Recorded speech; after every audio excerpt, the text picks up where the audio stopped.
Liu Changsheng traversed into a world of immortal heroes, where he was initially rejected due to his inferior spiritual roots. However, utilizing the Many Offspring, Many Blessings system, he married multiple wives and fathered numerous children, endowing his descendants with exceptional talents, ultimately leading the Liu family to the pinnacle of the immortal path. Chapter 1. The Immortal Sect Assessment, the Many Offspring, Many Blessings System. In the kingdom of Jiang, at the Qingyun sect on the ethereal White Jade Plaza, hundreds of young men and women sat cross-legged, motionless. Their eyes were tightly shut, and their expressions varied widely. Some appeared furious, others were filled with terror, some radiated joy, while others were engulfed in despair. Hiss. From within the crowd, Liu Changsheng let out a muffled groan, opening his eyes and instinctively clutching his forehead. A torrent of memories surged forth from the depths of his mind, crashing against his consciousness. With this influx of information, Liu Changsheng comprehended the situation. He had crossed over into another realm. He had arrived in a world of immortal heroes, yet for the past 18 years, he had not awakened his memories. Until today, during the fourth trial of the Qingyun Sect's assessment, known as the Heart Query platform, his past life memories were finally stirred to consciousness. So soon, someone has awakened. Their Tao heart is indeed remarkable. Not far away, several assessment masters from the Qingyun sect observed Liu Changsheng's awakening with surprise.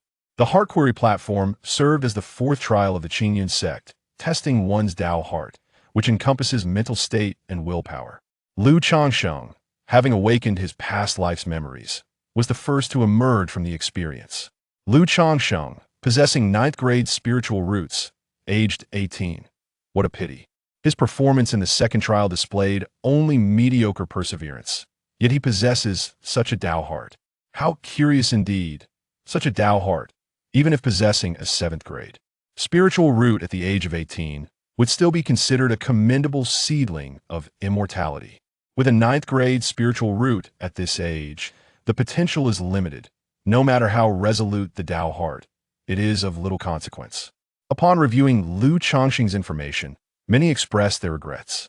Naturally, Liu Changsheng was oblivious to the evaluations of the myriad immortal masters. He was currently immersed within the depths of his own mind. As the memories of his past life awakened, the essential system for transmigrator had also been activated. The multi-child blessing system.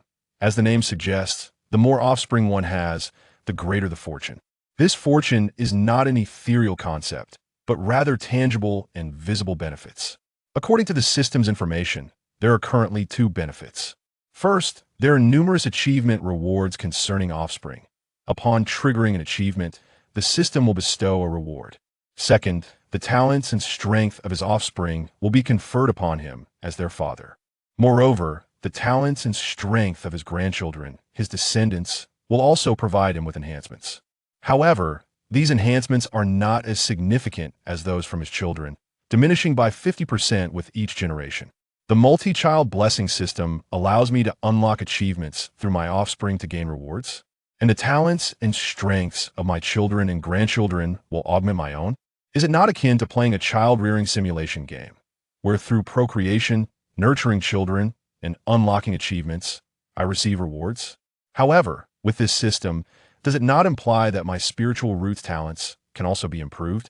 In the future, if my children and descendants excel, I too shall soar, effortlessly ascending to immortality. After thoroughly understanding his system, Liu Changsheng was filled with excitement and exhilaration.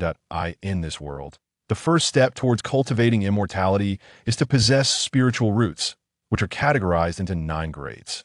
Grades 9 to 7 are deemed inferior, grades 6 to 4 are considered medium, and grades 3 to 1 are regarded as superior. Beyond the first grade, there exist earth spiritual roots, heaven spiritual roots, and some rare mutated spiritual roots. During the first assessment phase of aptitude testing, Liu Changsheng realized that he possessed merely a 9th grade spiritual root, the most inferior kind. The path to immortality seemed exceedingly arduous, with limited prospects for achievement. However, with the advent of the system, specifically the more children, more blessings system, Lu Changsheng felt that his future as an immortal was not as bleak as it appeared. As long as he could have many children and nurture them well, he could forge a large family through diligent effort, allowing him, the ancestor, to soar effortlessly. Father, mother, no, false, it turns out that was merely an illusion. Ha, I did it. I have become an immortal. No, this is the true deception. You shall not fool me. At that moment, the young men and women on the Heart Inquiry platform gradually awakened, as if emerging from a nightmare, voicing their exclamations and interrupting Lu Changsheng's thoughts to Lu Changsheng. When did you awaken? The few individuals nearby were taken aback to find that Lu Changsheng had already regained consciousness. I just woke up a little while ago, Lu Changsheng replied, surveying the 3 young men and 2 young women before him. Han Yi, 16 years old, possessed an 8th grade spiritual root, the son of a noble. Han Lin, 15 years old, bore a 7th grade spiritual root and hailed from a family of blacksmiths. Li Feiyu, 18 years old, also had a 7th grade spiritual root, serving as the deputy leader of the Red Whale Gang. Xiao Xie, 15 years of age, possesses a 4th grade spiritual root, hailing from a scholarly family. Zhao Qingqing, 16, boasts a 6th grade spiritual root and comes from a lineage of healers. These 5 individuals, akin to him, are seedlings of immortality recruited by the secular branch of the Qingyan sect.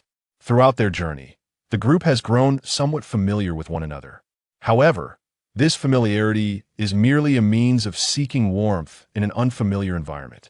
The disparities in their backgrounds are so pronounced that meaningful conversation proves challenging. Only Han Lin and Lu Changsheng have forged a closer bond, as Lu Changsheng, being of humble farmer origins, finds more common ground with Han Lin. I believe I was the first to awaken. I wonder if I'll be able to enter the Immortal Gate. Lu Changsheng mused, observing the others gradually coming to consciousness around him. Despite the presence of a system by his side, he yearns to join the Qingyan sect. As an ordinary farmer, it was sheer serendipity that led him to this opportunity, allowing him to participate in the sect's assessment. Should he fail to gain entry into the Qingyan sect, the path to cultivation would be exceedingly arduous. Cultivation emphasizes the essential components of wealth, companions, techniques, and a suitable environment, each indispensable. Wealth requires no elaboration. Whether in the secular world or the realm of cultivation, money reigns supreme. Companions refer to fellow practitioners and allies. Techniques encompass the methods of cultivation and the guidance of others. Lastly, the environment pertains to the sanctum of practice. In typical mundane locales, devoid of spiritual veins and with sparse spiritual energy, cultivation progresses at a painfully slow pace. Gaining admission to the Qingyan sect would ensure the availability of wealth, companions, techniques, and a conducive environment right from the outset. This is precisely why countless individuals aspire to enter the realm of immortals. Those whose names are called, please step forward. Before long, everyone at the Heart Inquiry platform awoke, and a steward from the Qingyan sect floated in mid-air, producing a jade tablet to announce the names of those who had been selected. Zhu San, Xiao Yuan, Han Lin, Xiao Xie, Zhao Qingqing. One by one, names were called out. Those whose names were mentioned displayed exuberance, filled with joy and longing for the path of immortality.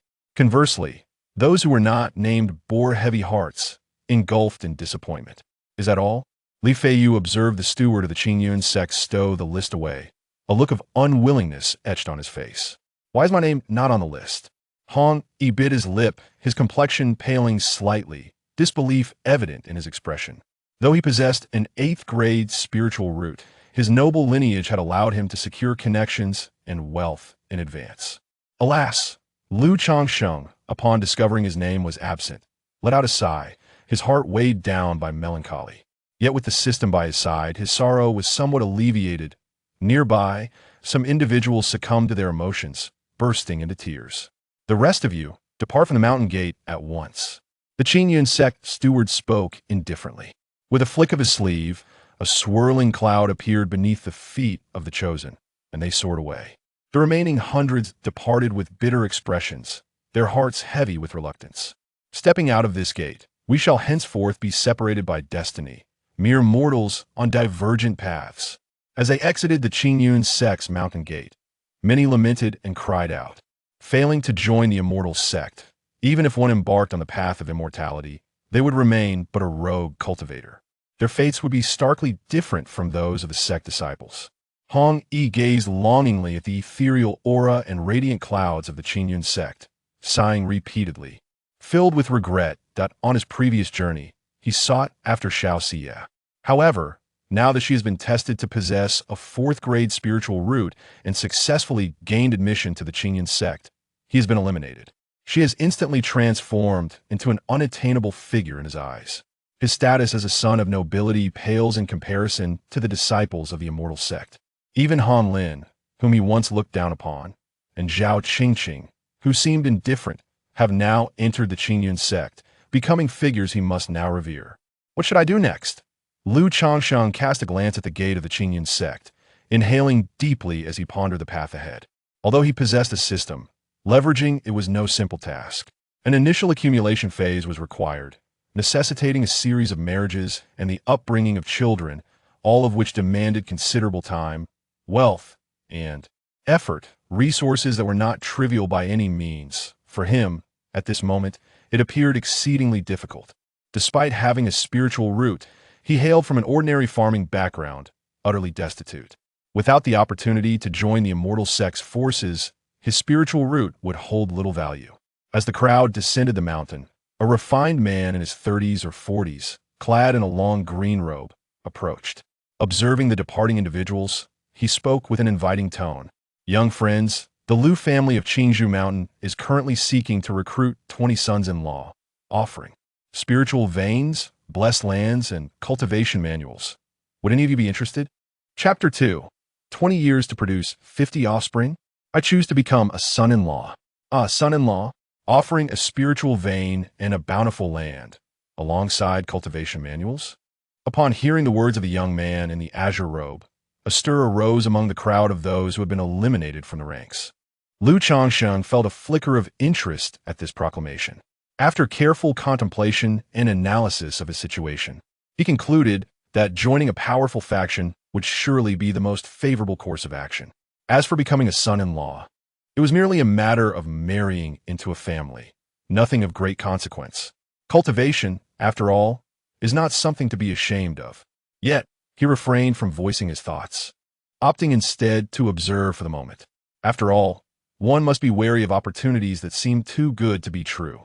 He was unaware of the circumstances surrounding the Lu family of Qingzhou Mountain, and thus could not discern the true nature of this recruitment endeavor, whether it was genuine or merely a facade. May I inquire, esteemed elder, what are the requirements for your recruitment of a son-in-law? I recall that esteemed families of cultivators typically do not nurture bloodlines from outside their kin. A voice from the crowd interjected. Among the young men and women who had faced rejection were several scions of influential families and merchants, as well as descendants of wandering cultivators, all possessing a certain understanding of the cultivation world. Since a young friend has posed a question, I shall not withhold my response, Lu remarked, straightforwardly addressing the inquiry. In recent years, my Lu family has suffered considerable losses among our offspring, leading to a depletion of our lineage. Thus, we have made this special exception to recruit a son-in-law, seeking to infuse our family with new vitality. As for the requirements, within 20 years, one must produce 50 offspring.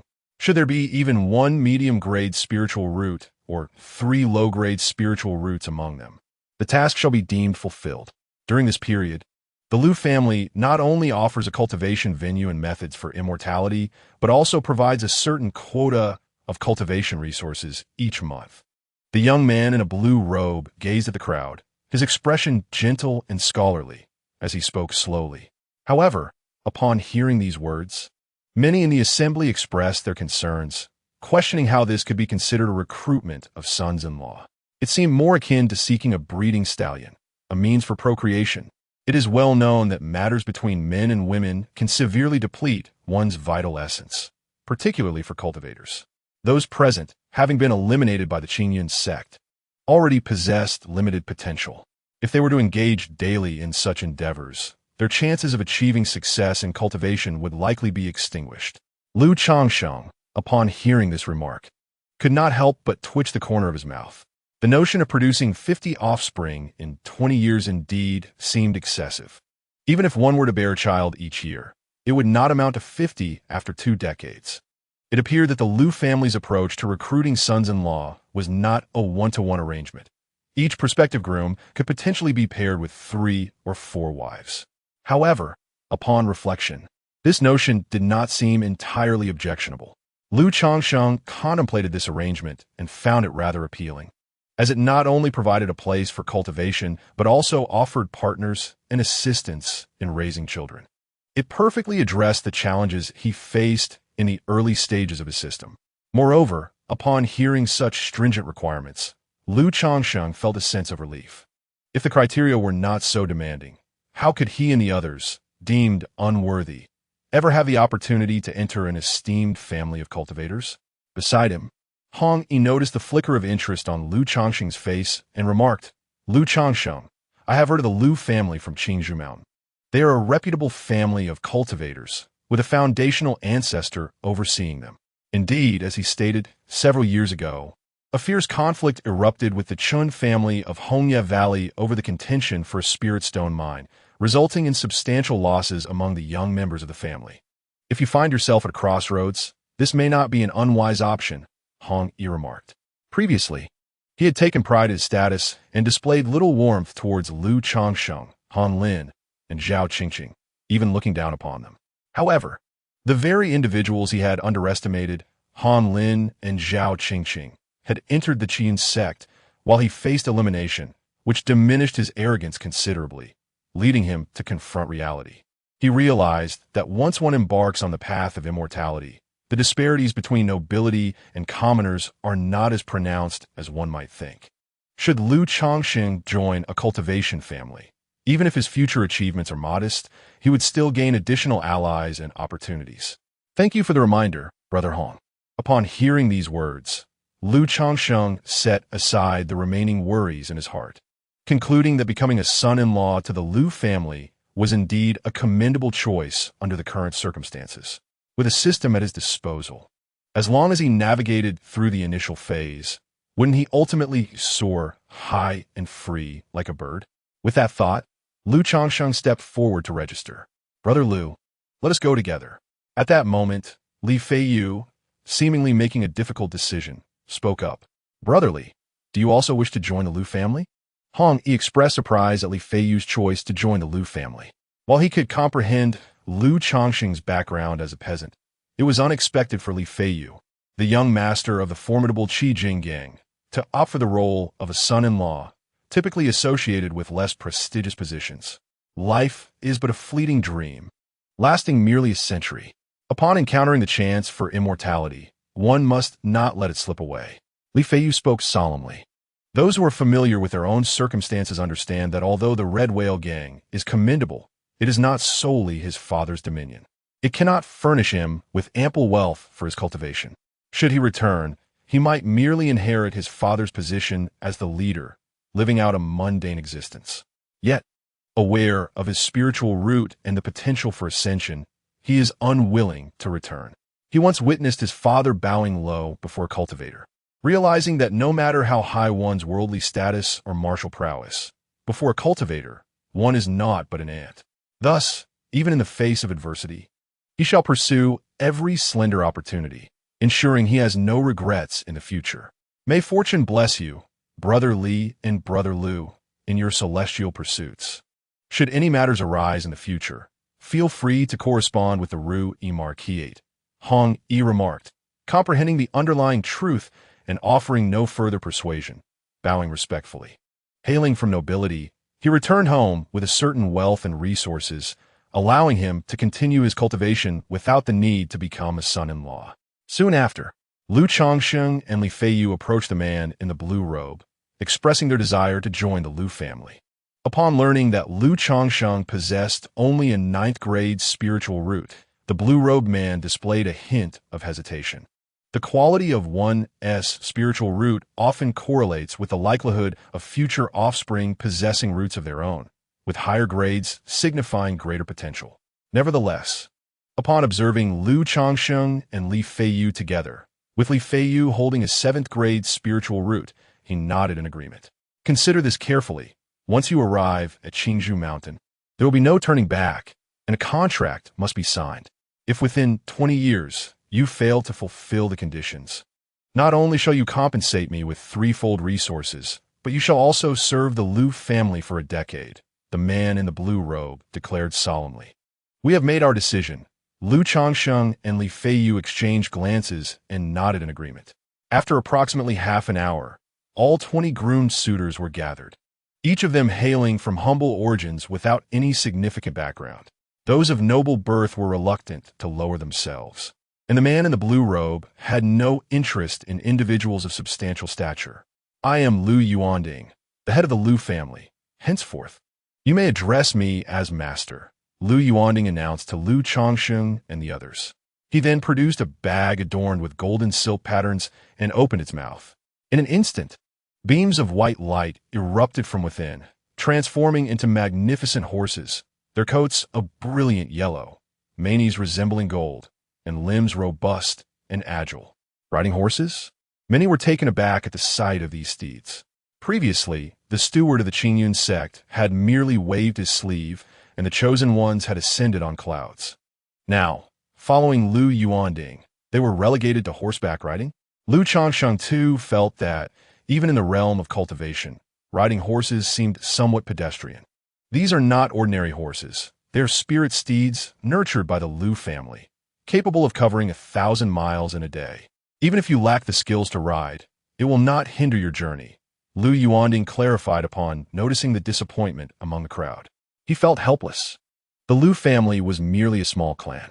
Although they possessed flying vessels, they were seldom employed.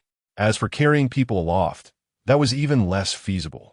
His cultivation had reached the 8th level of qi refinement, yet he could barely sustain long-distance flight on his own, let alone carry others. With so many people, riding horses was the most convenient and expedient means of travel.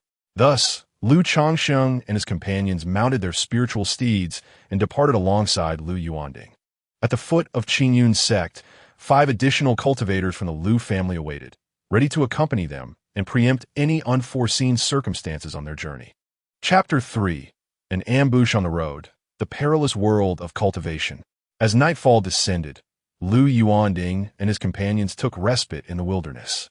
It must be said, this spiritual steed was truly unlike any ordinary horse. Although Lu Changsheng was unaccustomed to riding, he found the day's journey to be rather invigorating. May I inquire, Master Lu, how long until we reach Changsheng Mountain? A young lad inquired. This steed can traverse 1,000 miles in a day. At this pace, it will take but a month to arrive at Changsheng Mountain, Lu Yuanding replied. 1,000 miles in a day? A month? Upon hearing this, the group exchanged glances, their expressions darkening. Lu Changsheng felt somewhat speechless. That distance was indeed quite daunting. Seemingly oblivious to the unease among his companions, Lu Yuanding produced a porcelain vial and proclaimed, "A month will pass swiftly. Here is a bigu pill. Once consumed, you shall not feel hunger for a month. Take one each." As he spoke, he distributed a pill to each person. Lu Changsheng examined the brown pill, the size of a soybean, and without further contemplation, swallowed it. Given that they were already en route, he deemed it necessary to consume the pill, toxic or not. Moreover, the Lu family had no reason to harm them. After consuming the bigu pill during their rest, several youths began to sit cross-legged in meditation, evidently possessing cultivation techniques. Meanwhile, Li Feiyu stepped aside to practice martial arts alone. From their previous discussions, Lu Changsheng was aware that Li Feiyu, being the deputy leader of the Red Whale Gang, was exceptionally skilled in martial arts. At merely 18 years of age, he was already considered a top-tier expert in the martial world. After a respite of 3 or 4 hours, the group resumed their journey. Thus, amidst the monotony of travel, a month elapsed. Reviving their spirits, they beheld Changsheng Mountain ahead. On the official road, Lu Yuanding, mounted on his spirited steed, addressed the listless youths trailing behind him. After a month of relentless travel, everyone felt utterly drained, both physically and mentally. Lu Changsheng exhibited a similarly exhausted demeanor. In his previous life, enduring a day of travel by vehicle left him feeling discomfort. How much more so after a month on horseback? Upon hearing Lu Yuanding's words, heralding their imminent arrival at Qingzhou Mountain, a wave of rejuvenation coursed through the group. At last, the arduous journey was nearing its conclusion. The 5 accompanying cultivators from the Lu family also breathed a sigh of relief, as their mission was to ensure the safe return of the celestial seedlings. However, at that moment, an unforeseen peril emerged. Suddenly, dozens of crystalline, sharp ice spikes erupted from the nearby earth, hurtling towards Lu Changsheng and the others. "This is bad. An ambush," Lu Yuanding exclaimed, his expression shifting dramatically. With a swift motion, he extended his hand, finger splayed, unleashing fiery orbs that soared forth to intercept the incoming ice spikes. "Protect the celestial seedlings." The other 5 cultivators from the Lu family summoned their abilities, erecting earthen walls and water barriers to shield Lu Changsheng and the celestial seedlings. Yet, in the face of such an onslaught of ice spikes, 3 celestial seedlings were struck, pierced through the chest, and fell lifelessly to the ground from their steeds. Is this truly the realm of cultivation? Lu Changsheng gazed at the terrifying scene before him, swallowing hard as his complexion paled slightly. Though he was a time traveler, he had never witnessed such carnage in either his past life or this one.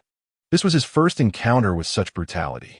In that moment, he gained a stark understanding of the harsh realities of the immortal cultivation world. "Ha, Lu Yuanding. Did you consult the Chun family before attempting to take back these immortal seedlings?" From the earth, numerous cultivators erupted forth. Leading them was a tall, middle-aged man clad in a crimson robe. "Chun Shuisheng, how dare you act so recklessly in my territory of Qingzhou Mountain?" Lu Yuanding exclaimed coldly, recognizing his adversary, the head of the Chun family from the rival Hongya Valley. However, he was taken aback that the latter would dare to launch a surprise attack at his doorstep. Yet, it was indeed the perfect opportunity for the ambush. The exhaustion of the gathered crowd had rendered their vigilance lax. As he spoke, a yellow talisman appeared in his hand, igniting swiftly.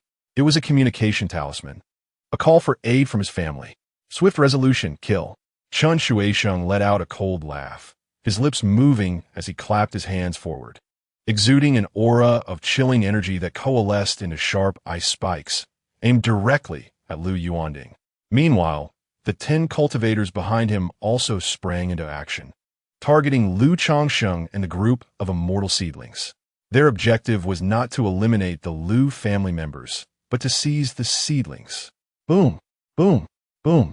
The 2 factions commenced their fierce confrontation. The Chun family, already numerous and thus enjoying a distinct advantage, found themselves in a precarious position as the Lu family struggled to safeguard their precious celestial seedlings. Suddenly, a swift azure wind blade pierced through the Lu family's defenses, severing the body of a celestial seedling beside Lu Changsheng in 2. Blood splattered, dousing Lu Changsheng and momentarily clouding his mind with dread. "Be cautious." Just then, another wind blade broke through the defenses, hurtling towards Lu Changsheng. However, the vigilant and agile Li Feiyu leaped into action, tackling Lu Changsheng and narrowly evading the deadly strike.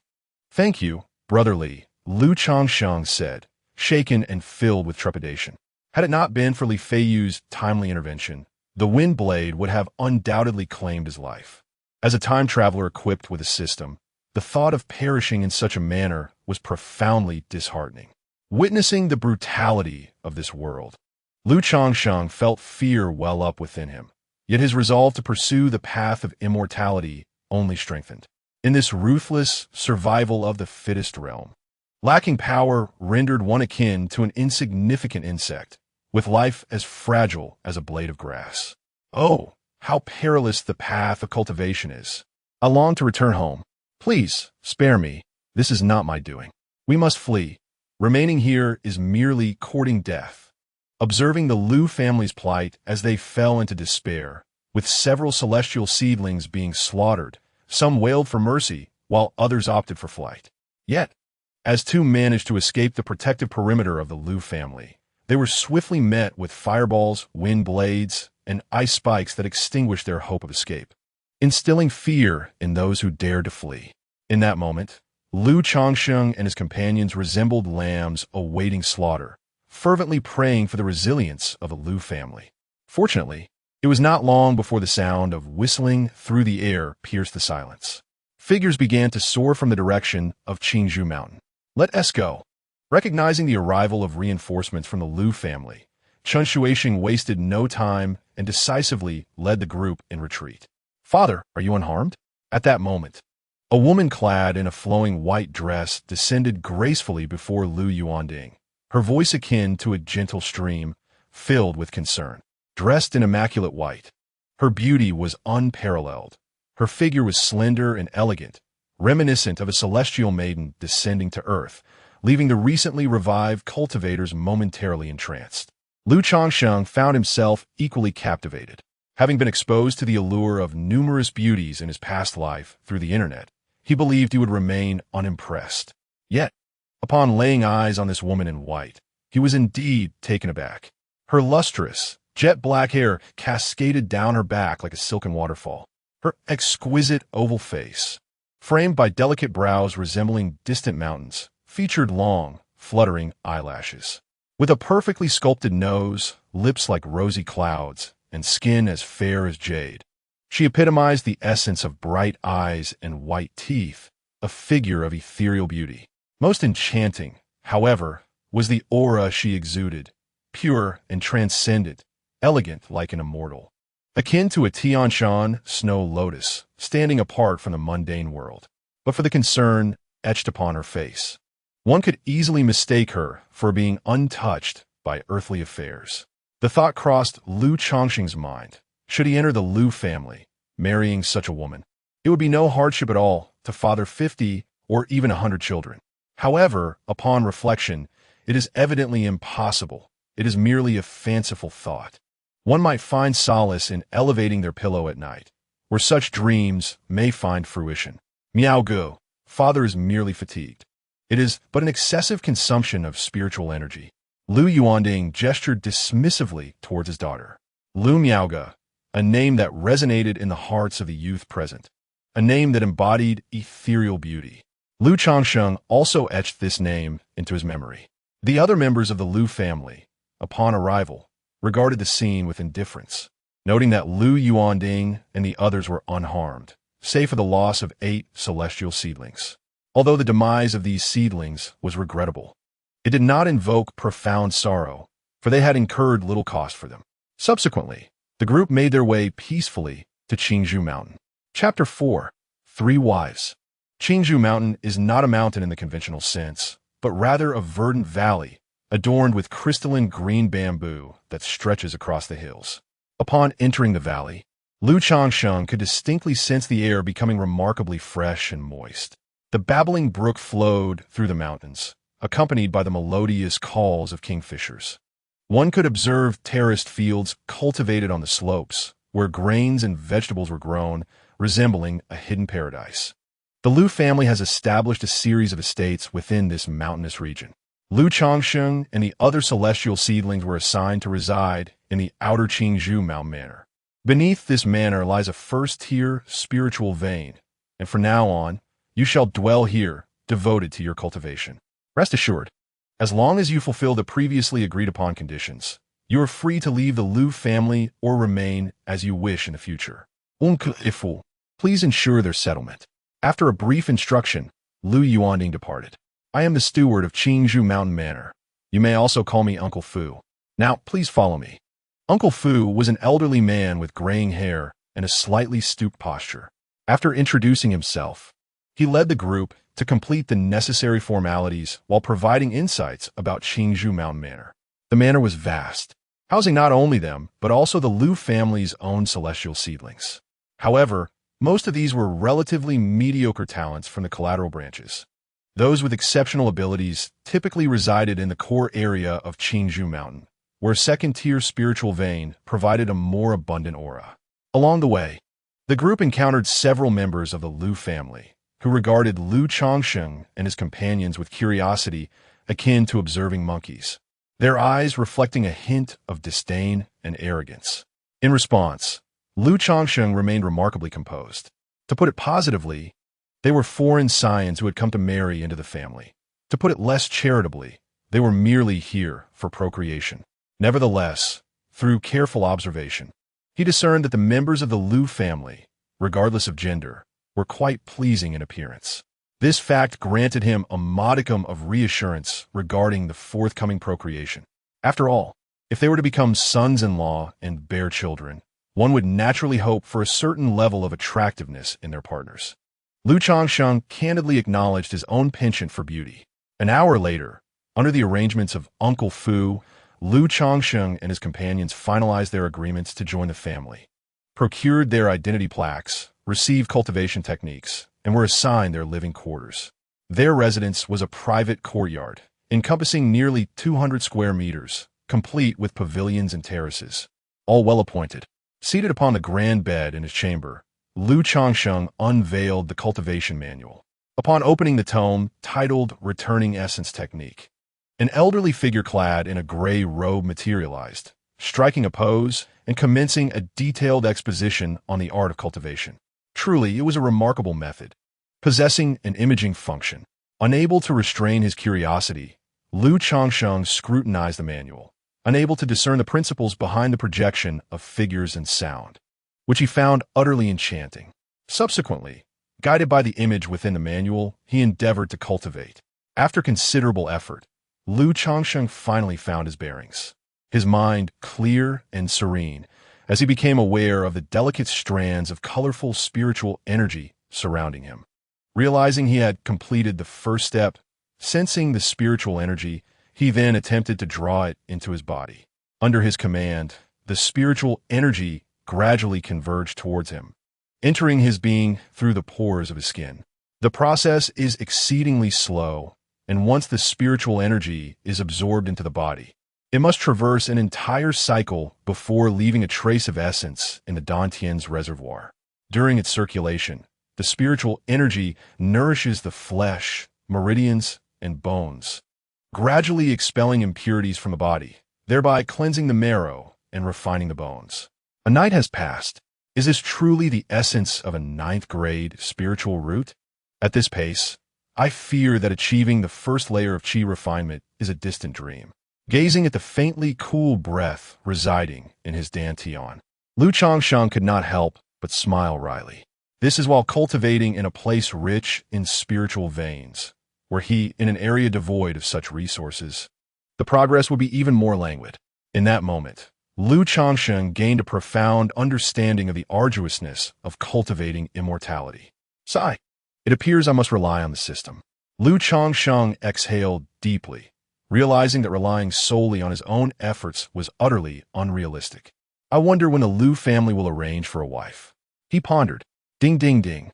At that moment, the sound of bells echoed in the courtyard, signaling the arrival of visitors. Liu Changsheng stepped out of his room and opened the courtyard door. Liu Changsheng, our Liu family has organized a welcoming banquet to greet you. Please follow me, announced Uncle Fu at the entrance.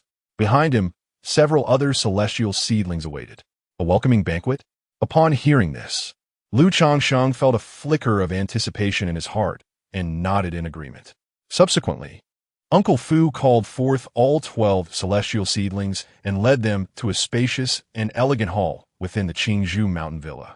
The chamber was devoid of other souls, save for the arrangement of 12 seats, elegantly adorned with exquisite delicacies and fine wines. Shortly after everyone took their places, a procession of enchanting young women, each possessing their own unique allure, gracefully entered the grand hall. Indeed, upon beholding these ladies, Liu Changsheng was assured that his suspicions were confirmed. This banquet, ostensibly a welcoming feast, was in fact orchestrated for the purposes of pairing. Approximately 50 to 60 women graced the hall, each possessing commendable beauty. While none rivaled the breathtaking allure of Liu Miaoge, many were strikingly attractive, not inferior to some of the internet celebrities from his previous life. These women had evidently taken great care in their preparations, presenting an array of diverse appearances. Some were petite and charming, others, with their understated elegance, radiated grace. Some bore brows like sharp blades, clad in bold attire, exuding a spirited demeanor. Others donned elaborate gowns, their hair elegantly arranged, embodying poise and dignity. There were also those with frosty expressions, reminiscent of an iceberg, whose live forms were alluringly enchanting, draped in ethereal veils and elevated by high heels, exuding a captivating charm. Indeed, among such variety, there was surely one to stir the heart. This was no ordinary assembly. Changsheng marveled at the exquisite array of beauties before him. He felt a sense of admiration for the Liu family's commendable generosity in this regard, affirming their status as a reputable lineage of cultivators. These were all exemplary women of the Liu family, well-versed in propriety and grace, accomplished in the arts of music, chess, calligraphy, and painting, all possessing unblemished reputations. Today, they would serve as the host for the esteemed guests in this welcoming ceremony. Esteemed guests, you may select your preferred companions, and I shall arrange the weddings for you, Mr. Fu proclaimed. With that, he departed the grand hall, leaving behind Liu Changsheng and his 12 companions, along with a multitude of women from the Liu family. There was no need for Liu Changsheng and his companions to take the initiative, as the women eagerly approached the vacant seats. Although they hailed from a mundane lineage of the Liu family, many were descendants of cultivators. Their presence here was entirely voluntary, driven by the desire to choose suitable partners and bear children blessed with spiritual roots, thus ensuring a future of elevated status through their offspring. Hence, the balance of power during this welcoming banquet lay predominantly in their hands. Liu Changsheng, born into a humble farming family, possessed an unremarkable appearance. With only a 9th grade spiritual root, he attracted the attention of merely 3 women. However, he paid this little mind and embraced all 3. One must learn to be content. 3 was already a considerable fortune. Moreover, these 3 young ladies were indeed charming. One was innocent and adorable, with a playful personality. Another exuded a blend of purity and subtle allure, presenting an enticing juxtaposition. The third was graceful and serene, embodying the elegance of a refined lady with a scholarly air. The first 2 girls bore a striking resemblance, suggesting they were likely sisters. This was sufficient. In his previous life, had he been fortunate enough to find 3 such wives, it would have been a remarkable stroke of luck. In contrast to Liu Changsheng's openness, the other 11 were considerably more reserved. For instance, Li Feiyu, with his strikingly heroic visage and 7th grade spiritual root, found himself approached by 7 eager admirers. However, he chose only a petite and refined maiden, dismissing the others. An hour later, the welcoming banquet concluded, and everyone had chosen their beloved. Besides Liu Changsheng, who selected 3, the others opted for only 1 or 2. They were rather reluctant regarding this matter, but due to the contract signed with the Liu family, they felt compelled to make a choice. Subsequently, under the arrangement of Uncle Fu, the 12 held a modest wedding feast that same day. The ceremony was kept simple, and once the formalities were completed, they proceeded to the bridal chamber. My lady, my husband, X3. In the bridal chamber, Liu Changsheng gazed upon the 3 enchanting ladies before him, each possessing their own unique charm, and drew the bed curtains. That year, at the age of 18, Liu Changsheng married 3 wives. The refined lady was named Liu Lanshu. The pure and charming one was called Liu Zier, and the innocent and lovely sister was named Liu Qing. Chapter 5, Fatherhood. Half a month later, Liu Changsheng, you have done remarkably well.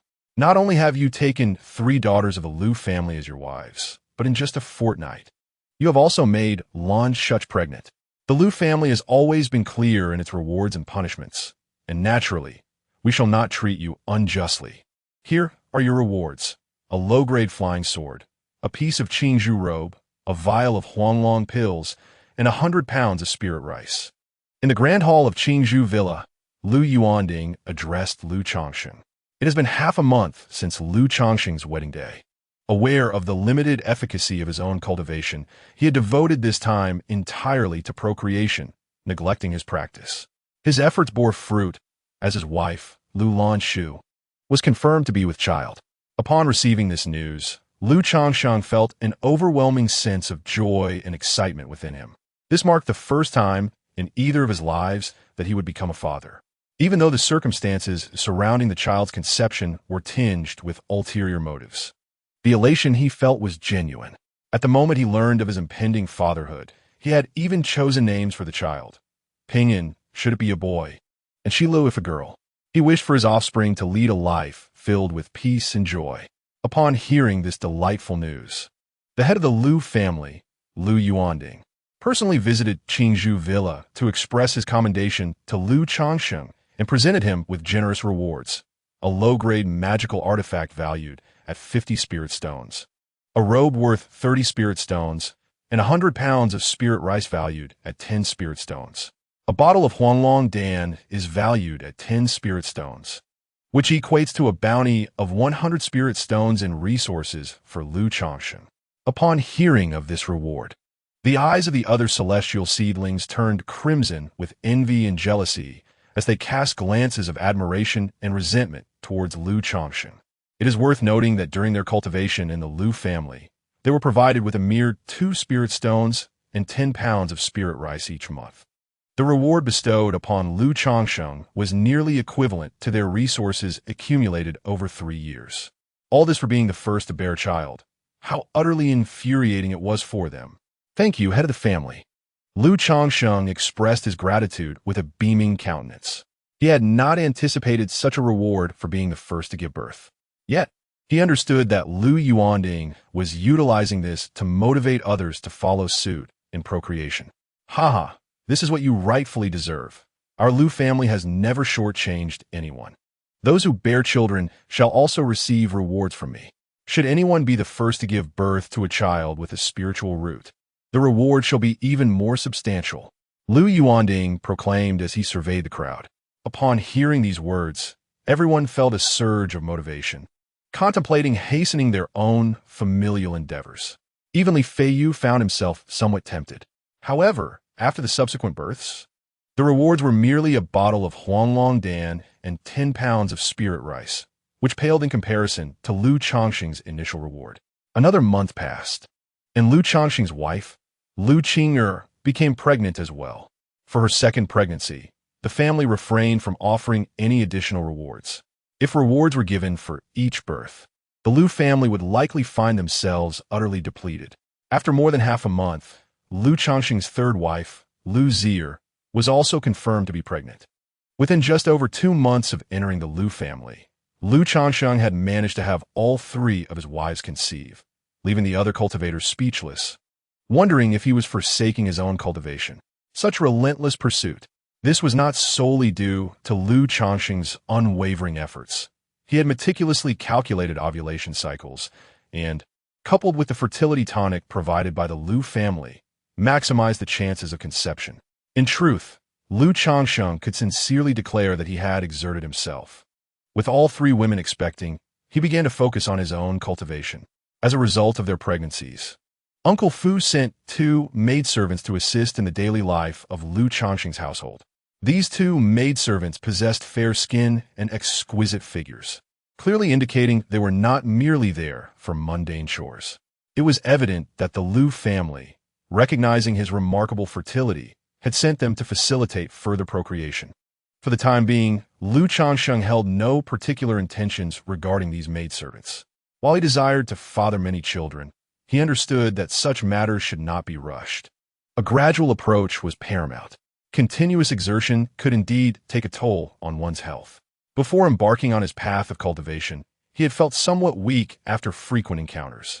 However, after beginning his cultivation journey, Lu Changsheng could distinctly perceive the depletion of his vital essence, which not only affected his physical condition, but also hindered his progression in cultivation.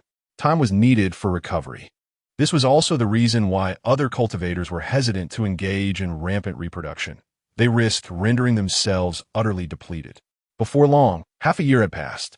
At last, he had successfully broken through to the first level of qi refinement.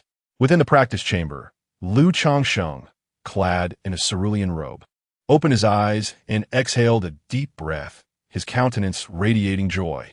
It had been nearly 10 months since his arrival at the Lu family, and he had finally achieved the mastery of qi induction, successfully breaking through to the first level of qi refinement, thereby officially becoming an immortal cultivator. His pace, while not exceptionally rapid, was not particularly slow either. After all, during his initial days at the Lu residence, he had devoted considerable time to procreation. The Qi refinement stage comprises 9 levels, with the first 3 being relatively uncomplicated. With consistent practice, advancement comes naturally. Lu Changsheng's ability to break through at this speed was largely attributed to a bottle of Huanglong Dan, which spared him several months of arduous training. Otherwise, he surmised that it would have taken him an additional 2 to 3 months to reach the first level of Qi refinement. This realization underscored the significance of financial resources in the cultivation process. Throughout the past 6 months, aside from his training, he had also engaged in other endeavors. He had taken the 2 maidservants sent by Uncle Fu as concubines, both of whom had successfully conceived. In recognition of this, Uncle Fu provided him with 2 more attractive maidservants and expressed his commendation by increasing Lu Changsheng's monthly resources to 3 spirit stones and 20 pounds of spirit rice.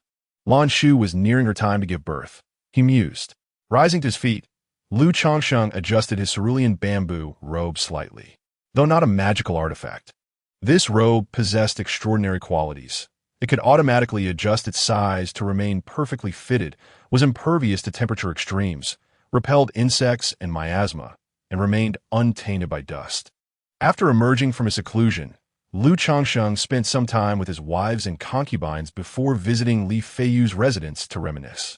Among the many celestial seedlings who arrived at Lujia, he had developed a rapport only with Li Feiyu.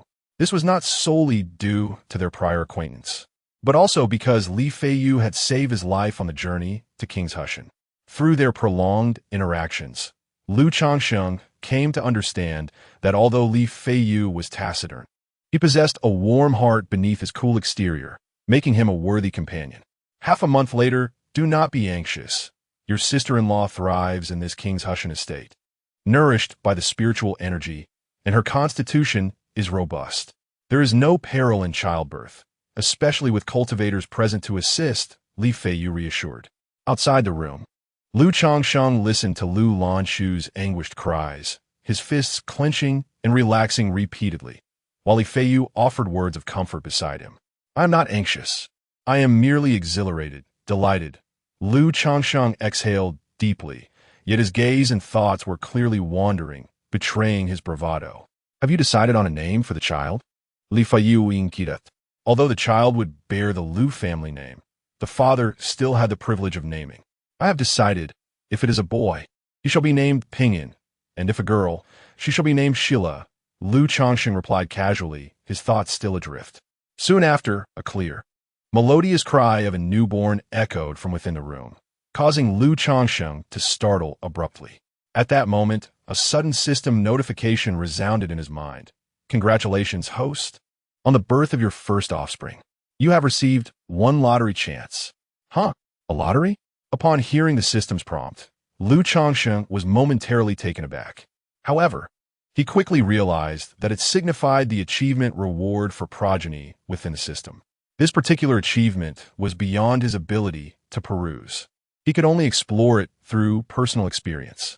With little interest in the system's lottery, Lu Changsheng gazed anxiously at the delivery room. Before long, the door swung open. A woman emerged, cradling a swaddled infant, rosy and wrinkled. Congratulations, son-in-law, it's a baby boy. Lu Changsheng extended his arms to receive the child, marveling at the little one's crinkled, crimson face and sparkling eyes, as a genuine smile illuminated his features. From this day forth, you shall be named Lu Pinyin. My son. Chapter 6. The 100 Arts of Cultivation. Talisman Crafting. Lan Shu, you have worked tirelessly. Lu Changsheng, cradling the infant, entered the room and gazed at Lan Shu, who lay on the bed.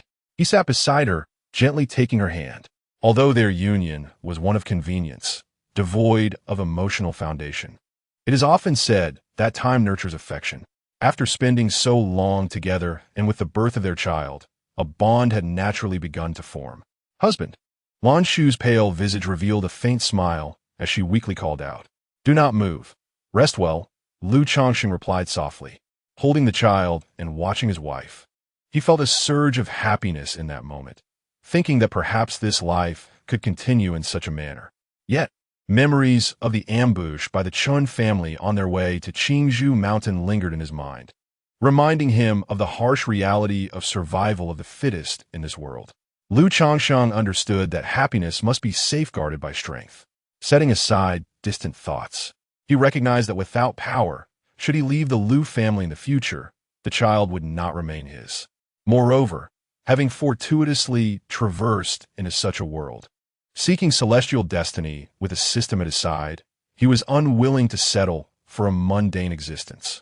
Observing Lan Shu's frail condition, he refrained from further conversation, encouraging her to rest while he entrusted the infant to a nearby woman. It was not that the child was destined for the Liu family immediately. Rather, he was simply unskilled in caring for an infant and preferred that the woman tend to the child. As for the child's spiritual roots, they would only manifest around the age of 5 or 6, making it impossible to assess at present.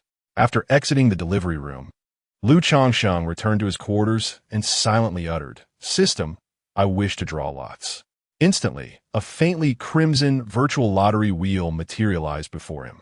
It was divided into 7 distinct sectors: techniques, skills, pets, elixirs, treasures, artifacts, and others. Quite comprehensive indeed.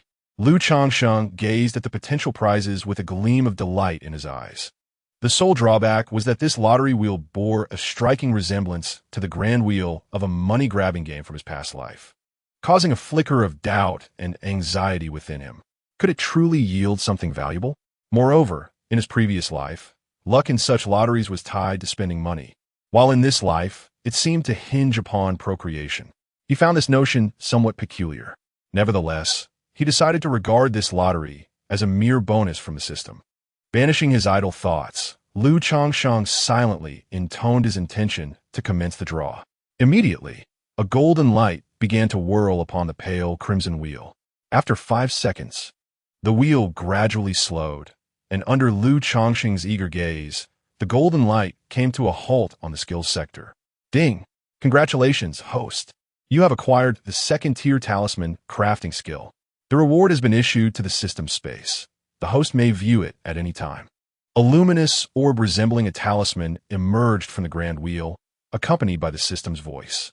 With a subtle shift of his consciousness, Changsheng accessed the system space, where he beheld the talisman-like orb, with information materializing before him. 2nd-tier talisman crafting skill. Upon use, the host can directly comprehend the fully mastered 2nd-tier talisman crafting skill and the corresponding complete compendium of talismans. To directly obtain the fully mastered 2nd-tier talisman crafting skill. System, I apologize. I must admit that I have been somewhat narrow-minded and biased. Upon reading the information, Changsheng's expression was filled with astonishment and joy. To his astonishment, the very first lottery he participated in yielded such remarkable rewards. Having spent considerable time in the Liu family, he had not merely focused on procreation and self-cultivation. He had also dedicated himself to enriching his understanding of the myriad facets of the immortal cultivation realm. He was acutely aware of the immense value and rarity of 2nd-tier talisman crafting techniques. Much like in a mundane world, practitioners of immortal cultivation engage in a plethora of professions and skills, such as alchemy, artifact forging, talisman crafting, array formation, beast taming, cultivation, medicinal cuisine, spiritual appraisal, and mining. Among others, there exists a saying from his previous life: possessing a skill ensures one never goes hungry, a principle equally applicable to cultivators. Not only does it guarantee sustenance, but it also renders one exceptionally sought after, akin to a prized delicacy wherever one roams. This is because the skill requirements for cultivators are significantly higher. Mastery is not merely a matter of desire, but rather contingent upon innate talent and financial resources. Among all the disciplines, alchemy, artifact forging, array formation, and talisman crafting are particularly esteemed. The 2nd-tier talisman crafting technique corresponds to the talismans of the foundation establishment stage, surpassing the Qi refinement level. With this skill, he could easily secure a position of honor within certain familial factions, becoming a cherished guest or esteemed consultant. Without further ado, Changsheng's spirit stirred as he activated the 2nd-tier talisman crafting technique within the confines of the system space. In an instant, a torrent of knowledge surged into his mind. Introduction to Talisman's comprehensive guide to basic talismans, first-tier talisman, compendium, second-tier talisman, compendium, the art of talisman, crafting the process of talisman creation, talisman crafting, from novice to master. After a considerable duration, Changsheng found his mind enriched with a wealth of knowledge pertaining to talismans. And there exists a sensation akin to having inscribed and crafted talismans for decades. He hastened to the desk, grasped the brush, and with fluid strokes, elegantly rendered a remarkably intricate rune upon the paper. This experience was nothing short of extraordinary. It felt as though he had practiced calligraphy for countless years, devoid of any clumsiness or unfamiliarity. Indeed, products of the system are invariably of exquisite quality. As Changsheng gazed upon the rune on the white paper, a look of astonishment graced his countenance. He was not scribbling aimlessly. This was the rune for a first-tier inferior fireball talisman. The only reason it had not materialized into a talisman was the absence of a talisman pen, talisman paper, spiritual ink, and spiritual energy. The process of creation was inexplicable even to him. Just as one consumes food and drinks water, having done it countless times, it had become ingrained in his muscle memory. With the skills of second-tier talisman crafting, even if I were to depart from the Liu family, I could stand on my own. I need not worry about finding a wife or supporting a family. Changsheng inhaled deeply, his heart brimming with excitement. However, after a moment, he furrowed his brow. Yet, I must not reveal this second-tier talisman crafting skill at present. Otherwise, I would find it impossible to explain and could potentially attract trouble. As the saying goes, an innocent man may suffer for possessing a precious item. As a son-in-law who has been eliminated by the Immortal sect and has only just begun his journey in cultivation, if I suddenly demonstrate the ability to craft talismans, it will undoubtedly raise suspicions and invite complications. Moreover, I am currently a son-in-law of the Liu family, dependent on their hospitality. Once I expose my talisman crafting abilities, who knows how the Liu family might react? Perhaps one may descend from being a mere breeder to becoming a tool for crafting talismans. Patience is essential. One must proceed gradually. First, I shall acquire a set of materials for talisman crafting, practice the art of talismans, and then gradually reveal my innate talent for talisman making within the Liu family. In due course, I shall naturally display the skills of a first and second-tier talisman master. This approach shall not arouse suspicion. Perhaps I may even catch the Liu family's attention due to my talent in talisman crafting, thereby elevating my status. Changsheng took a deep breath, contemplating for a moment, and resolutely made up his mind. Now, with the system's capabilities and the possession of second-tier talisman crafting skills, he felt a newfound confidence regarding this world and his future. He understood that as long as he remained prudent in all matters, focused on procreation, and avoided unnecessary trouble, he need not aspire to immortality or ancestorhood. His future achievements would not be lacking.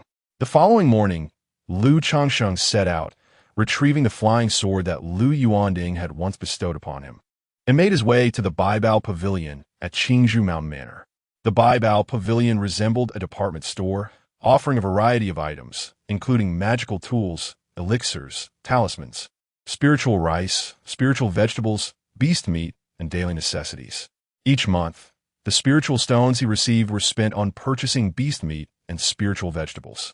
While elixirs were beneficial, their expense rendered them impractical for someone of his modest means.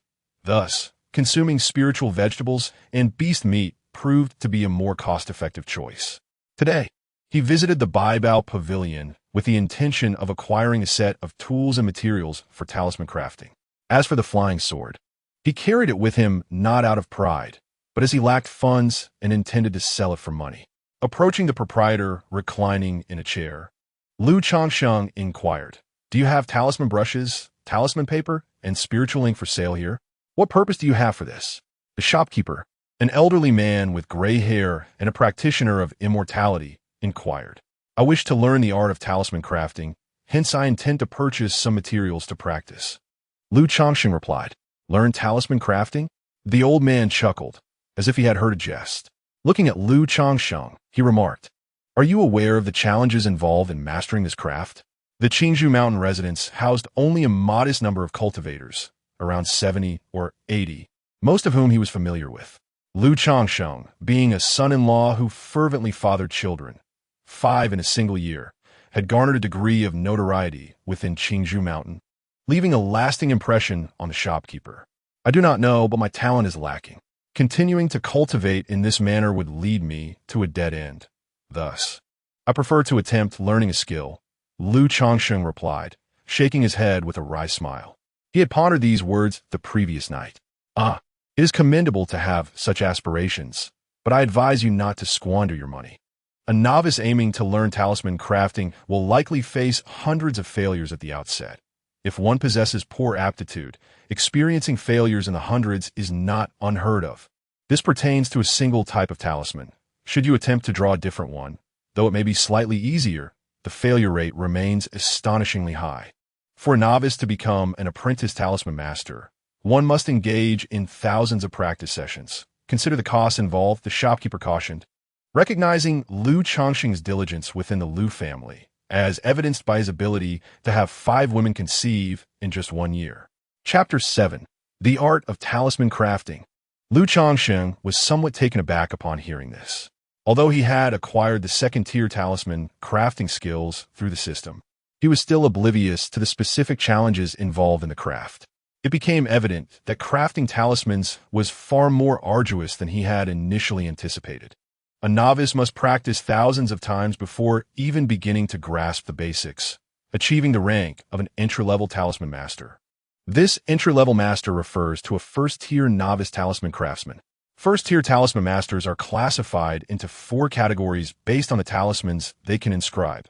First-tier lower-grade master, first-tier middle-grade master, first-tier upper-grade master, and first-tier talisman grandmaster.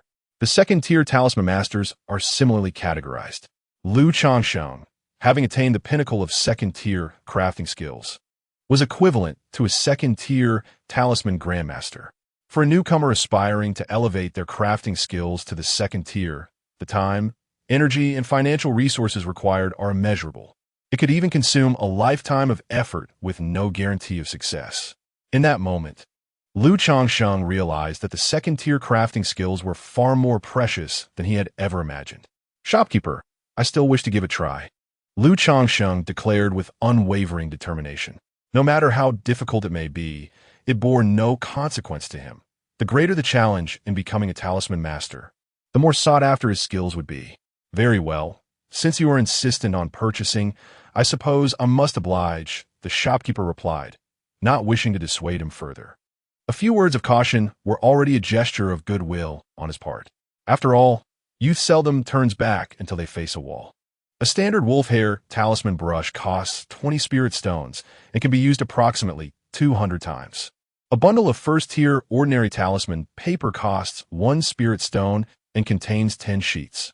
A first-order ordinary spiritual ink, 1 spirit stone per box, can be utilized approximately 50 times. The shopkeeper announced the price. Upon hearing this, Lu Changsheng nodded, producing his flying sword and inquiring, "Shopkeeper, could you kindly appraise this sword for me?" The shopkeeper, somewhat taken aback, recognized it as the one previously bestowed upon him by the family head. It was surprising to see Lu Changsheng, a son-in-law by marriage, selling his sword for the sake of crafting talismans. However, it was understandable. Without selling the sword, how could he possibly gather the necessary funds? Indeed, Lu Changsheng affirmed, "I shall not let you incur any loss. 50 spirit stones will suffice." The shopkeeper extended a hand. "Very well. Then, I would also request a wolf hair talisman brush, 10 sheets of talisman paper, and 2 boxes of spiritual ink," Lu Changsheng replied, placing the flying sword on the counter. The shopkeeper did not attempt to negotiate the price, recognizing that selling the sword elsewhere would yield only a few more spirit stones. Considering that Lu Lanshu was about to give birth, and that Lu Zier and Lu Qing'er were soon to follow, Lu Changsheng added, "Additionally, please provide me with 1 pound each of ginseng, licorice, angelica, huangjing, and goji berries." These were all medicinal herbs cultivated by the Lu family, classified as spiritual plants, known for their restorative properties. "Very well. That totals 37 spirit stones. I shall return you 13. The shopkeeper accepted the flying sword, turned, and retrieved the requested items, handing Lu Changsheng 13 spirit stones. "Thank you, shopkeeper." Lu Changsheng expressed his gratitude, taking his belongings and departing. In the study, Lu Changsheng meticulously arranged the complete set of talisman brushes, talisman paper, and spiritual ink upon the desk. Beside him lay a tome titled Introduction to Talismans and another called Comprehensive Guide to Basic Talismans. The system provided a plethora of information regarding various talismanic arts. However, one must approach the craft with thoroughness. It would be rather unreasonable to consider oneself a talisman master without having perused even a single book on the subject. Thus, for the sake of prudence, Lu Changsheng decided to make a visit to the Lu family's library, where he spent a spirit stone to borrow 2 volumes concerning talismans. The materials required for inscribing 100 talismans amounted to approximately 22 spirit stones. A first-tier low-grade talisman could fetch 12 spirit stones upon sale, and if all were successfully inscribed, the profit would range from a minimum of 5 times to a maximum of nearly 10 times the initial investment. Should he manage to inscribe them all as first-tier mid-grade talismans, the profits could soar to over 20 times. Such lucrative returns are indeed remarkable. With his mastery in talisman crafting at the second tier's pinnacle, transforming all these materials into first-tier mid-grade talismans would be a straightforward endeavor. With practiced skill, Lu Changsheng ground and mixed the spirit ink, contemplating the task ahead. Each grade of talisman demands specific materials. The wolf hair talisman brush he purchased was the most basic kind, suitable for novices. It could only inscribe fundamental talismans and first-tier low or mid-grade ones. It would be an exaggeration to claim it was utterly unsuitable for crafting first-tier high-grade or extraordinary talismans, yet its efficacy would significantly diminish the success rate, and the brush would wear out more quickly. Generally, talisman masters capable of inscribing mid, high, or extraordinary grade talismans would not be short of funds, and they typically invest in better materials and tools to enhance their success rates. The talisman paper and spiritual ink are similarly categorized into 3 grades: ordinary, advanced, and supreme. The ordinary grade allows for the crafting of first-tier mid-grade talismans, while the advanced grade is suitable for creating both first-tier mid-grade and upper-grade talismans. The supreme grade caters to the production of first-tier upper-grade and supreme talismans. After meticulously grinding and preparing the ink, Lu Changsheng unfurled the talisman paper, grasped the talisman brush, and took a deep breath to calm his mind, embarking on the endeavor of talisman creation. As a novice, one would typically engage in rituals such as bathing, changing attire, and adjusting one's body, heart, and breath. However, Lu Changsheng, possessing profound knowledge, felt no need for such formalities. He dipped the brush into the ink, allowing his internal spiritual energy to surge into his palm, flowing through the brush and culminating at the tip, where the ink began to emit a soft, ethereal glow. As the brush danced across the blank talisman paper, it moved with grace and fluidity, executing the strokes with exquisite precision, devoid of hesitation. Raising his hand, a luminous aura enveloped the talisman paper on the table, emanating gentle waves of spiritual energy that hastened the ink's solidification. In a short time, the ink crystallized. The light on the talisman paper shimmered, and then gradually dimmed, fading from sight. A first-tier lower-grade talisman, the Fireball talisman, was completed. With a sigh of relief and a smile gracing his lips, Lu Changsheng acknowledged the significance of acquiring such skills. However, the true essence lay in successfully crafting the talisman. This process of talisman creation proved to be quite taxing on spiritual energy. With my current level of chi refinement, I could manage to produce no more than 3 or 4 first-tier lower-grade talismans. If one were to craft a first-tier medium-grade talisman, it would likely yield no more than a single piece. Lu Changsheng held the Fireball talisman in his hand and scrutinized it closely. With just a hint of spiritual energy infused, one could activate the talisman and unleash a fireball, possessing power akin to that of the 3rd layer of Qi Refinement's fireball technique. This exemplifies the formidable nature of talismans. Although Lu Changsheng was only at the 1st layer of Qi Refinement, employing a fireball technique would deplete all his spiritual energy. Yet, with this modest amount of energy, he could create 3 or 4 talismans, each rivaling the fireball technique of the third layer of Qi refinement. Subsequently, Lu Changsheng crafted a lightness talisman and a rejuvenation talisman, both of which were also first-tier low-grade talismans. Sensing that further creation would not only exhaust his spiritual energy, but also tire his mind, he stowed away the 3 talismans and began to meditate and cultivate. The following day, Lu Changsheng opened his eyes. After a night of meditation, both his spiritual energy and vitality had been fully restored. Perhaps the previous day's talisman crafting had drained a portion of his energy and focus, resulting in a more effective cultivation session than usual. The process of talisman crafting consumed spiritual energy and mental fortitude, yet it seemed to slightly aid in cultivation. This revelation surprised Lu Changsheng, though he did not dwell on its implications.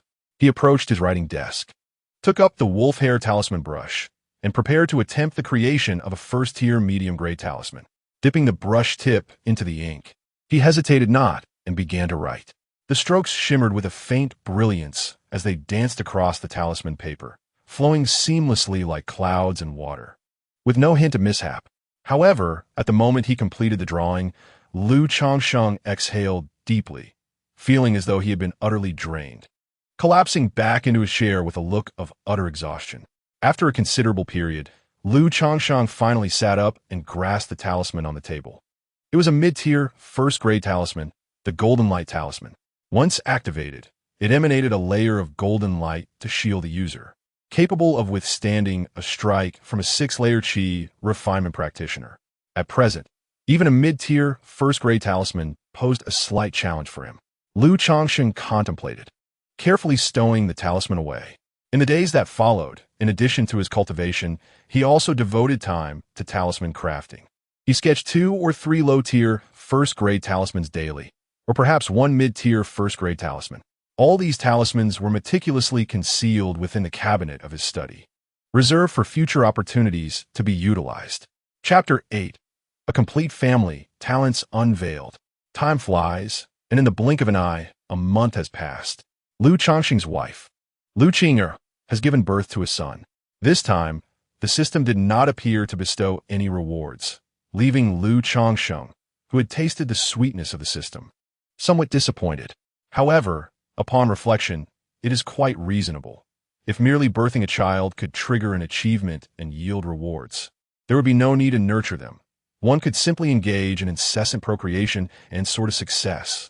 After the birth of this child, Lu Changsheng chose not to name him immediately, intending to wait until Lu Zier's child was born in half a month to name them together. This was also his wife's desire, to have the children of the 2 sisters named in unison.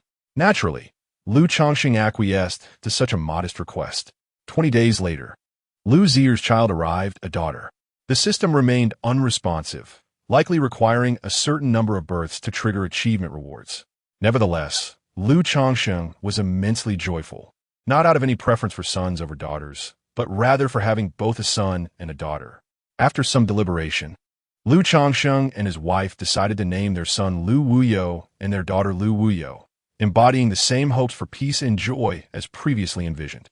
They wished for their children to grow up safely and without worry, and for their own path to immortality to proceed smoothly and without incident.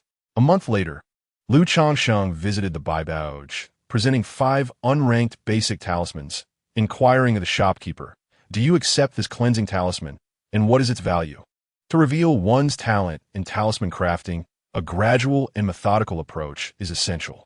Thus, after nearly 3 months of diligent effort, I completed the intricate designs on the 10 purchased sheets of talisman paper.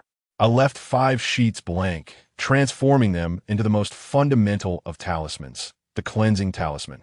After all, the shopkeeper had mentioned that it is normal for novices to encounter failures in crafting talismans hundreds of times. Therefore, if I managed to successfully create 5 cleansing talismans after 100 attempts, it could be considered a modest display of aptitude. Perhaps a cleansing talisman? The shopkeeper was momentarily taken aback. Observing me, he recalled my previous purchase of materials for crafting flying swords. His expression shifted to one of astonishment as he incredulously asked, Did you actually manage to create 5 talismans from the 100 materials you purchased last time? Although the cleansing talisman is the simplest of the foundational talismans, it is quite remarkable for a complete novice, having never engaged in talisman crafting before, to succeed in producing 5 after 100 attempts. Indeed, I faced numerous failures at first, but after achieving success once, I felt significantly more confident, which led to the creation of these 5 talismans. I replied, "May I inquire, are these talismans of any value?" I was contemplating that I might need to frequently perform in front of others, prompting me to practice my acting skills before the mirror during these days, ensuring that I appeared more natural while embellishing my narratives. "Let me see the talismans." The shopkeeper responded, momentarily at a loss for words. He had not anticipated that I, a foreigner of humble origins, possessed such extraordinary talent for talisman crafting. I placed the talismans on the table, and the shopkeeper immediately picked them up for inspection. As a cultivator, he possessed a certain understanding of talismans. It was evident that these 5 talismans, though the lines were not particularly smooth or fluid and the quality was somewhat lacking, had indeed been successfully crafted without any flaws. The shopkeeper, with a tinge of sentimentality, remarked, "With 100 portions of materials, you could produce 5 talismans, even for the same type of spiritual talisman. This indicates your considerable talent in talisman crafting." However, the cleansing talisman was merely a foundational talisman, lacking significant value and seldom sought after. Pausing for a moment, the shopkeeper continued, "Nevertheless, our Liu family has an incentive program to encourage the younger generation to acquire skills. For such basic talismans, we are willing to purchase 3 for a single spirit stone. Although you are an outsider, you are still eligible for this benefit." The shopkeeper elaborated. Basic talismans hold limited utility, primarily serving everyday purposes, thus their demand among cultivators is minimal, leading to a low price of 3 for a spirit stone. Upon hearing this price, Liu Changsheng had anticipated it, as many first-tier inferior talismans also cost merely 1 spirit stone. At this rate, his flawless crafting skill could yield an impressive profit of 8 spirit stones. However, he could not rely on this method for income. Not to mention that a 100% success rate was rather absurd. To toil for 2 or 3 months for such meager earnings would be akin to reducing himself to servitude. Nonetheless, Liu Changsheng had no intention of profiting from basic talismans. He merely intended to showcase his talent for crafting. Very well, Liu Changsheng placed 3 cleansing talismans on the counter. Subsequently, he retrieved 11 spirit stones and said, "Shopkeeper, could you kindly provide me with 10 stacks of talisman paper and 2 boxes of spirit ink? Additionally, please give me those 5 talismans. I will compensate you with 2 spirit stones." The shopkeeper, recognizing Liu Changsheng's innate talent for talisman crafting, was more than willing to accommodate him. Though aged, he still had descendants. If Liu Changsheng were to truly become a talisman master, it might benefit him in the future. "Thank you, shopkeeper." Liu Changsheng expressed his gratitude, placing the remaining 2 talismans on the counter and retrieving 1 spirit stone. The shopkeeper accepted the talismans and spirit stone, handing Liu Changsheng the 10 stacks of talisman paper and 2 boxes of spirit ink. "Thank you again, shopkeeper," Liu Changsheng reiterated before turning to leave. Remarkable indeed. It is a pity he is not a scion of the Liu family, the shopkeeper sighed, watching Liu Changsheng depart. Had he been of the Liu lineage, with such talent in talisman crafting, the family would surely invest resources into nurturing him.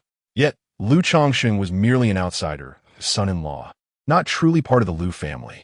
Later that night, after the events had transpired, Liu Changsheng gazed at the exquisite figure upon the grand bed. Sitting up, he retrieved a cleansing talisman from the bedside and clapped it against himself.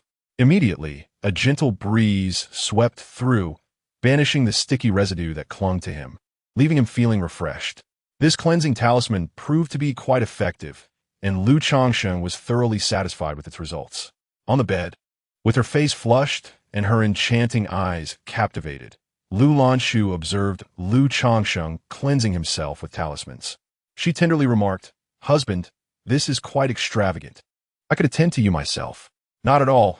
These are merely drawn by myself, and hold little value," Liu Changsheng replied, waving his hand dismissively.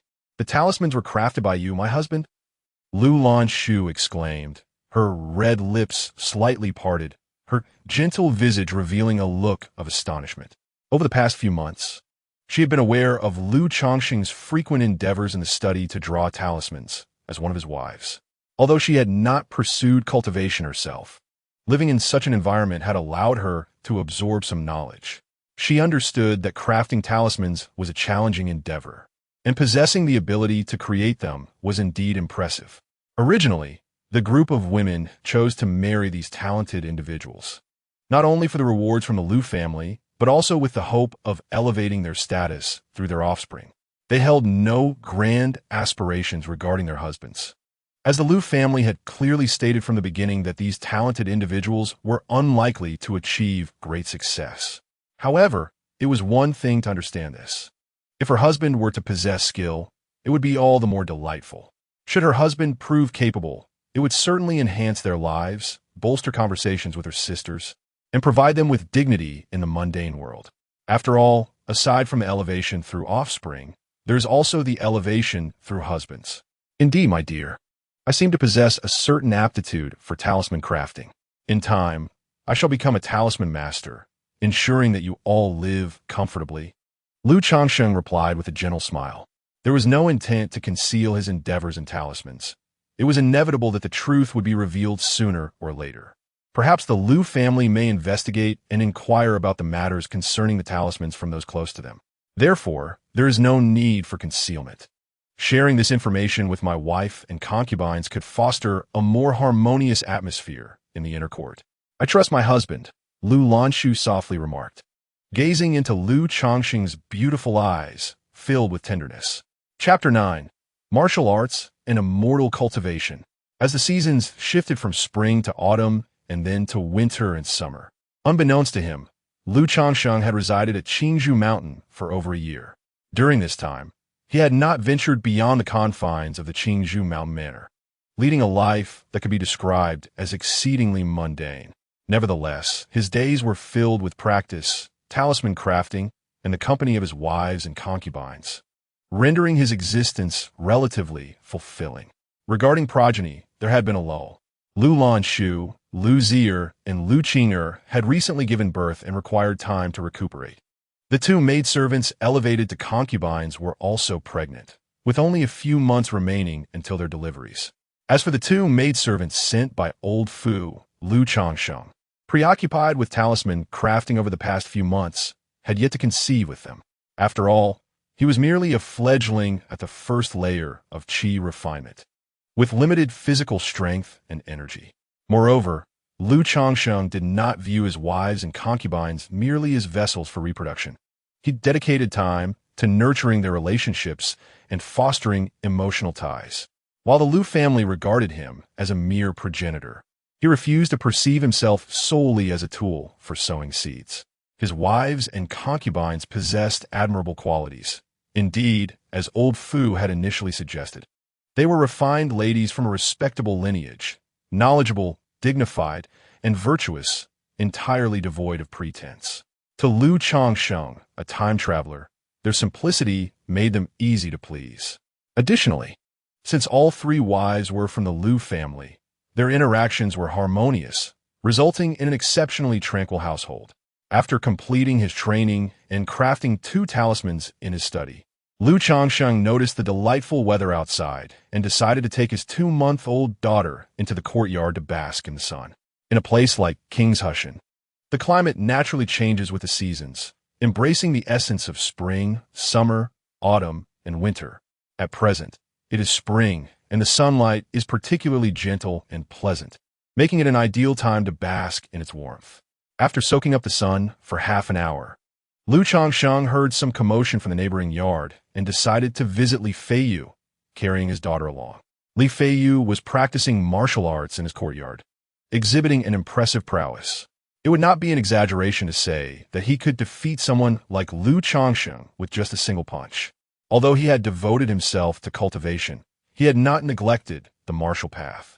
Upon seeing Lu Changsheng arrive, Li Feiyu ceased his practice, wiped the sweat from his brow with a towel, and casually remarked, "I heard you have been busy practicing talisman crafting. What brings you to my humble abode?" Just keeping myself occupied, Lu Changsheng replied with a smile. Their amicable relationship, coupled with the proximity of their homes, allowed for frequent exchanges. Indeed, his wife often chatted with Li Feiyu's wife. Thus, it was only natural that Li Feiyu was aware of Lu Changsheng's endeavors in talisman crafting. How is your practice going? I've heard that talisman crafting can be quite costly. Li Feiyu moved to the stone table in the yard, poured himself a cup of brewed tea, and continued the conversation. Not too bad. There's a glimmer of hope, Lu Changsheng said. I don't aspire for greatness. I merely wish to acquire a skill that can sustain my family. He took a seat and added, while their friendship was strong, certain personal matters were not meant for disclosure. His outward expressions remained consistent. That is quite commendable. Having a skill to rely on will ensure you can find your footing wherever you go in the future. Li Feiyu nodded in agreement, pouring a cup of tea for Lu Changsheng as well. What are your plans? The Lu family cannot allow you to continue like this indefinitely, can they? Lu Changsheng took the cup of tea and delicately sipped it. Among the 12 celestial seedlings who initially joined the Lu family, all have given birth except for Li Feiyu, who remains childless. It is even rumored that his wife is still untouched. The Qiang heart method I practice prohibits me from breaking my chastity before reaching the innate stage. I have explained this to Uncle Fu, so the Lu family will not pressure me for the time being, Li Feiyu stated.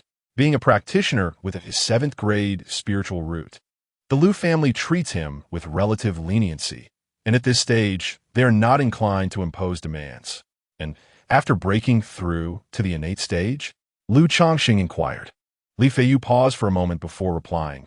Since I have signed the contract and utilized the resources of the Lu family, I, Li Feiyu, will naturally honor my commitment.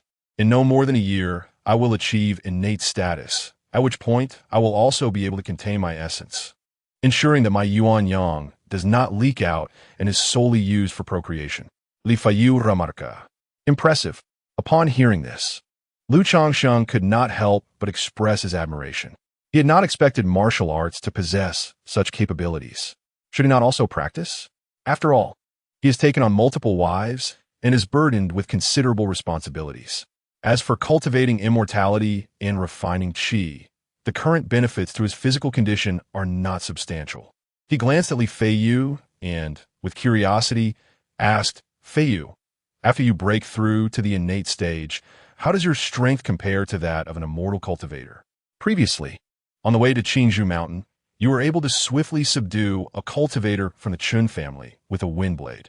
It is said that a master of martial arts should possess the capability to confront a cultivator in combat. However, the specifics elude Lu Changsheng, for he has yet to witness the true prowess of a martial arts expert. His only encounter with a cultivator was a singular occasion.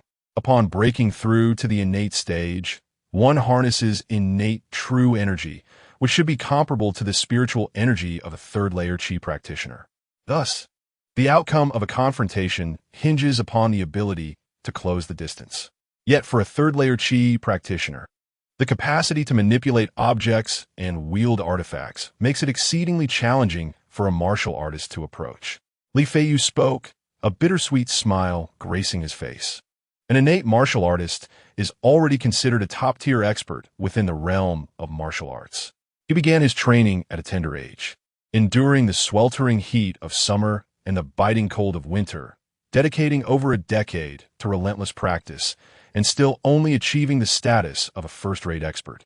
It was only during this past year at the Lu family, consuming spiritual rice and being nourished by spiritual energy, that his martial cultivation progressed so swiftly, allowing him to break through to the innate stage. In contrast, a cultivator at the third layer of qi is already on par with an innate master, rendering any comparison between the two fundamentally flawed. His persistence in martial arts, despite the evident disparity, stemmed from years of dedication and a lingering attachment. Lu Changsheng nodded, grasping the concept. An innate master and a third-layer qi cultivator can be likened to a warrior and a mage, respectively, should the warrior manage to close the distance. Victory remains possible. However, if he fails to do so, he risks becoming an easy target. Nevertheless, it is clear that for an innate martial artist, approaching a cultivator is an arduous task. After all, if the cultivator possesses artifacts and potentially other means such as magical robes or talismans, how could a martial artist hope to contend? Is there any realm above the innate stage? Changsheng glanced at his daughter in his arms and continued his thoughts. He suddenly considered that if his child lacked a spiritual root, she could still be sent to practice martial arts.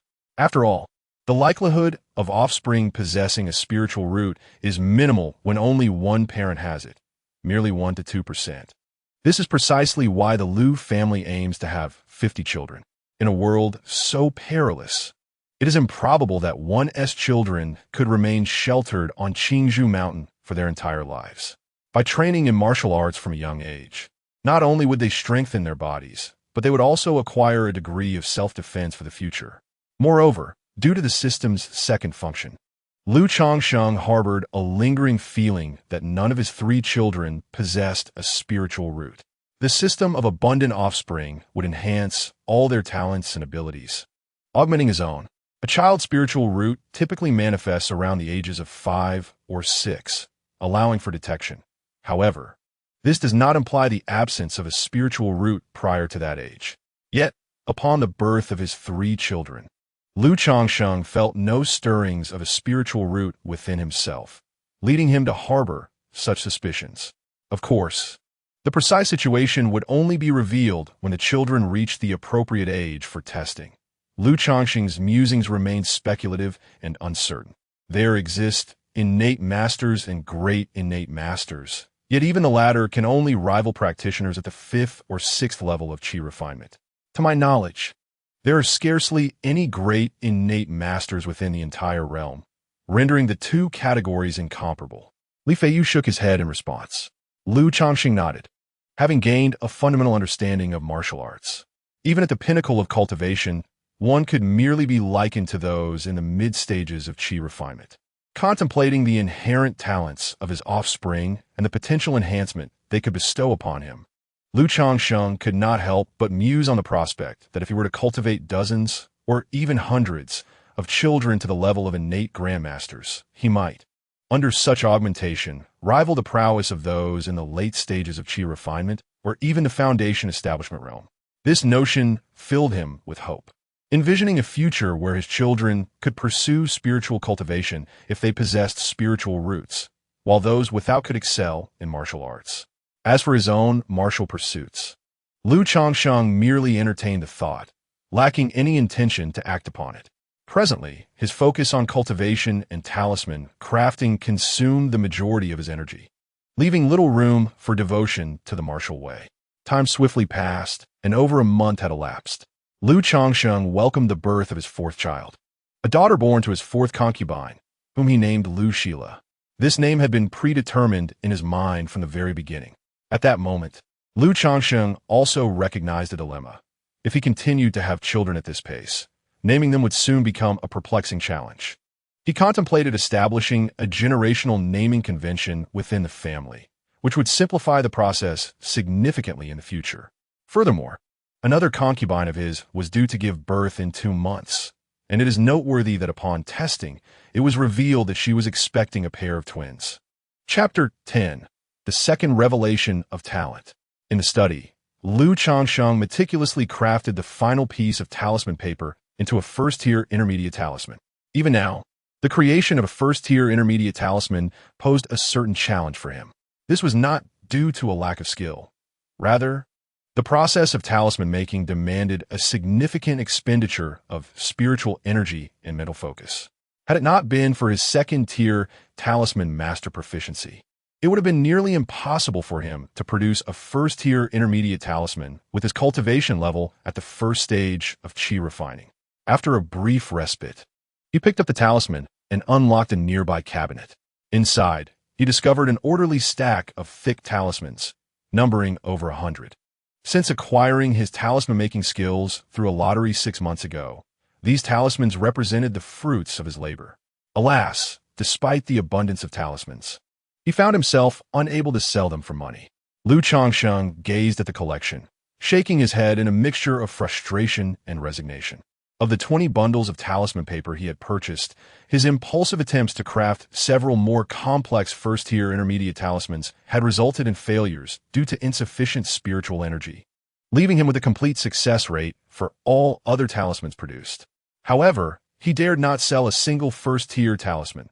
They remained untouched, gathering dust in the cabinet. After all, the last time he had taken just 5 basic cleansing talismans to the treasure pavilion, the shopkeeper had displayed a look of astonishment. If he were to present first-tier talismans, it would surely attract the attention of the higher-ups in the Liu family. As for discreetly selling them elsewhere, that was hardly a feasible option. Not only would he need to request permission from the Liu family before leaving Qingzhou Mountain, but the thought of venturing alone to the Immortal Town's market to sell items filled Liu Changsheng with trepidation. In the realm of cultivation, there exists no semblance of law. What should one do when confronted with bandits who rob and commit murder? After all, he is merely a novice at the first stage of qi refinement. Lacking any learned spells, he is only slightly more agile than an ordinary person, relying solely on talismans for self-preservation. Patience is essential. One must proceed with caution. Liu Changsheng took a deep breath, reminding himself that haste is the enemy of success, and prudence is the true path to mastery. He then retrieved the 9 pre-drawn cleansing talismans, 6 purifying garments talismans, and 3 dust-avoiding talismans, making his way to the treasure pavilion. His intent was to exchange these 18 fundamental talismans for spirit stones, while also showcasing his talent in talisman crafting. "Excuse me, could you assist me in exchanging these talismans for spirit stones?" Upon arriving at the treasure pavilion, Liu Changsheng called out to the shopkeeper, placing the 12 basic talismans upon the counter. "Goodness, you have crafted 18 talismans this time?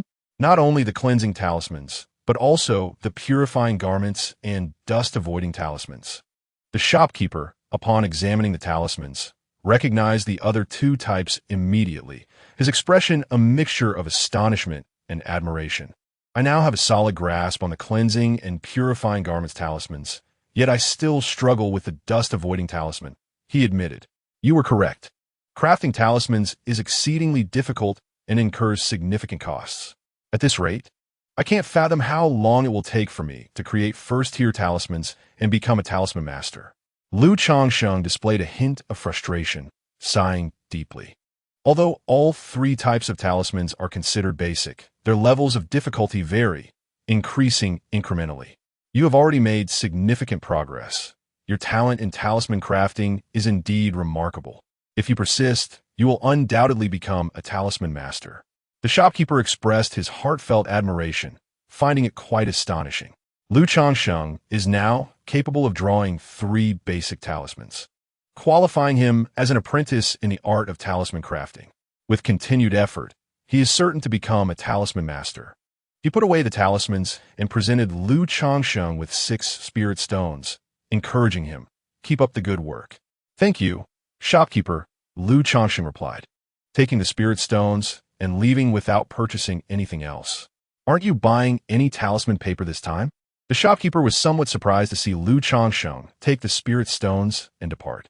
Previously, the talisman brush had worn down to the point of being unusable, so he intended to wait until he had more spirit stones to buy a new one. Liu Changsheng shook his head, a bitter expression crossing his face. Though his demeanor was feigned, his words rang true. The wolf hair talisman brush was said to last for 200 uses, yet in reality, it had become ineffective after about 180 uses. He had relied solely on his second-tier skills to continue crafting talismans with the damaged brush. With his current income of 3 spirit stones a month, even if he saved diligently, he could not afford a new brush unless he sold his cherished robe. However, having worn this robe for so long, he had grown fond of it and had no desire to part with it. The shopkeeper recalled that Liu Changsheng had indeed used that brush for quite some time. After a brief contemplation, he inquired, "Liu Changsheng, what is your current success rate in drawing basic talismans?" "I have become quite familiar with the cleansing talisman and the clothing purification talisman, and I have about 70 to 80% confidence in them.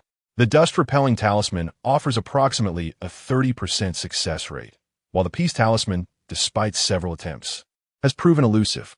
Liu Changsheng pondered the reason behind the inquiry, sensing there must be a purpose. He reflected and responded, noting that the difficulty of the dust-repelling talisman escalates to that of the peace talisman.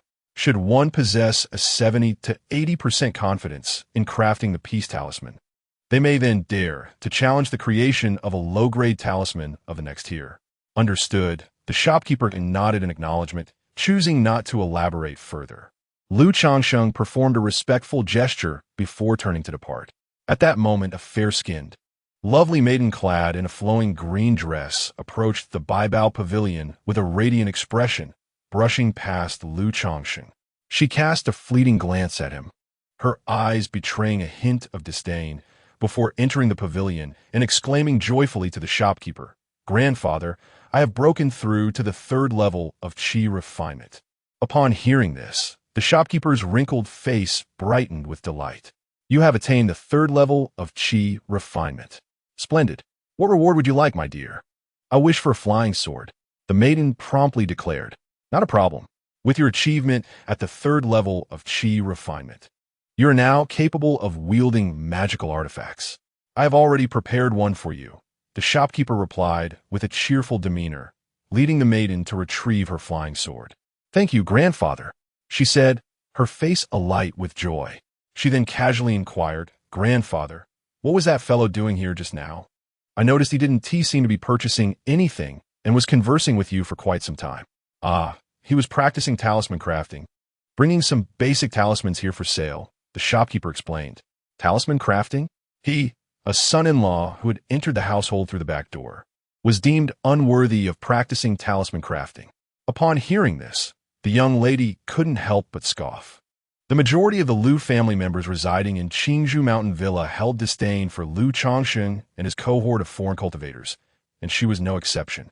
In fact, Changsheng's notorious reputation for marrying multiple wives and fathering numerous children only fueled her contempt.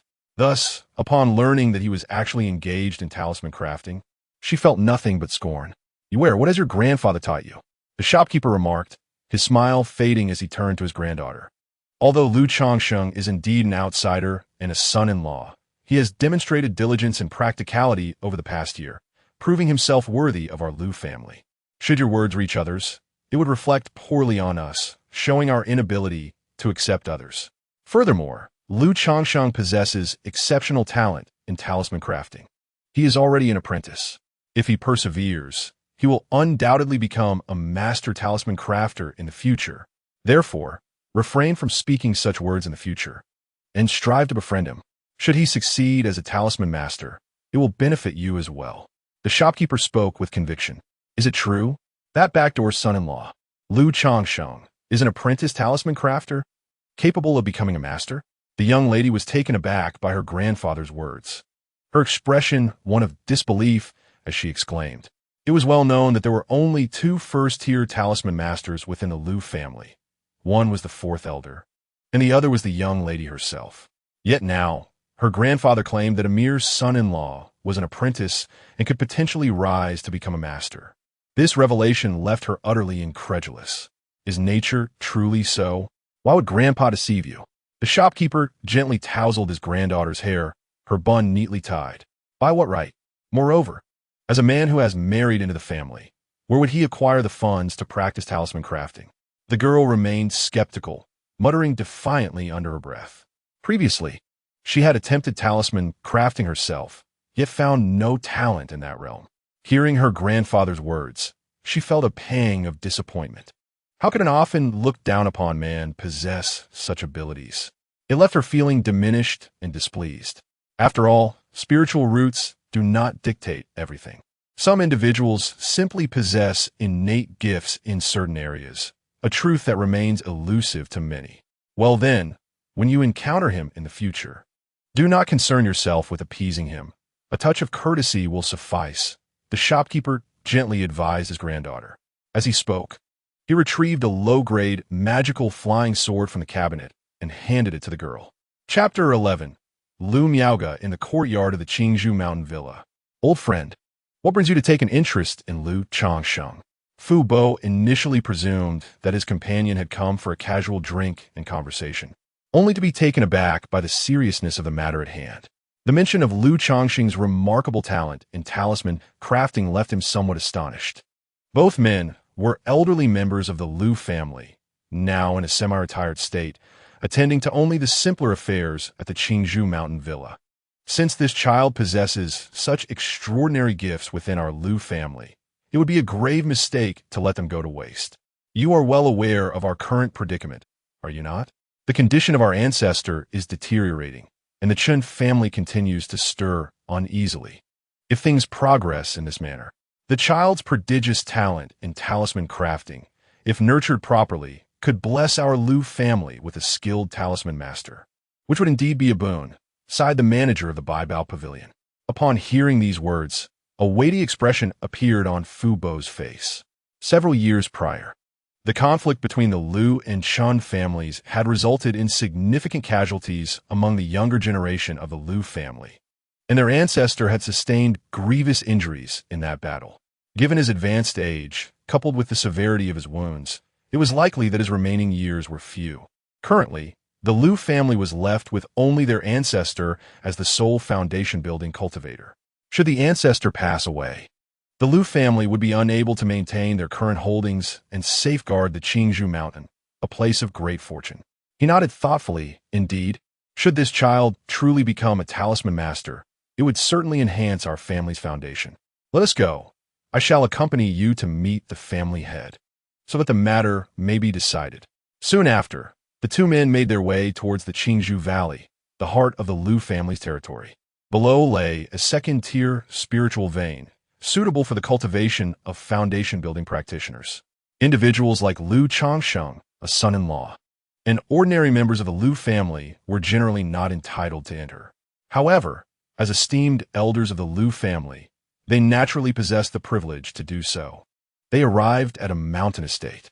Esteemed uncle, is it true that Lu Changsheng possesses remarkable talent in talisman crafting? Lu Yuanding, the head of the Lu family, expressed his astonishment upon hearing the words of the Baibao Pavilion manager. Indeed, esteemed head, approximately 6 months ago, Lu Changsheng purchased a set of talisman crafting materials from Baibao Pavilion, claiming he wished to practice the art. At the time, I paid little heed to it. However, several months later, he managed to create 5 talismans from the 100 sets of materials he had acquired. This time, he crafted an impressive 18 talismans from another 100 sets. Although I am not well versed in talisman crafting, it is evident that this young man possesses an extraordinary gift in this field, the manager of Baibao Pavilion replied, nodding with a tone of admiration. Before this young man joined our Lu family, he had not commenced his cultivation journey and could not have had any prior exposure to talisman crafting. Under such circumstances, he truly deserves the title of prodigy, Lu Yuanding mused thoughtfully. Indeed, Lu Changsheng is quite impressive. Over the past year, he has shown remarkable diligence within our family. While other celestial seedlings are often reluctant to bear offspring, Lu Changsheng has already fathered children with 5 of our women, interjected Uncle Fu, who had been listening nearby. Lu Changsheng, hailing from a humble farming background, was fortunate enough to marry before embarking on his journey of cultivation. Now, confronted with such an enticing opportunity, how could he possibly maintain his composure in the presence of feminine allure? Lu Yuanding chuckled lightly, showing little concern. He continued, however, this young man's agrarian origins and his desire to marry and procreate suggest a certain simplicity of character, making him rather amenable to influence. Given his remarkable aptitude for talisman crafting, it would be prudent to consider him as a potential member of the Lu family. Fu Bo, please seek out Miao Ge and have her assess Lu Changsheng's talisman-making abilities to determine their true merit. If, as you have indicated, he is indeed worthy of cultivation, we shall provide him with some guidance. Yet, having been with the Lu family for merely over a year, he has yet to establish a sense of belonging. Thus, we must observe him closely. Lu Yuanding mused thoughtfully. Understood, Master, Fu Bo replied with a respectful nod. On that day, as Lu Changsheng was engrossed in his cultivation, he heard his wife, Lu Lanshu, announce the arrival of Fu Bo and the young lady. He promptly rose and made his way to the hall. In the hall, 2 figures were seated. One was Fu Bo, the steward of Qingzhou Mountain Villa, and the other was a young woman, around 18 or 19 years of age. Her lustrous black hair was elegantly styled, and she wore a gown as pure as freshly fallen snow, with a slender, graceful figure that exuded both elegance and poise. She sat regally in her chair. Her beauty was striking, as clear and pristine as snow, perfectly complemented by her ethereal presence, reminiscent of a Tian Shan snow lotus, sacred and immaculate. The woman before him was none other than Lu Miaoge, whom Lu Changsheng had encountered a year prior at King's Hushan, and whose name he had distinctly remembered. She was indeed the young lady referred to by Lu Lanshu. The woman appeared exactly as she had a year ago, unchanged in the slightest. Lu Changsheng cast a fleeting glance before averting his gaze. With the initial effects of the system now apparent, and having attained the skills of second-tier talisman master, he felt a newfound clarity of thought. He was confident that, through diligence, his future achievements would be remarkable. Unlike their first meeting, when he had regarded her as an unattainable figure, he now approached her with a respectful bow, saying, "Uncle Fu, young lady." A sense of curiosity stirred within him. While it was understandable for Uncle Fu to visit, what business did the daughter of the clan head, the young lady of the Lu family, have here? Typically, someone of Lu Miaoge's status resided in the core area of King's Hushan and would not venture to the outskirts of King's Hushan Manor. Lu Changsheng, I heard from Ague that you have been studying talisman crafting and have become a talisman apprentice? Uncle Fu inquired upon noticing Lu Changsheng's arrival. Ague? Lu Changsheng was momentarily taken aback by the name. It belonged to the proprietor of Bai Baoj. Uncle Fu offered a reminder. The fact that the proprietor of Bai Baoj was named Ague struck Lu Changsheng as peculiar, yet he began to grasp the situation. She must have come due to his demonstrated talent in talisman crafting. He promptly replied, I merely possess a 9th-grade spiritual root and realize the futility of pursuing cultivation. Thus, I thought it prudent to learn a skill instead. Consequently, I have been practicing talisman crafting and am currently able to draw 3 fundamental talismans. Your ability to conceive such thoughts is commendable. Over the past year, I have closely observed your performance here at the Lu family. Thus, my visit alongside the young lady serves the purpose of assessing your talisman crafting skills. If, as Ague has stated, you possess a natural talent for crafting talismans, the Lu family will undoubtedly extend our support and nurture your abilities. With a tone of admiration, Fu Bo expressed these sentiments. Lu Changsheng inwardly acknowledged the truth of this observation. He immediately assumed a grateful demeanor and clasped his hands in respect, saying, Thank you, Fu Bo, and thank you. Young lady, what types of talismans can you currently draw? At that moment, Lu Miaoge, seated elegantly nearby, directed her enchanting gaze towards Lu Changsheng and spoke, her voice flowing like a clear spring, utterly melodious. In response to the young lady, I can currently draw the cleansing talisman, the garment purification talisman, and the dust avoidance talisman. Lu Changsheng replied respectfully. Please demonstrate the garment purification talisman and the dust avoidance talisman for me, Lu Miaoge requested as she rose gracefully, revealing her exquisite figure wrapped in snow-white attire. From her storage pouch, she retrieved a set of talisman crafting tools and laid them upon the table. Certainly, Lu Changsheng replied, pressing his lips together as he approached the table, immediately enveloped by a subtle, fragrant aroma, an essence that belonged to the young lady. He steadied his racing thoughts and grasped the talisman brush on the table. This brush was not the wolf hair brush he had previously purchased. It was a splendid talisman brush, entirely adorned in a lustrous golden hue. The pen's shaft and tip emitted a gentle golden light, with the words Jinju elegantly engraved at the end of the handle. Lu Changsheng recognized at a glance that this was an exceptional talisman brush. Without much thought, the tip of the brush gently dipped into the ink nearby, and he began to draw the purification talisman. At that moment, Lu Changsheng was far from his usual fluid and vigorous style of talisman crafting.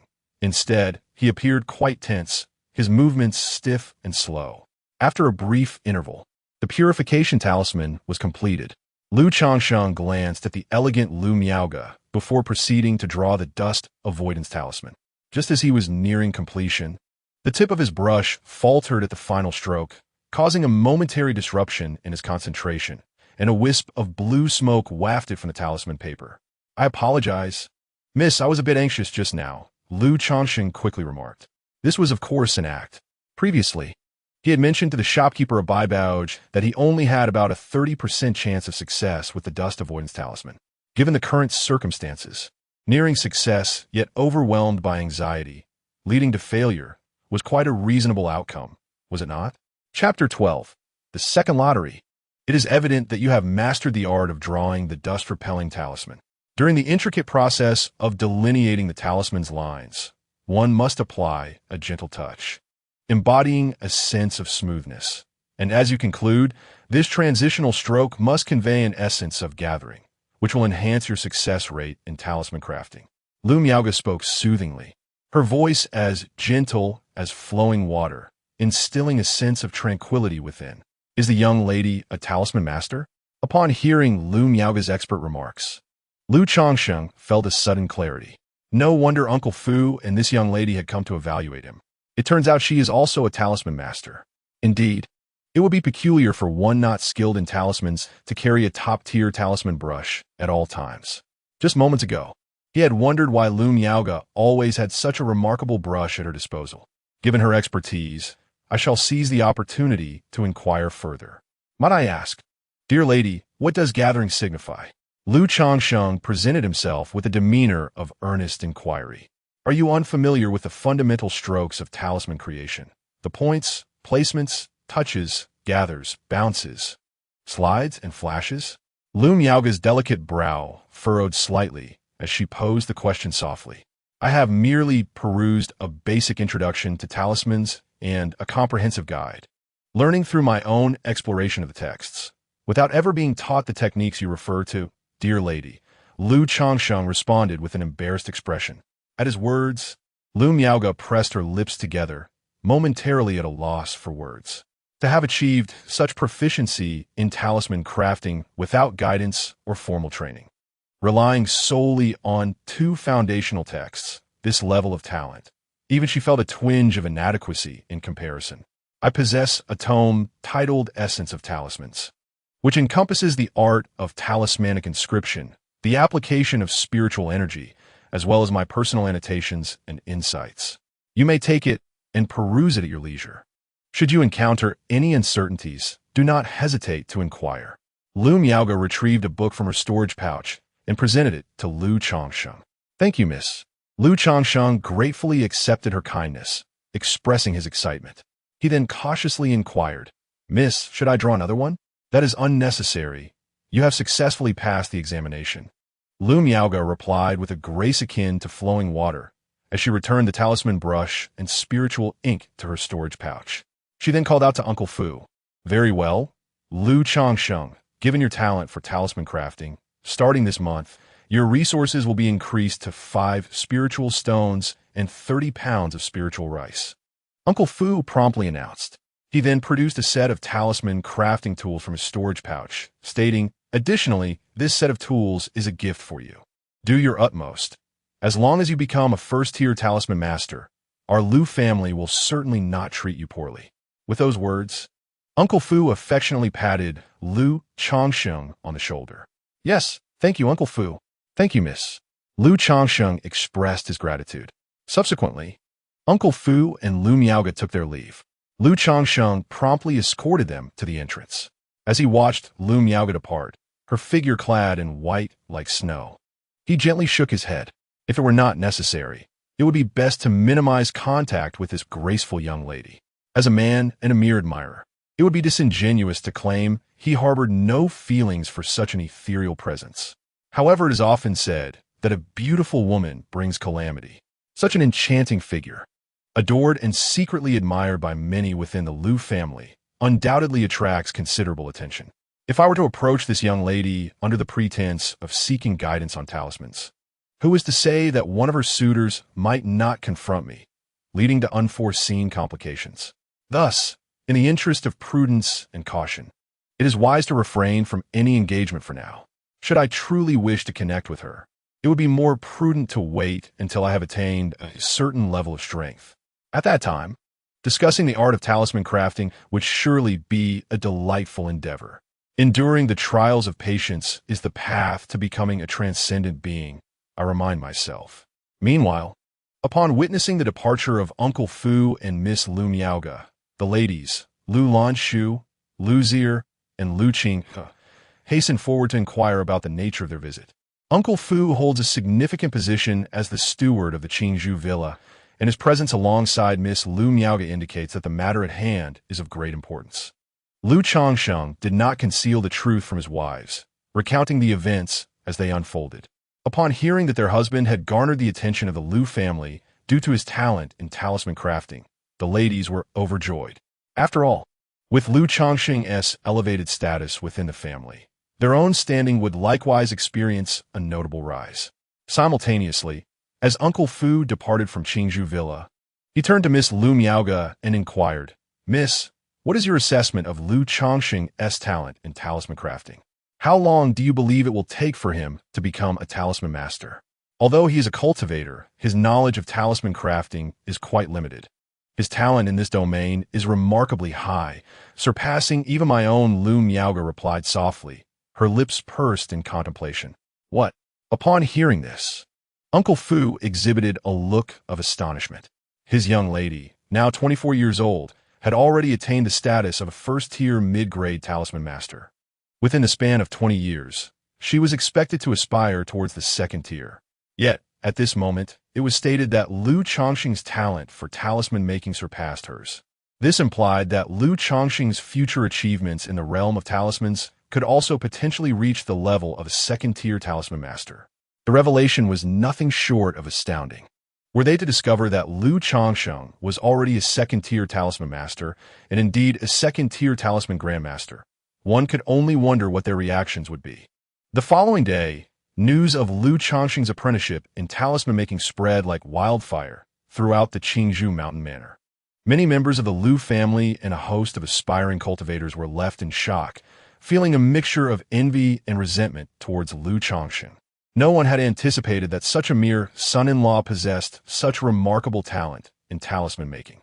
Previously, numerous aspiring cultivators had scoffed at the notion of Lu Changsheng's abilities, dismissing him as a dreamer. However, today a multitude of these aspirants flocked to Lu Changsheng's residence to extend their congratulations and best wishes. Each presented him with a spirit stone as a token of celebration. Li Feiyu also contributed a spirit stone as a congratulatory gift, but Lu Changsheng returned it afterward. Currently, he possessed 5 spirit stones and 30 pounds of spirit rice each month, while Li Feiyu had only 2 spirit stones and 10 pounds of spirit rice. He felt no inclination to accept such a gift. As for the spirit stones from the other aspiring cultivators, he naturally did not return them, relishing the addition of 10 spirit stones to his collection. He also examined the set of talisman-making tools that Uncle Fu had gifted him the previous day. It included a standard talisman brush, one of a slightly superior quality compared to a wolf hair brush, expected to last for 300 to 500 uses. Subsequently, there lay 10 stacks of talisman paper and 2 boxes of spirit ink, their quality akin to those he had previously purchased. If exchanged for spirit stones, it would amount to approximately 60 or 70 stones. This reward, alongside an increase in his remuneration to 5 spirit stones and 30 pounds of spiritual rice, was quite satisfactory. Reflecting on the assistance provided by the manager of the treasure pavilion to both old Fu and the young lady during this endeavor, Lu Changsheng crafted several basic talismans as gifts and made a special trip to express his gratitude. He was not oblivious to the nuances of social etiquette. Meanwhile, just 5 days later, Lu Changsheng's concubine, who was expecting twins, gave birth to 2 boys. Having anticipated this pair of twins, Lu Changsheng did not exhibit excessive surprise. Moreover, having now become the father of 4 children, he found that his earlier feelings of tension and excitement upon the arrival of a child had diminished significantly. He felt markedly more composed. However, upon the birth of the twins, a notification from the system resonated, bringing him a surge of joy. "Ding! Congratulations, host! On the birth of your first set of twins, you have earned 1 lottery chance." The arrival of his first twins seemed to echo the achievements of certain games from his past life. It appeared that by experiencing something for the first time or reaching a specific milestone, one could receive rewards from the system. Upon hearing the system's notification, Lu Changsheng felt a thrill of excitement and pondered briefly. After observing his newborn twins, he retreated to his study and intoned, "System, I wish to draw a lottery." Immediately, a pale red virtual lottery wheel materialized, identical to the previous one.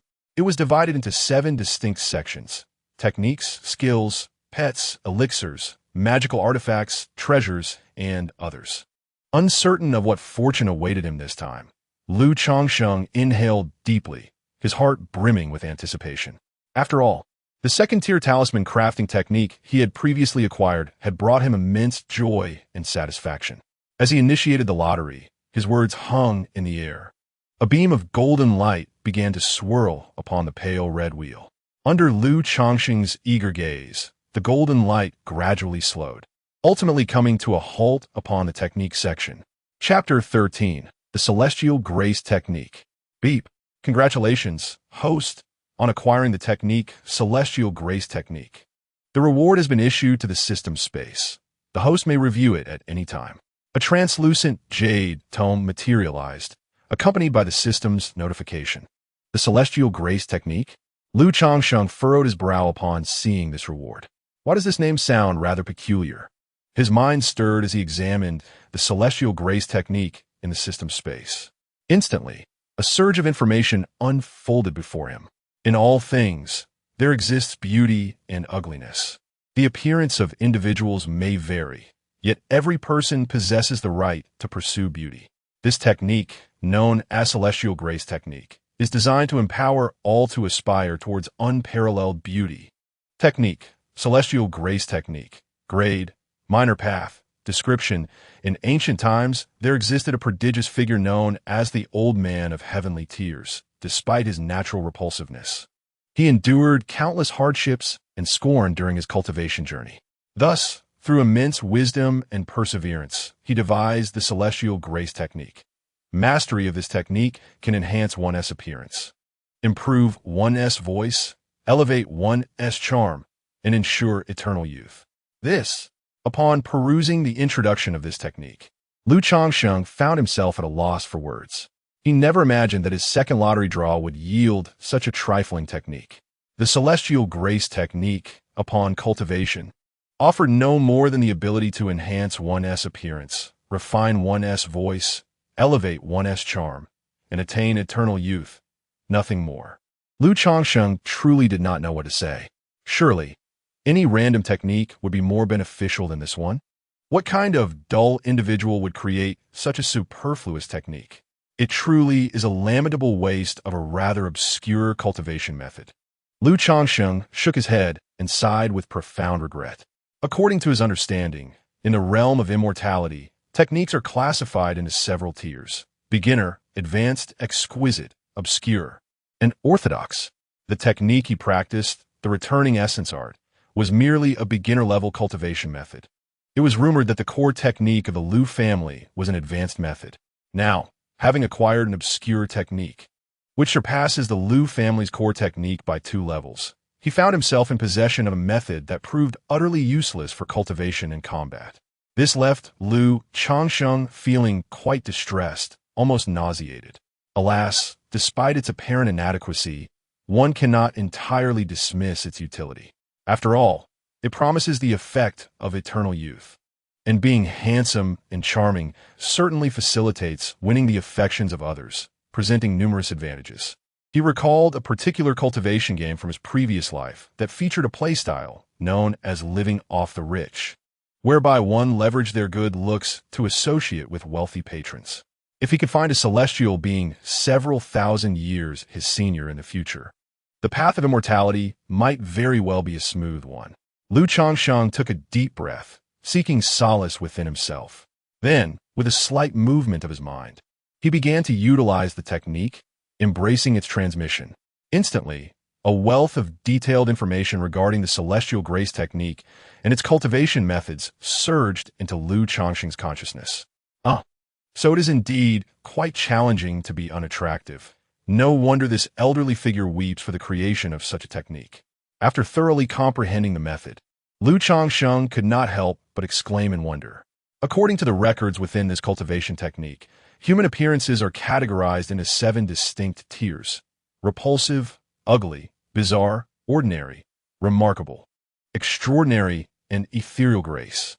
The founder, known as the Old Man of Heavenly Weeping, is described as belonging to the realm of ugly and repulsive. This unfortunate aspect of his appearance subjected him to scorn and adversity throughout his journey in the cultivation of immortality. After all, such a visage naturally evokes distrust, leading people to avoid interaction. In the event of misfortune, suspicion often falls upon him. Some individuals, overly enamored with beauty, deemed his looks so grotesque that they resorted to violence, branding him a tragic figure. In both his previous and current lives, Changsheng cannot claim to possess striking features, nor can he be associated with ugliness. Thus, he finds it challenging to fully grasp the resolve behind the creation of this technique by the Old Man of Heavenly Weeping. However, through contemplation of the technique and an understanding of the founder's emotional journey, he has gained some insight.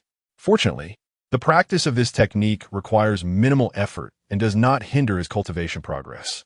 Otherwise, given his current circumstances, dedicating time and energy to such a practice would indeed be unwise. With a soft exhale, Changsheng prepares to cultivate the ethereal grace technique.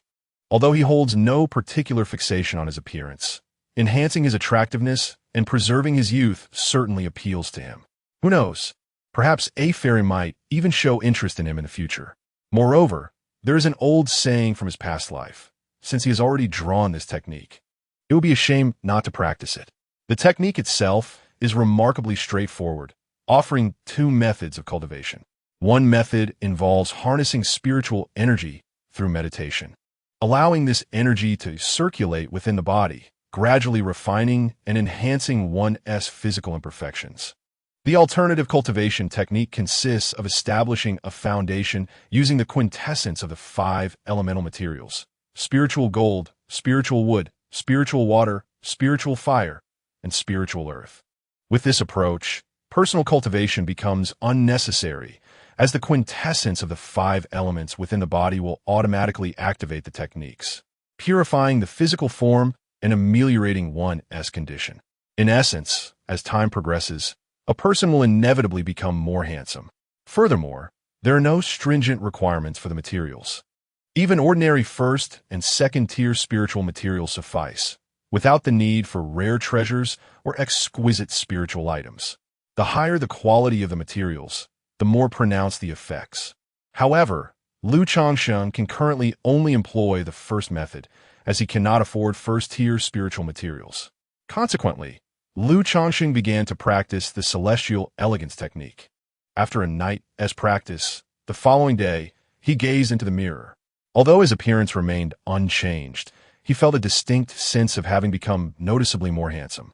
After observing himself for a quarter of an hour, he refrained from further scrutiny, as he was acutely aware that this perception was likely an illusion. It was akin to the feeling one experiences after a run, believing oneself to be slimmer. Moreover, while the celestial elegance technique is classified as a secondary level practice, it does not possess extraordinary powers. It does not transform one from an unattractive visage into an ethereal beauty overnight. Instead, through the practice of this technique, various aspects such as appearance, bone structure, and skin will subtly improve in a favorable direction. However, once these enhancements reach a certain threshold, there will be no further effect. It is not merely a matter of how many levels one ascends to achieve an ethereal disposition. If there were a universal standard for such a celestial grace, and if cultivation invariably led to this singular outcome, would it not reduce individuals to mere templates? A multitude of practitioners resembling one another would indeed be quite awkward, rendering them unworthy of the title of ethereal beings. As time swiftly passes, more than a month has elapsed. With the revelation of his talent for talisman crafting, Changsheng has found his life considerably more comfortable, and his overall well-being has improved. During this month, he made modest efforts, resulting in one of his 2 maidservants, yet to be taken as a concubine, successfully conceiving. Contemplating the arrival of another sister from Fu Bo once both maidens are with child, Changsheng proactively approached Fu Bo to express his desire for concubinage, rather than waiting for Fu Bo to offer. After all, the craft of talismans is secondary. Marrying and bearing children is the true path. Through 2 rounds of system lottery draws, Lu Changsheng has savored the sweetness of success. Upon hearing Lu Changsheng's intentions, Fu Bo fell into silence. Even after a year and a half, other celestial seedlings still exhibit some reluctance towards the matters of marriage and procreation. Yet, Lu Changsheng not only embraced this notion, but actively expressed his intent to take concubines, leaving Fu Bo momentarily speechless. However, after a brief pause, he acquiesced, inquiring about Lu Changsheng's preferences and promising to send 2 maidens shortly. He did, however, caution that with these 2, Lu Changsheng would have already taken 9 wives, and that he could not marry any further. Additionally, due to Lu Changsheng's talent in talisman crafting, Fu Bo offered a few words of guidance. Lu Changsheng ought not to be excessively captivated by feminine charms. Instead, he should devote more attention to the art of talisman crafting. Given Lu Changsheng's evident talent in this domain, coupled with his humble origins, he has demonstrated remarkable progress over the past year and a half. The Lu family has already expressed intentions to embrace him as one of their own. The question of whether to father 50 offspring has become less significant. Should Lu Changsheng become ensnared by distractions of the heart, neglecting his rightful pursuits and jeopardizing his potential, it would not bode well for his overseer when the time comes for accountability. Naturally, Lu Changsheng wholeheartedly agreed, believing that 9 would suffice. If he were to conceive 1 each year, 9 could indeed be born within a decade. 10 days later, Fu Bo presented Lu Changsheng with 2 young maidens from the Lu family, as promised, to serve as his concubines. Alongside them, 4 matrons were dispatched to cater to Lu Changsheng's household, attending to laundry, cooking, and childcare. Upon seeing the 4 matrons, aged between 40 and 50, Lu Changsheng let out a deep sigh, feeling rather affronted. Previously, the servants sent to assist him had been youthful maidens. Now, they had transformed into older women. It appeared that these truly were the last 2. Chapter 14. The second layer of Qi refinement. Half a year later, within the confines of the training chamber, Lu Changsheng awoke from his meditative state, his robe billowing as if caught by an unseen wind. He expelled a breath of impure energy, a smile gracing his countenance. After a rigorous period of 1 year and 4 months of arduous cultivation, he had finally transcended from the first layer to the second layer of Qi refinement. The protracted duration was largely due to his endeavors in procreation and talisman crafting. Otherwise, given his current resources of 5 spirit stones per month, supplemented occasionally by the purchase of spiritual tea and vegetables, he could have achieved a swifter breakthrough.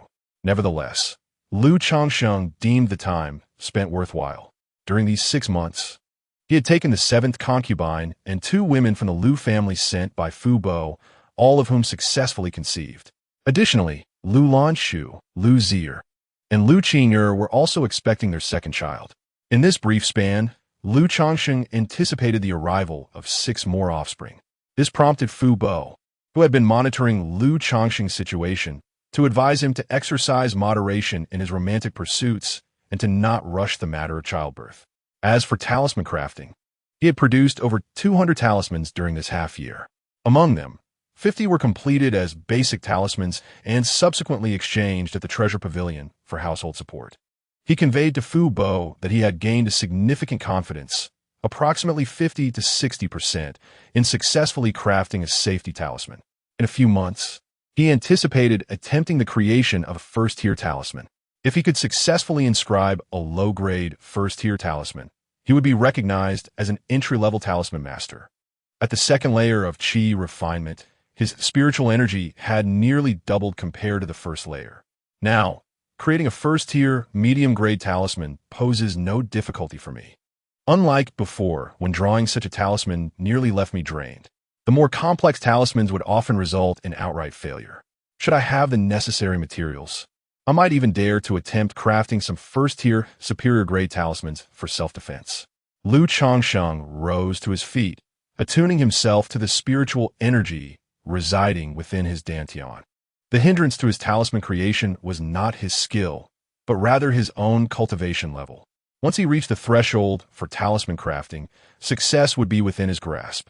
However, with the current tools and materials at his disposal, he could only produce first-tier medium-grade talismans and was yet unable to attempt the superior grade. Even with a fully developed second-tier talisman crafting skill, the lack of materials rendered him powerless, akin to a skilled cook unable to prepare a meal without ingredients. Purchasing high-grade talisman materials from the Baibao Pavilion was not an option, as he lacked the means to justify such an expense. I can also begin to practice spells now. Changsheng mused. Otherwise, aside from talismans, I possess no other means of defense. He had yet to cultivate any spells, apart from using talismans. He had virtually no combat capability. On the path of cultivation, conflicts and battles are inevitable, even if Changsheng wished to avoid strife. Desiring only a tranquil life of marriage and children, troubles would inevitably arise. Relying solely on evasion to navigate his journey safely is nothing but self-deception. Nevertheless, there is no need for haste. As long as I remain within the Liu family, I am unlikely to encounter immediate danger. With a shake of his head, Changsheng exited the training room to spend time with his children, seeking relaxation and joy. As Changsheng cradled the child in his arms and stepped into the courtyard, he noticed Li Feiyu approaching. Playfully, he encouraged his eldest son, "Come, call Uncle Li." However, the child, barely over a year old, could only babble indistinctly. "Congratulations on breaking through to the second level of qi refinement, Changsheng," Li Feiyu remarked, offering his felicitations. Residing next door to Changsheng, he had just been practicing martial arts in the courtyard when he sensed the fluctuations of spiritual energy emanating from Liu's direction, indicating his breakthrough. It was about time for a breakthrough, Changsheng replied with a cheerful demeanor. Li Feiyu, possessing a 7th-grade spiritual root, dedicated himself to cultivation, eschewing distractions of romantic pursuits, and had achieved the second level of qi refinement 6 months prior. "Changsheng, I can't help but notice that you appear considerably fairer and more attractive than before. What have you been up to?" Li Feiyu commented, his gaze fixed on Changsheng, who was holding the child. Although they lived next door, they only managed to meet every month or two. "Oh, really?" Changsheng paused slightly upon hearing Li Feiyu's observation. He quickly surmised that it must be the effect of his cultivation of the celestial grace technique.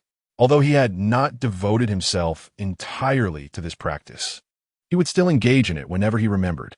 While the process of cultivating qi did have a cleansing effect, the initial stages did not significantly enhance one's appearance or skin complexion.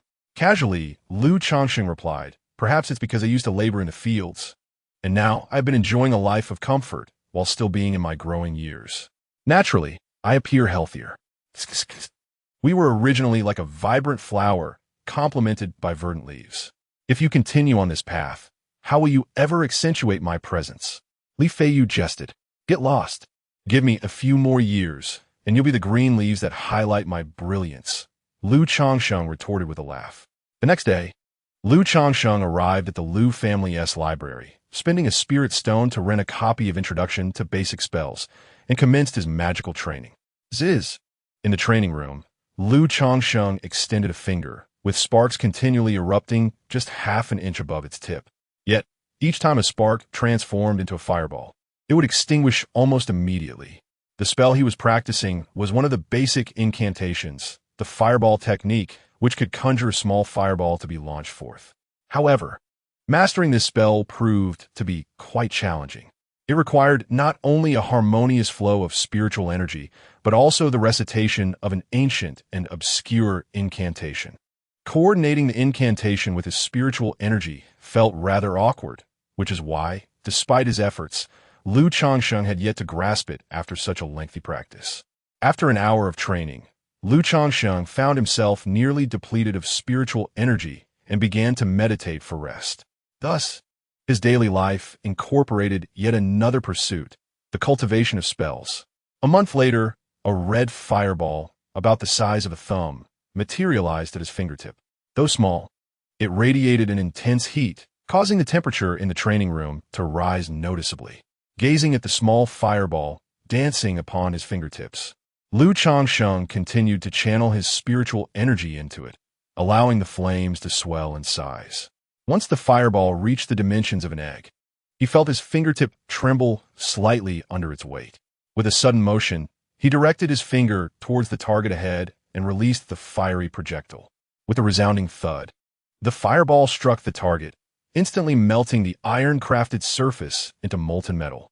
It was no wonder that Fei Yu remarked that innate martial prowess could only be likened to the third layer of qi refinement. Before such a fireball, no matter how skilled one might be in martial arts, a direct hit would undoubtedly spell doom. Observing the formidable power of the fireball technique, Lu Changsheng felt a wave of introspection. He recalled the earlier confrontation between the Lu and Chun families on the road to Qingzhou Mountain. The speed at which both sides unleashed their spells far surpassed his own, with the ability to cast multiple fireballs, water arrows, and wind blades simultaneously, rendering defense nearly impossible. Yet, the complexity of these spells was daunting.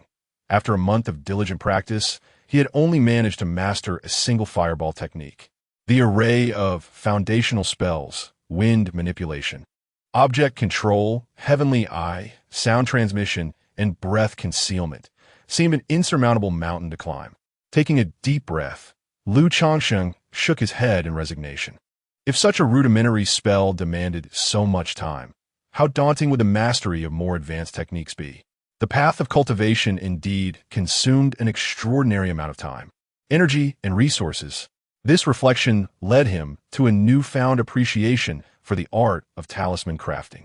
Understanding why such a skill was so coveted, not merely due to its inherent difficulty, but because cultivation itself was an arduous endeavor that required immense dedication and wealth.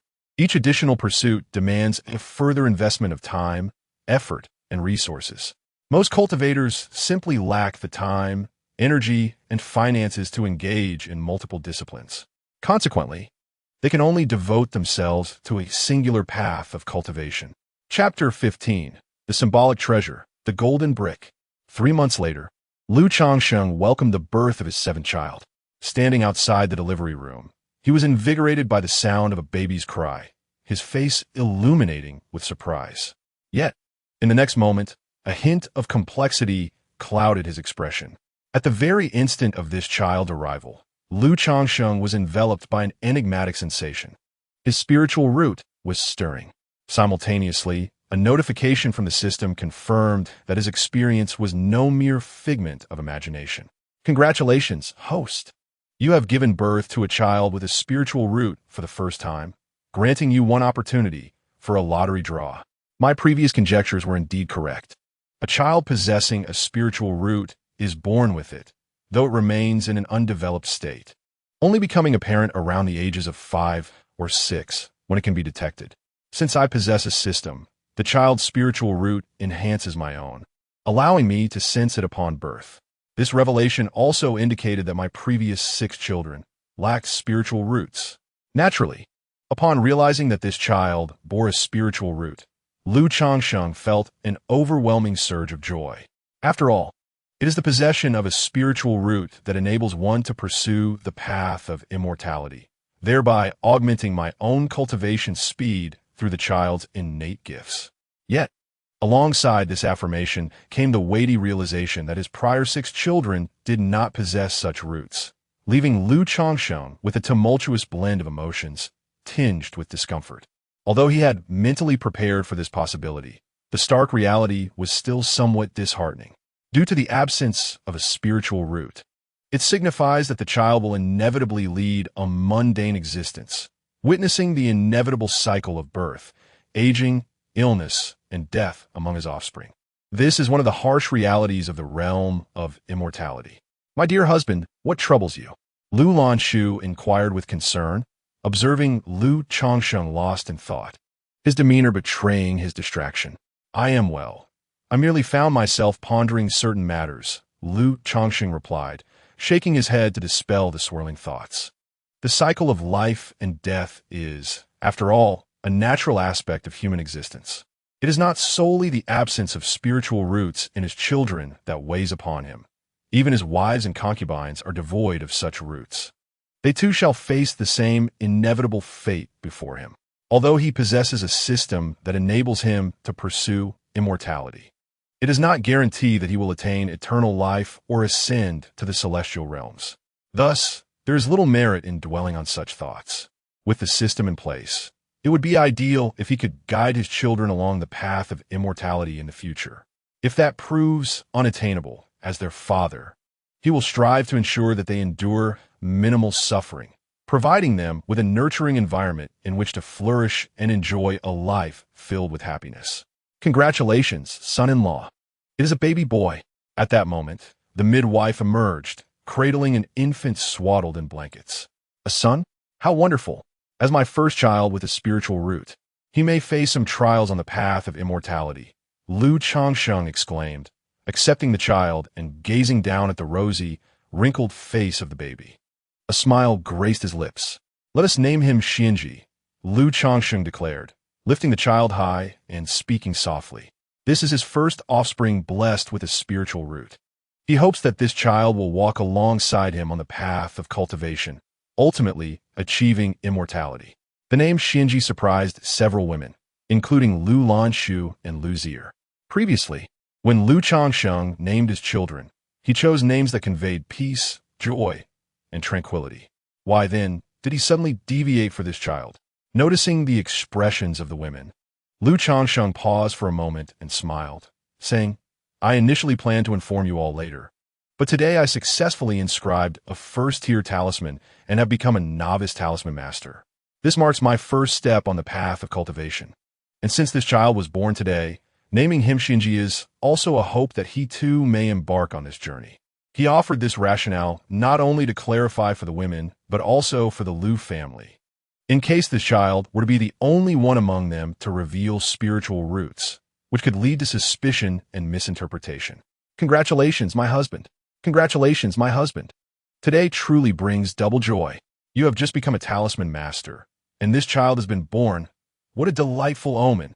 Upon hearing this, the women's faces lit up with joy as they congratulated Lu Changsheng. Having been influenced by their surroundings, they had gained considerable understanding of talisman crafting. They realized that their husband's status as a novice talisman master would significantly elevate his standing within the Lu family, and, consequently, their own status as wives would rise as well. The entire family, brimming with joy, entered the delivery room to visit the new concubine who had just given birth to the child. This concubine was named Lu Yuzhu. Upon hearing the news of Lu Changsheng becoming a talisman master in the name of his son, there was immense joy. After a brief exchange of pleasantries, the group departed from the delivery room. Lu Changsheng entrusted the child to Lu Lanshu and proceeded to the study, ready to commence his third round of drawing lots. System. I wish to draw. The familiar lottery wheel awaited him. Having experienced 2 previous draws, Lu Changsheng felt a twinge of nervous anticipation as he gazed at the wheel. I hope it doesn't present me with another celestial grace technique. I desire something truly beneficial. He silently prayed, then intoned, commenced the draw. Instantly, a beam of golden light began to whirl upon the pale red wheel. Under Lu Changsheng's hopeful gaze, the golden light gradually slowed, ultimately resting on the treasure section of the draw. Ding! Congratulations, host! You have acquired the talisman Treasure Golden Light Brick. The reward has been issued to the system space.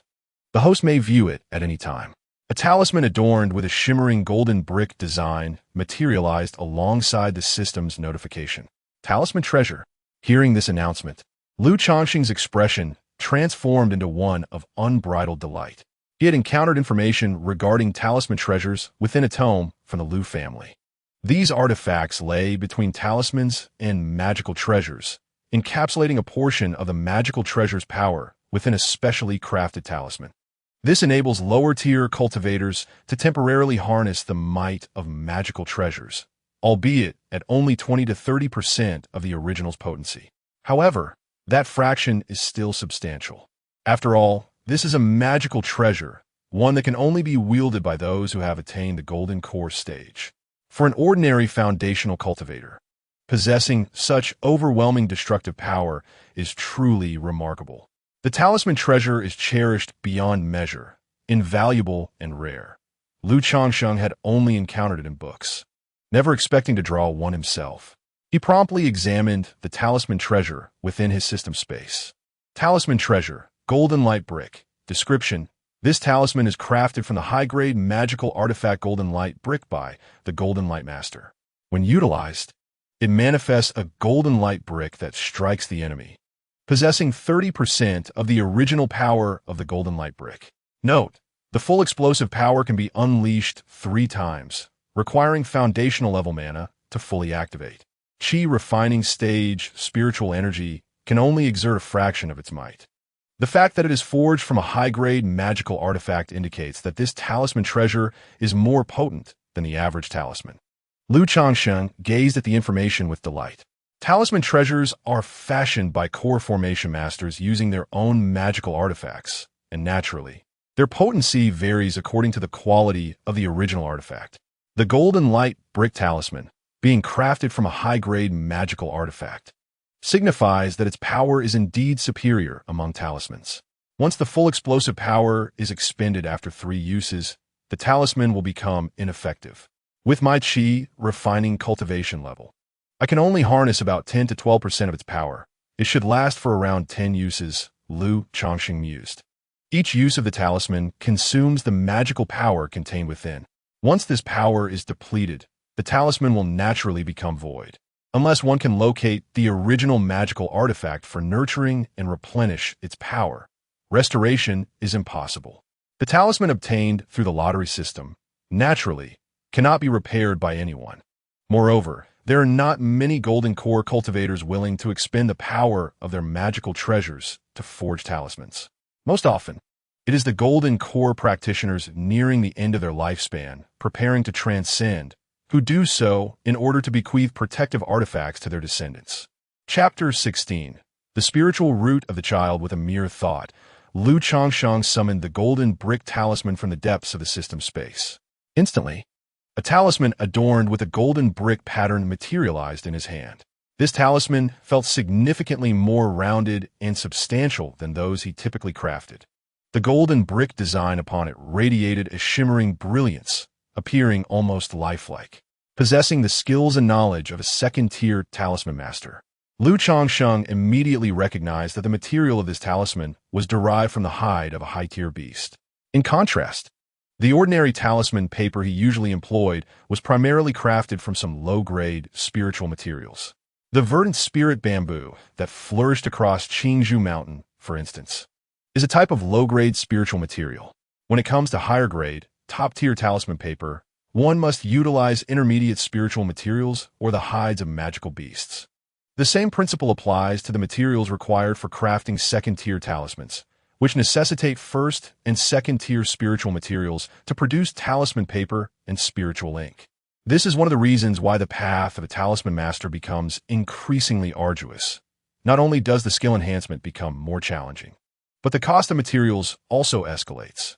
To refine one's craft, one must continually invest in this seemingly bottomless pit of expenses. With this talisman in hand, I have secured a trump card, an assurance of survival when faced with adversaries below the foundation establishment stage. Changsheng carefully stowed the talisman away. Even if its power could only be partially unleashed during the Chi refining stage, it sufficed for his current needs. Just as the diminished might of a nascent soul master's treasure could easily overwhelm a foundation establishment cultivator, so too would his use of this talisman allow him to decisively overpower those at the Chi refining stage. Tomorrow, I shall inform Master Fu that I am capable of crafting a low-grade first-tier talisman.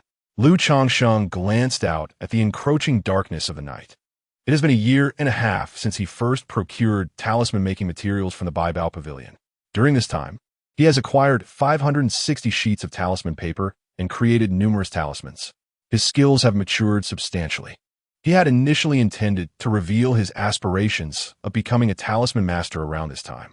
Today, with the recent matters concerning his son, Lu Xianji, he shared this with his wife and concubines, rendering any further delay unnecessary. As he contemplated his son, Lu Xianji, a thought struck him regarding his spiritual root. It was at the moment of his son's birth that he felt a mysterious stirring within him. However, since then, he has not experienced any significant sensations. He pondered the nature of his son's spiritual root and the extent to which his own might have transformed under the influence of his son's innate talents.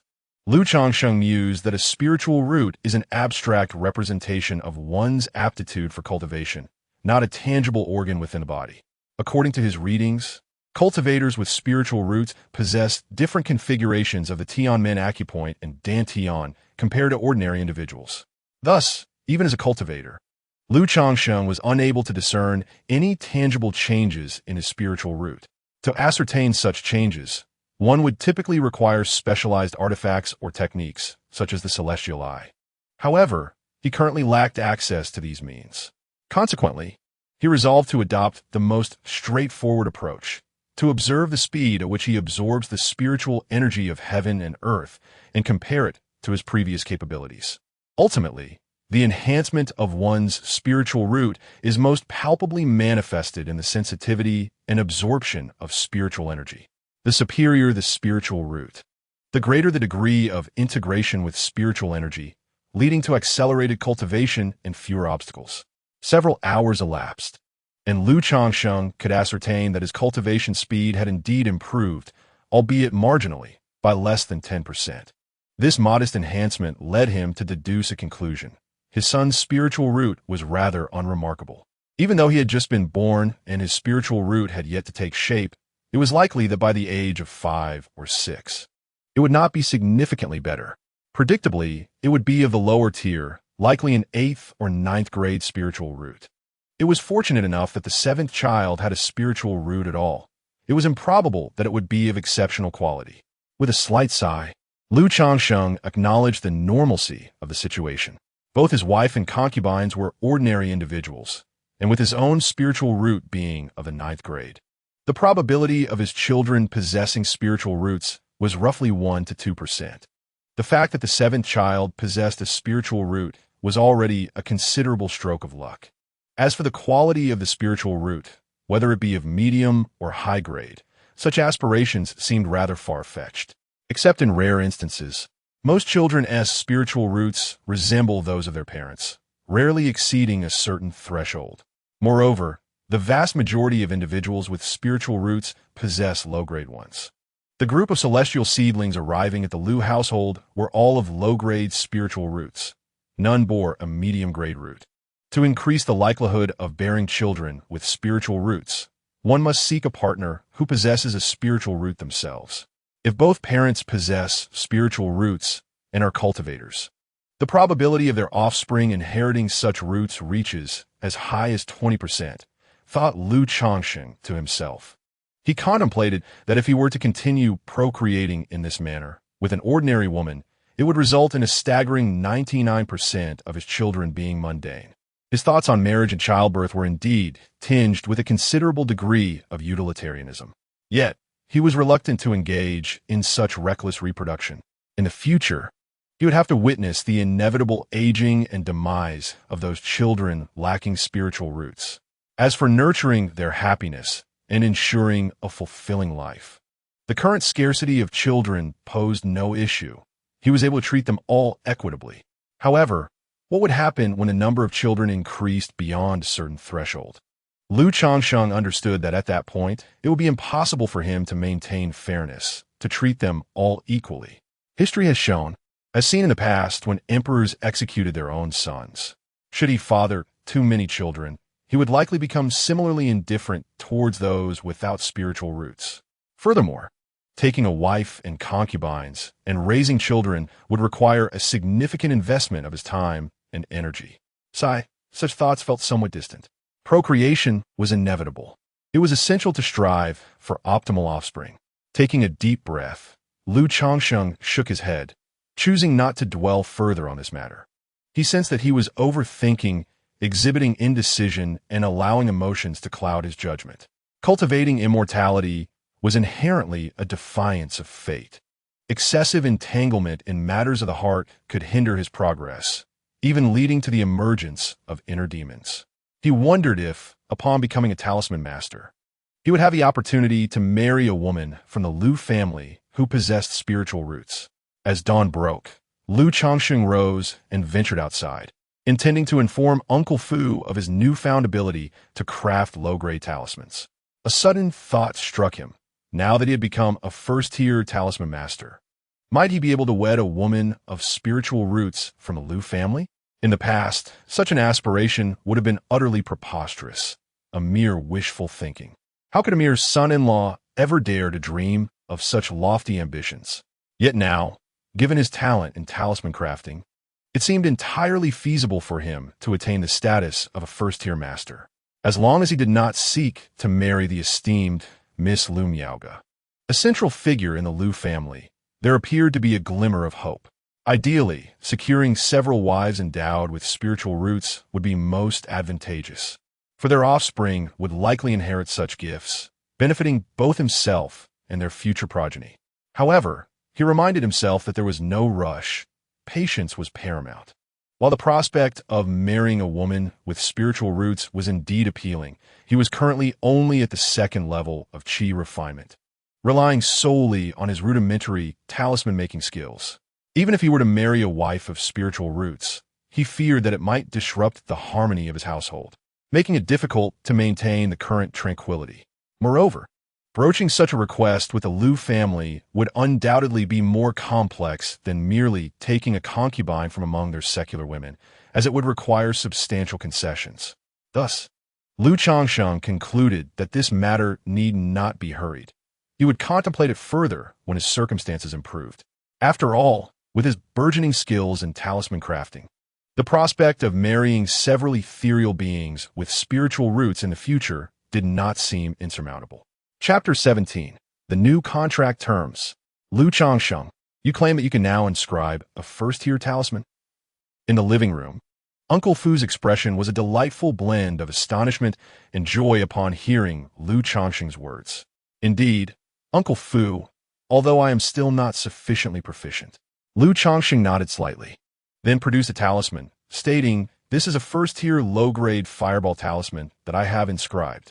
This talisman was distinctly different from the ones Lu Changsheng typically crafted. The lines upon it appeared somewhat jagged, lacking fluidity, yet it was undoubtedly a success. It is indeed a first-tier talisman, the fireball talisman. Splendid, splendid. You should return to rest now. I shall report this matter to the family head. Rest assured, having become a first-tier talisman master, the Lu family will certainly not neglect you. Uncle Fu examined the talisman for a moment, confirming its authenticity before exclaiming with joy, "Yes, thank you, Uncle Fu." Lu Changsheng offered a slight bow in farewell, returning home to await the outcome. Lu Changsheng was in the courtyard, playing with his children. The older ones were now walking, merrily darting about the yard with exuberance. At that moment, the sound of a bell chimed through the air. Someone had arrived. Upon opening the courtyard door, 3 figures stood at the entrance. Uncle Fu, the family head Lu Yuanding, and the eldest daughter of the Lu family, Lu Miaoga. Upon seeing the 3, Lu Changsheng immediately understood their purpose. It concerned his recent achievement of becoming a first-tier talisman master. He was astonished that merely a day had passed, and the family head had come in person. "I have met the family head, the eldest daughter, and Uncle Fu." Lu Changsheng hastily cupped his hands in greeting, inviting the 3 individuals inside and leading them to the grand hall. He gestured for his wife to take the children to the backyard. "They must be your offspring. They can walk now," remarked Lu Yuanding, his demeanor refined and handsome as he observed the children in the courtyard. "Indeed, esteemed head of the family." Lu Changsheng replied with a nod. "Do not feel constrained, Changsheng. You have been a part of the Lu family for over 2 years now," Lu Yuanding continued, assuming the role of a familial elder, addressing Lu Changsheng with a newfound familiarity. Reporting to the head of the family. "I have been with the Lu family for 2 years and 4 months, Lu Changsheng stated. "Time flies, does it not? Before one realizes, over 2 years have elapsed. Have you found your time here to be satisfactory?" Lu Yuanding inquired further. Aside from his initial concerns regarding the immortal seedlings and 2 visits to the Qingzhou mountain villa, he had largely refrained from visiting thereafter. "Thank you, head of the family. My time here has been quite pleasant, and Uncle Fu has taken good care of me," Lu Changsheng responded. Yet, internally, he could not help but reflect on his own maturity at 20, feeling as though he were still being treated like a mere 3-year-old. and he yearned for something more substantial.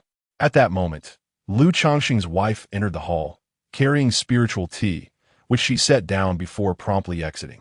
Changsheng, I have heard from Uncle Fu that you are now capable of crafting first-tier low-grade talismans, Lu Yuanding said, taking a sip of the tea and steering the conversation towards the matter at hand. Indeed, head of the family, through diligent practice over this period, I have mastered the art of drawing fireball talismans, Lu Changsheng affirmed. The current success rate remains modest, only around 10 to 20%. Lu Changsheng spoke thusly. It is often said that the beginning is the most challenging. In just over a year, you have honed your talisman crafting skills to this level, achieving the status of an entry-level talisman master. That is already commendable. Please demonstrate your abilities for me. Just in time, Miao Ge has also arrived and can offer her guidance. Lu Yuanding spoke in a gentle tone.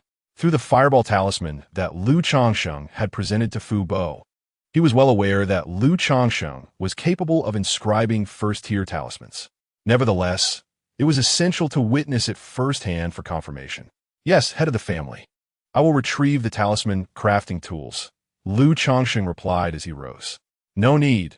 I have them here, interjected Lu Miaoge, standing up to produce a set of talisman crafting tools. Her voice remained as soft and gentle as water, enveloping those present in a refreshing warmth. Thank you, Mississippi.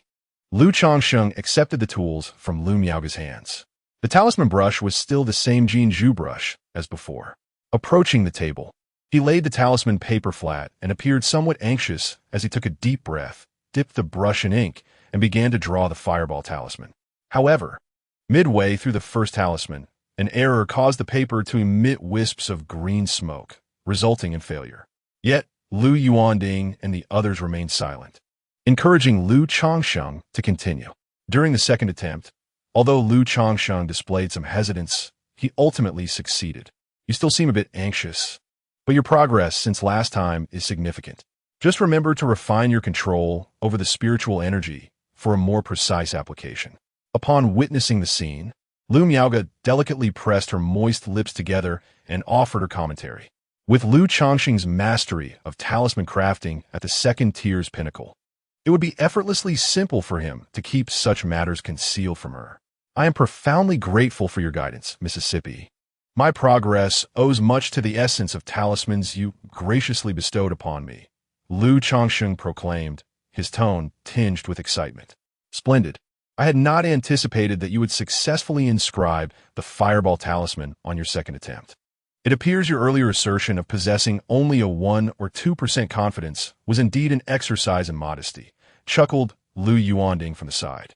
Internally, he reflected on the remarkable transformation of Lu Changsheng, who initially deemed unworthy due to his 9th-grade spiritual root, now exhibited such astonishing talent in talisman crafting.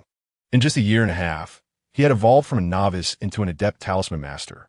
This talent not only rivaled that of his daughter, Lu Miaoge, but surpassed it by a significant margin. At such a young age, with such a gift, it was only fitting for the Lu family to extend an olive branch. It was merely a stroke of luck, Lu Changsheng humbly replied, embodying the demeanor of a simple youth, feeling somewhat bashful. Young man, there is no need for excessive modesty. Lu Yuanding waved his hand dismissively and continued, I have observed your performance within the Lu household over the past 2 years, and I have long considered you one of our own. Now that you have attained the status of an adept talisman master, our family shall not neglect its own. Here are the revised terms of your treatment. Take a look. As he spoke, Lu Yuanding produced a sheet of brownish-yellow parchment from his sleeve and extended it towards Lu Changsheng. This is a spirit contract akin to the agreements of a past life. Previously, when the celestial seedlings visited the Lu family, they had entered into such a covenant. Grateful to the family head, Lu Changsheng was taken aback as he accepted the spirit contract and began to scrutinize its contents. The text was remarkably straightforward, in stark contrast to the convoluted contracts of his previous existence, which were densely packed across several pages, fraught with pitfalls for the unwary. Firstly, the previously signed contract was rendered null and void. Lu Changsheng was no longer merely a son-in-law of the Lu family, but was now recognized as a legitimate husband, fully integrated into the family. Consequently, he was exempt from the obligation to produce 50 offspring within 20 years, and any children born could bear his surname and belong to him. Secondly, he would enjoy the same privileges as the direct descendants of the Liu family, allowing him to relocate to the core area of Qingzhou Mountain and reside in Qingzhou Valley, thus gaining access to a second-tier spiritual vein. Moreover, his monthly resources would increase from 5 spirit stones to 10, along with a vial of Huanglong Dan. In return, his obligations included assisting the Liu family in crafting a specified quantity of talismans each month and honing his skills according to the family's needs. Naturally, the materials for talisman crafting would be provided by the Liu family, reflecting their investment in his development in this area. With Liu Changsheng's second-tier talisman crafting proficiency, this obligation appeared to be quite beneficial. However, the final stipulation caused Liu Changsheng to furrow his brow slightly. Should he choose to sever ties with the Liu family, he would be required to provide a 20-year advance notice. Failure to comply would necessitate the repayment of triple the resources the Liu family had invested in him. While the preceding terms were undoubtedly favorable, this last condition gave him pause. The final point is that remaining within the Liu family is undoubtedly the most favorable situation, bringing joy to all. However, should one desire to depart from the Liu household, there are 2 options: either repay threefold the resources expended by the Liu family over the years, essentially buying one's freedom, or give prior notice to the Liu family and then serve them for 20 years. Liu Changsheng is acutely aware that he cannot remain with the Liu family indefinitely. A true gentleman, born into this vast world, cannot languish beneath others for long. Once he navigates the initial phase, he will undoubtedly choose to leave. Although the Liu family offers safety and protection, he ultimately feels like a guest under their roof. Many endeavors are approached with trepidation. For instance, in the realm of talisman crafting, it took him 1.5 years to showcase a first-level talisman skill. He has clandestinely accumulated over 400, nearly 500, first-level talismans in his room. If converted into spirit stones, this would amount to a substantial fortune. Furthermore, Liu Changsheng is acutely aware of his limited talent. To progress along the path of cultivation and ensure longevity in his journey, he must sire many children, particularly those with spiritual roots. Relying solely on ordinary wives and concubines is both challenging and cumbersome. He must wed more women of spiritual lineage. Even if the Liu family is willing to marry off a woman with spiritual roots to him, it would be at most one. It is inconceivable for him to marry 9 women in the same manner as he would a mundane wife. Changsheng, should you find anything amiss or have any doubts or questions, please feel free to voice them. This contract is merely a spontaneous thought of mine from today, and naturally, there may be some inadequacies. Liu Yuanding observed Liu Changsheng's expression of hesitation and inner turmoil. He lifted the spiritual tea and took a sip, continuing to speak in a gentle tone. Chapter 18. The Official Recognition of the Son-in-Law.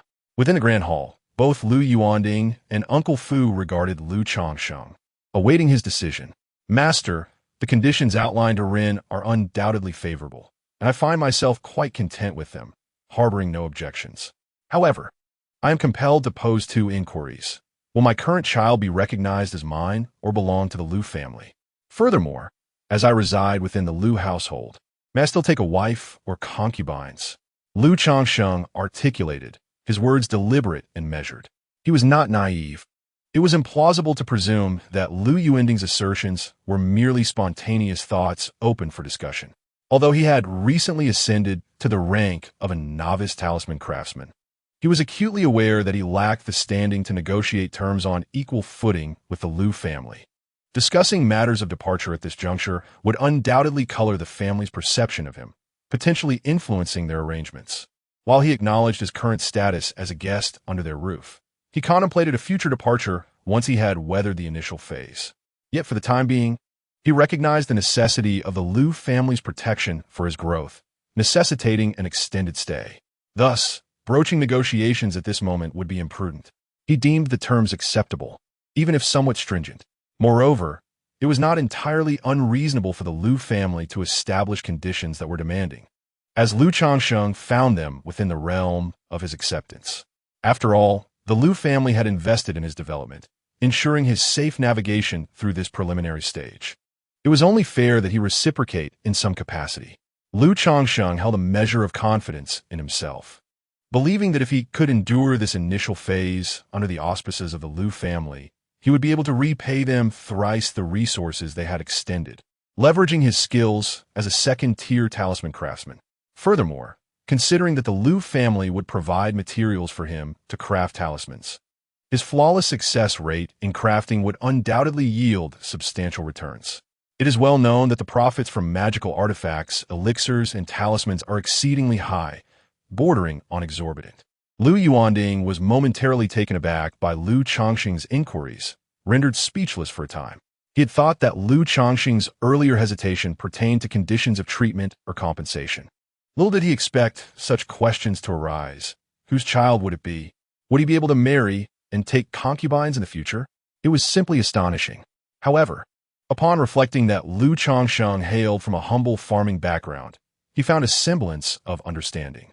This was the quintessential mindset of a smallholder, preoccupied solely with thoughts of family and domestic comfort. By sheer happenstance, Lu Changsheng had discovered his spiritual roots, embarking on the path of immortality, all the while exhibiting remarkable talent in talisman crafting. In Lu Yuanding's perspective, this was indeed advantageous, as it would facilitate Lu Changsheng's integration into the Lu family, rendering him a valuable asset. Meanwhile, Uncle Fu was left somewhat speechless by Lu Changsheng's query, pondering the youth's fixation on romantic pursuits. Having already married 9 women from the Lu family, it seemed insatiable to desire further matrimonial arrangements. Fortunately, the servants previously assigned to Lu Changsheng were all matrons. Had they been young and beautiful maidens, he feared they would have been taken advantage of. It was not that he was unwilling to part with the maidens. Rather, he sincerely hoped Lu Changsheng would devote himself to the art of talismans and refrain from being consumed by romantic distractions. Beside them, Lu Miaoge remained poised and ethereal, seemingly lost in her own thoughts. Rest assured, she assured him, under these conditions, you shall be the son-in-law of the Lu family, not a mere dependent. Thus your child will naturally bear your surname and belong to you. As for marrying a wife and taking concubines, that is your prerogative. The Lu family shall not interfere. Lu Yuanding remarked with a smile. What they truly valued was the individual known as Lu Changsheng. The innate talents displayed by Lu Changsheng rendered the matters of several children and mundane women insignificant in their eyes. Thank you, head of the family. I have no further inquiries, Lu Changsheng said, bowing respectfully. Shortly after, Lu Yuanding instructed Fu Bo to produce the contract previously signed by Lu Changsheng and proceeded to annul it. They then re-entered into a new agreement regarding the spiritual contract. Henceforth, Lu Changsheng would consider the Lu family as his own. With a gentle and scholarly smile, Lu Yuanding added, in the coming days, I shall arrange for your identity badge and prepare your residence in Qingzhou Valley. Once everything is in order, Fu Bo will inform you. For the time being, you shall remain here, and your benefits will commence from this month onwards. Lu Changsheng felt a momentary surprise, recognizing the intent behind the gesture to win hearts. Nevertheless, he could not deny that the actions and words were indeed comforting, and he nodded, saying, Yes, Longsheng expresses his gratitude to the head of the family. Subsequently, Lu Yuanding departed with Fu Bo and Lu Miaoge, while Lu Changsheng saw them off. Taking a deep breath as the 3 figures faded from view, Lu Changsheng exhaled slowly. From this moment forth, he had firmly established his position within the Lu family, hadn't he? Soon after, a throng of wives and concubines hurriedly approached, surrounding Lu Changsheng with inquiries about the head of the family's visit, speculating whether it was related to his newfound status as a talisman master. A few days ago, upon learning that Lu Changsheng was capable of crafting first-tier talismans, the women were even more eager than Lu Changsheng himself about this development. He did not conceal the truth, candidly revealing that soon he and his family would be relocating to Qingzhou Valley with their children. Upon hearing this news, the women were overjoyed, their spirits lifted, and their gazes towards Lu Changsheng became increasingly tender and affectionate. The following day, the news of Lu Changsheng's ascension to first-tier talisman master and his imminent move to Qingzhou Valley spread throughout Changzhou Villa. This revelation was akin to a colossal stone cast into a serene lake, creating ripples that stirred the calm waters. The members of the Liu family residing in Changzhou Villa felt an intense envy towards Liu Changsheng, their eyes filled with longing and jealousy. It is worth noting that as members of the Liu family, they lacked the privilege of residing in Changzhou Valley, confined instead to Changzhou Villa. Yet now, Liu Changsheng, an outsider, was granted the opportunity to inhabit Changzhou Valley, indicating that his status as a son-in-law had risen above theirs. As for the group of cultivators who had come to the Liu family alongside Liu Changsheng, their envy was so profound that they could hardly contain their frustration. It is often said that one fears both the struggles of their brothers and their success. Generally, they would refrain from comparing themselves to the Liu family members. However, as Liu Changsheng was also a rejected disciple of Qingyun sect and a son-in-law of the Liu family, witnessing his remarkable achievements naturally ignited feelings of jealousy and distress within them. They silently lamented their own lack of such talents. Regardless of their thoughts, Liu Changsheng's newfound status as a first-tier talisman master compelled them to seek his favor. Many came to offer their congratulations and present gifts. After all, having been involved in the realm of cultivation for quite some time, everyone understood the significance of a 20-year-old talisman master. Not only the group of aspiring immortals, but also many disciples from the Liu family of the Qingzhou Mountain Manor set aside their heirs to visit Liu Changsheng's home to congratulate and establish connections. Changsheng, congratulations. The first to arrive was Li Feiyu from next door, accompanied by his wife, bearing a box of spiritual tea. Having achieved a breakthrough to the innate realm in martial arts 6 months ago, he now also awaited the arrival of his first child. Thank you. There is no need for such formality between us, Liu Changsheng responded with a smile. He could sense that Li Feiyu felt somewhat disheartened. After all, Li Feiyu had devoted himself to cultivation and, with his 7th grade spiritual root, had always been ahead of Liu Changsheng in terms of prowess. Now, with Liu Changsheng becoming a first-tier talisman master, he had taken a significant leap forward, promising a bright future that surpassed Li Feiyu's own. Nevertheless, Li Feiyu was genuinely pleased about Liu Changsheng's achievement. He was not the type to harbor petty jealousy towards other successes. Over the past 2 years, their relationship had flourished, and they had grown quite fond of each other. It's rare to have such a joyous occasion. How could I possibly come empty-handed? Li Feiyu remarked, noting Liu Changsheng's humble demeanor, which remained unchanged from before. The two then reminisced and chatted comfortably, while one by one, guests continued to arrive with gifts to extend their congratulations. After a day of receiving visitors, Liu Changsheng looked around and realized he had received a considerable number of presents. He received not only spirit stones, but also spirit tea, spirit fruits, and materials for talisman crafting, accumulating nearly 56 spirit stones in total. This left Liu Changsheng unable to suppress a sigh of wonder. If, in the future, he were to host a banquet for the birth of a child, would he not be inundated with gifts? However, this was merely a fleeting thought. With the many children, many blessings system, Liu Changsheng's approach to his future was one of prudence and the cultivation of connections. After all, he was a man with a family and with numerous children to consider. He needed to be mindful of his reputation. Such gatherings, once or twice, might be acceptable, but excessive indulgence could tarnish his standing and alter the perceptions others held of him. It was unnecessary and ultimately unwise. In the following days, Liu Changsheng continued his usual routine of diligent cultivation, spending quality time at home with his children while awaiting news from Uncle Fu.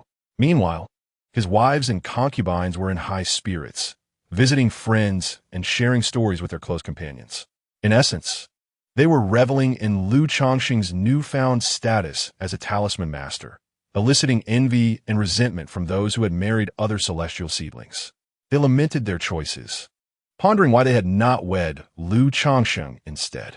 Observing this situation, Liu Changsheng remained silent, recognizing that his wives were individuals with emotions and desires, not mere vessels for procreation. While the current atmosphere was harmless and lighthearted, he could foresee a future where, with an abundance of wives and countless descendants, conflicts could arise, leading to troubles for him as the ancestor. A family brings its own advantages, yet it can also become a burden. Nevertheless, such as the path of cultivation, where there are gains. There are also losses. Since there exists a system that blesses those with numerous offspring, Changsheng had mentally prepared himself for the path he had chosen. Chapter 19. The Move. 7 days later, Uncle Fu arrived at Changsheng's door, informing him that arrangements had been made at Qingzhou Valley, and he could move there at any time. Upon hearing this, Changsheng immediately commenced the moving process. However, after residing in this place for over 2 years, along with 9 wives and 7 children, he had accumulated a considerable number of belongings. Gazing at the multitude of items, Changsheng found himself momentarily overwhelmed. The head of the family had anticipated the complexities that would arise from your relocation. Uncle Fu remarked with a chuckle, "Here is a storage bag, a gift from the family head, intended for you as a talisman master. It will prove to be quite convenient." Uncle Fu produced a pitch-black leather pouch and handed it to Changsheng, stating, "A storage bag." Changsheng's eyes brightened at the mention. Due to his collection of talismans, he had long considered acquiring a storage bag to organize them. However, upon inquiring at the treasure pavilion, he discovered that the most affordable storage bag cost 50 spirit stones. Although he earned 5 spirit stones a month, parting with 50 for a single storage bag felt a bit painful, leading him to forego the purchase. He never anticipated that Uncle Fu would present him with one now. "Thank you, Uncle Fu, and thank you to the family head." Changsheng expressed his gratitude immediately. He mused that possessing a skill was indeed advantageous. Now that he had become a talisman master, the Lu family had become significantly more generous towards him. "As long as you work diligently within the Lu family, we shall never treat our own unjustly," Uncle Fu replied with a warm smile. He then continued, "Holding the bag, you have yet to use a storage bag. Allow me to demonstrate. Simply align the opening of the bag with the object you wish to store. Then infuse a trace of spiritual energy into the bag to lock onto the item, allowing it to be automatically drawn in. With that, he directed the bag's opening towards a nearby chair and channeled a hint of spiritual energy. Instantly, a beam of white light surged from the bag, enveloping the chair, causing it to shrink rapidly before being absorbed into the bag. This illustrates the process of storage. Retrieving an item follows the same principle. Just lock onto the desired item with spiritual energy beforehand. As he spoke, another beam of white light emitted, and the chair that had just been stored flew back out, returning to its original state. Changsheng observed this spectacle with a mix of astonishment and delight, realizing how extraordinarily convenient it was to possess such a storage bag. "All right, you may use it now," said Uncle Fu, noticing the excitement in Changsheng's eyes as he handed over the storage bag. However, there are a few taboos associated with its use, Changsheng, which you must heed. First, this storage bag possesses only a cubic space and can only reduce items to 1/10 of their original size. Therefore, if an object is excessively large or if too many items are stored, the bag may cease to function. You need not worry about large items like beds or tables. The Qingzhou Valley has ample furniture. Second, live creatures are strictly prohibited from being stored within the bag. Should you attempt to place a living person or animal inside, it would undoubtedly lead to their demise. Thus, it is imperative not to experiment with children. The third rule is to keep wealth concealed. The storage bag lacks a binding ownership feature. Should it be seized by another, its contents may be claimed by anyone. Therefore, it is prudent to keep the storage bag concealed from other cultivators when venturing out, lest it incite perilous consequences. Uncle Fu spoke with grave sincerity, imparting this counsel to Changsheng. "Indeed, Uncle Fu, I shall remember this well." Changsheng nodded, taking the advice to heart. Subsequently, he grasped the storage bag and commenced his relocation. He gathered the scattered talismans from the studies cabinet, placing them all into the storage bag. Instantly, what was initially a cumbersome task of moving became significantly simplified. In no time, he had everything packed. Considering that Changsheng's wives were all expecting and with numerous children to attend to, Uncle Fu had arranged a horse-drawn carriage at the entrance. He invited the women and children to board the carriage. Upon noticing Li Feiyu, who had come to bid farewell, Changsheng approached with a smile, saying, "Feiyu, you mustn't visit casually anymore. Rest assured, I will still come to disturb you when I have the time. If you need anything, do not hesitate to seek me out." Our bond requires no further elaboration. Lu Changsheng affectionately patted Li Feiyu on the shoulder. The debt of gratitude from their past, coupled with the camaraderie developed over the past 2 years, had led Lu Changsheng to regard Li Feiyu as a true brother and cherished friend. Of course, I am well aware of who you are. We are all grown men here. Nothing more to say. Off you go. It's not as if you are heading far. Li Feiyu chuckled, waving his hand with a carefree demeanor. Soon, Lu Changsheng sat in the carriage, accompanied by Uncle Fu as they made their way towards Qingzhou Valley. Watching the departing carriage, Li Feiyu couldn't help but let out a soft sigh, a hint of envy flickering in his eyes, before returning to his room to commence his cultivation. Uncle Fu, Lu Changsheng. Uncle Fu, Brother Changsheng. Brother Changsheng, moving house. Along the way, passers-by spotted Uncle Fu and Lu Changsheng in the carriage, greeting them with expressions full of admiration. A young girl, captivated by Lu Changsheng's presence in the carriage, momentarily lost her focus before making her way towards the treasure pavilion. The journey from Qingzhou Mountain Manor to Qingzhou Valley was not far. After a leisurely 10 minutes, Uncle Fu brought the carriage to a halt and addressed Lu Changsheng. This is Qingzhou Valley. However, it is protected by a formation. To enter, you must present the identity token I have given you. Upon hearing this, Lu Changsheng took a closer look and noticed a barely perceptible transparent ripple ahead. He recalled encountering a similar formation when he entered Qingzhou Mountain. He was astonished to discover that there was indeed another layer of formation within the Lu family. Subsequently, Uncle Fu extracted the identity token and guided the carriage through the transparent ripple. The scenery within Qingzhou Valley bore some resemblance to the exterior, yet the bamboo here soared taller and straighter than the abundant bamboo covering the mountains outside. Additionally, some bamboo stood out, emerald green like jade, strikingly prominent. The air was saturated with rich spiritual energy, subtly infused with an ethereal aura. In the distance, one can discern the cultivated terraces, adorned with sprightly grains, vibrant vegetables, and medicinal herbs. Is this indeed Qingzhou Valley? Lu Changsheng surveyed his surroundings with a hint of curiosity. Indeed, this is the very heart of Qingzhou Mountain, known as Qingzhou Valley, where a second-tier spiritual vein lies beneath. Residing here in the future will undoubtedly enhance your cultivation efforts, yielding twice the results with half the effort. Furthermore, your wives and children, living here long-term, will enjoy the benefits of robust health and longevity, Mr. Fu cheerfully explained. Before continuing to steer the carriage towards an opulent manor, where he eventually halted. Here lies your abode. Mr. Fu gestured towards the manor, addressing Lu Changsheng. So grand? Lu Changsheng marveled at the estate before him, taken aback. This manor surpassed his previous humble courtyard by an immeasurable magnitude, sprawling over several acres. Naturally, upon arriving here, the conditions differ significantly from those at Qingzhou Mountain Manor. This estate not only boasts ample space and exquisite surroundings, but also features soundproofing and formations that gather spiritual energy. Mr. Fu elaborated. Soon, Lu Changsheng's wives alighted from the carriage, their jaws dropping in astonishment at the sight of the manor. Having previously dwelled in the mundane world, they had never encountered such opulence. As they entered the manor, they were greeted by an array of impressively constructed buildings.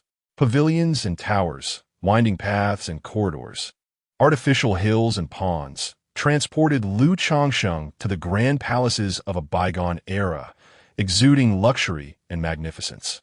Furthermore, the ethereal aura of spiritual energy in the air imbued the estate with an otherworldly ambience, reminiscent of a celestial paradise. How splendid is the dwelling for one in the Qi refinement stage. One can only imagine the opulence of the residences for foundation-building masters and true immortals. Lu Changsheng gazed at the swaying bamboo, the flourishing flowers, and the playful goldfish in the pond, unable to suppress his admiration. He felt an overwhelming sense of satisfaction with this abode. Even now, as he embarked on his path as a cultivator, he still considered himself an ordinary person. Take your time with the move. I will guide you around Qingzhou Valley afterward. This place differs from Qingzhou Manor, where everyone resides in their own quarters, seldom intruding upon one another. Thus, "There are certain matters I must bring to your attention," Master Fu remarked after ushering the women and children into the estate. He then took Lu Changsheng on a tour of Qingzhou Valley, imparting knowledge of certain taboos and areas to avoid. The residents here primarily comprise the upper echelons of the Lu family, esteemed guest elders, and the family's core descendants. There are no shops akin to the Treasure Pavilion, as the population is sparse, leading to little demand for such amenities. Therefore, should one need to procure items, a trip back to Qingzhou Manor is necessary.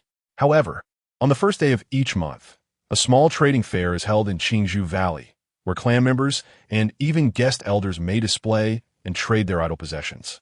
After guiding Lu Changsheng and conveying essential information, Master Fu took his leave, and Lu Changsheng returned to his own quarters. Thus, on this day, Lu Changsheng officially settled into the core area of the Lu family, Qingzhou Valley. Chapter 20. The Lu sisters upon arriving at their new home. Lu Changsheng retrieved several items from his storage bag and proceeded to his newly established training chamber to meditate and cultivate. He sought to discern the differences in the cultivation effects between the second-tier spiritual vein of Qingzhou Valley and the first-tier spiritual vein of Qingzhou Manor. After several hours, Lu Changsheng opened his eyes, his expression brimming with joy. Truly, the second-tier spiritual vein is remarkable. The spiritual energy here is several times denser than that of Qingzhou Manor, allowing my cultivation speed to increase by 30%. In that moment, Lu Changsheng fully appreciated the advantages bestowed by the second-tier spiritual vein. Notably, the 30% increase was merely due to his limited capacity for refining spiritual energy. Otherwise, he felt he could achieve even greater speed in his cultivation. Nevertheless, he was thoroughly satisfied with this enhancement. Subsequently, Lu Changsheng immersed himself passionately in his training. 4 days later, a steward named Lu Bo from Qingzhou Valley visited Lu Changsheng's residence, delivering a golden brush pen and 100 sets of talisman-making materials, instructing him to produce 20 fireball talismans within a month. This was one of the stipulations outlined in the previous contract with the Lu family, where the family provided the materials, and Lu Changsheng was to create the talismans. Producing 20 fireball talismans within a month posed no challenge for Lu Changsheng. It was a guaranteed profit for him. However, this also indicated that the Lu family considered him to be in the developmental stage. In the future, the expectations regarding the quantity and quality of talismans would undoubtedly rise. Time passed swiftly, and Lu Changsheng had been residing in Qingzhou Valley for over a month. On this particular day, his 8th child was born, a daughter. Upon the child's birth, Lu Changsheng felt no stir of spiritual roots, instantly realizing that this child possessed none. The certainty that the system could detect a child's spiritual roots left him with a twinge of disappointment, albeit a fleeting one. He had come to terms with the matter of spiritual roots and accepted it with a tranquil heart. As he gazed upon his newborn, a thought struck him. Today marked the last day of the month, and tomorrow heralded the arrival of a new one. In Kingswugu, a small trading fair was held on the first of each month. He had yet to experience such a gathering among cultivators and resolved to attend the following day. Having recently become a talisman master, Lu's family had bestowed upon him a generous gift, leaving him with a modest sum of disposable income. Thus, he was curious to witness the nature of this small trading fair within the Lu clan. Early the next morning, Lu Changsheng made his way to the trading fair in Kingswugu. The venue, known as Zhuxin Lake, was adorned with pavilions and waterside pavilions. Within these structures, various members of the Lu family displayed items for trade upon stone tables or posted signs indicating their desire to purchase specific resources. Perhaps he had arrived too early, or perhaps the turnout was simply sparse. There were only a handful of stalls, manned by a mere dozen individuals. The items on offer were few and scattered, lacking any that piqued his interest. After a brief survey of the area, Lu Changsheng found the experience rather mundane and considered returning home. Just as he stepped out of the pavilion, he caught sight of 2 women approaching, arm in arm, walking side by side. Among them was a young lady he recognized, the esteemed Miss Lu Miaoga. This young lady adorned herself in a remarkably simple manner, her 3,000 strands of hair elegantly bound with a moon-white ribbon at the back, exuding a delicate charm. She wore a long gown of understated moon white, devoid of any embellishments, embodying a refreshing and ethereal grace, as if she were a celestial being. The other individual was unknown to Lu Changsheng. Yet, upon catching sight of this woman, he could not help but cast several lingering glances. She appeared to be in her late teens, possessing striking beauty that bore a resemblance to Lu Miaoge, sharing about 70 to 80% of her features. However, in terms of makeup, attire, and overall demeanor, she was entirely different from Lu Miaoge. Her makeup was exquisitely crafted, with lustrous black hair elegantly pinned up by a dark golden hairpiece, while a few strands cascaded gracefully down her chest. Her fair earlobes were adorned with two dazzling gemstone earrings. She wore a form-fitting, dark black dress, intricately embroidered with golden threads and featuring an alluring off-the-shoulder design that accentuated her graceful curves, leaving little to the imagination. The hem of her dress, reminiscent of a qipao, was split high on both sides, revealing glimpses of her voluptuous thighs and her jade-like, shapely calves. However, at that moment, her long, slender legs were not the porcelain white hue one might expect. Instead, they were enveloped in a delicate layer of sheer black silk stockings, enhancing their allure and elegance. Lu Changsheng was astonished and found himself stealing glances not only at the exquisite stockings, but also at the woman's feet, adorned with lavish high-heeled shoes featuring intricate black and gold patterns.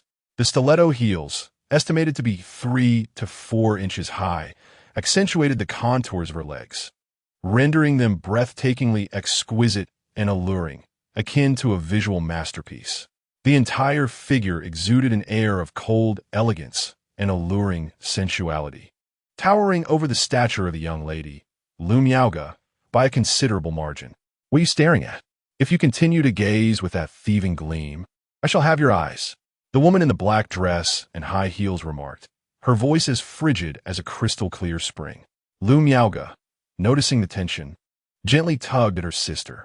She then turned to Lu Changsheng, offering an apologetic expression. Realizing his own lapse in decorum, Lu Changsheng felt somewhat embarrassed. It was primarily due to his astonishment at encountering such an attire, black stockings and high heels, in this realm of cultivation. The woman's ensemble, a dark golden gown paired with black stockings and heels, was undeniably captivating. It struck a balance between noble coldness and a hint of seductive allure, compelling him to steal a few extra glances. I have encountered young ladies before, but I must express my apologies for my rudeness upon meeting you, Lu Changsheng stated graciously, clasping his hands in a respectful gesture. In his previous life, he might have felt a twinge of embarrassment, but now, as a man with multiple wives and several children, such matters did not faze him. After all, it is only human nature to admire beauty. Seeing black stockings for the first time, is it not natural to steal a few glances? Through Lu Miaoge's words and the striking features of the two sisters, he discerned that they were indeed siblings, which surprised him. He had not anticipated such a stark contrast in temperament and demeanor between them. Lu Changsheng, what brings you here? Are you in search of something? Lu Miaoge inquired softly. I heard from Uncle Fu that there is a small trading fair here on the 1st of every month, so I thought I would come take a look, Lu Changsheng replied. The trade fair will not see its attendees gather until noon. Your arrival is somewhat premature, Lu Miaoge softly remarked. I see. However, I do not intend to purchase anything.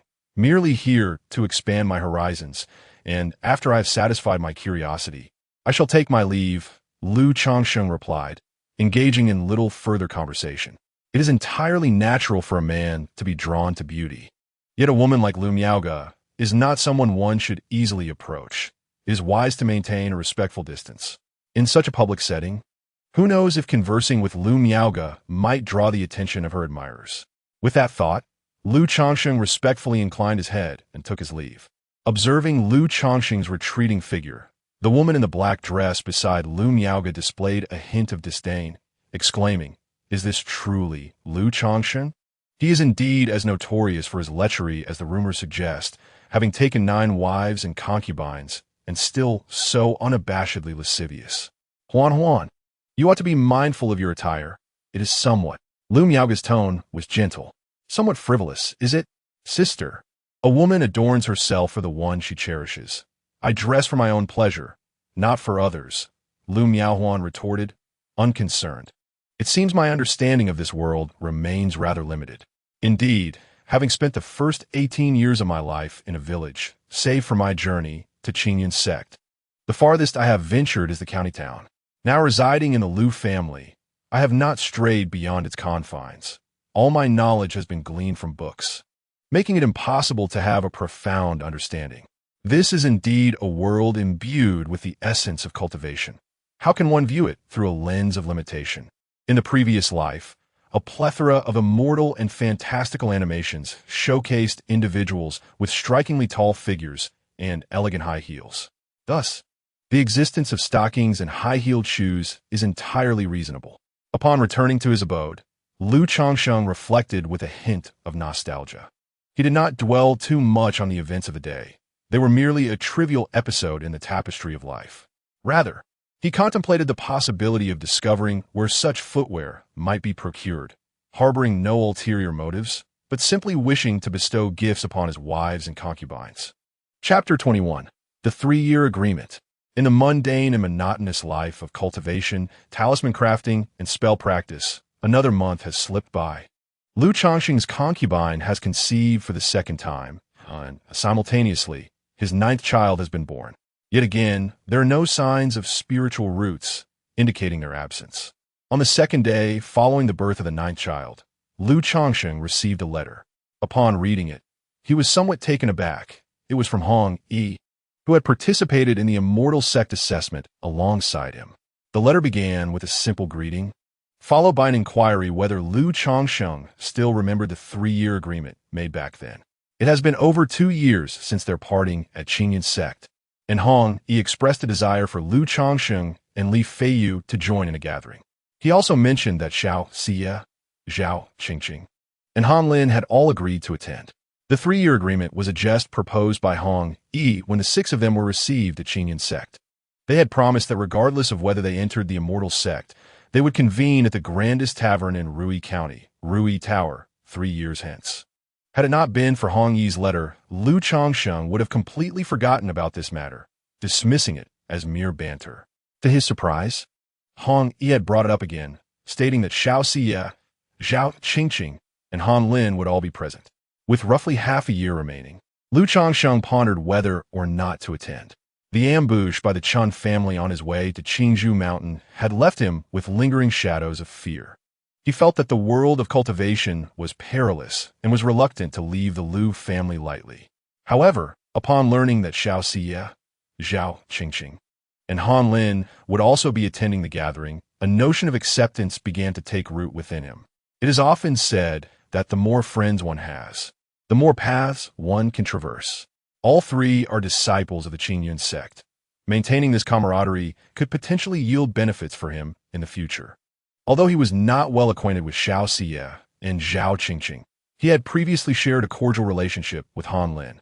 This outing could also serve as an opportunity to dispose of the talismans he had accumulated over the years and acquire materials for crafting superior and exquisite talismans.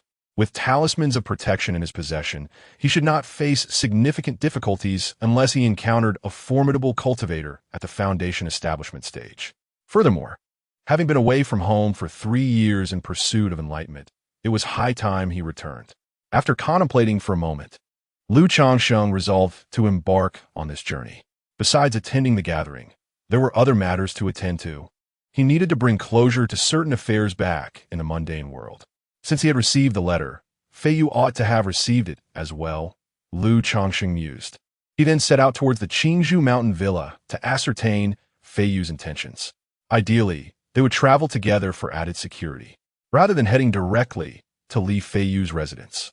Lu Changsheng first visited the Baibao Pavilion to greet the shopkeeper.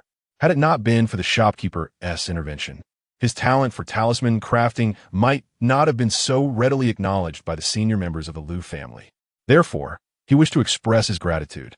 Moreover, as he was still somewhat dependent on the Lu family, fostering amicable relations with them and leaving a favorable impression could only serve him well. After all, the path of cultivation involves not merely the pursuit of power through practice and conflict, but also navigating the intricacies of human relationships. The proprietor of the Treasure Pavilion, upon seeing Lu Changsheng arrive at the King's Hushan villa to pay him a visit, was filled with joy and satisfaction. Initially, his assistance to Lu Changsheng stemmed from self-interest. He recognized the young man's remarkable talent for talisman crafting and his commendable character, believing he could be of service to the Lu family. However, Lu Changsheng's recent gesture deepened his admiration, leading him to regard the young man even more favorably. Subsequently, Lu Changsheng purchased several medicinal herbs that bolster vitality as a gift, intending to present them to Li Feiyu's family. With a monthly income of 10 spirit stones, while Li Feiyu only received 2, he felt compelled to assist the latter, knowing that Li would not accept such charity. Moreover, he was not in a position to afford such a gesture without altering the nature of their friendship.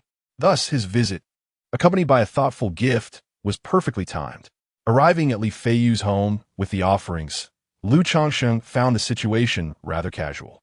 Li Feiyu was pleasantly surprised by his friend's visit, noting that it was not merely an ordinary call to a neighbor, but rather a considerate gesture. With Li Feiyu's wife expecting a child in a couple of months, these were indeed beneficial provisions for her health.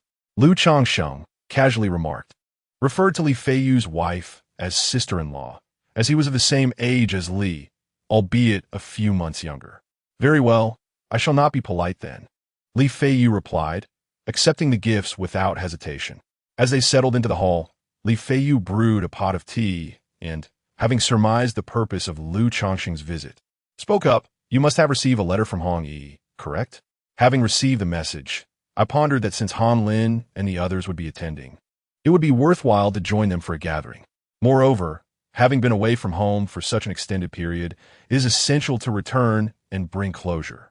Thus, I inquired about your thoughts, Lu Changsheng stated directly. My sentiments align with yours. Li Feiyu nodded in agreement. Very well, then we shall embark together. There remains half a year until then, and we should set forth approximately a month in advance. After all, the journey from King's Hushan to Rui County is quite lengthy. Lu Changsheng elaborated. No objections here. I typically have little to occupy my time. Simply come and summon me on the day of your departure, Li Feiyu responded. Subsequently, the two engaged in further conversation, and Lu Changsheng enjoyed a meal at Li Feiyu's residence before taking his leave. Time swiftly passed, and another fortnight slipped by. On this day, Lu Changsheng welcomed the birth of his 10th child. This new addition, however, bore no spiritual roots. Yet, at the very moment of the child's arrival, a notification from the system echoed. Congratulations, host. The number of offspring has reached 10, granting you one opportunity for a lottery draw.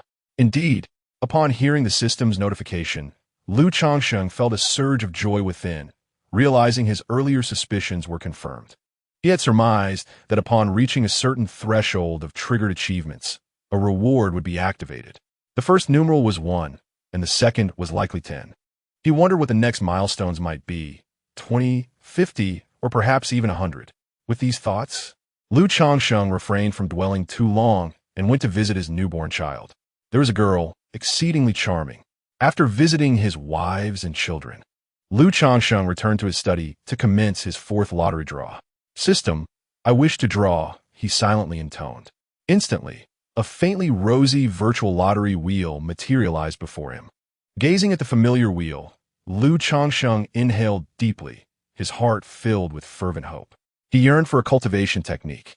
Currently, his recovery technique was merely a rudimentary, widely practiced method of immortal cultivation. Its advantage lay in its stability, allowing for a smooth cultivation process with minimal issues. However, this very stability rendered the absorption of spiritual energy excruciatingly slow. Previously, at Qingzhou Mountain Villa, he had not felt this limitation acutely. Now, at Qingzhou Valley, cultivating upon a second-tier spiritual vein, the disparity became strikingly evident. Thus, Lu Changsheng pondered that if he could draw a proper cultivation technique, his predicament would likely improve. After all, even if the system were to be unkind, it would surely bestow upon him a technique of at least marginal quality, would it not? Let the draw commence. Lu Changsheng exhaled, and immediately, golden light began to whirl upon the rosy wheel. After 5 seconds, the wheel gradually slowed. Under Lu Changsheng's tense yet expectant gaze, the golden light settled upon the beast companion. Chapter 22. The Nine Netherhound. Ding. Congratulations to the host for acquiring a 9 Netherhound cub. The reward has been issued into the system space, and the host may check it at any time. A small beast, resembling a wolf yet akin to a dog, materialized with a pitch-black coat as it emerged from the grand wheel, accompanied by the sound of a system notification. The 9 Netherhound cub? Changsheng paused, a joyous expression crossing his face. Although it was not the technique he had most desired, he found the prospect of a companion beast to be quite appealing. After all, those who have played games in their past lives understand the significance of having a good pet. The same holds true in this realm of cultivation. Possessing a formidable spirit companion to accompany one's growth can provide substantial assistance in combat and various other facets. Though he had never heard of the name 9 Netherhound and was uncertain of its rank among demon beasts, Changsheng had developed a degree of trust in the system through his previous 3 draws. He recognized that while the items produced by the system might be of limited use, they would certainly not be worthless. With a flicker of thought, Changsheng directed his gaze toward the 9 Netherhound in the system space, and immediately, information materialized. Demon Beast, 9 Netherhound. Description: an ancient and rare fierce beast, possessing a mid-tier celestial bloodline, with a trace of the primordial true spirit bloodline of the 9 Netherhound. It can reach its peak after 500 years, qualifying as a 4th-tier demon beast. Gasp! A mid-tier celestial bloodline, along with a trace of the primordial true spirit bloodline. Once it matures to its peak, it will become a 4th-tier demon beast. Upon reading the information about the 9 Netherhound, Changsheng could not help but draw in a sharp breath, overwhelmed with delight. In the realm of cultivation, aside from the human race, there exists a myriad of other species. Creatures such as birds, beasts, insects, and plants capable of cultivation are collectively referred to as demons. However, most demons remain uncivilized, lacking in intelligence, and are often called demon beasts. The classification of demon beast strength is remarkably straightforward, ranging from the 1st to the 5th tier, 1st tier, 2nd tier, 3rd tier, 4th tier, 5th tier, corresponding to the human cultivator's Shi refinement stage, foundation establishment stage, core formation stage, nascent soul stage, and spirit transformation stage. Unlike humans, who possess spiritual roots and cultivate strength through techniques, demon beasts enhance their power through the inheritance of their bloodlines. The higher the rank of their bloodline, the greater their potential. As per Changsheng's knowledge, the demon beast bloodlines are classified into low-grade bloodlines, mid-grade bloodlines, high-grade bloodlines, earthly-grade bloodlines, and heavenly-grade bloodlines, alongside the legendary true spirit bloodline. Low-grade bloodlines are also known as mixed-grade bloodlines. Demon beasts with such bloodlines, barring any extraordinary fortune that could purify or mutate their bloodline, are unlikely to ascend to the 2nd tier in their lifetime. Mid-grade bloodline beasts, upon maturation, become 1st tier, yet hold the promise of advancing to the 2nd tier. High-grade bloodline beasts typically reach the pinnacle as 2nd tier, with aspirations to become 3rd tier. Earthly-grade bloodline beasts, upon maturity, are 2nd tier, with a high likelihood of ascending to 3rd tier at their peak. As for heavenly-grade demon beasts, they are 3rd tier at maturity, with hopes of reaching the 4th tier at their zenith. The 9 Nether Mastiff acquired by Changsheng possesses not only a mid-tier heavenly bloodline, but also a trace of primordial true spirit lineage.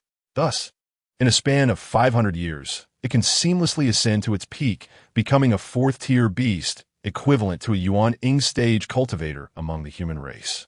A 4th-tier beast stands on par with a Yuan-Ing true monarch, according to the information I perused in the Liu family's library. Within the realm of cultivation in the Jiang Kingdom, the Yuan-Ing stage represents the pinnacle of achievement. Only the Heavenly Sword sect is home to a Yuan-Ing true monarch, while even the Qingyan sect, where I previously participated in assessments, lacks such a figure. Should the 9 Nether Mastiff evolve into a 4th-tier beast, I will be able to navigate the Jiang Kingdom's cultivation realm with unparalleled ease. Changsheng felt a surge of excitement. The most formidable power in the Jiang Kingdom's cultivation realm is known as the Heavenly Sword sect, presided over by a Yuan-Ing true monarch. Beneath it, lie the Qingyan sect, Falling Sunset sect, and Spirit Control sect, the three grand sections. Although these three sects do not have a Yuan in true monarch, they are supported by numerous golden core masters, boasting profound foundations. Below these three sects are two sects, three cities, and three families, comprising 8 major forces. Each of these 8 powers is anchored by a golden core master, marking them as the elite factions in the Jiang Kingdom's cultivation realm. In contrast, families like the Liu family of Qingzhou Mountain, which are only supported by foundation stage cultivators, are far more numerous and are unlikely to be documented in texts. Furthermore, the book Liu Changsheng encountered has nearly a century of history. The information contained within it has likely undergone significant changes since then. However, moments later, Liu Changsheng shook his head once more. Even if one reaches the pinnacle of the qi refinement stage, a lifespan of merely 100 years is all that can be attained. Transitioning to the foundation establishment stage may extend life by another century, allowing one to live a little over 200 years. Only those who achieve the golden core stage can enjoy a lifespan of 500 years. Therefore, if I cannot break through to the nascent soul stage and become a nascent soul true monarch, the growth of my 9 nether mastiff to the 4th rank would hold little significance for me. The lifespan of demonic beasts is typically several times that of humans. For these creatures, a 9 nether mastiff reaching the 4th rank in 500 years is considered quite rapid. Yet, this duration is rather lengthy for humanity, as even a golden core true person only lives a little over 500 years, even with the aid of life-prolonging elixirs and rare treasures. One may extend their life by merely a few decades or a century, ultimately facing limitations. Only by breaking through to the nascent soul stage can one aspire to a lifespan exceeding 1,000 years. Reaching the zenith of 500 years suggests that maturing into the prime stage within 200 to 300 years is quite feasible. The prime stage would correspond to a 3rd-rank demonic beast of the golden core phase, and hence, achieving 2nd-rank status within approximately 100 years is not an insurmountable challenge. This perspective appears rather promising. Moreover, within the realm of cultivation, there exist methods for taming and controlling beasts, encompassing various techniques that can accelerate the growth of demonic creatures. Liu Changsheng licked his lips, pondering within. The growth of demonic beasts can be categorized into 4 stages: infancy, maturation, prime, and peak. The 9 nether mastiff cub he obtained through a lottery is, of course, in its infancy. However, according to his knowledge of the myriad arts of cultivation, there exists a discipline known as beast taming. The essence lies in taming the demon beast into spirit beasts for the use of cultivators. Naturally, the pet drawn by Liu Changsheng's system requires no taming and remains utterly loyal. However, among the various methods of beast taming, there exist numerous techniques that can facilitate the rapid growth of spirit beasts. As Liu Changsheng is aware, the spirit taming sect, one of the 3 great sects, is renowned for its prowess in nurturing spirit beasts, with each disciple expected to tame and ride a spirit companion. This matter is not of immediate urgency. There will be opportunities in the future to explore the methods of spirit beast taming. For now, it is best to care for the beast in a conventional manner. Nonetheless, it is currently inconvenient for me to retrieve this 9 nether mastiff from system space, as its sudden appearance could raise suspicions regarding the origin of such a demon beast cub. Coincidentally, I must soon venture into the mundane world. Upon my return, I can present it as a purchase for home protection and as a companion for my child. After a moment of contemplation, Liu Changsheng decided against retrieving the cub from the system space, opting instead to keep it safely contained. The rewards from the system remain unaffected while in storage, but once taken out, there is no means to return it. I would also like to express my gratitude for the generous donations of 500 coins from Fathead and 100 coins from Bookfriend 2020091102 4200054. Chapter 23. The 3rd layer of Qi refinement. Time flies, and in the blink of an eye, more than 3 months have passed. During this period, Liu Changsheng welcomed the birth of his 11th, 12th, and 13th children. However, none of these 3 children possessed spiritual roots. Liu Changsheng has come to terms with this reality understanding that such matters cannot be forced. Nevertheless, he did not allow the low probability to deter him from continuing to expand his family. After all, the philosophy of having many children is indeed the path to prosperity. He believes that by persisting in procreation, the sheer number will eventually yield offspring with spiritual roots. Moreover, an increase in the number of children brings rewards from a system. In these 3 months, 2 of Lu Changsheng's concubines became pregnant with their second child. In 3 years, with 3 wives and 6 concubines, he has fathered 13 children, with 3 more on the way, thereby establishing a notable reputation in the Qingzhou Valley of the Lu family.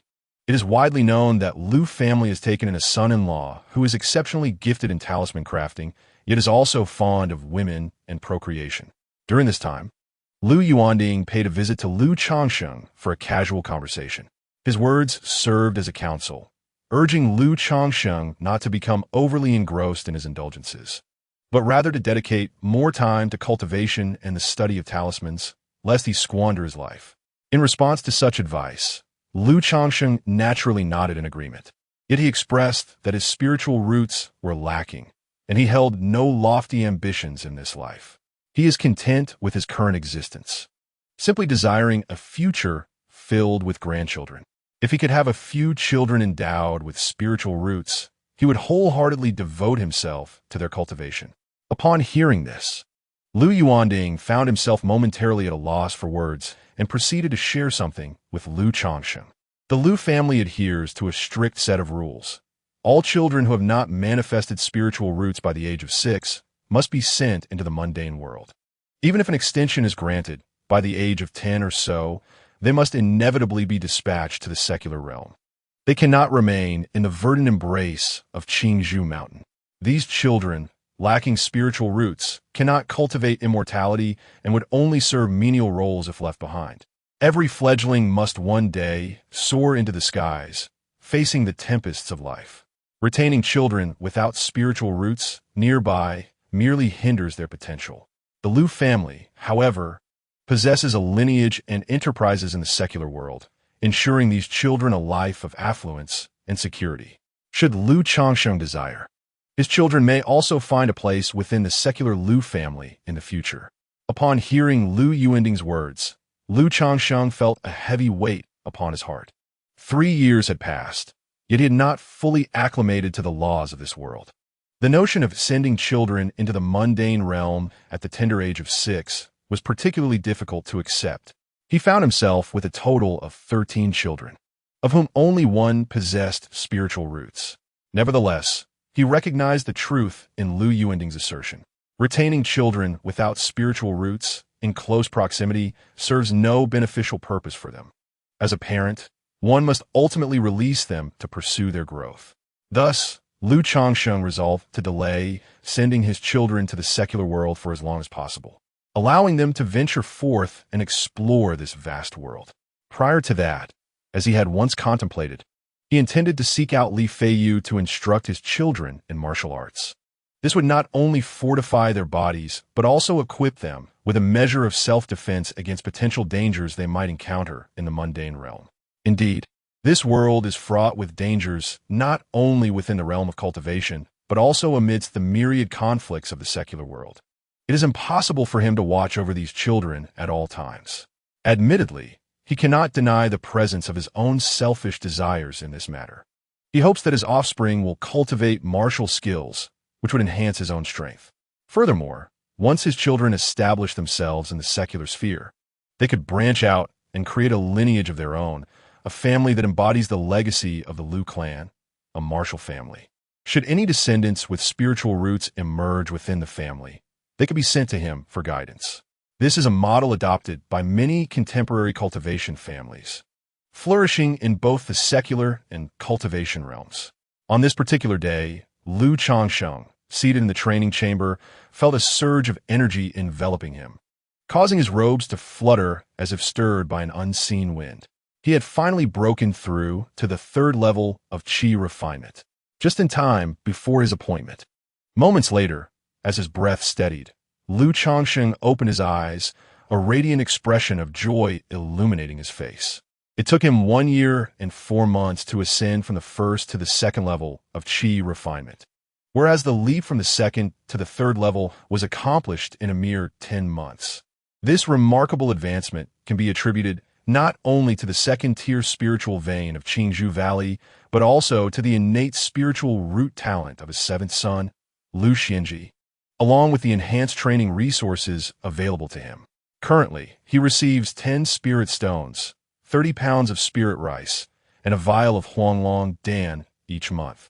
As the children are still young and have minimal expenses, and with his wife not requiring significant financial outlay, he is able to allocate most of these spirit stones for his own use, thereby accelerating his cultivation progress. Although his innate talent may be lacking, he must not succumb to complacency. After all, relying on the children to soar to greatness requires the children to mature first. Moreover, out of his 13 offspring, only 7 possess spiritual roots, and those are of the inferior grade. For the time being, he must rely on his own efforts as a father. After 3 long years, he is finally ready to step out into the world. Lu Changsheng rose to his feet, adjusting his ceremonial robes. He approached the bronze mirror to inspect his appearance. Once an unremarkable visage, his features now bore sharper angles, and his previously tan skin had transformed into a fair and delicate complexion, enhancing his overall charm significantly. As the saying goes, clothes make the man. The flowing azure robe, seemingly tailored to perfection, fitted him impeccably, accentuating his tall and upright posture. His gentle and refined countenance, coupled with a demeanor of calm assurance, exuded an inexplicable air of nobility. Compared to his appearance 3 years prior, the transformation was nothing short of astounding. This metamorphosis could be attributed not only to the enhancements from practicing the Immortal Grace technique, but also to the natural development of his body, a life of comfort, and the awakening of memories from a past life that activated his system, all contributing to a profound shift in his mindset. The effects of the Immortal Grace technique alone would not have been so pronounced. Gazing at his reflection, Lu Changsheng chuckled softly, stepping out to inform his wife of his intention to embark on a journey back to the mortal realm. This matter had long been discussed with his spouse, and he had sought permission from the Lu family, which had readily acquiesced, even inquiring if he required an escort. During the past 6 months of residing in Kingswugu, Lu Changsheng has flawlessly completed his assigned tasks related to talisman crafting for the Lu family, showcasing remarkable performance. Consequently, the Lu family has placed even greater emphasis on him. In response, Lu Changsheng expressed that he merely intended to gather with friends and return home briefly to manage some relationships, without the need for accompaniment. While having company might ensure safety, it also tends to be rather constraining and inconvenient. The Lu family did not insist, providing him with a message talisman and advising him to travel cautiously. Having already organized his belongings, Lu Changsheng tucked the storage bag into his clothing and made his way to Qingzhou Mountain Villa, where he knocked on the door of Li Feiyu's residence. "I thought you had something to attend to and wouldn't come," Li Feiyu remarked with a smile as he opened the gate, cradling his 3-month-old daughter. "I was just on the verge of a breakthrough, so I delayed until now," Lu Changsheng replied. "You've reached the 3rd level of Qi refinement." Li Feiyu exclaimed, astonished. During this time, Lu Changsheng had not ceased his practice of various spells.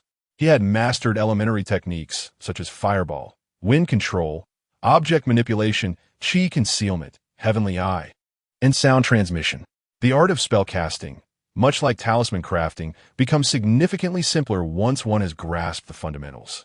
At that moment, Lu Changsheng employed Qi concealment to slightly restrain the spiritual energy within his body, rendering it undetectable to Li Feiyu, who was unaware of Lu Changsheng's recent advancement to the 3rd level of Qi refinement. "Indeed, and that is why I came over after this breakthrough," Lu Changsheng affirmed with a nod. TSK, TSK, having just broken through to the 3rd level of Qi refinement. Your cultivation speed seems poised to rival that of a mid-grade spiritual root, does it not? Li Feiyu couldn't help but shake his head, expressing his astonishment. He had been far ahead of Lu Changsheng at the 1st and 2nd levels of Qi refinement. Yet now, He remained at the pinnacle of the second level, while Lu Changsheng had swiftly surpassed him, advancing to the third level. This filled him with a sense of admiration and envy.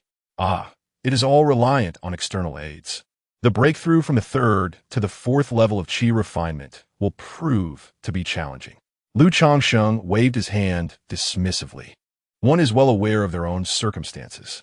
Were it not for the monthly supply of Huanglong pills and his expenditure of all his spirit stones on spiritual vegetables, spiritual tea, and beast meat, how could such rapid progress be conceivable? It would have taken at least another year and a half of diligent cultivation. Moreover, the first 3 levels of qi refinement could be surmounted with relative ease given sufficient time, posing no significant challenge.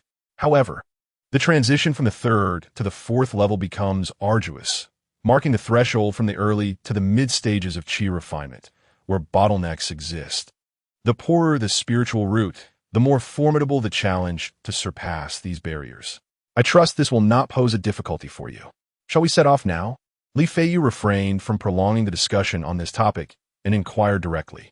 I see that you are ready to depart at any moment. Do you still require preparations? Lu Changsheng replied, I have long since made my arrangements, so let us be on our way, Li Feiyu said, taking the child to the backyard and entrusting him to the recently acquired concubine before departing with Lu Changsheng. Chapter 24. Journey to Rui County. Lu Changsheng and Li Feiyu first sought out Uncle Fu to rent 2 spirit steeds and acquire a map. Without these provisions, their journey to Rui County would have posed a significant challenge. The spirit steeds were akin to those they had ridden when arriving at Qingzhou Mountain. The map, however, depicted the vast expanse of Jiang Kingdom. The realm of Jiang is immense, comprising 9 provinces, each of which governs 9 counties. Each county, in turn, oversees 9 prefectures, and each prefecture contains numerous villages. Although Qingzhou Mountain, a place rich in spiritual veins, lies outside Jiang Kingdom's jurisdiction, it is nevertheless situated within its borders. The Rui County they aimed for is a prominent county under the administration of Qingzhou. Lu Changsheng's homeland is also located in Rui County, specifically in a small mountain village under the jurisdiction of Qinghe Prefecture in southern Yu. After reviewing the general route on the map, the two mounted their spirit steeds and set forth. Unbeknownst to them, 3 years slipped by in the blink of an eye. As they exited Qingzhou Mountain, Li Feiyu reflected on his transformation from a secular hero of the martial world to a cultivator and son-in-law in the realm of immortals, evoking a sense of nostalgia. Indeed, it had been 3 years. He wondered how Hong Yi and Han Lin were faring. Lu Changsheng shared a similar sentiment. Reminiscing about the moment 3 years prior when he awakened his memories during the celestial sect examination and subsequently became the son-in-law of the Lu family. Overall, he felt a sense of satisfaction regarding his growth over these past 3 years. Hong Yi, hailing from the Rui Marquis estate, had possessed a cultivation level of the 3rd layer of qi refinement back then. He should have since advanced to the 4th layer. Regarding Han Lin and Zhao Qingqing, they are likely cultivating within the Qingyan sect, probably at the 3rd or 4th level of qi refinement. As for Xiao Siye, possessing a 4th grade spiritual root, one wonders how far she has progressed in the span of 3 years. Li Feiyu gazed at the azure sky and spoke. Among the original 6, Hong Yi, hailing from the Rui Marquis estate, had already been exposed to the cultivation of immortality and possessed the strength of the 3rd level of qi refinement. However, with only an 8th grade spiritual root, his resources upon returning to the Marquis estate were undoubtedly limited, making significant progress over 3 years improbable. Meanwhile, Han Lin and Zhao Qingqing, with one having a 7th grade spiritual root and the other a 6th grade, would not be able to surpass each other drastically even within such a prestigious sect as Qingyun in a short period. The only variable remains Xiao Se's 4th grade spiritual root, which renders their advancements inscrutable. After speaking, Li Feiyu recalled that Lu Changsheng had also recently broken through to the 3rd level of qi refinement. Thus, among the 6, he now held the lowest cultivation base at the 2nd level, which caused a slight melancholy to wash over him. It should be about right. After all, 3 years should not lead to an insurmountable gap. Lu Changsheng nodded in agreement, sensing that Han Lin and Zhao Qingqing were likely at the third level of qi refinement, considering they possessed a 7th grade and a 6th grade spiritual root respectively. Should they break through to the 4th level within 3 years, it would imply that the conditions within the Immortal sect were far superior to his initial assumptions. Observing Li Feiyu fall into a sudden silence, his expression somewhat dimmed, Lu Changsheng paused, surmising the cause. Despite his seemingly affable and casual demeanor once familiar, Li Feiyu's innate pride was well understood by those close to him. This is quite normal. Previously, Li Feiyu, as the young deputy leader of the Red Whale Gang, was a first-rate expert in the martial world at a tender age, truly embodying the phrase young and accomplished. However, 3 years have passed, and among the 6 who embarked on the path of immortality together, his circumstances appear the most dire. Moreover, he is still burdened with the obligation of 48 children from the Liu family, which is indeed a heavy weight to bear. Feiyu, do not dwell too much on the matters concerning the Liu family for now. As for the issue of having children in a few years, once my skills as a talisman master have advanced further, I will attempt to negotiate with the family head for a reduction in your obligations, Lu Changsheng stated. He possessed the system of having many children, thus 50, 100, 200, or even 1,000 would not deter him.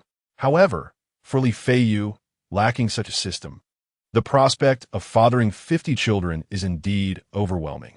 It would not only hinder his cultivation, but also complicate matters upon leaving the Liu family, as those children would not truly belong to him, which is rather difficult to accept. As a friend and a good brother, he would naturally lend a helping hand within his means. Yet, he currently presented himself as a low-tier talisman master, limiting his influence.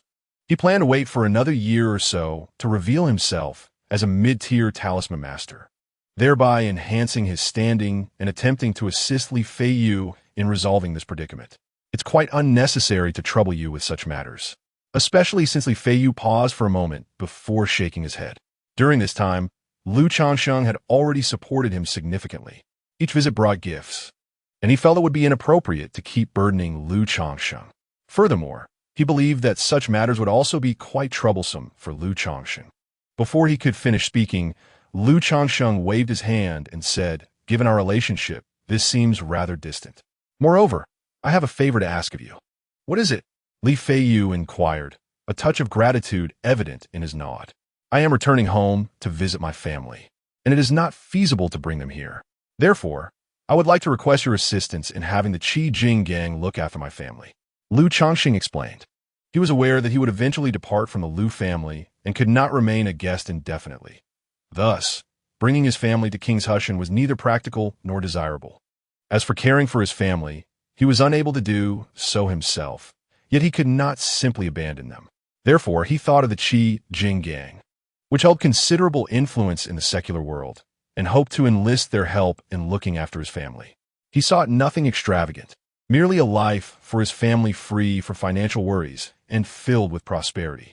"This is a trivial matter. Consider it done," Li Feiyu replied without hesitation.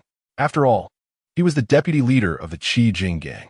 Although he had been away from home for many years and likely no longer held that position, the leader was still his father, and he was confident that this request would pose no difficulty.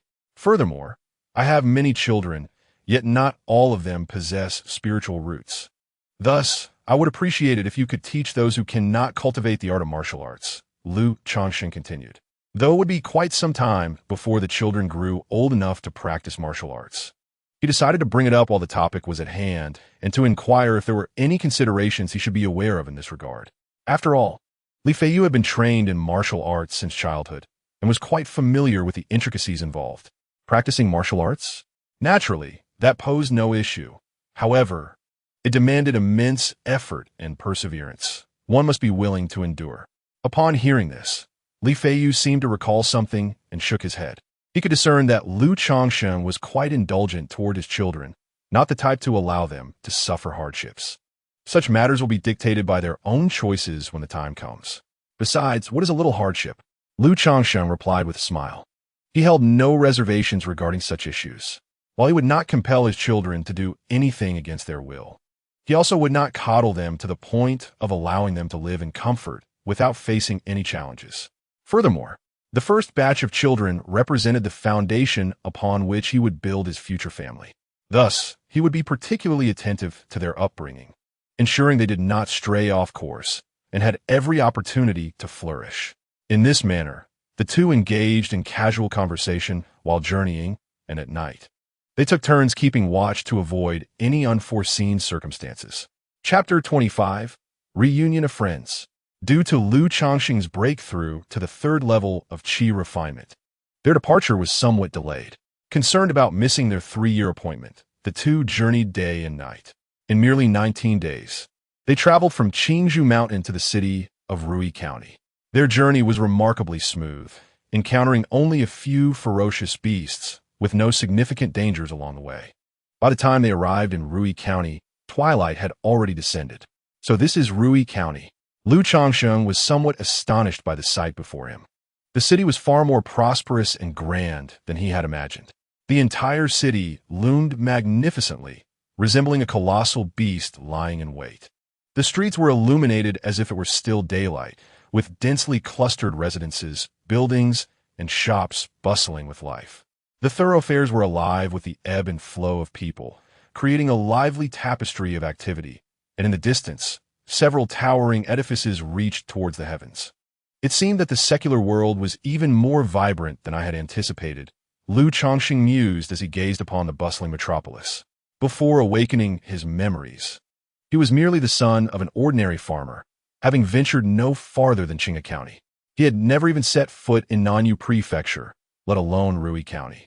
This lack of familiarity with the grand cities of the mundane world gave him the sensation of a rural dweller stepping into the vast expanse of Shanghai.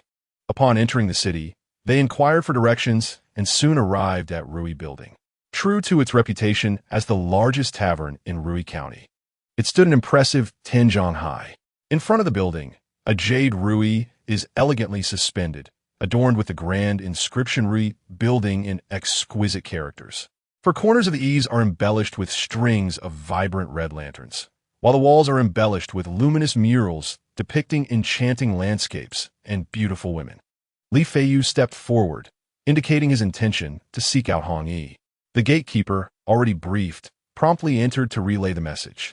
Before long, Hong Yi, clad in resplendent attire and possessing a tall stature, emerged from the Rui Building. Li Xiong, Lu Xiong, Hong Yi greeted the two with heartfelt enthusiasm. However, upon noticing Lu Changsheng, he couldn't help but scrutinize him a bit more closely, as if hesitant to confirm his identity. Indeed, Lu Changsheng had undergone considerable changes in both appearance and demeanor compared to 3 years prior. Could it be that Brother Hong no longer recognizes me? Lu Changsheng jested, observing the other's reaction. If it weren't for Brother Li's presence, I might genuinely have struggled to recognize you, Brother Lu, Hong Yi replied, shaking his head, a smile gracing his face. He seemed far more affable and genial than he had been 3 years ago. I meet him every few months, and each encounter leaves me sensing a profound transformation. It is no wonder you, having been apart for so long, would notice such changes, Li Feiyu remarked. He often reminisced with Lu Changsheng during their meetings, yet at those times he had felt an inexplicable shift in Lu Changsheng's essence. Indeed, what has caused such a remarkable transformation in Brother Lu, while Brother Li appears relatively unchanged? Hong Yi nodded and continued, this is not a place for idle chatter. I have already reserved a room and a private booth at the Rui Building. Brother Li, Brother Lu, after your arduous journey, allow me to welcome you upstairs and refresh you. Xiao Xie, Zhao Qingqing, and Han Lin have yet to arrive, but they should be here within the next couple of days. As he spoke, Hong Yi led the two into the Rui Building. The interior was resplendent, adorned with exquisite carvings and paintings, featuring a grand spiral staircase in the center. The three ascended the staircase and arrived at an elegant private room on the 9th floor, where they could admire the night scenery through the window. Brother Lu, it has been 3 years since we last met. How have you fared at the Lu family in Qingzhou Mountain?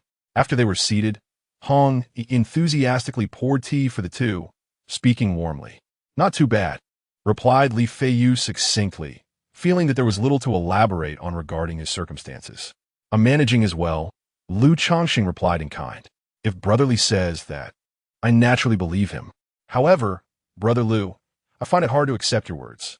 Over the years, I, Hong Yi, have frequently interacted with others and pride myself on my discernment. If I am not mistaken, the garment you wear, Brother Lu, is indeed a ceremonial robe, is it not? Moreover, if I hadn't previously known you, based solely on your appearance and demeanor, I would surely assume you to be the scion of a prestigious cultivation family. Therefore, Brother Lu, you are not being entirely truthful with me. You do not regard me as a friend, Hong Yi jested, adopting a somewhat exaggerated demeanor of feigned disappointment. Although the three had not shared a particularly deep bond prior, under Hong Yi's words, they seemed considerably closer. I truly have not concealed anything from you, Brother Hong. To speak candidly, I have discovered my innate talent for talisman crafting while residing in the Lu family, and I have now become a talisman master, which has afforded me a relatively comfortable life. Lu Changsheng shook his head and remarked thus. This statement was not made out of a desire to boast. Rather, there was no necessity for concealment regarding such matters. His visit was imbued with a certain purpose. He sought to forge connections with three disciples of the celestial sect, Xiao Xie, Zhao Qingqing, and Han Lin, aiming to nurture this budding camaraderie. However, to sustain such relations, one must possess a degree of capital. After all, what merit does a mere son-in-law of a cultivation family have in befriending disciples of a celestial sect? Presently, his status as a first-tier talisman master serves as his tangible asset. To think that Brother Lu possesses such remarkable talent. In merely 3 short years, you have ascended to the rank of talisman master. Allow me to raise a cup in your honor, substituting tea for wine. Upon hearing these words, Hong Yi was taken aback. Inhaling sharply in surprise, his demeanor suddenly infused with warmth as he lifted his teacup. Brother Hong is being overly courteous. I am but a mere talisman master, not at all comparable to your effortless grace, Lu Changsheng replied, raising his cup in return. The Lord of Rui County is none other than the Marquis of Rui, who happens to be Hong Yi's father. In the secular world, his status is indeed quite significant.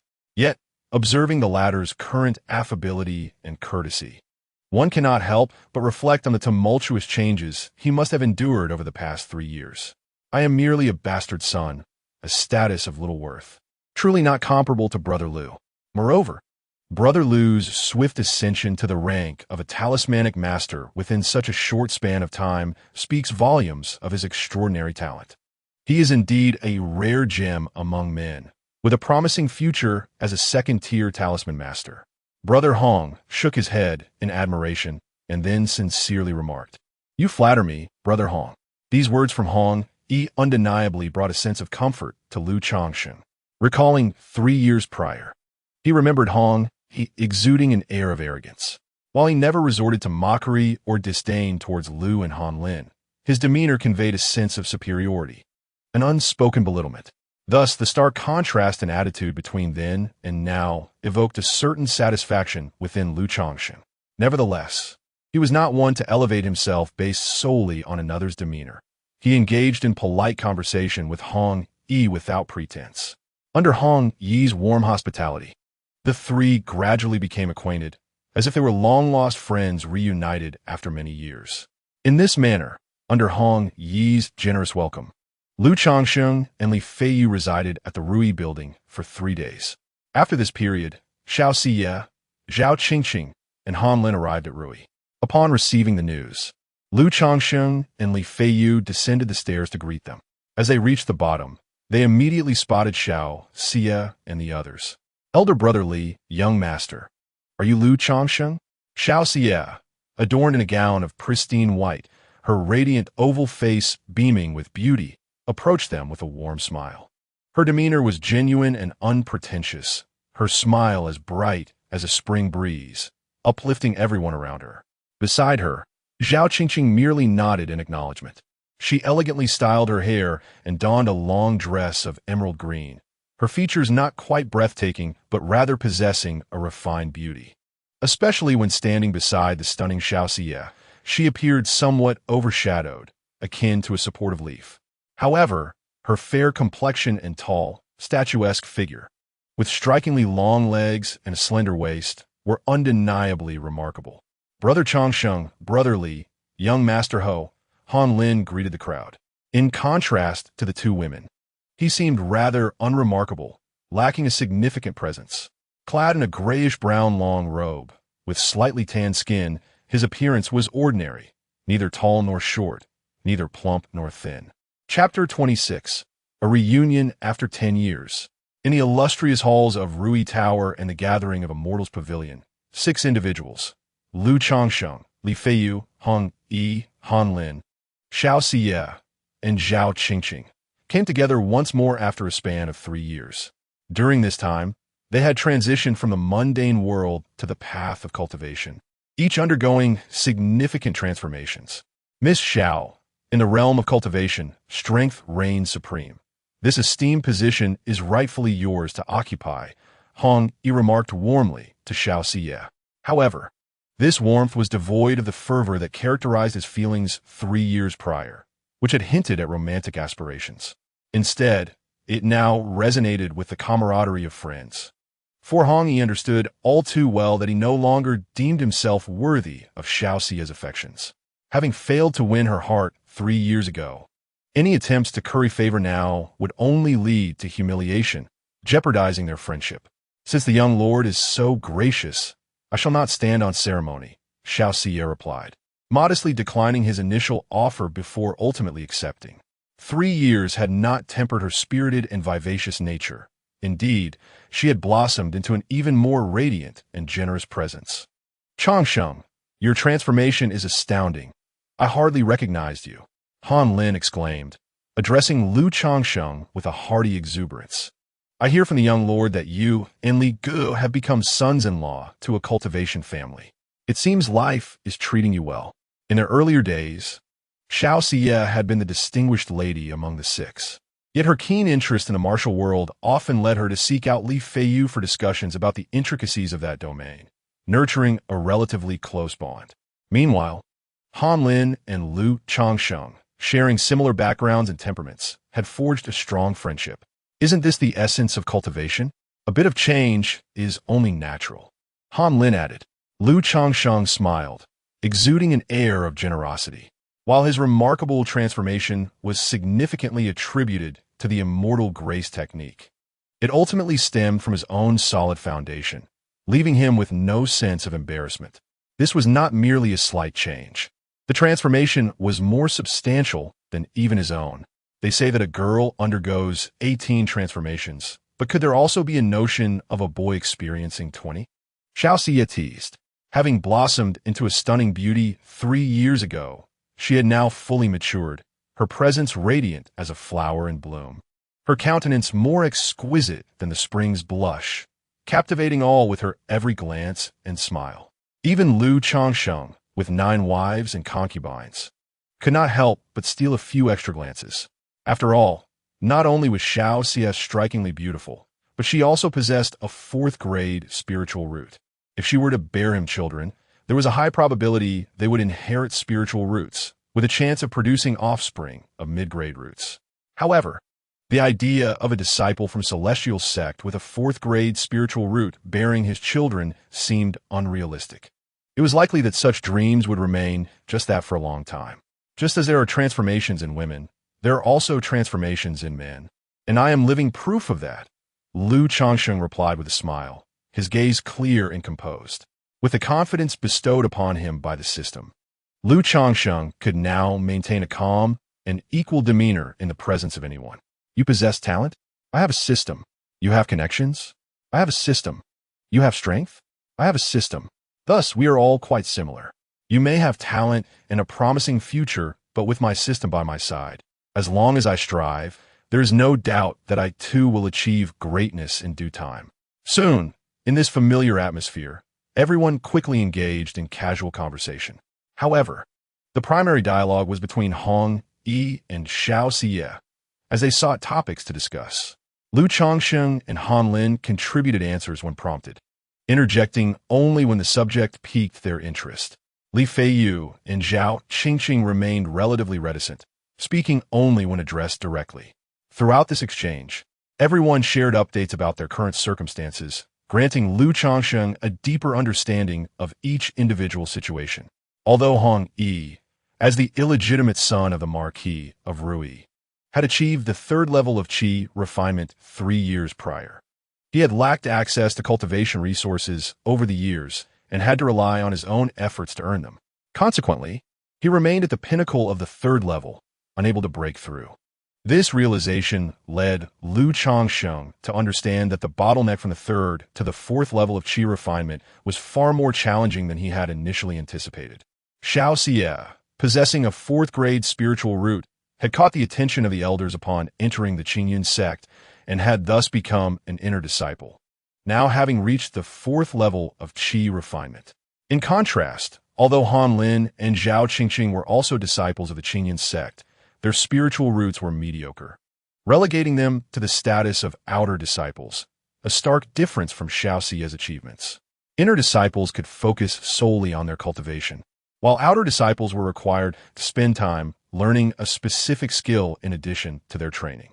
The sect emphasized complementary advantages and mutual assistance, leading to a clear division of labor within. Some members excelled in combat, others in formations, alchemy, artifact forging, talisman crafting, or the cultivation of spiritual fields and herbs. Naturally, those with exceptional talents concentrated primarily on cultivation, while those of average aptitude explored potential skills in other areas. Han Lin, hailing from a blacksmithing background, had chosen artifact forging as his craft. He possesses a commendable talent in this regard and is currently apprenticed under a master artifact forger. In terms of cultivation, he has reached the pinnacle of the second layer of qi refinement. On the other hand, Zhao Qingqing has chosen the path of an apothecary and is also in the apprentice stage, boasting a slightly higher cultivation level than Han Lin, having already broken through to the third layer of qi refinement. Upon hearing about everyone's recent developments, Lu Changsheng realized that the gap between the disciples of the Immortal sect and himself was not as vast as he had imagined. However, he understood that this was merely the beginning. Over time, the disparities among them would gradually widen. It is no wonder that Lu Changsheng, who was the first to awaken during the heart inquiry stage assessment at Qingyun sect, is deserving of such recognition. Indeed, the adage holds true: gold will shine no matter where it is found. After each person shared their circumstances, they were all astonished to learn that Lu Changsheng had transitioned from son-in-law to a first-grade talisman master, possessing the cultivation of the third layer of qi refinement. Han Lin could not help but exclaim in surprise, revealing a piece of information. Oh, Brother Lu was actually the first in the fourth assessment of the Immortal sect's heart inquiry stage. Hearing this, Hong Yi and the others looked on in astonishment. Indeed, after I became an apprentice forger, I happened to encounter a senior who had been an examiner during that assessment, and I inquired about why Brother Changsheng was not selected. This examiner remembered Brother Changsheng, stating that he only possessed a 9th-grade spiritual root and was too advanced in age. Otherwise, he certainly would have qualified for entry into Qingyun sect based on his performance at the heart inquiry stage, Han Lin remarked, expressing a sense of regret. Li Feiyu also felt a twinge of regret for Lu Changsheng. Others nodded in agreement, sharing in the sentiment of lost opportunity. Although Lu Changsheng achieved remarkable accomplishments in just 3 years, astonishing everyone, many still believe that entering the Qingyun sect and becoming a disciple of the Immortal Gate was far more advantageous. There was no sense of loss. In fact, I find the current situation rather commendable. Upon hearing this news, Lu Changsheng felt no significant regret. Had he joined the Qingyun sect, he would have spent several years accumulating experience before considering marriage and starting a family. Such a course of action would have wasted precious time and might not necessarily yield better outcomes than his present circumstances. Indeed, with Brother Lu's innate talent and brilliance, he could shine brightly no matter where he was. Hong Yi promptly intervened, steering the conversation back to merriment and camaraderie. Originally, the gathering was meant to honor Xiao Xie. Yet, Lu Changsheng, once the least favored 3 years ago, subtly assumed a central role in the event. Thus, after a day of reunion among the six, they set off the following day under Hong Yi's guidance to explore Rui County, establishing a 10-year pact before bidding each other farewell. Alongside Xiao Xie, Zhao Qingqing, and Han Lin, Lu Changsheng, and Li Feiyu were also returning home to visit family. However, Lu Changsheng chose not to rush back.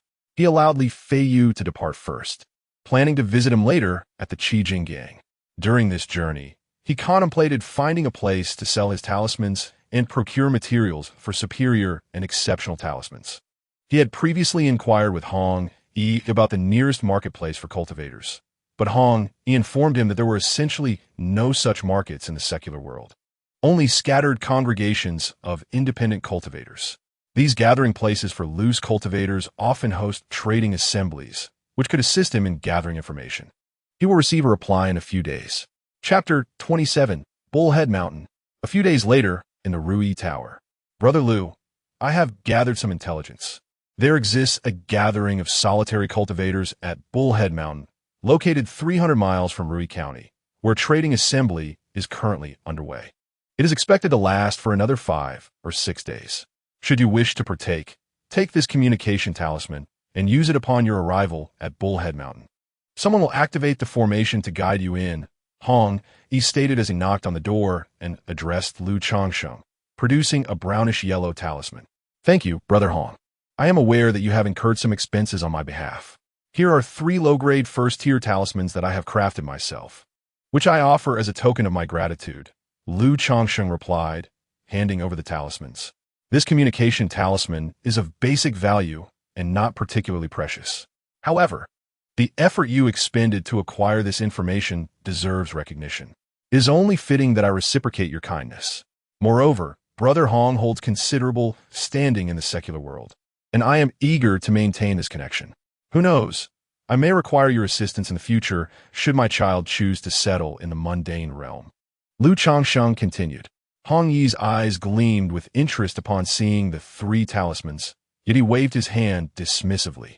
Brother Lu, you are far too courteous. This did not cost much and is unworthy of such compensation. If you are so reluctant, how shall I ever find the courage to seek your help in the future? Lu Changsheng countered, placing the talismans into Hong Yi's hands. Very well, then, I shall graciously accept. Hong Yi conceded, receiving the talismans without further protest. Subsequently, with a courteous gesture, Hong Yi remarked, Brother Lu, I possess certain connections in this Rui County. Should you require assistance in the future, do not hesitate to let me know. Now that Lu Changsheng had become a talisman master and was so generous with his offerings, Hong Yi was naturally eager to cultivate a favorable relationship with him. Very well, I shall not be shy should any matters arise, Lu Changsheng replied, returning the gesture. By the way, Brother Lu, if you are attending such gatherings, do exercise caution. These places filled with wandering cultivators are often rife with both the virtuous and the nefarious, lacking the oversight of powerful practitioners. It is not uncommon for unscrupulous individuals to target solitary cultivators. He continued, if you're intending to sell talismans and your stock is limited, I would be happy to represent the Rui Marquis and purchase them all from you. Noticing that Lu Changsheng had produced 3 talismans, Hong Yi surmised that he likely possessed a considerable quantity of them, potentially for sale. Most individuals in the upper echelons of society are aware of the avenues of cultivation and often partake in it themselves, as is the case with the Rui Marquis, where there are multiple cultivators, albeit all at the Qi refinement stage, slightly superior to average wandering practitioners. There exists a demand for talismans, being essential items, yet he could easily procure lower-tier talismans elsewhere. His intention in purchasing from Lu Changsheng was not merely to save a few coins, but rather to deepen their connection and foster communication. Lu Changsheng currently holds the rank of a low-tier talisman master, and the prospect of advancing to a mid-tier talisman master in the future is quite promising. Should he attain the ability to inscribe high-quality first-tier talismans, it would mark a significant transformation in his capabilities. Having acquainted himself with a first-tier talisman master who possesses a stable supply of talismans, this relationship could significantly enhance his standing within the esteemed Rui Marquis. Should their rapport flourish in the future, Lu Changsheng may have the opportunity to procure a substantial quantity of talismans at prices beneath the market value, thus reaping considerable profits. There exists a possibility that he could even contend for the position of heir to the Rui Marquis. I appreciate your concern, Brother Hong. Rest assured, I shall exercise caution. My own inventory of talismans is rather limited, primarily for personal defense.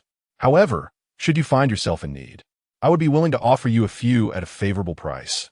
Changsheng remarked with a smile, producing 10 first-tier inferior talismans. When he first revealed his talents as a talisman master within the Lu family, he had already amassed nearly 500 talismans. Over the past 6 months, with the family providing materials each month, he had accumulated an additional 500 or so. Thus, he currently possessed close to 1,000 talismans, a rather astonishing figure. Among these talismans, approximately half were inferior grade, while the other half were of medium quality. If converted to spirit stones, their value would amount to 2,000 to 3,000 spirit stones. However, wealth is best kept discreet. Such figures would not be disclosed openly. Should Hong Yi express interest, Changsheng would be inclined to sell a few at a reduced price, for he understood that in gatherings of scattered cultivators, offloading nearly 1,000 talismans would be utterly impractical, and he dared not attempt it. That would be rather inappropriate. I shall adhere to market prices, Hong Yi replied, indicating that he would not seek to take advantage from the outset. Brother Hong, please take a look at these talismans and see if they might serve your needs. Changsheng offered, extending the talismans towards Hong Yi. To his surprise, he learned that Lu had already mastered the art of crafting rejuvenation talismans. It appears that Brother Lu is soon to become a distinguished talisman master. Hong Yi exclaimed in astonishment as he beheld one of the talismans. Although he lacked the knowledge to craft talismans, he was acutely aware of their market value. A first-tier low-grade talisman, depending on its complexity, is priced at 12 spirit stones.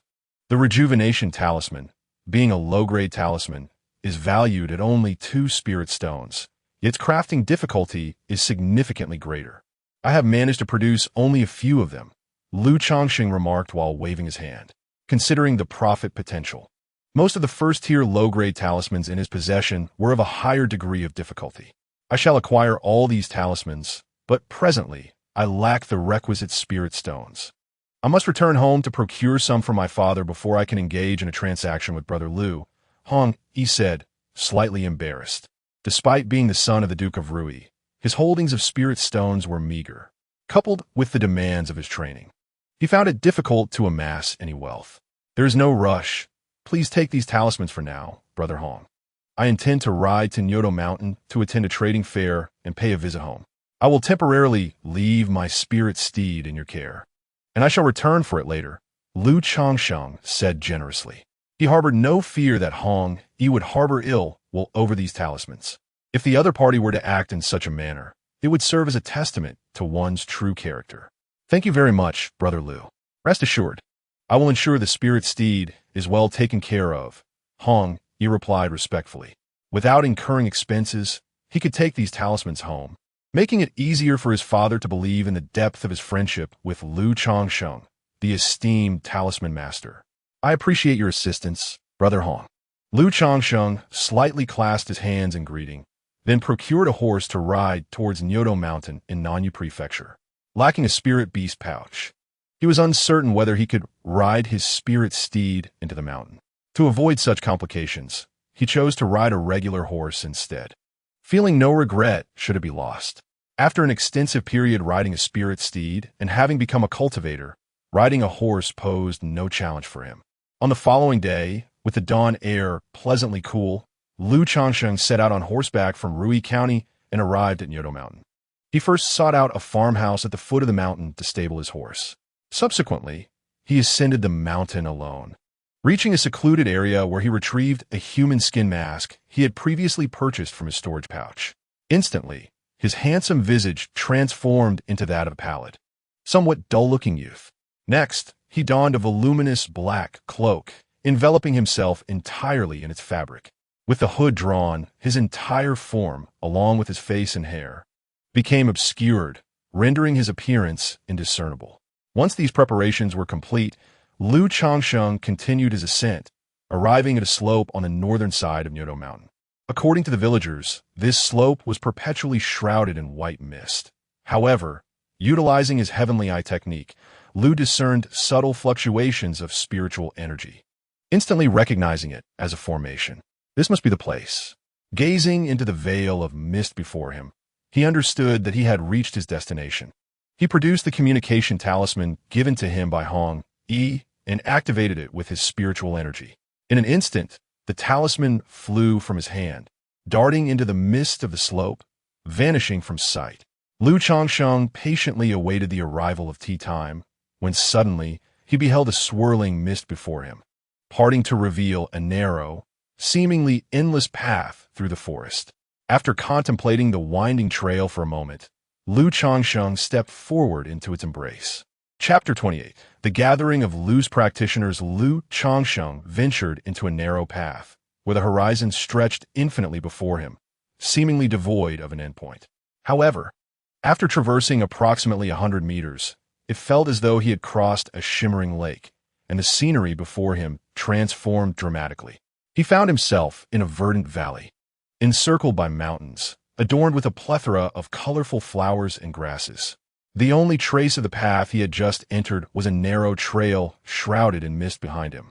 The valley was modest in size, occupying roughly 30 to 40 acres. Surrounding it were quaint, ancient-style buildings and lofts, reminiscent of a secluded paradise. In the central area of the valley, numerous individuals, akin to mundane merchants, arranged their stalls and makeshift shops with remarkable order, while a bustling crowd ebbed and flowed around them. The scene evoked a sense of nostalgia in Lu Changsheng, reminiscent of rural market days in his past life, amidst the open-air bazaars. Had he not known this to be a gathering place for Lu's practitioners, he would have readily believed it to be an ordinary marketplace.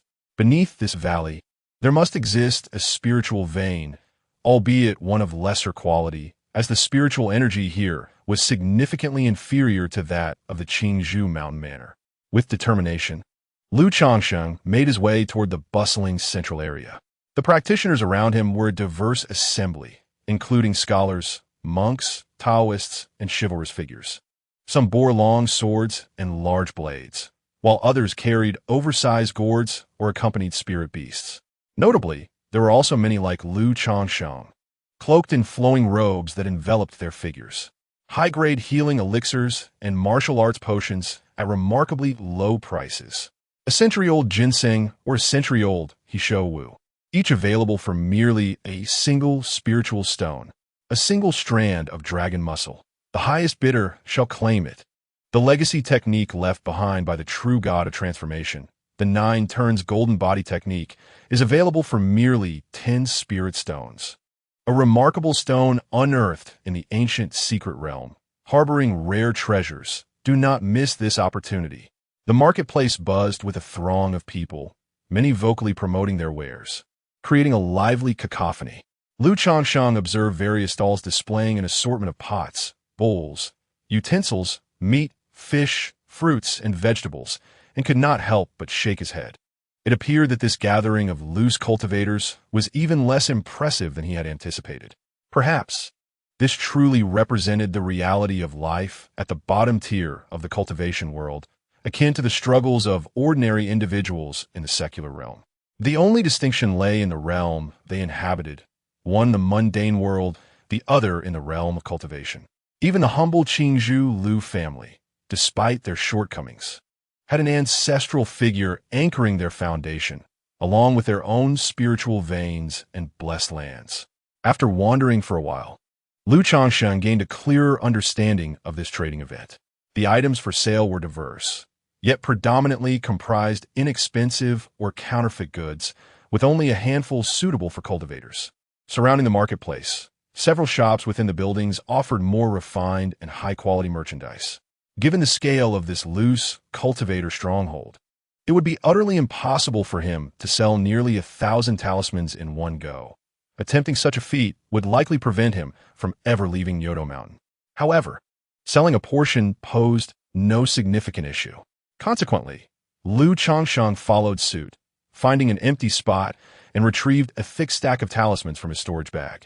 Arranging them in front of him, on the wooden board standing nearby, it was inscribed that 12 spirit stones would procure 1 Tier 1 low-grade talisman, with a promotion of buying 5 and receiving 1 complimentary. After a brief observation, Lu Changsheng noticed a scarcity of Tier 1 mid-grade talismans for sale, leading him to decide against displaying them, as it would draw undue attention. In terms of pricing, items such as magical instruments, elixirs, and talismans are universally recognized as hard currency, with prices typically exhibiting minimal fluctuations. To expedite sales, Lu Changsheng opted for the buy 5 get 1 free offer. Dear friends, does the complimentary talisman come from any selection? Before long, an individual approached to examine the talismans and inquired aloud. Purchasing 5 talismans for 2 spirit stones allows for any selection. Otherwise, one can only choose from the ones priced at 1 spirit stone each, Lu Changsheng replied, his voice emerging deep and raspy from beneath his black robe. Very well. Immediately, the cultivator selected 6 talismans valued at 2 spirit stones each and handed over 10 spirit stones to Lu Changsheng. Following this initial transaction, a steady stream of customers began to purchase talismans. Talismans tend to sell well among cultivators, as most individuals carry a few for self-defense. The buy 5 get 1 free offer, coupled with the quality of Lu Changsheng's talismans, evident even to the untrained eye from the fine markings, proved enticing. After more than an hour, nearly 100 talismans had been sold out.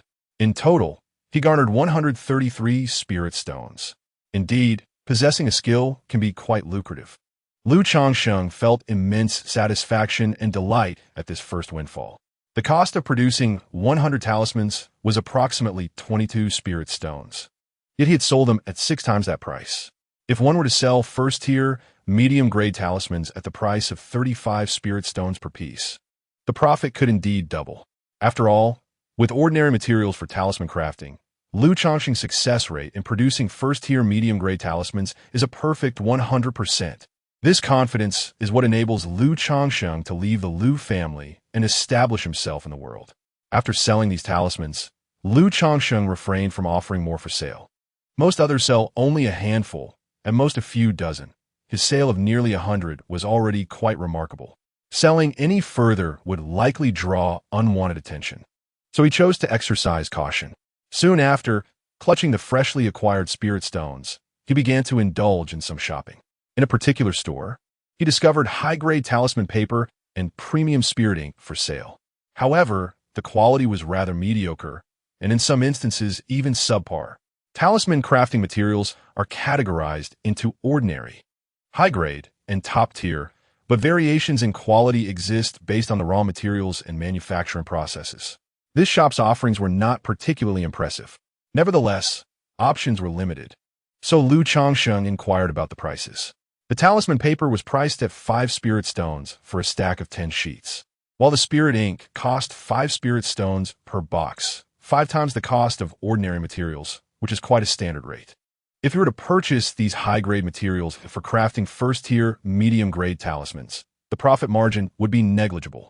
However, for Lu Changsheng, who is capable of producing first-tier superior talismans, it still constitutes a gain.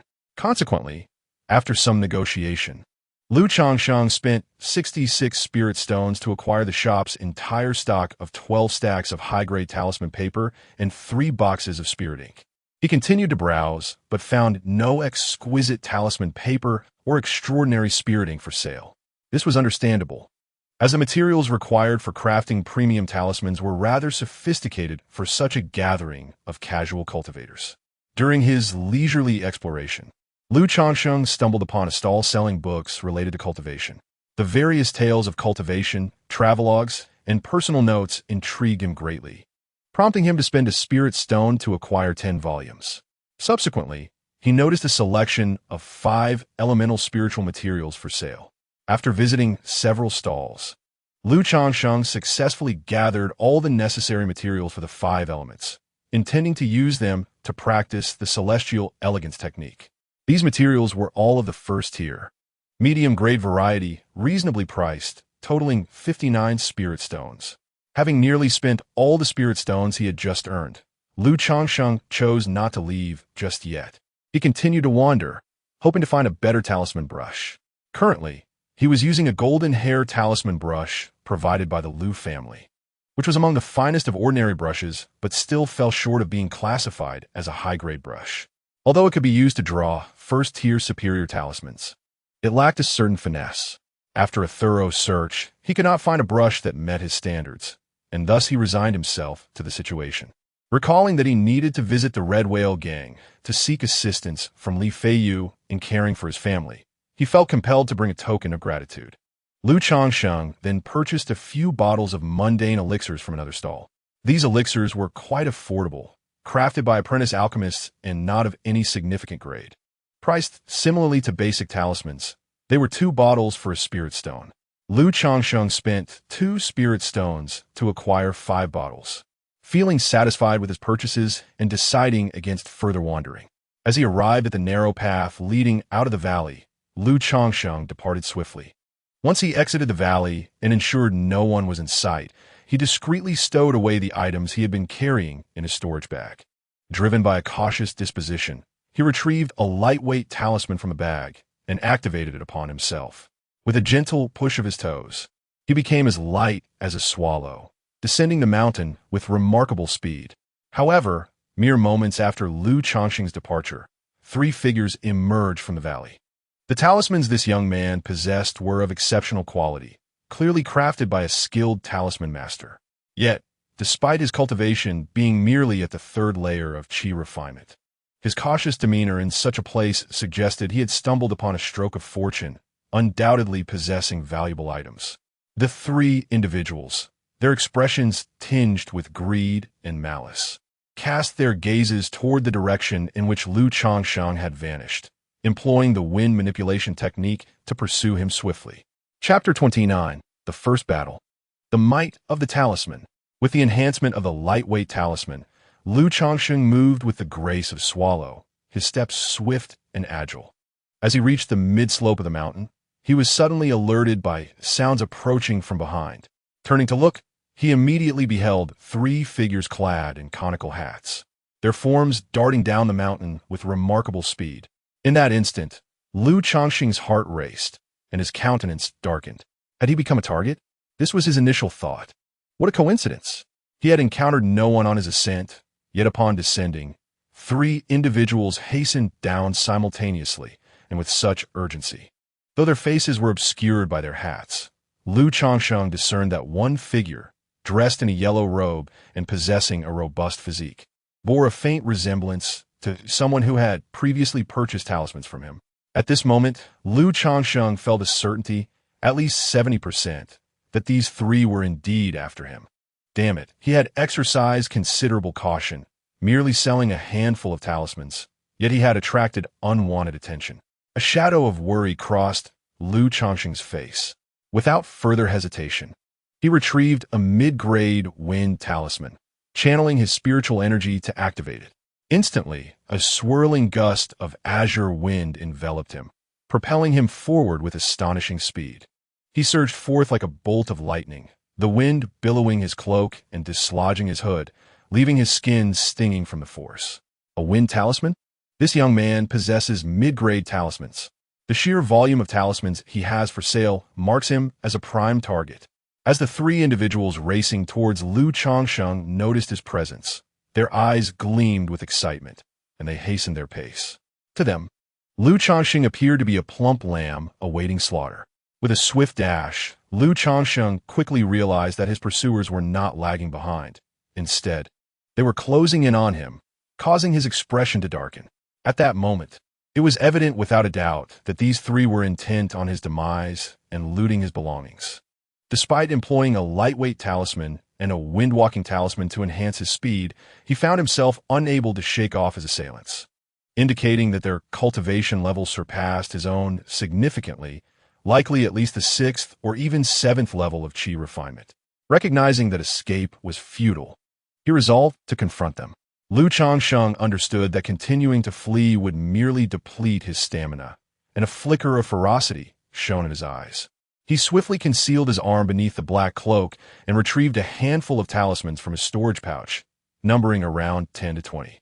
Meanwhile, he grasped the golden light brick talisman tightly in his hand, glancing back at the 3 who were relentlessly pursuing him. "Dear friends, please halt," one of them called out. "Why are you running so fast? I merely wish to make your acquaintance and become friends." Indeed, We only seek friendship, the trio pressed on, narrowing the distance between them. Friendship, you say? I am quite fond of making friends, Changsheng replied, halting his flight and regarding the advancing trio with an indifferent expression. The moment they entered the range of his magical attack, he activated all the talismans in his grasp. Suddenly, the talismans erupted with brilliance. Some of the talismans, under Changsheng's control of spiritual power, transformed into delicate golden lights, water curtains, and creeping vines, enveloping him entirely. Meanwhile, the majority of the talismans morphed into fireballs the size of fists, water spheres, and arrows as thick as a forearm, all hurtling towards the three pursuers with a fierce whistle. Not good. Be cautious. This lad has so many talismans. The trio was taken aback by Changsheng's display of such numerous talismans, caught off guard by the overwhelming onslaught. All three possessed cultivation levels of the 6th or 7th layer of chi refinement, and facing such an array of talismans left them somewhat overwhelmed. However, they were seasoned veterans in this realm. Without some measure of skill, they would not dare to assume the role of bandit cultivators. Among them, a short and lean figure produced several talismans and quickly activated them, casting spells with hands aglow in yellow light. Earthen wall technique, he proclaimed. Thick walls of earth rapidly rose from the ground, attempting to block the oncoming barrage of talismans. Boom, boom, boom. Yet, under the fierce firepower of the talismans, the earthen walls crumbled swiftly. Just as the walls were on the verge of complete collapse, one of the taller figures among the trio summoned a black shield. The shield flew from his grasp, enlarging rapidly in midair, rotating while emanating a dark, mysterious light, bracing against the ferocious assault of the talismans. The final member of the group, a robust man clad in a yellow robe, conjured a short flying knife. The knife transformed into a streak of white light, soaring directly towards Changsheng's brow. However, at that very moment, they once again sensed an astonishing aura emanating from Changsheng. Before their eyes, his black cloak billowed without wind, rustling ominously as golden light erupted from his hand. A radiant rectangular object emerged, shooting upward and rapidly expanding in the air, causing the flying daggers to slow in their trajectory. The source of the formidable aura and magical power was unmistakably derived from this object. This fellow truly possesses an abundance of riches. Not only does he have numerous talismans, but he also wields such a treasure. The diminutive, slender man's eyes glimmered with delight upon witnessing the spectacle. However, the burly man in yellow robes, who had unleashed the flying daggers, narrowed his gaze upon the swiftly enlarging golden brick, recognizing its origin. Symbolic treasure, he bellowed, his voice resonating with palpable dread. What? Symbolic treasure? The other two were momentarily taken aback, their expressions shifting as they beheld the golden brick now looming large in the sky, akin to a small mountain, their pupils dilating in terror. Before they could contemplate further, the golden brick, enveloped in spiritual energy and radiating with blinding light, exuded an overwhelming, oppressive force. The trio felt as if they were burdened by an immense weight, their bodies sinking, their magical powers stagnating, rendering them nearly immobile. Crisis. A grave peril. In that instant, they keenly sensed the encroaching threat of death enveloping them, and in unison, they cried out in fear, pleading for mercy. Fellow cultivator, let's speak reasonably. Please, spare our lives. I was mistaken. I failed to see clearly. Good sir, I have an aged mother of 80 above me and a 3-year-old child below. I implore you to spare me and show mercy. In this moment, they found the situation utterly absurd. It was preposterous to the highest degree, an outrageous spectacle indeed. A cultivator at the 3rd level of chi refinement attending a trade fair in such a remote location, yet possessing a magical talisman. This was simply ludicrous. With a talisman at your disposal, why would you flee? If you revealed your talisman, we would not dare pursue you. You could simply turn and depart, perhaps even offer an apology. Is it customary to resort to magical talismans at the slightest provocation? Would it not be a waste to use such powerful artifacts against mere mortals like us? At this moment, the three of them were utterly at a loss for words. The oppressive aura of the golden brick rendered them speechless. Like a small mountain, the golden brick came crashing down upon them. Boom! A thunderous sound erupted, causing the very ground of Bullhead Mountain to tremble violently. Chapter 30. Counting the Harvest. Are they dead? Lu Changsheng's heart leapt violently with a tremor caused by the descending golden brick. He fixated on the position of the three figures ahead, who stood like a small mountain beneath the radiant brick. In that singular strike, the trio did not even utter a cry of despair. Several defensive spells and a black shield artifact disintegrated instantaneously as if they were mere illusions. After a brief moment of stupor, fully aware of the inevitable demise that awaited them, Lu Changsheng relaxed, his emotions slightly undulating as he gasped for breath.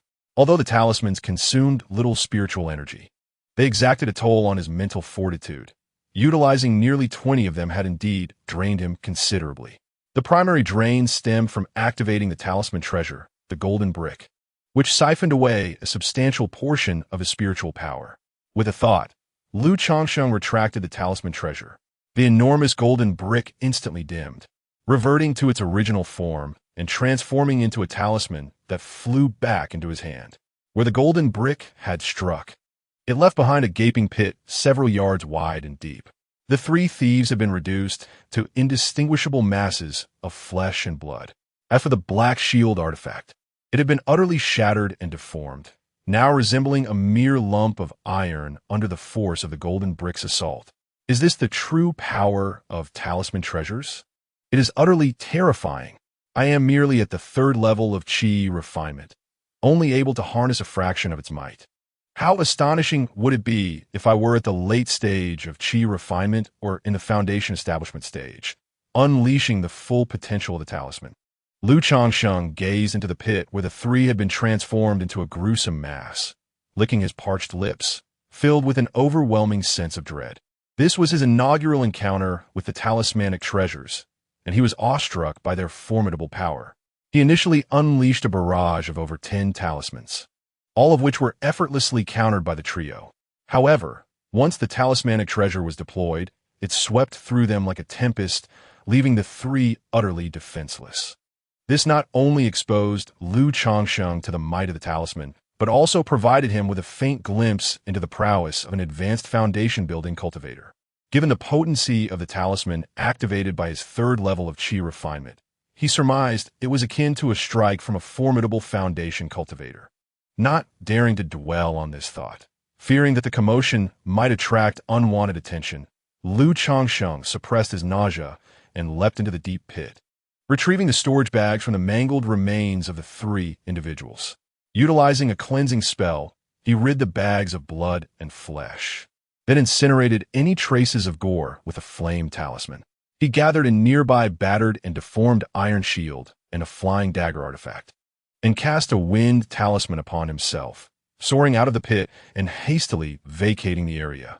An hour later, having restored his original appearance, Lu Changsheng rode his horse 100 miles away from Bullhead Mountain. Once he was certain no one was in pursuit, he paused to rest and prepare to replenish his spiritual energy. Phew! Fortunately, I did not hesitate to unleash the talismanic treasure immediately after activating the talismans. Otherwise, with only inferior and medium-grade talismans at my disposal, eliminating those three would have been nearly impossible. The realm of cultivation is indeed perilous, despite my caution. I still found myself targeted.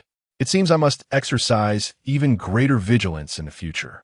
Lu Changsheng found a patch of woods to rest in, reflecting on the earlier events with a lingering sense of trepidation, and let out a long sigh of relief. Reflecting on his own cautious demeanor, he was surprised to find himself targeted, which heightened his awareness of the perils within the realm of cultivation. It seemed evident that this world operated under the stark principles of the jungle, where the strong prey upon the weak. Without strength, one was perpetually vulnerable to danger and misfortune. It became increasingly clear that aligning oneself with a powerful faction and seeking refuge beneath a grand tree was the path to survival. Though residing under the auspices of the Lu family, he at least enjoyed a measure of security. Lu Changsheng muttered to himself, recognizing the advantages of familial influence. Within the clan and sect, While contributions to the collective were expected, there was the comfort of having others to shield him from the tempestuous winds of adversity. After a brief meditation, Changsheng could not help but shake his head. The spiritual energy in the mortal realm was exceedingly sparse. His attempts to recover through meditation were painfully slow, leaving him uncertain of when he would achieve sufficient restoration. He retrieved a spirit stone and commenced his meditative practice. After a considerable time, the once lustrous spirit stone had dimmed significantly. Typically, spirit stones serve as currency, but they could also facilitate cultivation, allowing practitioners to absorb the energy within and accelerate their progress. However, for most cultivators, employing spirit stones directly for cultivation was seen as extravagant. It was far more economical to purchase spiritual rice, tea, wine, and other spiritual sustenance. After expending one spirit stone, Changsheng felt his spiritual energy nearly restored. He then took out the storage bags he had acquired from the three individuals and began to assess his gains. Fortunately, the trio possessed storage bags. Otherwise, he would have suffered a considerable loss. He was curious about the contents of these bags and whether they would suffice for his recovery. Just the use of a single talisman in his earlier confrontation had already cost him around 30 to 40 spirit stones. Regarding the consumption of the talismanic strike, Changsheng himself could not ascertain its exact worth, but it was certainly valued at over 100 spirit stones. If these three individuals were impoverished, the loss would be catastrophic. After a brief moment, Changsheng rummaged through the three storage bags and extracted a total of 103 spirit stones, a flying sword artifact, and a bell artifact. He also found 3 vials of fasting elixir, 1 vial of Huanglong elixir, 1 vial of Qingling elixir, and 3 unidentified vials. There were 15 low-grade first-tier talismans, 6 medium-grade first-tier talismans, and 1 high-grade talisman, along with a collection of miscellaneous books and various odds and ends. The flying sword bell and flying dagger appear to be low-grade artifacts and could likely fetch around 50 spirit stones each. Although the shield was an artifact, its internal restrictions had all been shattered, rendering it mere scrap, the value of which was uncertain.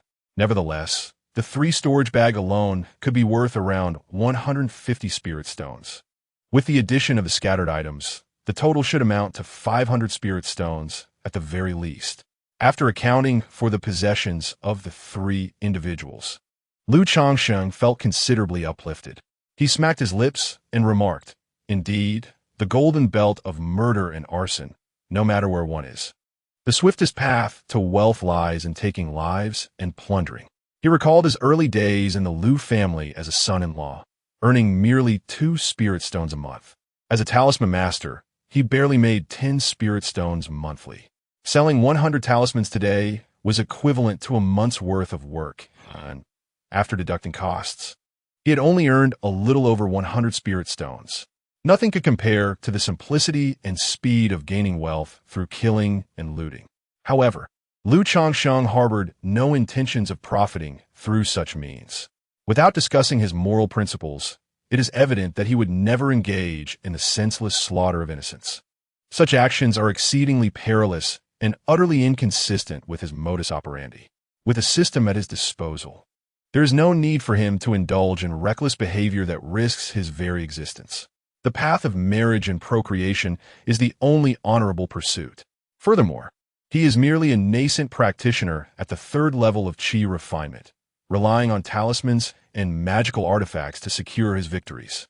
After organizing his belongings, Changsheng grasped the slender, flying sword artifact, eager to wield it. Once a cultivator reaches the 3rd level of qi refinement, they can utilize object control technique to manipulate their artifacts. Previously, during his time with the Liu family, he was rewarded with a flying sword for being the first to have a child. Yet he sold it to create talismans before he could even experience its power. Now, possessing a flying sword in hand, he could hardly contain his excitement to experiment with it. With a swift motion, Changsheng commanded the flying sword, which instantly transformed into a silver streak of light shooting forth. Ordinary artifacts do not require ritualistic refinement and can be manipulated with object control technique. However, spiritual instruments used by foundational practitioners possess sentience and necessitate ritualistic acknowledgement of their master for control. Some high-tier artifact, smiths craft instruments that require specialized object control techniques for manipulation. Nevertheless, such artifacts are generally of a superior grade, and this particular flying sword is evidently not among them. Under Lu Changsheng's command, the flying sword danced like a silver dragon, its blade aura slicing through the surrounding trees as effortlessly as one would cut through tofu. Then, with a soft thud, it easily pierced a massive stone, returning to Lu Changsheng in a flash of silver light. Truly, it is a remarkable artifact. Compared to elementary spells, the power is equally formidable. Yet the consumption has significantly diminished. In a duel between two cultivators, the disparity between wielding a magical artifact and not possessing one is utterly immense. After a brief experience with a flying sword, Lu Changsheng's face lit up with joy, and he couldn't help but express his admiration. If he were to employ the fireball technique, he would exhaust nearly all his spiritual energy after just 4 or 5 uses. However, by wielding the flying sword, he could likely sustain it for a quarter of an hour, launching numerous attacks. Due to the limitations of his spiritual energy, Lu Changsheng refrained from experimenting with other magical artifacts. He sheathed the flying sword and mounted his horse, making his way towards the Red Whale gang. He intended to rendezvous with Li Feiyu, secure his family's well-being, and return to Qingzhou Mountain at the earliest opportunity. The outside world remains perilously treacherous. It is wiser to bide his time at the Lu residence, enhance his strength, and prioritize procreation as the ultimate path forward. Chapter 31. The Crimson Whale Gang in the Tianshui prefecture of the Rui County. The majestic Dying River flows through the entirety of the region, adjacent to the Huichu Canal of Qingzhou. The Crimson Whale Gang has flourished by engaging in maritime commerce, earning a formidable reputation in the martial world, as well as possessing official connections. One day, a young man clad in a blue robe, with a strikingly handsome visage and an imposing stature, arrived at the city of Tianshui. He led a magnificent steed and cradled a small creature in his arms. Its fur a deep ebony with a crimson vertical mark between its brows, reminiscent of both wolf and dog. His demeanor exuded an air of calm confidence as he walked.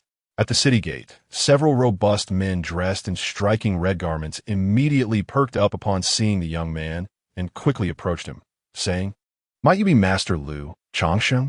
Our young master has instructed us to await your arrival." Master Lu. The young man, naturally, was Lu Changsheng, who had come to seek out Li Feiyu of the Crimson Whale Gang. Noticing the Crimson Whale Gang insignia embroidered on their attire, he deduced that Li Feiyu had sent them to greet him. "Indeed, our young master is Li Feiyu," one of them affirmed. At that moment, a lavish carriage was brought forth for Lu Changsheng, inviting him to step inside.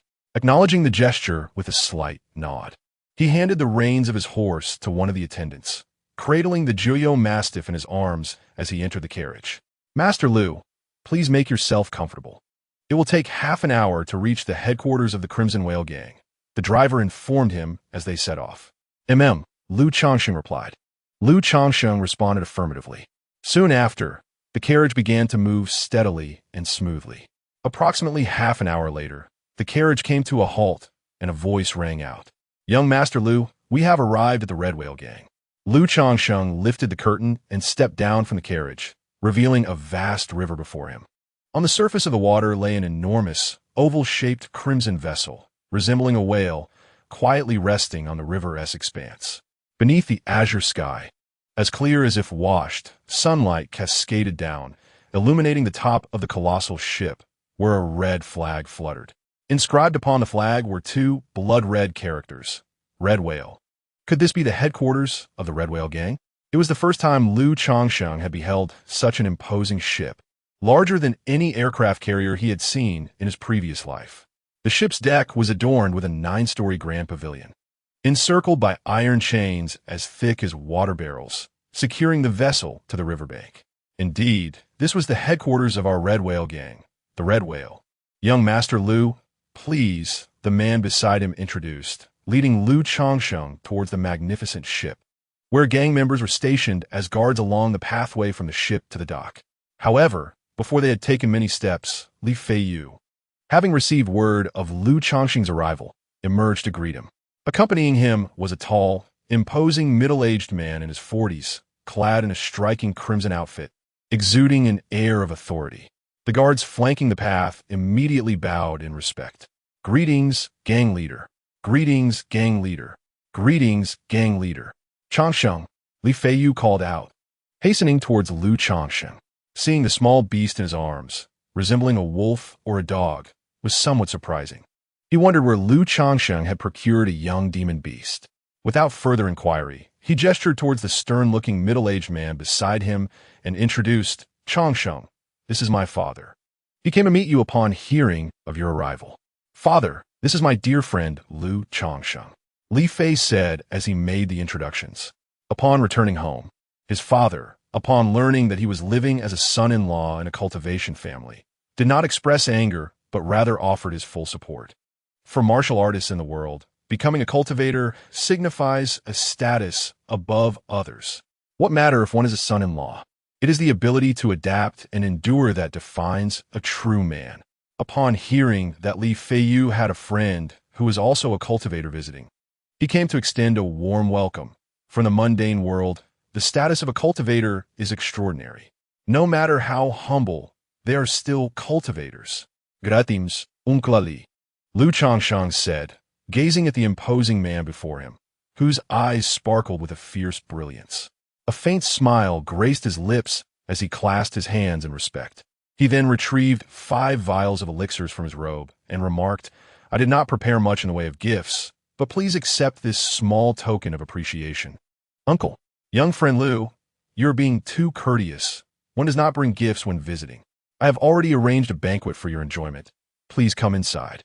Li Tianyang replied, graciously accepting the gift. His voice was deep, imbued with a touch of magnetism. He exhibited no airs of authority, instead gesturing invitingly, leading the way. "This is merely a demon beast, is it not? Where did you acquire it?" At this moment, Li Feiyu turned his gaze towards the small beast cradled in Lu Changsheng's arms and inquired softly. He had seen it at the gathering of loose cultivators and found it appealing, contemplating purchasing it to guard his home and to provide companionship for his child in the future. Lu Changsheng fabricated a casual tale in response, guarding the home and providing companionship. Upon hearing such straightforward words from Lu Changsheng, Li Feiyu found himself somewhat speechless. Residing in the Lu household, did one truly need a dog for protection? Furthermore, who would consider purchasing a demon beast as a playmate for a child? Was he not concerned for the child's safety? He continued, "If there is no method to tame it, as this demon beast cub matures, it may prove difficult to train due to its inherent ferocity. No? Having spent 3 years in the Lu household, he had naturally acquired a wealth of knowledge regarding cultivation. Unlike domesticated pets, demon beast cubs were not inherently docile.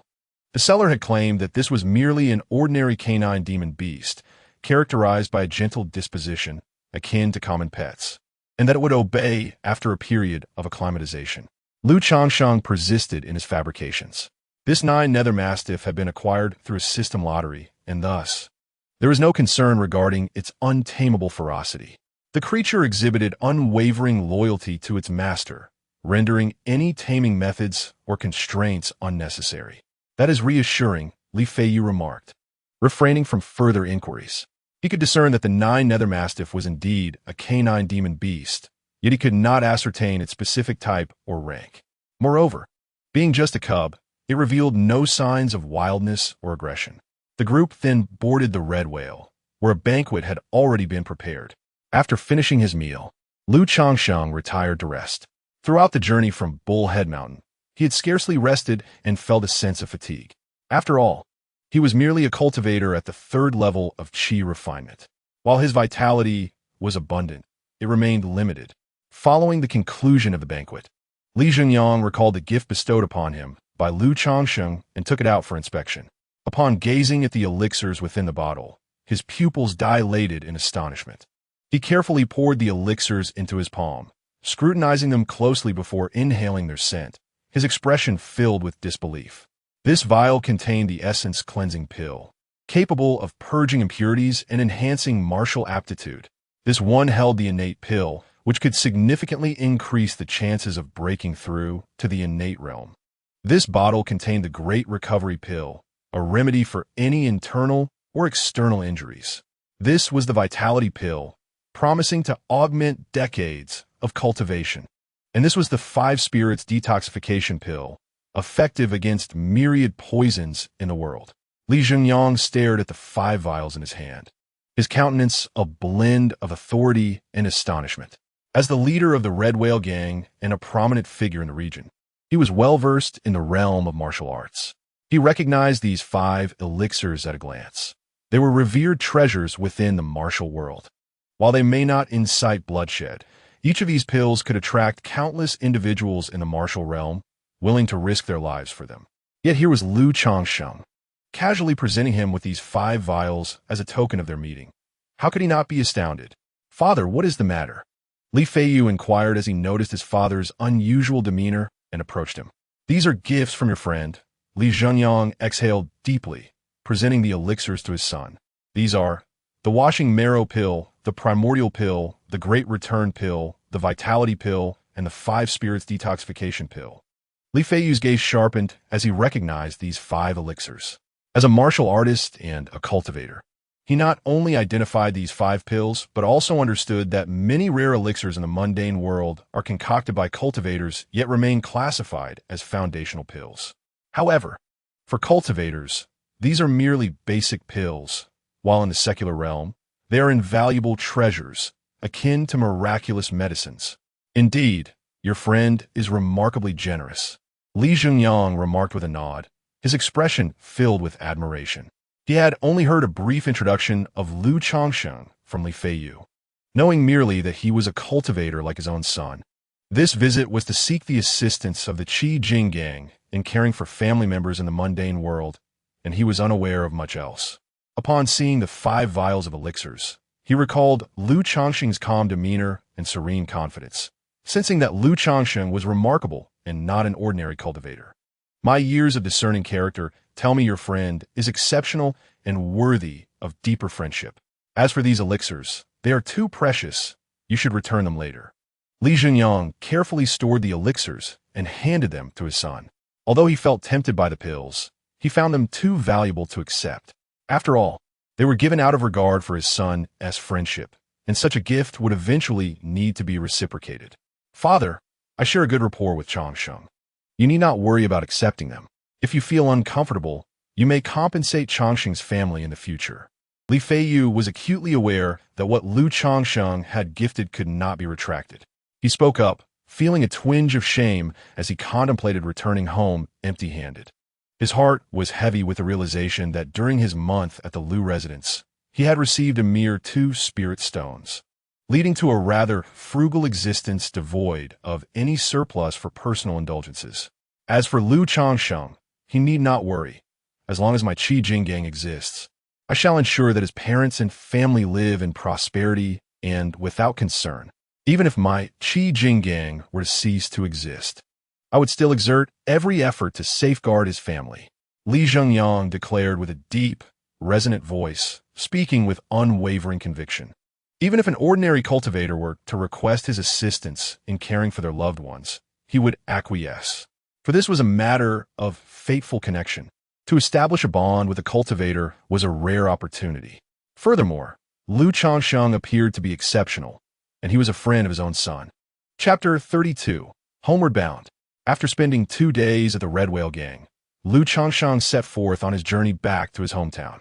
Li Feiyu accompanied him with 2 companions, as Lu Changsheng intended to ensure his family's well-being by heading directly to Ruyi County before returning to Qingzhou Mountain. Naturally, Li Feiyu joined him on this return journey, bringing along 2 individuals to assist in settling Lu Changsheng's family. Having been away from home for 3 years, Lu Changsheng pondered the well-being of his parents. As he embarked on the return journey, a wave of nostalgia washed over him, stirring sentiments of longing and trepidation. After all, this was the abode he had inhabited for 18 years. Despite having awakened memories of a past life, those initial 18 years remained an integral part of his existence. 6 days later, a horse-drawn cart traversed the uneven, dusty roads and arrived at a quaint hillside village. At the entrance stood a stone post inscribed with the characters Wenyo Village, as Lu Changsheng beheld the familiar scene from his memories. He instructed the cart to halt outside the village and hastily made his way inside. At the village entrance, he saw no one, but the distant sounds of jubilant music filled the air. He surmised that a family was celebrating a joyous occasion, drawing the villagers together for a feast. He proceeded towards his family home, the music growing increasingly distinct, compelling him to quicken his pace. Before long, he arrived at a compound enclosed by a fence, where stood a pair of tile houses. The surroundings were festooned with large red sheet characters, symbolizing joy. Tables were set both inside and outside the courtyard, where numerous villagers gathered, some standing, some squatting, and others seated, engaged in lively conversation. The air was filled with the sounds of gongs, drums, and trumpets, while children frolicked merrily, encapsulating the spirit of festivity. As he stood in the courtyard before him, a place so familiar, where he had spent 18 years of his life, Lu Changsheng felt a fleeting sense of disorientation. He was the third child in his family, with an elder sister and brother above him, and a younger sister and brother below. His younger brother, 5 years his junior, was now 16, approaching the age of marriage. At that moment, a woman with slightly rough and darkened skin approached him, cradling a child in her arms. She inquired, "Young man, who are you looking for?" Upon seeing her, a surge of emotions stirred within Lu Changsheng. After a brief silence, his voice emerged, hoarse and trembling. "Sister." "It is I, Changsheng." The woman before him was indeed his elder sister. "Changsheng?" she echoed, her disbelief evident as she gazed at the young man before her, who bore the air of a noble.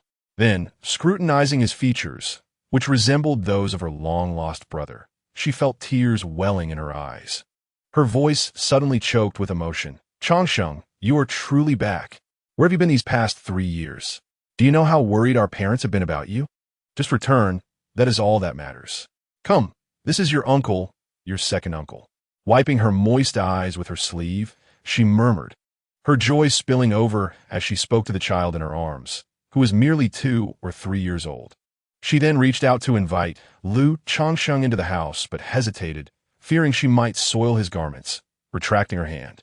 Turning to him, she added, "Today happens to be a joyous occasion for Changsheng. I shall go and inform our parents."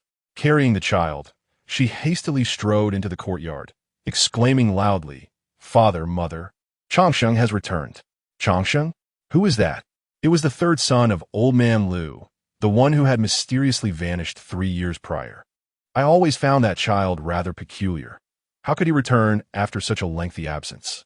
He appears utterly transformed.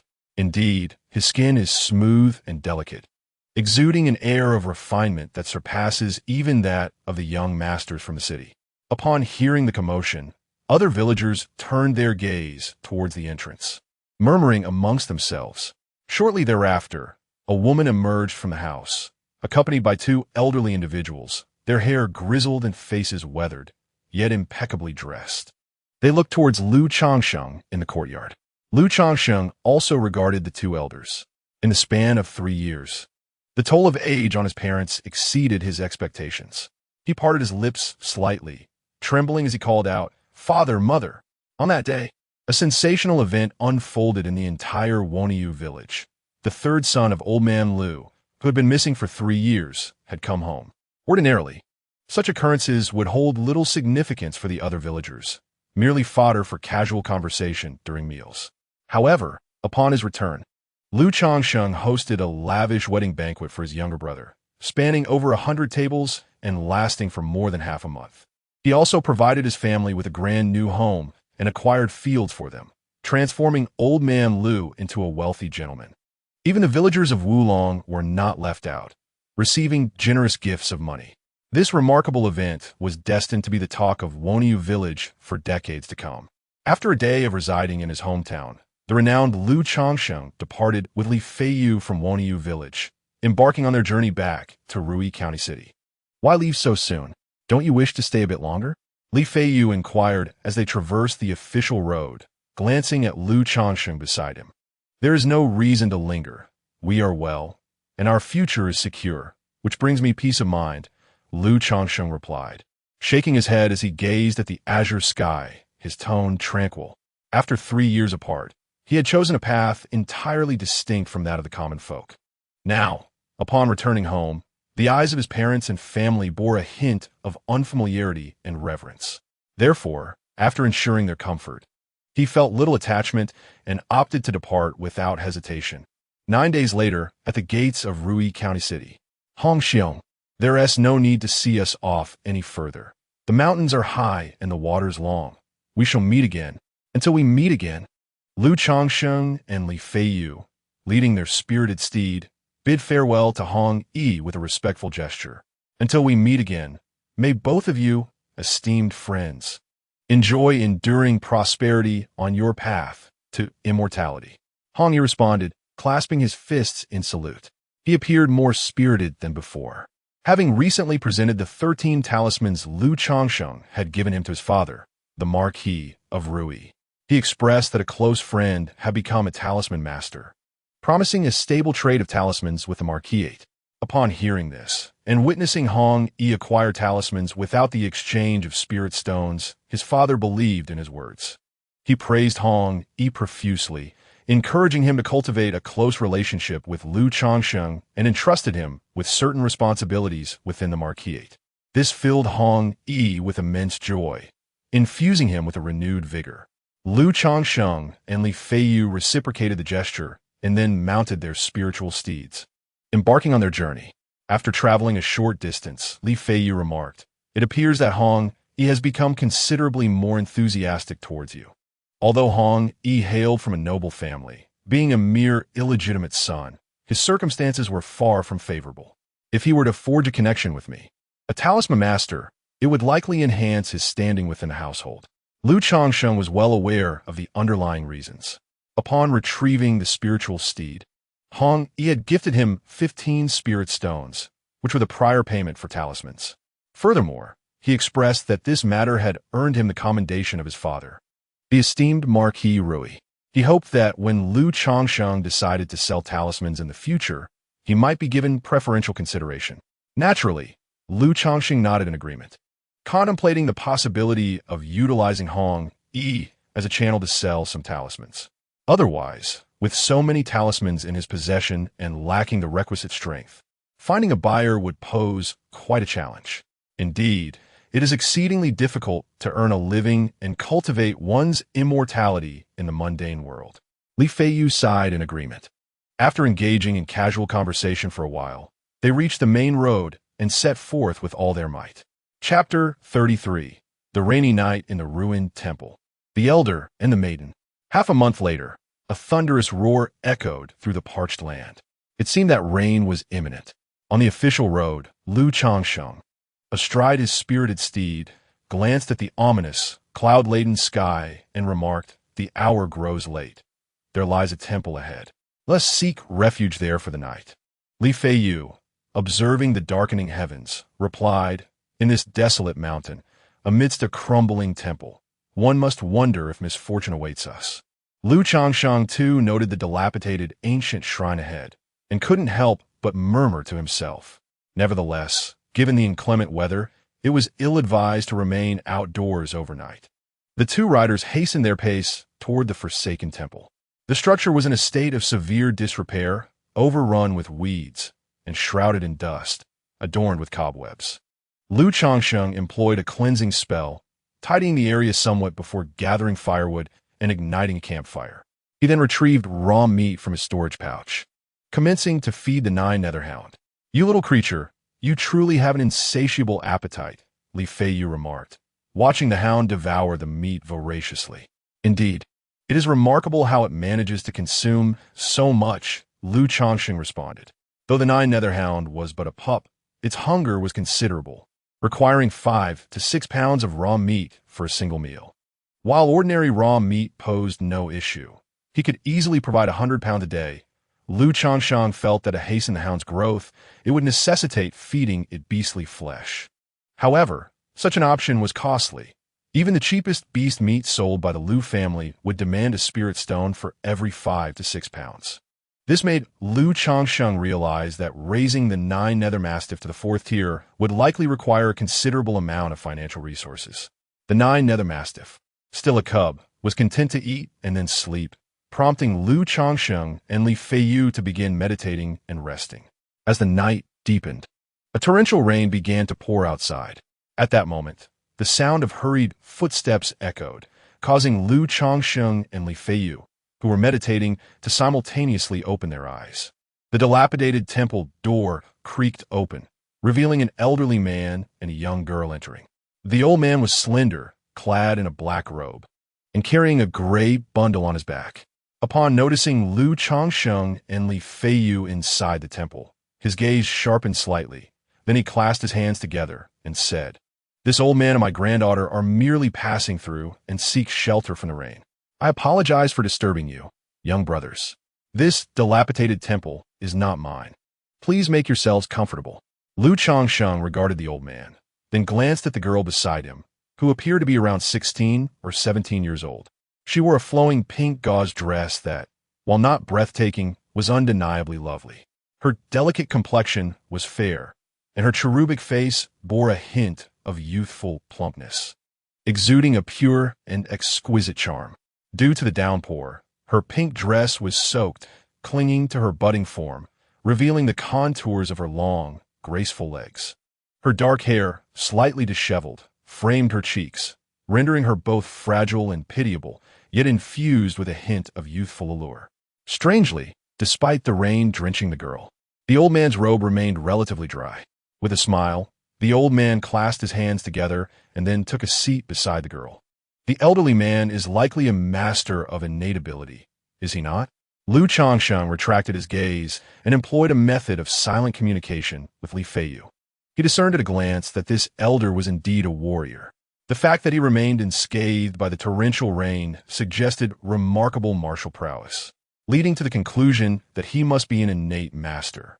Indeed, a feather cannot be added, nor can a fly alight. This is the hallmark of such a master. Li Feiyu also responded through their silent exchange. Naturally, he possessed knowledge of several elementary spells pertaining to cultivation, and he executed them with greater finesse than Lu Changsheng. However, it was evident that the elderly man and the young girl were not a typical pair of grandfather and granddaughter. Li Feiyu continued, "Oh, what leads you to that conclusion?" Lu Changsheng inquired, sharing the sentiment that the two did not resemble a familial duo. There was a distinct absence of the affectionate bond typically found between grandparents and their grandchildren. Yet, he was curious to learn why Li Feiyu was so certain.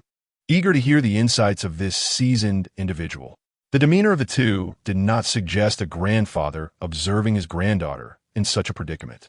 Furthermore, the elder, being an innate master, rendered it rather implausible for his granddaughter to exhibit no signs of martial training whatsoever.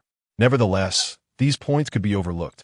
The most pressing concern was that the young girl had been rendered mute through pressure points.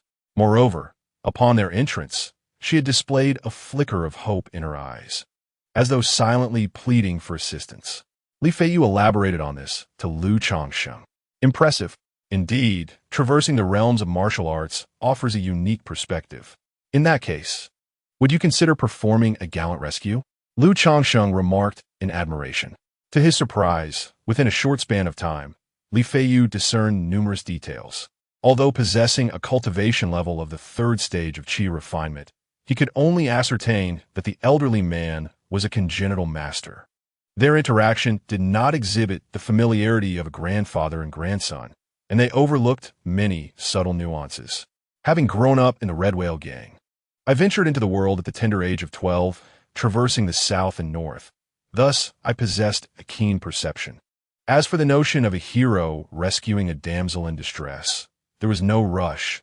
It was prudent to assess the situation first. With a hint of self-satisfaction in his tone, Li Feiyu spoke. During their whispered conversation, the old man retrieved a portion of dry rations from his pack and spoke with an air of familiarity. "Might I trouble you, young brothers, for a spark? I wish to roast this dry food. Moreover, my granddaughter is currently drenched. Without a fire, she risks catching a chill and succumbing to the cold." As he spoke, the elderly figure approached Lu Changsheng and Li Feiyu. Noticing the old man's approach, Changsheng narrowed his eyes slightly, a sense of caution welling within him as he placed his hand inside his robe to grasp a handful of talismans. He distinctly recalled Li Feiyu mentioning that a congenital warrior's strength could rival that of a third-stage qi refinement practitioner. Should the old man close the distance, the odds would lean in favor of the congenital master. The origins of this elderly figure were uncertain, and Li Feiyu's earlier comments clearly indicated problem. In such circumstances, it was only natural for him to exercise a degree of vigilance. Should the old man make any suspicious movements, he would respond decisively. "Please, make yourself at home," Li Feiyu interjected. Simultaneously, he conveyed to Changsheng, "Leave this to me." Changsheng remained silent, still clutching the talismans, maintaining his vigilance. The elderly man approached the campfire, offering the provisions in his hands. "You two young brothers have not eaten yet. Would you care for a bite?" Just then, the nine-nether mastiff, which had been dozing beside Changsheng, suddenly awoke and let out a fierce growl directed at the old man. Observing this, Changsheng remained calm, soothing the beast while being poised for action. "We have already partaken," said Li Feiyu, a smile creeping onto his face as he regarded the elder. "Then I shall kindle a fire," the old man replied, seemingly oblivious to the mastiff's snarl, as he bent down to retrieve a stick from the pile of firewood. At that moment, Li Feiyu, with a sly smile, remarked, "I fear this fire may be insufficient. Shall I add a bit more?" Before his words could fully settle, Li Feiyu's robes billowed as he struck out a vigorous palm towards the old man, the force of it sending a fierce gust of wind swirling. Anticipating this sudden attack, the elder reacted swiftly, raising his own hand to counter. Yet, in that fleeting instant, a flame the size of a thumb materialized in Li Feiyu's palm. With a resounding boom, their hands collided, and the old man emitted a piercing scream as his palm ignited. Almost instantaneously, the flames spread across his body at a visible rate, reducing him to ashes. Chapter 34. Love at First Sight. Changsheng was taken aback as he witnessed Li Feiyu's instantaneous strike, reducing the old man to ashes with a single palm. He was not only astonished by Li Feiyu's decisiveness, but also by the formidable prowess displayed in his technique. Compressing the fireball spell within his palm and combining it with his innate martial skills, he unleashed a blow that, before the force could even erupt, incinerated the target with the searing heat of the fireball, rendering any defense utterly futile. Initially reluctant to intervene, the old man had sought his own demise. Li Feiyu scoffed lightly and then remarked with a smile, "Indeed, the synergy between this spell and martial arts is quite remarkable." After dispatching the old man, he appeared remarkably nonchalant, as though nothing had transpired. He then turned to Changsheng and said, "I was right all along. This old scoundrel was no good, harboring malevolent intentions towards us. He was somewhat cautious, yet his methods were woefully inadequate, even failing to wield poison effectively." Poison? Changsheng was momentarily taken aback. Filled with skepticism, he had assumed that Li Feiyu had acted decisively due to his suspicions about the old man. It was unexpected to hear Li Feiyu claim that the old man had employed poison. Indeed, it was highly likely that the provisions were laced with toxins. As he approached, the old man had concealed a narcotic in his sleeve, intending to poison Li Feiyu while he bent down to ignite the fire. His concealment was rather deep, yet his techniques were far from sophisticated, unaware that Changsheng had been accustomed to such tactics since childhood. Li Feiyu spoke, elucidating the situation to Changsheng. "It appears that not only is the realm of cultivation fraught with danger, but the mundane world of martial arts is equally treacherous, with tactics that are difficult to guard against." Changsheng fell into a moment of silence, shaking his head in lamentation. He felt somewhat out of his depth in the presence of Li Feiyu, akin to an experienced player in a game confronted by a novice. Just moments ago, he sensed something amiss with the elderly man, sparking a flicker of vigilance within him, yet he did not perceive the subtle act of poisoning. It seems that the nine-nether mastiff, having just awakened from slumber, barked out a warning, having sensed something amiss. Truly, it is commendable for a celestial tier beast endowed with a trace of true spirit bloodline. Even as a youthful cub that spends its days in slumber, its sense of danger remains remarkably acute. At that moment, Lu Changsheng resolved within himself that in future encounters of such nature, he must either strike decisively first or maintain a safe distance. Otherwise, with his level of experience and temperament, he would be no match for these seasoned and cunning individuals of the martial world, and disaster would inevitably befall him. Such is the state of affairs. It remains consistent regardless of the setting. Moreover, when traversing the martial realm, one must exercise extra caution when encountering Taoists, monks, the elderly, women, and children, Li Feiyu advised. The elderly, women, and children, does that not leave us in a position where we need not be overly cautious? Lu Changsheng inquired. No, one must be vigilant towards all. But these particular groups warrant heightened caution. If they congregate, one must be even more wary, Li Feiyu replied with a smile. Just then, the frail young girl clad in a pink dress also regained her composure. She had just witnessed Li Feiyu reduce the old man to ashes with a single strike, leaving her utterly stupefied.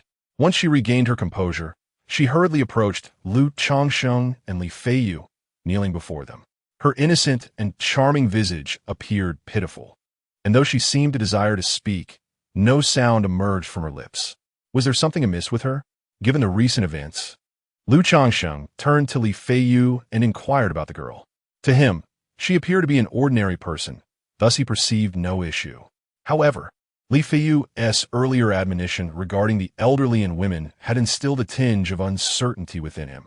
She posed no threat. She was merely an ordinary individual, likely abducted by that old man. Noticing Lu Changsheng's demeanor, Li Feiyu couldn't help but chuckle. Then, with a snap of his fingers, several streams of energy surged forth, striking the girl. As she knelt before them, the girl emitted a muffled gasp, realizing she could now speak. It was as if she had awakened from a dream, her face alight with a flicker of excitement as she attempted to articulate her thoughts. Yet, the profound sorrow that had been suppressed within her erupted in tears at that moment. Initially, her cries were soft and delicate, gradually escalating into heart-wrenching wails, a cathartic release of all her anguish, fear, and unease. Lu Changsheng and Li Feiyu exchanged glances, taken aback by her outburst. Subsequently, Li Feiyu looked up, his expression serious as he gazed at the beams above, clearly reluctant to intervene further, seemingly indicating that Lu Changsheng should take charge. As the girl's sobs subsided somewhat, Lu Changsheng spoke gently. It is all right now. Everything is fine. Upon hearing these words, the girl lifted her tear-streaked face, pitiful and delicate, and bowed, saying, I am Changsheng, and I am deeply grateful to both of you for saving my life. Her large, glistening eyes brimmed with tears that cascaded down her cheeks. Do not worry. Take this small sum of money, Lu Changsheng continued. Tomorrow, we shall escort you to the nearby town, and you can find someone to take you home. Recognizing the girl as an ordinary, unfortunate soul, Lu Changsheng sighed, helping her to her feet while producing a silver ingot. Earlier, in Rui County, he had purchased a human skin mask and a cloak for himself, along with numerous gifts for his wife and children, having exchanged some gold and silver with Hong Yi. As soon as he spoke, the girl burst into tears once more, lamenting, My parents are dead. They were murdered. This revelation made Lu Changsheng's lips twitch, causing him a slight headache. He glanced at Li Feiyu, who remained fixated on the beam above. With a sigh, Lu Changsheng inquired, Do you have any other relatives? No. They're all gone. My parents are dead, she wept. The villain claimed I possessed a spiritual root and intended to offer me as a concubine to an immortal. When my parents refused, he killed my entire family. The girl continued to sob, appearing utterly helpless and forlorn. However, upon hearing her words, Lu Changsheng was slightly taken aback. Spiritual root? He immediately employed his celestial eye technique, his gaze shimmering with flecks of crystalline light as he looked upon the girl. Changsheng. A faint aura of spiritual light enveloped her, indicating that she indeed possessed a spiritual root. However, as he had only recently begun to master this technique, he could merely discern the presence of a spiritual root, not its quality. Li Feiyu also regarded the girl with some astonishment, realizing that the young woman he had casually rescued possessed such a gift. This revelation clarified for both of them why the elderly man, a congenital master, would accompany such a girl. Observing the girl's tear-streaked face, exuding an air of vulnerability, Lu Changsheng narrowed his eyes slightly and inquired, "My dear, what are your plans for the future?" I don't know," Chu Zhenjin replied, her voice trembling as she wept softly, her expression one of utter confusion. "Are you saying that you are currently homeless and uncertain about your future?" Lu Changsheng continued to probe gently. The girl nodded through her tears, her face a portrait of sorrow and bewilderment.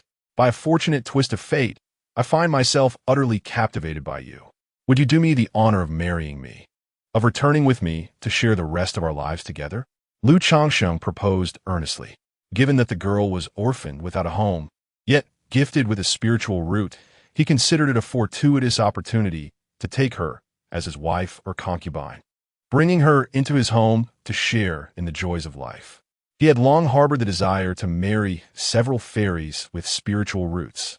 And here stood a young woman of exceptional beauty, possessing such a gift and bereft of family. Why hesitate? Why pretend to be a paragon of virtue? It was only natural for him to express his feelings openly, offering her a warm and loving home. However, he does not impose. It entirely depends on the other party's willingness. If the other person is unwilling, then so be it. He does not insist. After all, she is to be the mother of their future child. His moral compass does not permit him to forcibly compel someone to bear children for him. Chapter 35. Return to Qingzhou Mountain. At this moment, outside the dilapidated temple, torrential rain poured down. Inside the temple, as one anticipated how Lu Changsheng would handle the formidable Fei Yu in front of Chu Zhenjin, a sudden remark left him momentarily stunned. He gazed at Lu Changsheng in disbelief, taken aback by such a brazen declaration. Love at first sight? Together for a lifetime? Was this truly love at first sight? It was evident that he was merely lusting after her physical form and her spiritual roots. Nonetheless, he would not undermine his good brother's intentions. He recognized that his friend harbored no grand ambitions in life. He simply desired a tranquil existence filled with multiple wives and a multitude of children, hoping to bear several offspring with spiritual roots. The young woman before them, possessing exceptional beauty, spiritual roots, and no place to call home, was indeed a reasonable choice for Lu Changsheng's proposition. After all, children born to a woman with spiritual roots had a significantly higher chance of inheriting such traits.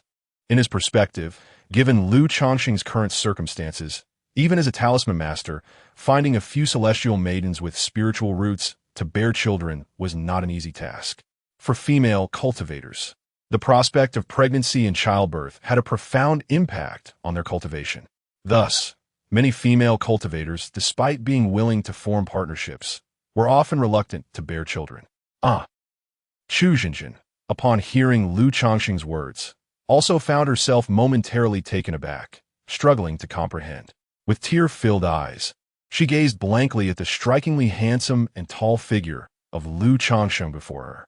In the next moment, a youthful visage, plump and fair, suddenly flushed with a rosy hue.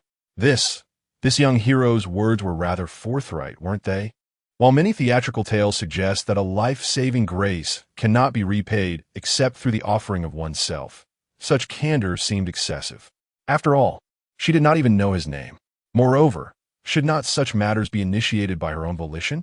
In an instant, Chu Zhenjin felt her mind whirl, leaving her somewhat dazed. Meeting Lu Changsheng's gentle gaze fixed upon her, her heart fluttered, and she promptly lowered her flushed face. "There's no rush. You may ponder this and provide your answer before dawn," Lu Changsheng said, observing the girl's bashful demeanor, unperturbed by the urgency of the situation. As he spoke, he produced a cleansing talisman and activated it towards the girl. Instantly, her damp pink dress was dried and rendered immaculate. This was, of course, a subtle ploy to showcase his abilities. While he possessed a moral compass that prevented him from coercing others, his standards were not excessively rigid, allowing for some flexibility. Furthermore, in Lu Changsheng's perspective, seeking to captivate a lady and display one's talents was entirely natural and could hardly be deemed morally corrupt. "Are you immortals?" Chu Zhenjin exclaimed, astonished, as she witnessed the talisman in his hand and felt a refreshing breeze that left her garments pristine.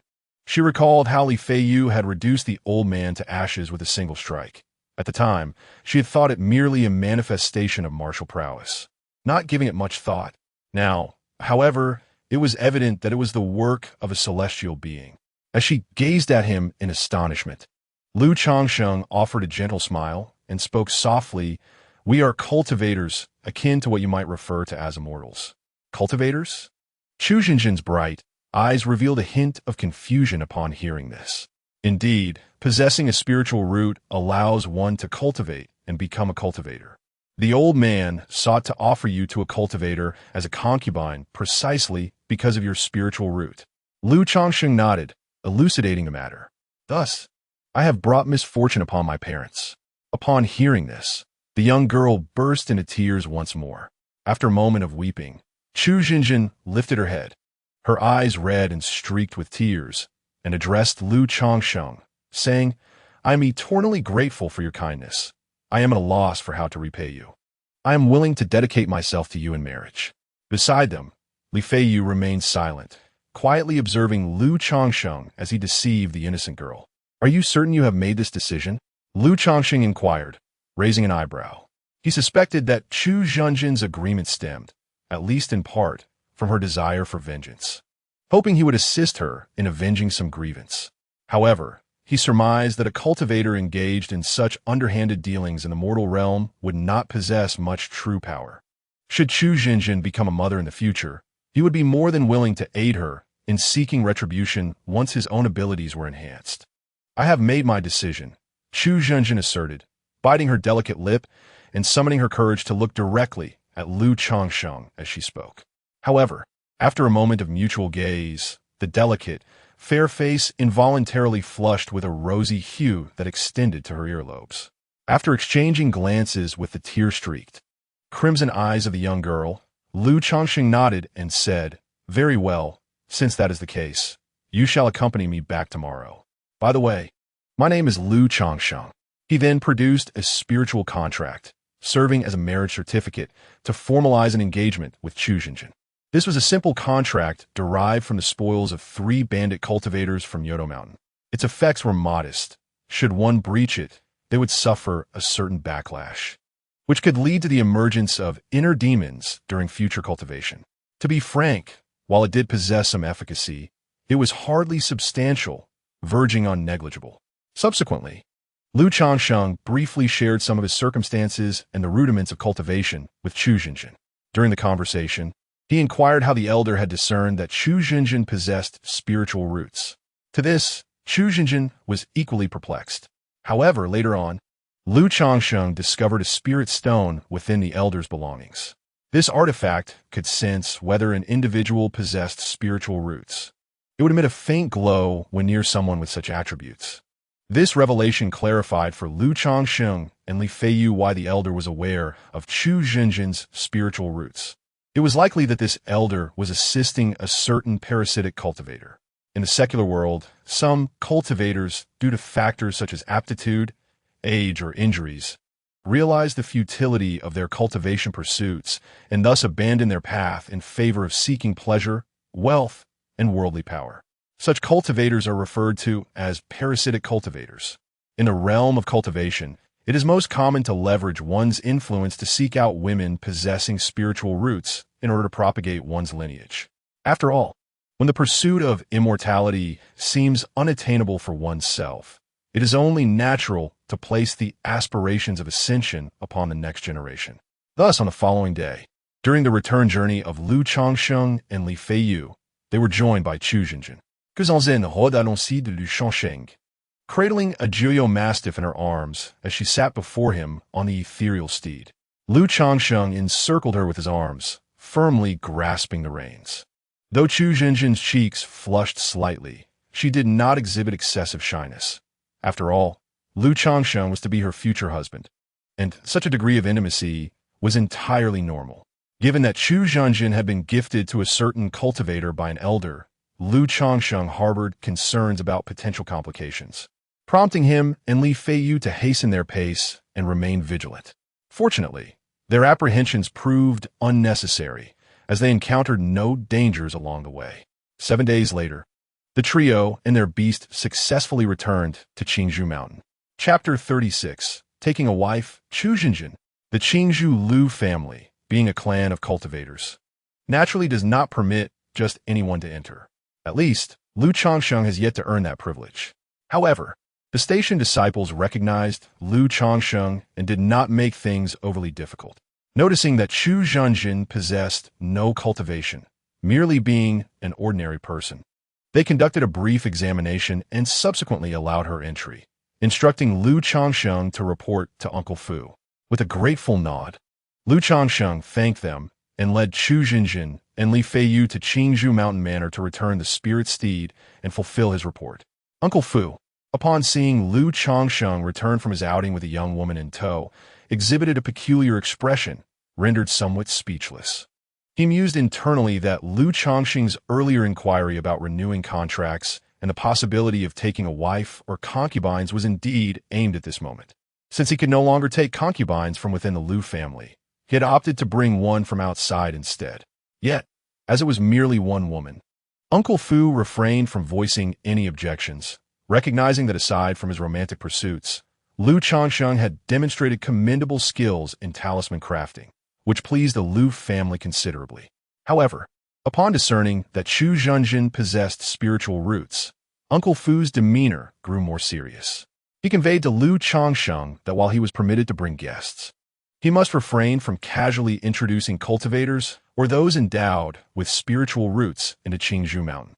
This was due to the finite amount of spiritual energy within a particular spiritual vein.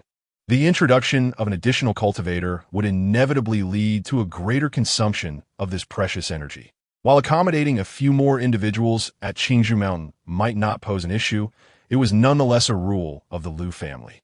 If one were allowed to bring anyone freely, then everyone would undoubtedly invite their friends and family into King's Hushan, resulting in an overwhelming crowd.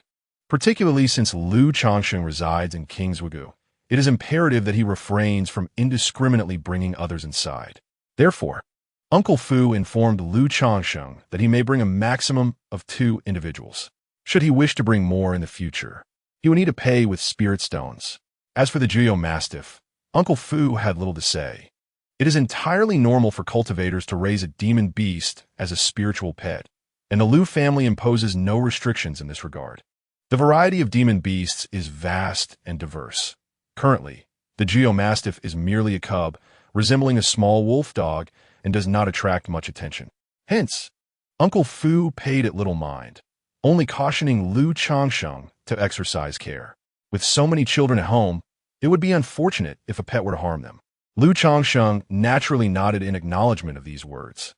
After expressing his gratitude to Uncle Fu, he cradled the Jiao Mastiff and took Chu Zhenjin back to his residence. Upon returning home with Chu Zhenjin, none of Lu Changsheng's numerous wives and concubines raised any objections. Although the Lu family is a clan of cultivators, his wives and concubines were raised in the secular world and possessed certain feudal notions, especially after Lu Changsheng showcased his talent for talisman making. His status within the Lu family rose, and upon moving to King's Wugu, harmony among the wives and concubines in the courtyard flourished. It is not an exaggeration to say that the husband is the authority over the wife. After briefly recounting Chu Zhenjin's tragic background to his wives and concubines, they expressed great concern for this new sister, assisting her in quickly integrating into her new family. However, due to the tumultuous changes she has encountered, Chu Zhenjin now finds herself in an unfamiliar environment, grappling with a profound sense of insecurity. Her attachment to Lu Changsheng is particularly strong. She instinctively gravitates towards him whenever he is near. Lu Changsheng, for his part, remains indifferent to this clinginess, dedicating extra time each day to nurture their relationship. After more than half a month of deepening their bond, Chu Zhenjin has completely opened her heart to Lu Changsheng, divulging every detail about her family circumstances. She hails from a scholarly lineage in the Zhou Mountain Prefecture of Danyang County, Qingzhou. Aside from her brother, Chu Changge, who has gone to the capital to take the imperial examination, the rest of her family has tragically fallen victim to the nefarious actions of an elder. Her earlier claims of having no relatives were made with the understanding that Lu Changsheng would not be able to assist her in locating her brother.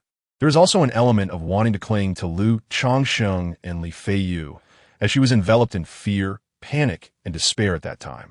Encountering these two heroes who came to her rescue felt like a ray of hope piercing through the darkness, prompting her to grasp onto them tightly.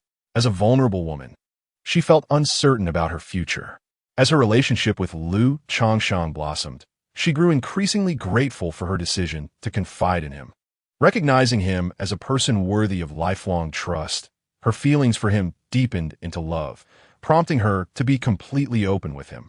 Ultimately, she implored Lu Changsheng to assist her in finding her brother, Chu Chang'e, so that she could inform him of the family's plight and her current situation. However, she refrained from mentioning her desire for revenge against her parents' murderers. It is also possible that Lu Changsheng refrained from mentioning the matter, recognizing its difficulty. Naturally, he agreed to assist in the search for her brother. Simultaneously, seeing Chu Zhenjin open her heart, he broached the subject of marriage.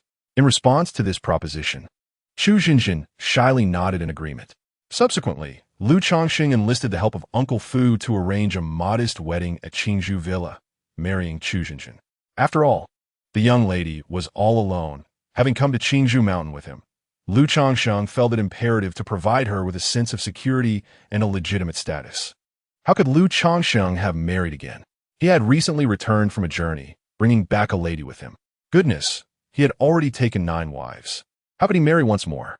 He had over a dozen children already, yet he continued to have more. Absurd, utterly absurd. He clearly had no need to bear 50 offspring, so why persist in this manner? It is evident he genuinely cherishes children. Does he not need to cultivate? Does marrying and taking concubines and having offspring resemble cultivation? I just use my divine eye technique to take a glance. This new bride possesses a spiritual root. No wonder. Many young disciples of the Lu family and fairies attended Lu Changsheng's wedding, expressing their astonishment at his decision to marry again. After all, he already had 9 wives and concubines. For a cultivator of his age, this undoubtedly hinted at a certain renunciation of cultivation. The crowd of fairies, in particular, found themselves at a loss for words. Despite the fact that Lu Changsheng was no longer compelled to bear children, he willingly chose to marry and enthusiastically procreate. Conversely, those who had no desire for marriage or offspring, solely wishing to cultivate their skills, found themselves obliged to reproduce. The wedding was modest, lacking elaborate ceremonies, serving merely as a formality. Following this, a simple feast was held for the numerous members of the Lu family and the celestial seedlings from Qingzhou Mountain Manor, creating a brief yet lively gathering. The banquet cost Lu Changsheng a total of 24 spiritual stones. As for the gift from the guests, Lu Changsheng graciously returned them all, not out of disdain for the monetary value, but because the Lu family members and celestial seedlings were already impoverished, leading difficult lives. Given his current financial stability, he saw no need to covet such trivial sums, lest others whisper that he had orchestrated the wedding to extract gifts. Lu Changsheng also prepared a red envelope for his good friend, Li Feiyu, as he was a witness to his union with Chu Zhenjin, deserving of this token of appreciation. Simultaneously, he requested Li Feiyu to write a letter back to the Qi Jing gang, assisting in the search for Chu Zhenjin's brother, Chu Chang'e. After partaking in the wedding feast, Lu Changsheng made his way to the bridal chamber. Zhenjin, he called out upon entering, catching sight of Chu Zhenjin seated on the bed, adorned in a phoenix crown and a flowing red bridal gown, her face concealed beneath a crimson veil. Chu Zhenjin remained silent, yet her petite feet, clad in red embroidered shoes, instinctively curled up slightly beneath her gown. Observing this, Lu Changsheng chuckled softly and approached her side, gently lifting the veil to reveal her delicate, blushing visage. "Husband," Chu Zhenjin timidly uttered, her fair complexion radiating a rosy hue. Even after spending such an extended period with Lu Changsheng, developing both reliance and affection for him, Chu Zhenjin still appeared shy and demure. Her nature was simply this way. "Zhenjin, it is time to rest," Lu Changsheng said, observing her downcast eyes and blushing countenance, her hands fidgeting uncertainly. He gently pulled her into the embrace of the bed. "Husband, the candle has yet to be extinguished." Chu Jinjin's voice was soft and sweet, but before she could finish, a soft, intimate sound escaped her lips. Chapter 37. Is it acceptable to have 10 children? On the following morning, a ray of sunlight filtered through the lush bamboo leaves, cascading into the room and illuminating the disheveled crimson wedding gown beside the bed. Scattered on the floor were a pair of boots, embroidered shoes, a pink belly band adorned with lotus flowers, and pure white stockings. Curled up beneath the covers, Chu Jinjin resembled a delicate kitten, nestled against Lu Changsheng's arm, seeking warmth in his embrace. Her long legs entwined with his, and a round, jade-like calf peeked from the blanket, revealing a small, exquisitely delicate foot, fair and dainty. As Lu Changsheng awoke, he felt himself tightly ensconced, almost gasping for breath. Opening his eyes, he beheld Chu Jinjin in his arms.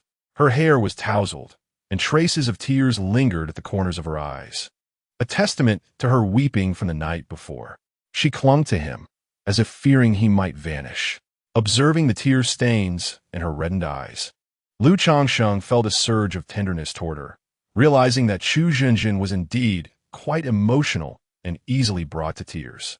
He attempted to rise, but found her grip too firm, so he surrendered to the moment, allowing her to hold him. Her gentle nature and lack of security made her cling to him, and having just consummated their marriage, he saw no reason not to linger in her company. Time passed, and eventually, Chu Jinjin's eyelashes fluttered. She opened her luminous eyes and gazed at Lu Changsheng, her voice husky as she softly called out, "Husband, awake?" Lu Changsheng replied with a smile, gently caressing her tender, porcelain-like face. Chu Jinjin remained silent, gently nuzzling her cheek against Lu Changsheng's palm. Her delicate form pressed closely against him. Lu Changsheng quietly embraced her, tenderly caressing her, savoring the tranquility they shared. After a short while, Chu Jinjin's small feet, exposed outside the covers, began to move restlessly. Her glistening toes curled inward and then stretched outward, fidgeting incessantly. Blushing, she called out to Lu Changsheng, "Husband." The couple indulged in their affection for a while longer before rising from bed.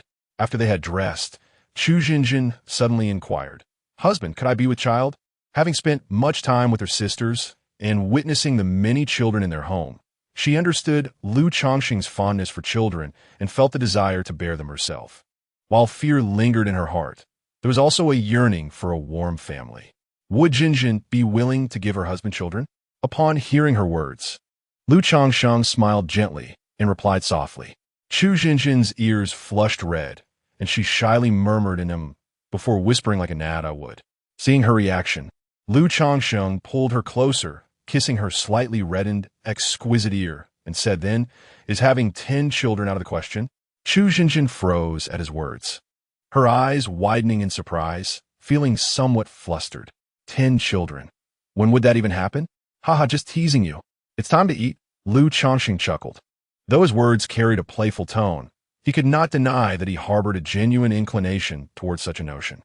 After all, Chu Jinjin possesses a spiritual root. He naturally hopes that she will bear more offspring. However, he will respect her wishes and not regard her merely as a vessel for reproduction. In the following days, Lu Changsheng devoted himself to accompanying Chu Jinjin daily, while also initiating her into the realm of cultivation. The technique they employed was a prize acquired from the previous conquest of Nitushan, a rudimentary cultivation manual titled Changsheng Gong. In comparison to the Huiyuan Gong, it also offered some benefits for maintaining youth and health. Lu Changsheng was eager to discern the extent of Chu Jinjin's innate talent for cultivation through this method. Previously, Uncle Fu could only ascertain that Chu Jinjin possessed a spiritual root, without being able to identify its nature. After observing her progress in channeling energy into her body, Lu Changsheng preliminarily concluded that Chu Jinjin likely had an 8th grade spiritual root, slightly superior to his own 9th grade root. Nevertheless, Lu Changsheng was thoroughly satisfied. As long as Chu Jinjin possessed a spiritual root, their offspring would have a high probability of inheriting one as well. This prospect alone was sufficient to bring him joy. A month later, through Lu Changsheng's tireless efforts, Chu Jinjin successfully conceived. Upon learning of her pregnancy, Changsheng was filled with delight. After all, she was his first wife with a spiritual root. With both of them possessing such roots, the likelihood of their child inheriting one soared to a remarkable 20%. Although 20% may seem modest, it represented a tenfold increase compared to the scenario where only one parent had a spiritual root. Changsheng found himself increasingly anticipatory regarding the birth of this child. At that moment, he also recalled the foundational spiritual materials he had purchased from Metushin, namely the Shinzi Ju. Preparing for a period of seclusion, Changsheng aimed to complete the foundational training of the celestial grace technique through self-cultivation. During this excursion, he had gained a measure of insight into the advantages of possessing a handsome visage. Take, for instance, the matter involving Changsheng. Changsheng pondered that had he been of a darker complexion and an unremarkable appearance, matters would not have unfolded so smoothly. After all, it is the allure of a handsome face that inspires women to offer themselves willingly, while an unattractive visage may condemn one to a lifetime of servitude. Upon arriving at the training chamber, Changsheng retrieved from his storage pouch a fist-sized chunk of crimson gold, a green wooden rod as thick as an infant's forearm, a bottle of crystalline spiritual water, a fiery red stone, and a bag of earthy yellow soil. These were the 5 elemental materials he had procured from Yodo Mountain, intended for the cultivation of the celestial grace technique. He arranged the materials before him and settled into a meditative posture. With a sharp exclamation, Changsheng activated the celestial grace technique, summoning forth a surge of spiritual energy that caused the 5 elemental materials to levitate and revolve gently around him. Subsequently, wisps of ethereal essence emanated from the materials, flowing into his being. Thus, after a span of 10 days, Changsheng fully refined the 5 elemental materials, opening his eyes to the successful foundation of the celestial grace technique. For an extended period thereafter, the celestial grace technique would operate autonomously, enhancing his appearance without conscious effort, rendering him increasingly handsome. At the moment he completed this foundational practice, Changsheng experienced a remarkable transformation. Not only did his facial features shift subtly, but his overall aura also underwent a delicate metamorphosis. Though he could not articulate the precise details, it was evident that he exuded a more pleasant demeanor, akin to the gentle embrace of a spring breeze. Changsheng paid little attention to the subtle changes occurring within himself as he stepped out of the training room and into the front courtyard to be with his wives and children. At that moment, his eldest son, Pinyin, was peacefully nestled with the Juyo Mastiff, creating a harmonious scene. Initially, after bringing the Juyo Mastiff home, his wives had expressed some concern, fearing it might harm the children. However, over time, they discovered the Mastiff's gentle disposition. Apart from eating, it spent most of its days sleeping, gradually becoming accustomed to the family, and was even fed by Changsheng's children daily. The little ones adored their new companion, often disrupting the Mastiff's attempts at peaceful slumber. 6 days later, Changsheng welcomed his 14th child, a boy devoid of spiritual roots. With the arrival of so many offspring, he felt an increasing sense of detachment towards the newborns, without spiritual roots or system rewards. Witnessing a child's birth brought him little joy. It was no wonder that ancient emperors could so easily dispose of their sons. Observing his 14th son, Changsheng reflected on the shifts in his mindset over the years. Yet, such sentiments were fleeting, quickly dismissed from his thoughts. Chapter 38. The second child with spiritual roots. Time, like a fleeting gallop of a white steed, has swiftly passed, and in the blink of an eye, 6 months have elapsed. During this period, Changsheng welcomed the arrival of his 15th and 16th offspring, both devoid of spiritual roots, which heightened his anticipation for the child nestled in Changsheng's womb. Concurrently, through Changsheng's relentless endeavors over the past 6 months, 5 of his consorts found themselves expecting. Apart from Changsheng, who was still carrying her first child, all 3 wives and 6 concubines had already conceived for the second time. Zier and Qing'er, the 2 sisters, had even embarked upon their 3rd pregnancies. On this particular day, after completing his daily meditation in the training room, Changsheng proceeded to his study to commence the drawing of talismans. These two activities had become a staple of his daily routine. With his cultivation at the third level of chi refinement, crafting medium-grade talismans posed no challenge for him, as he could effortlessly produce them with a mere flick of his wrist. However, when it came to high-grade talismans, limitations in his spiritual power and the inferior quality of his talisman brush and paper presented significant obstacles.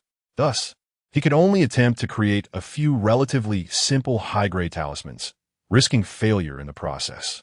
The premium talisman paper and high-grade spiritual ink he had procured from Yodo Mountain remained largely untouched, with only a small portion transformed into talismans for unforeseen circumstances.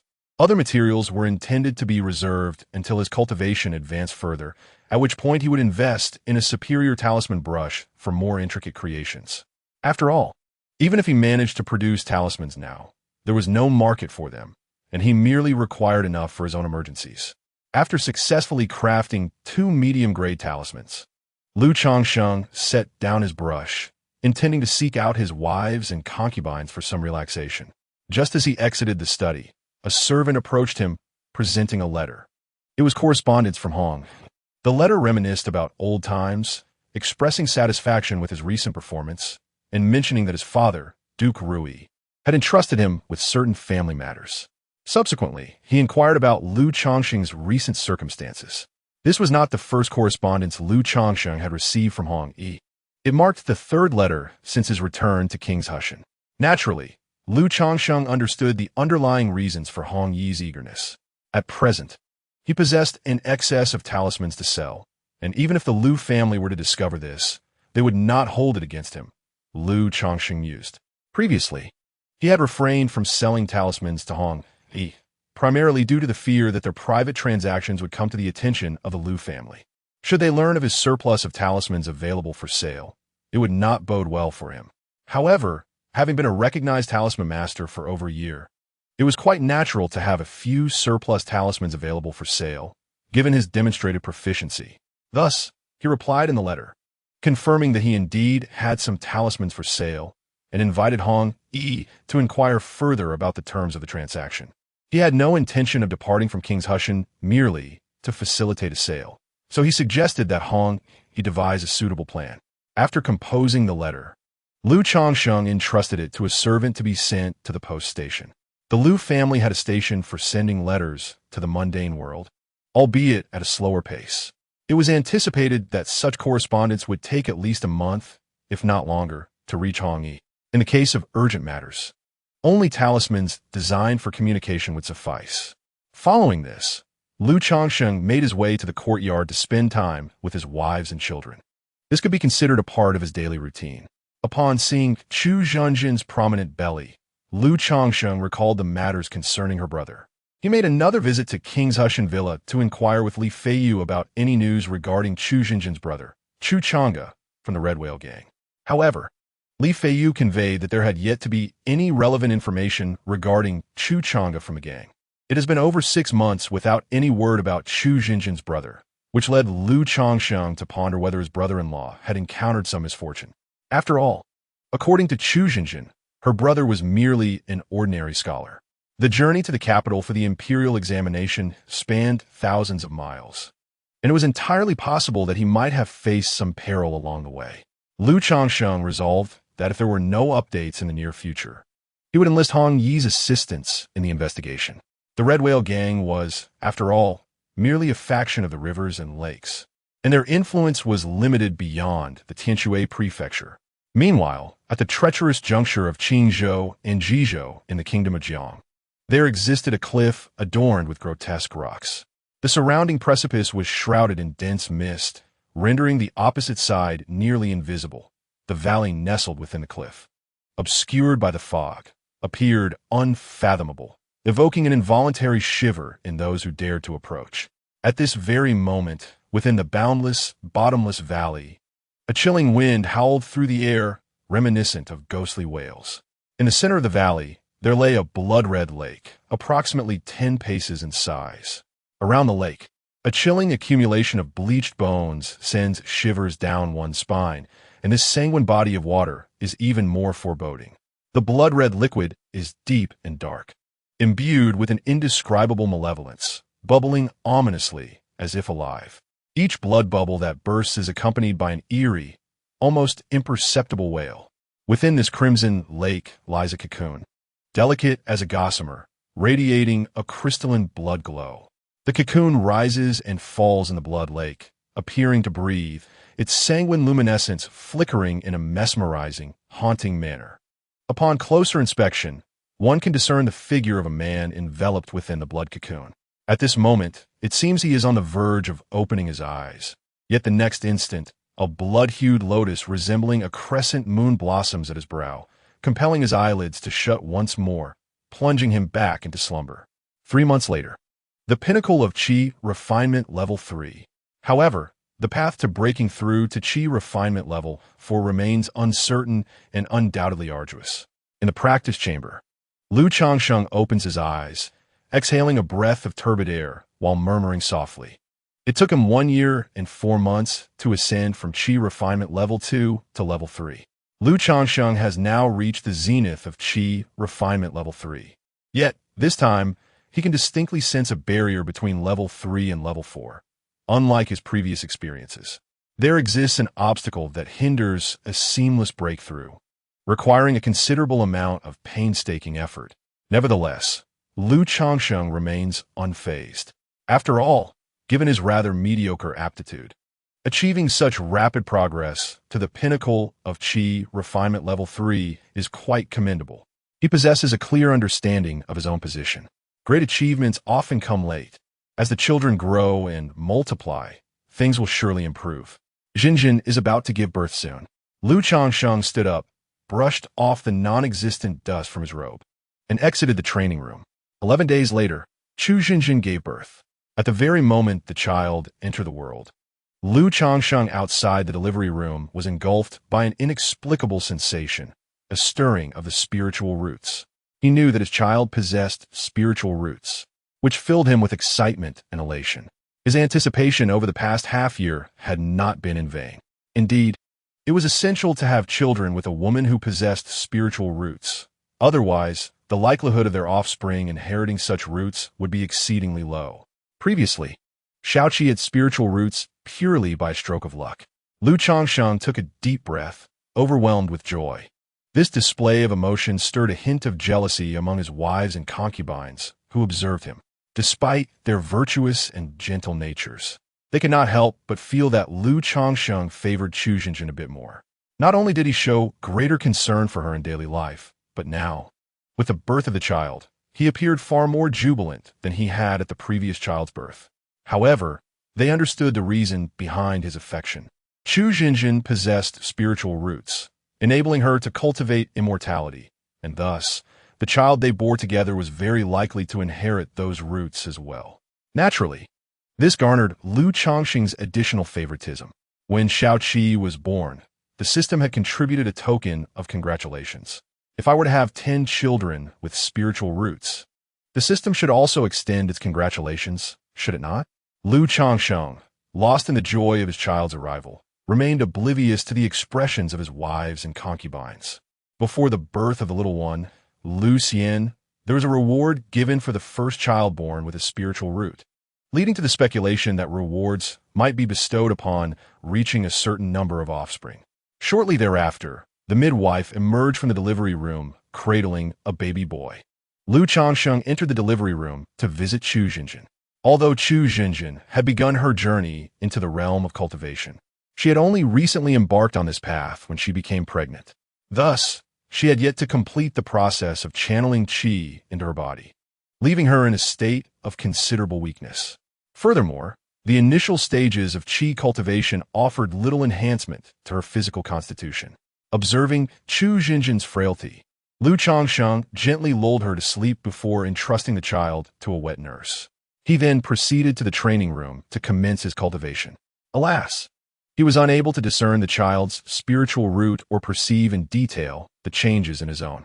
He could only rely on the straightforward and earnest practice of cultivation to gauge the extent of his spiritual root's enhancement and, in turn, estimate the quality of his child's spiritual root. Chapter 39. The Fifth Lottery. After several hours, Lu Changsheng opened his eyes and exhaled deeply. The quality of his spiritual root was notably superior to that of Shao Qi. Through his recent cultivation, he discerned that his cultivation speed had increased by more than 10% compared to before. This indicated that the child's spiritual root was better than that of his first child with a spiritual root, Lu Xianji. However, it was still not exceptional. Lu Changsheng estimated it to be of inferior quality, perhaps an 8th or 7th grade. Given his prior knowledge of Lu Xianji's spiritual root, he had already formed a rough expectation. The highest would be an 8th grade spiritual root.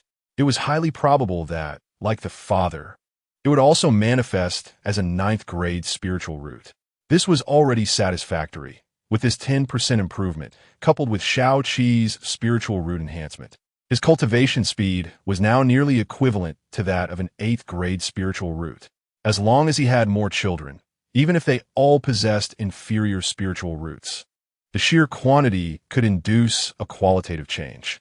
Perhaps, in the future, his cultivation speed might even surpass that of the legendary heavenly spiritual roots.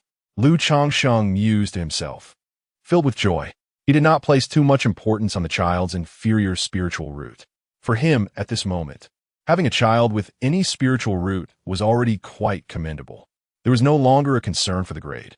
Furthermore, as these two children grew and their spiritual roots developed fully, they would grant him considerable enhancement.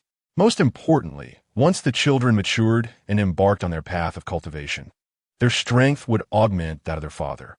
Moreover, should a child possess a spiritual root, the likelihood of them marrying and bearing offspring with the same gift in the future increases. With each successive generation, this embodies hope and promise for what lies ahead. Contemplating the prospect of more children endowed with spiritual roots, all diligently cultivating their abilities and branching out, Lu Changsheng felt a profound sense of contentment, envisioning a splendid future where he could rest easy as a father. 3 days later, Lu Changsheng received another letter, this time from Hong Yi. He expressed that as long as Lu Changsheng could provide a sufficient quantity of talismans, he would be willing to send trusted associates along with spirit stones to engage in trade at Qingzhou Mountain, demonstrating his earnest intentions. After perusing the letter, Lu Changsheng pondered briefly before responding, indicating that if Hong Yi were to arrive in 3 or 4 months, he would be able to part with approximately 100 talismans. Given the time elapsed, requesting such a sum for sale did not seem unreasonable. Additionally, Lu Changsheng aimed to leverage the sale of these talismans for profit, while also solidifying his connection with Hong Yi through this business venture. In his previous correspondence, Hong Yi had mentioned his responsibilities at the Rui Marquis, which involved liaising with cultivators to gather intelligence from the realm of immortals. He also sought individuals with the potential for spiritual roots among the secular populace, as well as locating forgotten cultivation resources and treasures lost in the mundane world. Thus, Lu Changsheng sensed that he might find occasion to rely on Hong Yi in the future. At the very least, he could procure various cultivation materials and resources through Hong Yi, sparing himself the need to venture out personally. As the number of children increased, Lu Changsheng became acutely aware of a pressing issue. His rate of procreation seemed rather rapid. Initially, he had contemplated sending his children into the secular world once they reached their teenage years. However, Lu Changsheng realized that if he continued at this pace, by the time his eldest child, Lu Pingyan, reached adolescence, he would have a total of 70 to 80 children, possibly nearing 100. While having many children was not inherently problematic, given his current circumstances, he could afford to support them all. The situation was unprecedented in Qingzhou Valley. Not long ago, his steward, Lu Bo, had come to discuss matters with him, subtly suggesting that while it was permissible to have children, Lu Changsheng ought to exercise restraint. Previously, Lu Yuanding had stated that children should be sent away at the age of 6, yet extending their stay by 3 to 5 years was considered acceptable. However, under the current circumstances of having so many children, it was likely that the Lu family would not agree to keep them in Qingzhou Valley until they were well into their teenage years. Consequently, Lu Changsheng contemplated solidifying his connection with Hong Yi when the time came to transition his children into the secular world. He envisioned not only relying on Li Feiyu and the Red Whale Gang, but also seeking Hong Yi's assistance in overseeing their well-being. After all, compared to the Red Whale Gang, the path associated with Hong Yi and the Rui Marquiate appeared markedly more stable. As for placing his children within the secular branches of the Liu family, Liu Changsheng was rather reluctant. He harbored concerns that his children might be indoctrinated with the family ideologies of the Liu clan during their upbringing. Time flew by, and 2 months passed in the blink of an eye. Liu Changsheng welcomed the birth of his 18th and 19th children. Unsurprisingly, neither child possessed spiritual roots. After the birth of these 2 children, Liu Changsheng eagerly anticipated the arrival of his next child, due in approximately a month. This would mark his 20th offspring. Based on his conjectures regarding the system's achievement mechanism, he believed that the number 20 might trigger a significant reward. Observing the crisp autumn weather, Liu Changsheng cradled each of his 2 swaddled infants in his arms and strolled into the backyard. There, his eldest son, Liu Pingyan, who was 3 years old but appeared 4, was playfully chasing after their 9-headed mastiff, which had grown considerably over the past year. The beast now stood over a foot tall, its coat, as dark as ebony, glistening like satin. Its fearsome fangs protruded menacingly, and the crimson vertical mark on its brow was truly captivating. Liu Changsheng surmised that even an ordinary martial artist would find themselves outmatched by the current 9-headed mastiff. A creature of heavenly bloodline was not to be trifled with. Yet, when faced with the capricious antics of human children, even the 9-headed mastiff, with its trace of true spirit bloodline, could only scurry about, evading their playful pursuits. When a child tumbled, it would hastily return to assist them, bearing the undue burdens of its age. In contrast to Liu Pingyan, his younger brother Liu Wuyu and sister Liu Wuyo remained considerably more subdued, observing their siblings' frolics from the sidelines. As Liu Changsheng gazed upon the joyous scene of children at play, with his wife holding the infants and another wife in the throes of pregnancy, a gentle smile graced his lips. Was this not the very essence of his aspirations? A life dedicated to cultivating the path of immortality, cherishing the company of wives and children, and embracing a tranquil, blissful existence? However, Liu Changsheng was acutely aware that in this world, in this era, such tranquility, happiness, and beautiful life were but fragile bubbles, easily shattered. One must possess strength to safeguard this serene existence.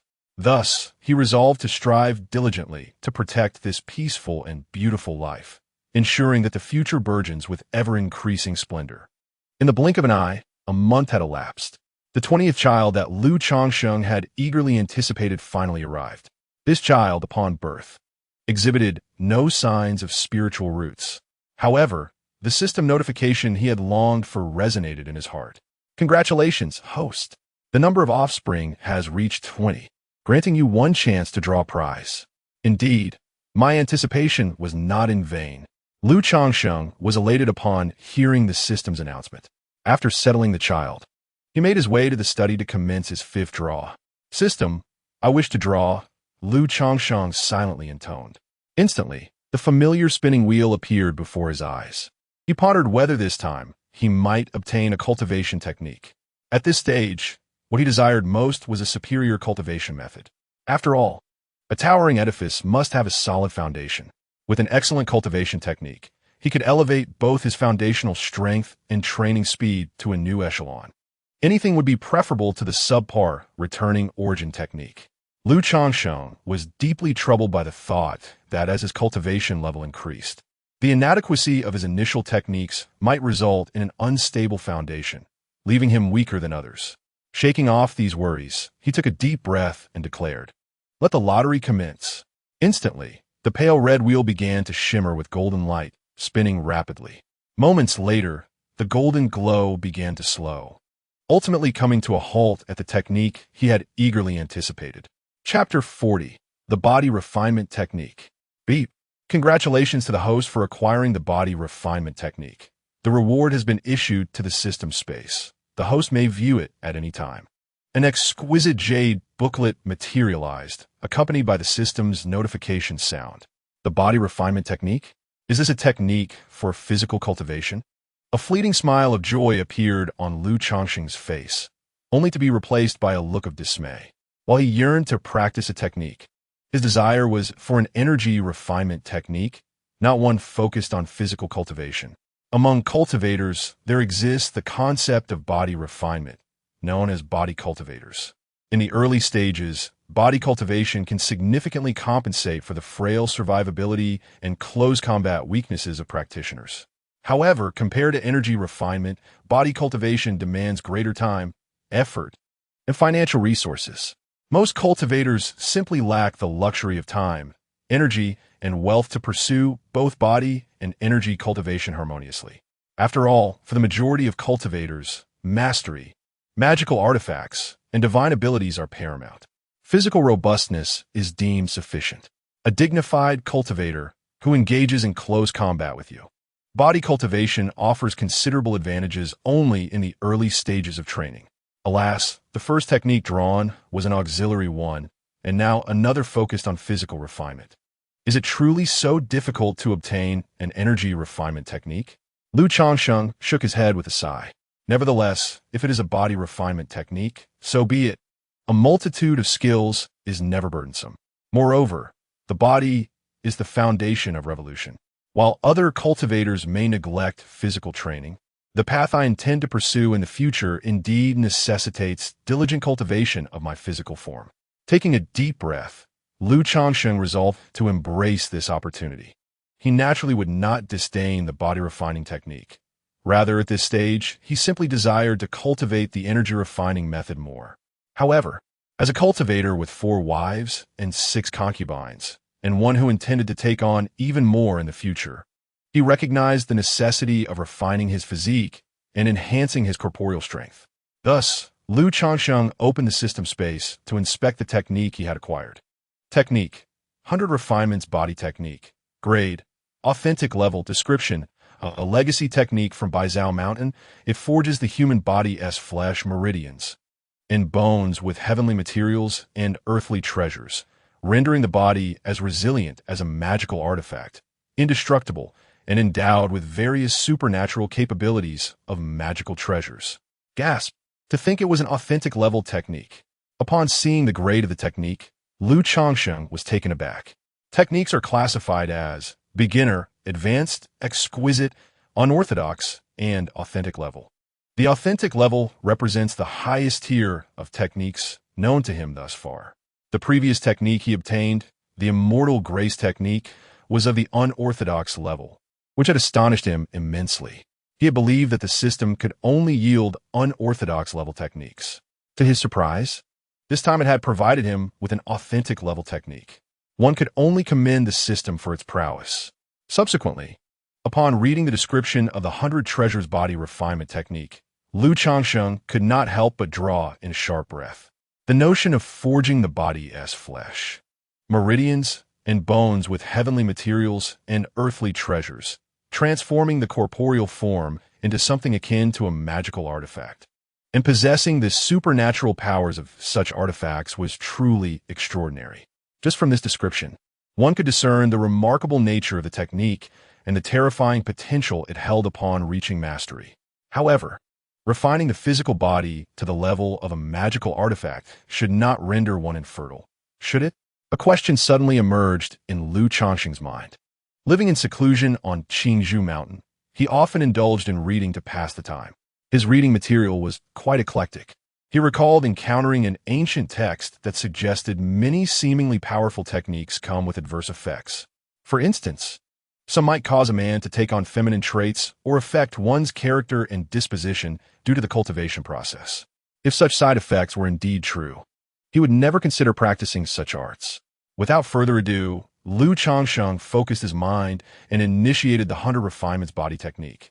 Instantly, a torrent of information regarding the content, cultivation methods, and intricate nuances of the technique flooded his consciousness, akin to a sudden enlightenment. After some time, Changsheng opened his eyes and exhaled deeply. This technique was undeniably profound.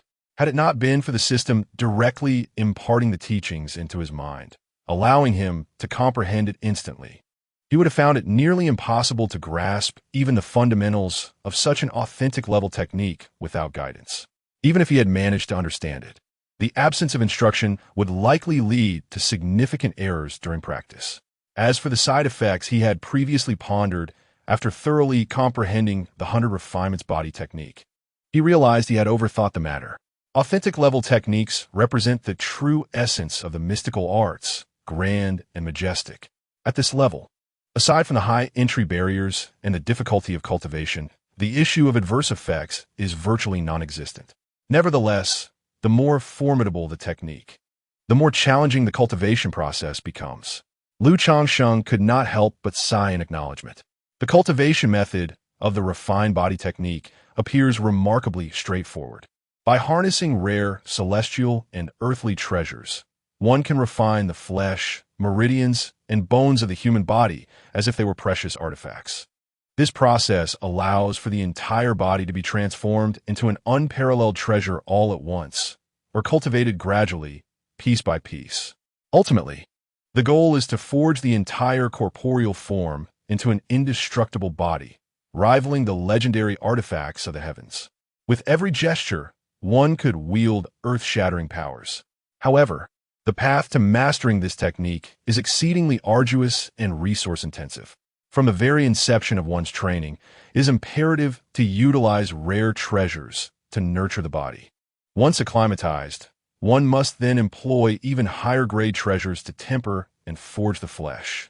This gradual evolution enables the body to ascend to levels comparable to magical tools, spiritual artifacts, and celestial treasures.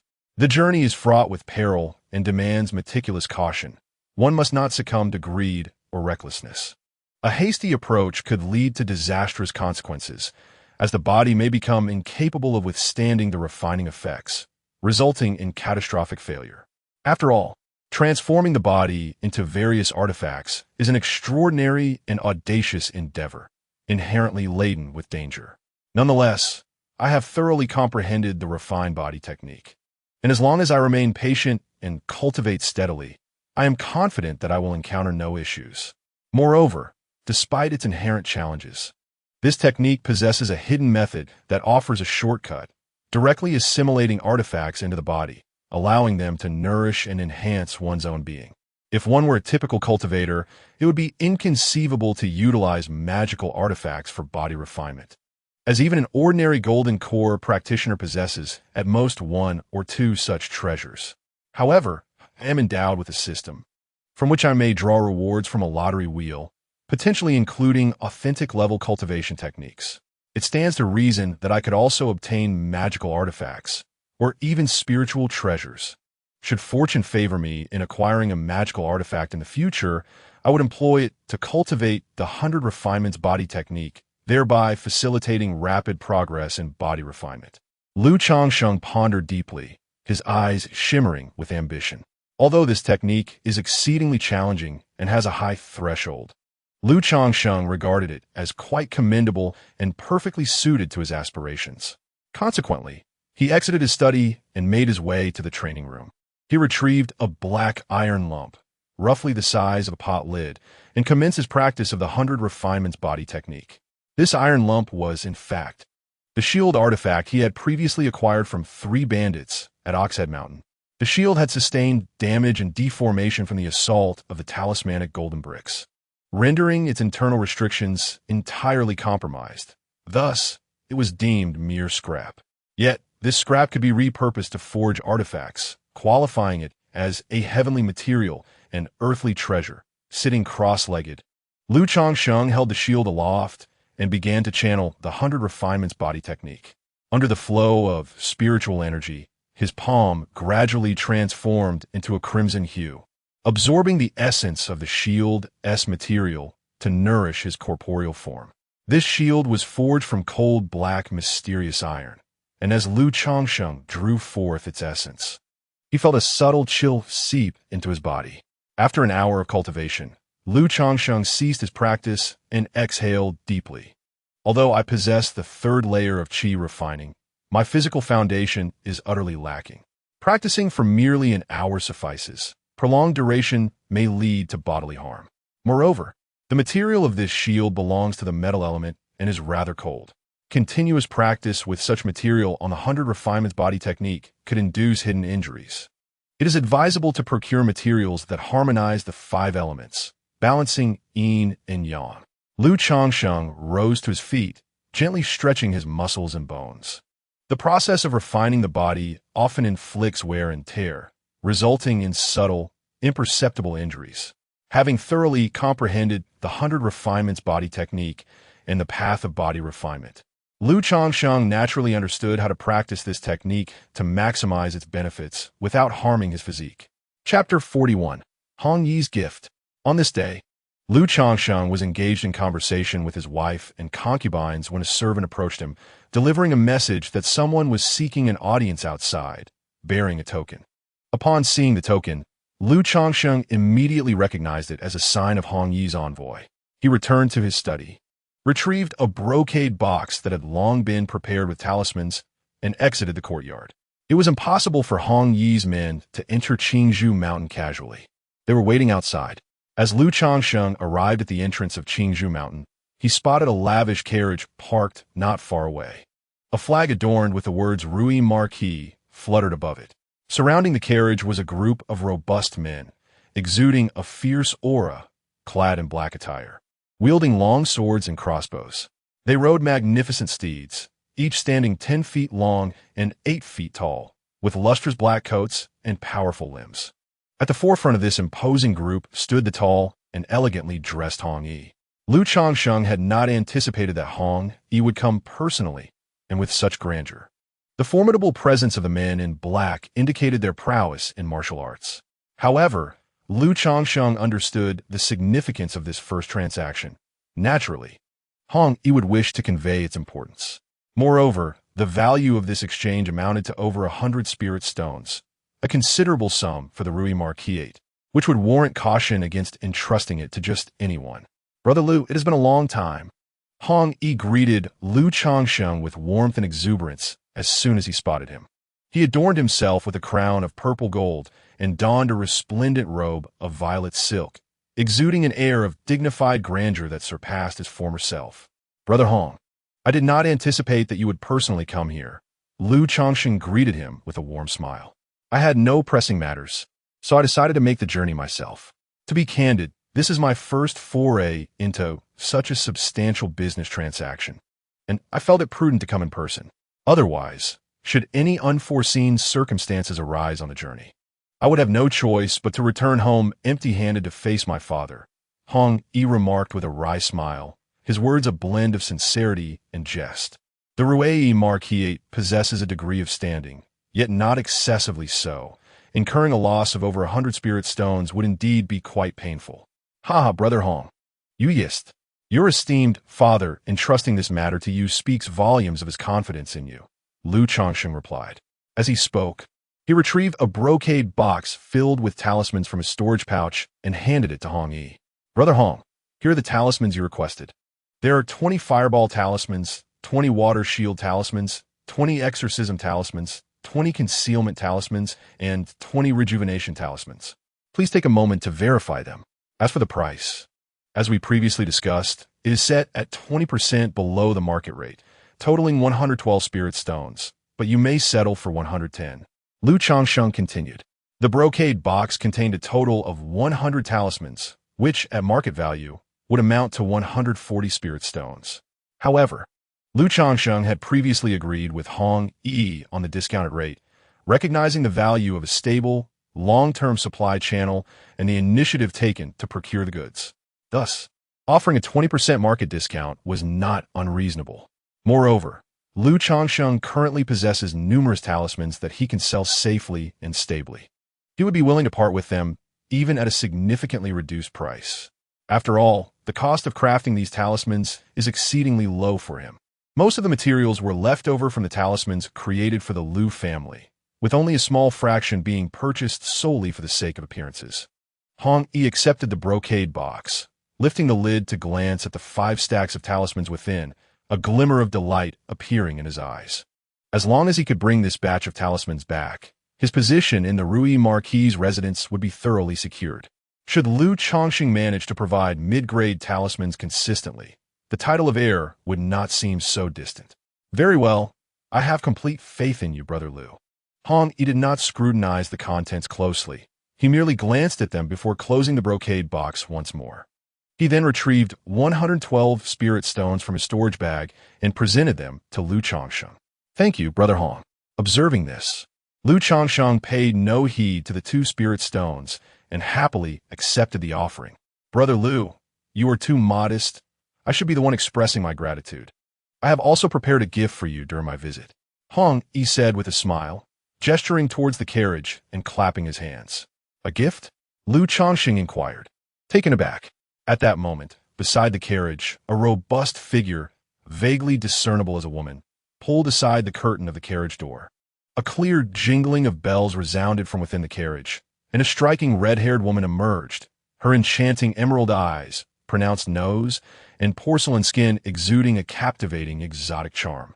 A woman, her face veiled in red gauze, adorned in a striking crimson off-shoulder crop top and a revealing skirt, showcased her fair and elegant swan-like neck, exquisite collarbones, and flat abdomen. Her delicate, alabaster arms gently lifted the flowing red gown, accentuating her curvaceous figure as she stepped gracefully from the carriage, her foot lightly touching the ground.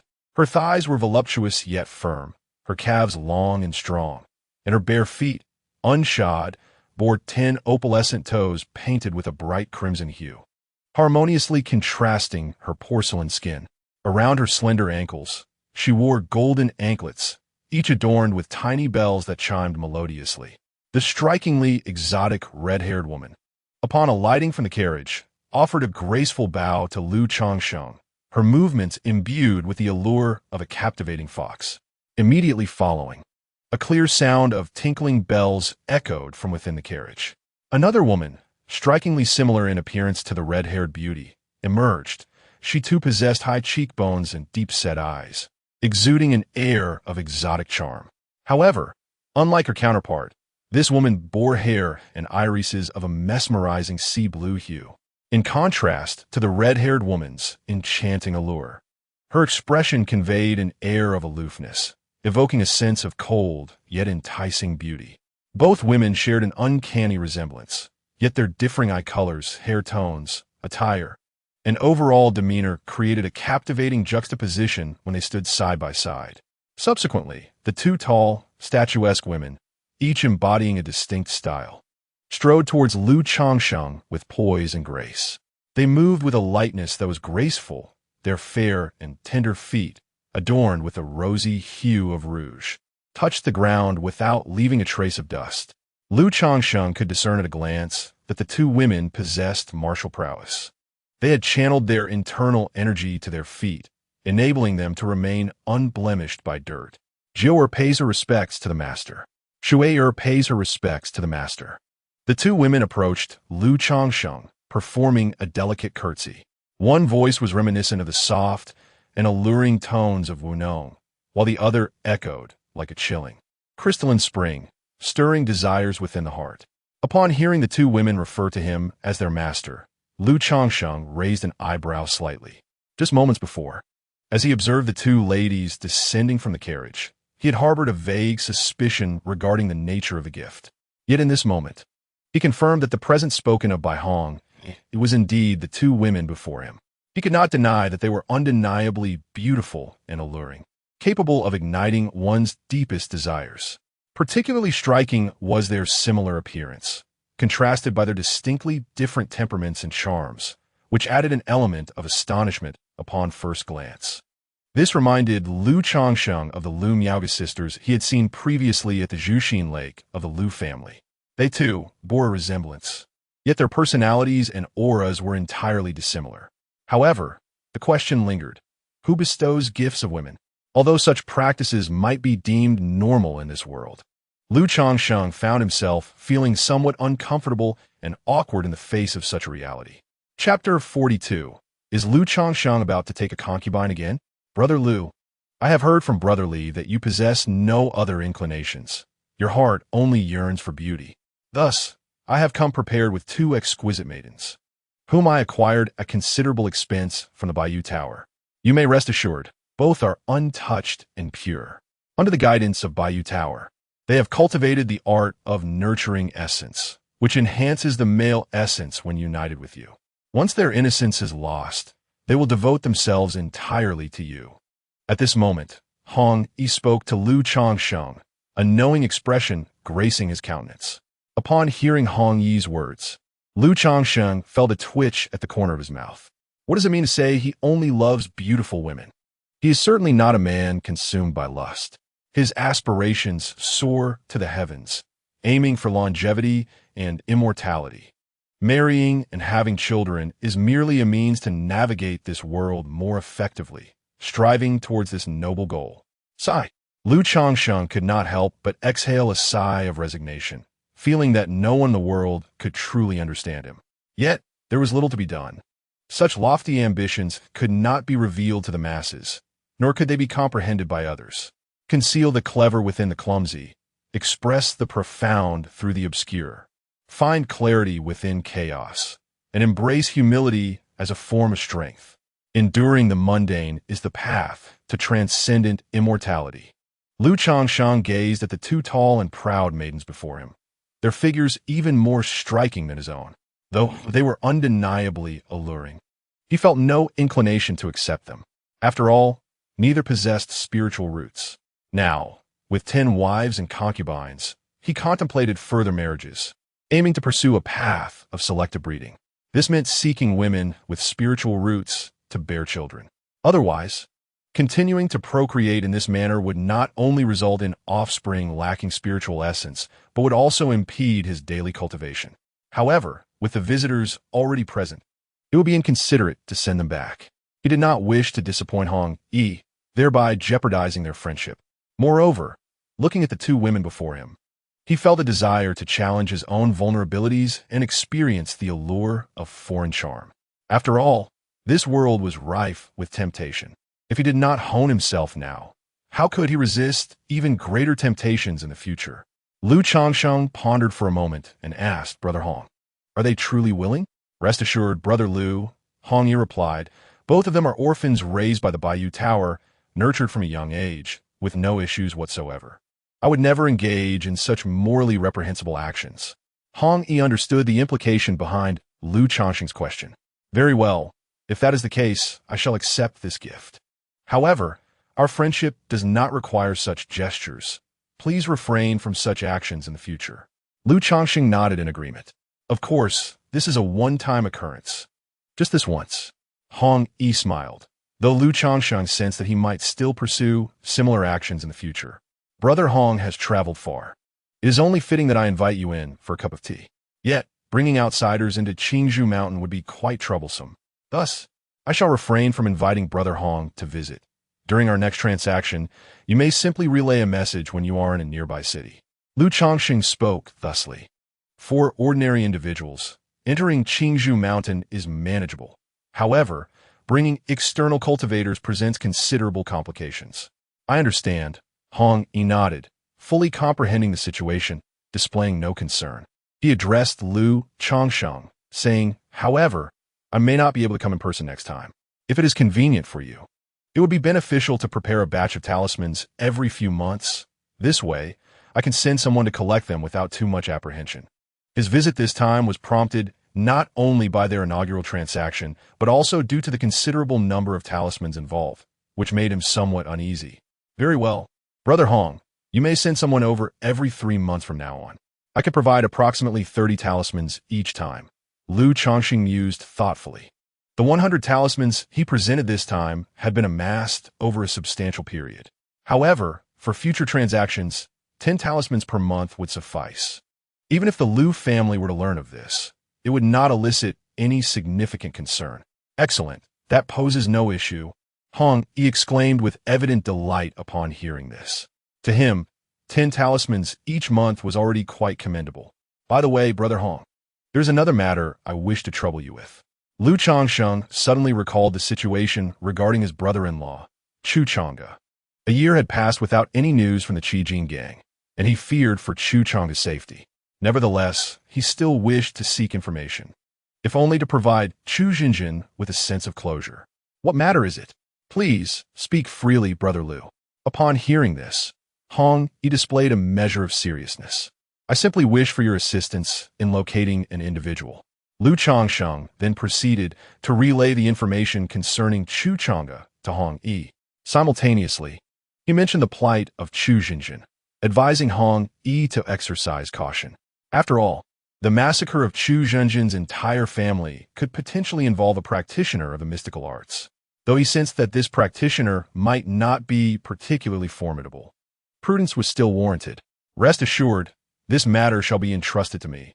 Hong Yi responded with a nod after absorbing the information. To him, the situation hardly seemed troublesome or perilous. After all, the Rui Marquisate held a considerable influence in the mortal realm, providing him with a degree of confidence when confronting an ordinary wandering cultivator. Furthermore, the essence of camaraderie is nurtured through frequent interaction. Now that Lu Changsheng was willing to sell talismans to him, the prospect of expanding his connections and avenues appeared promising. Thus, as long as the danger was not excessive, he was inclined to cultivate a deeper relationship with Lu Changsheng. Then I must trouble you, Brother Hong, Lu Changsheng said, offering a slight bow. Brother Lu, you are too courteous. In that case, I shall not delay you any further. Next time, let us gather together with Brother Li when time permits, Hong Yi replied, returning the gesture as he prepared to take his leave. Safe travels. Lu Changsheng acknowledged with a nod, before making his way back to Qingzhou Mountain accompanied by the two ladies. The disciple stationed at Qingzhou Mountain, upon seeing Lu Changsheng return with two companions, refrained from making any comments, merely suggesting he report to Uncle Fu. Soon after, Lu Changsheng arrived at the Qingzhou Mountain villa with the two women, seeking to report to Uncle Fu. Along the way, many members of the Lu family caught sight of them. Is Lu Changsheng about to take another concubine? He has already married 10. How can he still consider taking more? One could not help but exclaim, indeed, these two women are truly captivating. Their appearance bears a resemblance to those from the western regions. I once read in ancient texts that some from the western regions claim to be descendants of divine beings, possessing not only heterochromatic eyes, but also, in some cases, horns upon their heads, eyes in the center of their brows, and even wings and tails. What divine lineage! They are merely hybrids of humans and demons, as my grandfather recounted. There are hundreds, if not thousands, of nations in the western regions, where many of these hybrids dwell together. I find myself envious of Lu Changsheng's lifestyle. The path to immortality is fraught with challenges. Seizing the moment and indulging in pleasures while young may not be a poor choice. How can you entertain such self-indulgent thoughts? We are cultivators devoted to our practice. How can we succumb to the allure of beauty and pleasure? One retorted, the allure of women will only hinder my cultivation speed. Indeed, that is a path of self-abandonment, a choice for the inept. We must not emulate him. Woe unto us. We are already of average talent. To choose decadence is to forsake ourselves. He may appear carefree now, but in 2 or 3 decades, when he looks back, I am certain he will regret it. The voices of these Lu family youths were tinged with envy, jealousy, and disdain. Uncle Fu, upon seeing Lu Changsheng return with 2 unknown women, was momentarily at a loss for words. However, upon observing merely a worldly woman, she did not elaborate much, but merely sighed, expressing that youth is indeed a blessing, urging Lu Changsheng to take care of his health and not to neglect important matters. Nonetheless, she did offer a word of caution, advising Lu Changsheng not to continuously bring people in, lest it create a negative impression. To this, Lu Changsheng naturally nodded in agreement. Inwardly, he mused that it was about time he revealed his status as a mid-grade talisman master. Otherwise, if he continued on this path, the Lu family might start to harbor reservations regarding his actions. After completing his report to Uncle Fu, Lu Changsheng made his way to Li Feiyu's residence to engage in a conversation. Shortly after his last return, Li Feiyu had successfully broken through to the 3rd layer of qi refinement. However, the Lu family had begun to press him regarding the matter of having children. In light of this, Li Feiyu had also taken 4 concubines, 3 of whom had already borne him children, while 2 were currently with child. During their chat, Li Feiyu remarked that his earlier jest about gifting women to Hong, he had unexpectedly materialized into reality. He examined the two women gifted by Hong Yi, noting that their cultivation method was indeed the furnace cauldron enchantment. Otherwise, it would be implausible for them to possess abilities such as nurturing essence, replenishing vitality, and unwavering loyalty.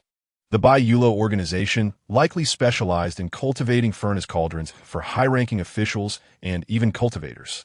It seemed that Hong Yi had expended quite a bit to arrange such a gift. After hearing Li Feiyu's words, Lu Changsheng felt considerably more at ease regarding the two women. He then took them back to his residence in Qingzhou Valley. Upon witnessing Lu Changsheng returning home accompanied by two enchanting foreign women, even the myriad of virtuous and demure wives in the courtyard felt a twinge of jealousy, prompting Lu Changsheng to engage in some charming persuasion. Chapter 43. Intermediate Talismancer. A few days later, after experiencing the exotic charm brought by Hong Yi, Lu Changsheng could not help but marvel at the distinctiveness of professional training. Not only was the experience exceptionally enjoyable, but he also acquired a wealth of new knowledge and diverse techniques. Moreover, the nurturing effect of the Chanu Peiyuan technique was indeed remarkable, providing a noticeable warmth to his body. However, the two women, being mere mortals, practiced only martial arts techniques. Consequently, the nurturing effect was limited and could not assist his cultivation of the 100 Refinements body technique.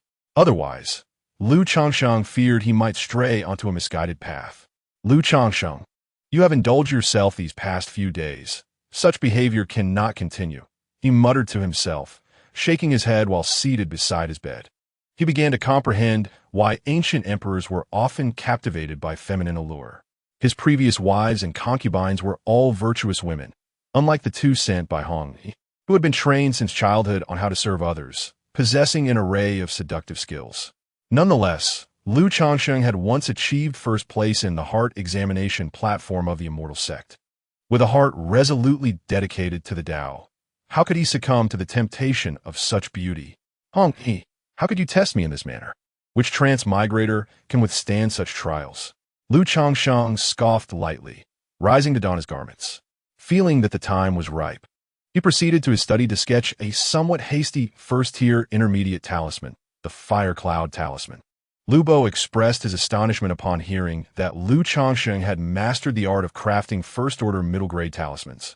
Fresh from his inspection of the spiritual fields, Lu Bo gazed at Lu Changsheng in disbelief, exclaiming, "You claim you can create middle-grade talismans now?" Recalling a similar moment 2 years prior when he had confided in Fubo about his ability to draw first-order talismans, Lu Changsheng noted the resemblance between Fubo's reaction back then and Lu Bo's current demeanor. He produced a talisman he had prepared, nodding affirmatively as he declared, "Indeed, Lu Bo. This is the first-order middle-grade talisman, the Fire Cloud Talisman." Lu Bo examined the talisman closely, confirming its authenticity as a first-order middle-grade Fire Cloud Talisman. He swallowed hard, pondering. "If I remember correctly, you moved to Kingswugu less than 2 years ago, right?" "Only 16 days shy of 2 years," Lu Changsheng replied after a brief contemplation. "Remarkable," Lu Bo exclaimed, momentarily at a loss for words. As the overseer of Kingswugu, he was well aware of the significance of advancing from an entry-level talisman maker to a middle-grade one within such a short span. Such individuals could only be described with 2 words: genius. A true prodigy in talisman crafting. After a moment of reflection, Lu Bo inquired, "Lu Changsheng, would you be able to create another Fire Cloud Talisman for me to observe?" He had faith that Lu Changsheng would not deceive him regarding this matter. Yet the astonishing nature of the claim compelled him to witness it firsthand for verification. "Certainly," Lu Changsheng replied, "though I must mention that my success rate with the Fire Cloud Talisman is still rather low." Upon hearing this, Lu Changsheng nodded and approached a nearby table. He retrieved a set of talisman-making tools from his storage bag and unfolded the talisman paper, preparing to create a talisman. Lu Bo stood quietly beside him, observing as Lu Changsheng grasped the golden brush and began to sketch the Fire Cloud Talisman. He could discern that Lu Changsheng's hands were remarkably steady, the spiritual energy flowing from the brush equally assured. However, during the delineation of the talisman-esque lines, there was a hint of inexperience. Each time he navigated a curve, there were minor stumbles, causing fluctuations in the spiritual energy. Suddenly, as Lu Changsheng had nearly completed the majority of the talisman lines, the paper emitted a puff of blue smoke, signaling failure. Lu Bo refrained from interrupting Lu Changsheng, watching as he retrieved another sheet of talisman paper to start anew. After 4 unsuccessful attempts, under Lu Bo's watchful gaze, Lu Changsheng finally managed to produce the Fire Cloud talisman, albeit with a few imperfections. Witnessing the successful creation of the talisman, Lu Bo let out a long sigh of relief, still somewhat incredulous. Lu Changsheng also exhaled deeply, casting a weary glance at Lu Bo, although it was merely a performance. The act of crafting so many talismans had drained a considerable amount of his spiritual energy and mental focus. With his current cultivation at the pinnacle of the 3rd level of Qi refinement, he could only manage to create a maximum of 5 or 6 mid-grade talismans in a day. Beyond that, it would become rather taxing. "Changsheng, you have worked hard," Lu Bo remarked, finally recalling that Lu Changsheng was only at the 3rd level of Qi refinement. The effort expended in producing 4 talismans was undoubtedly significant. He immediately took out a jade green bamboo tube from his storage bag and handed it to Lu Changsheng, saying, "This is my homemade by Yuzhu Jiao. Do give it a try. It nourishes the body and alleviates fatigue." "Thank you." Lu Changsheng accepted the bamboo tube, removed the bamboo cap, and was greeted by a crystalline green liquid that emanated a rich, fragrant aroma. "Spirit wine? Lu Bo, are you a vintner?" Lu Changsheng discerned at a glance that this by Yuzhu Jiao was indeed a type of spirit wine. Among the myriad skills in cultivation, there exists an art of winemaking that produces spirit wines suitable for cultivators. The effects of spirit wine are somewhat akin to those of elixirs. However, in terms of variety, spirit wine pales in comparison to elixirs. Nevertheless, spirit wine excels in flavor, making it ideal for entertaining guests and enhancing the atmosphere. Moreover, its effects are gentler than those of elixirs, being virtually non-toxic and devoid of side effects, unlike elixirs, which may lead to elixir poisoning or even provoke antibody responses if consumed in excess. I cannot claim to be a vintner. I merely enjoy this craft, which is why I learned to brew this spirit wine."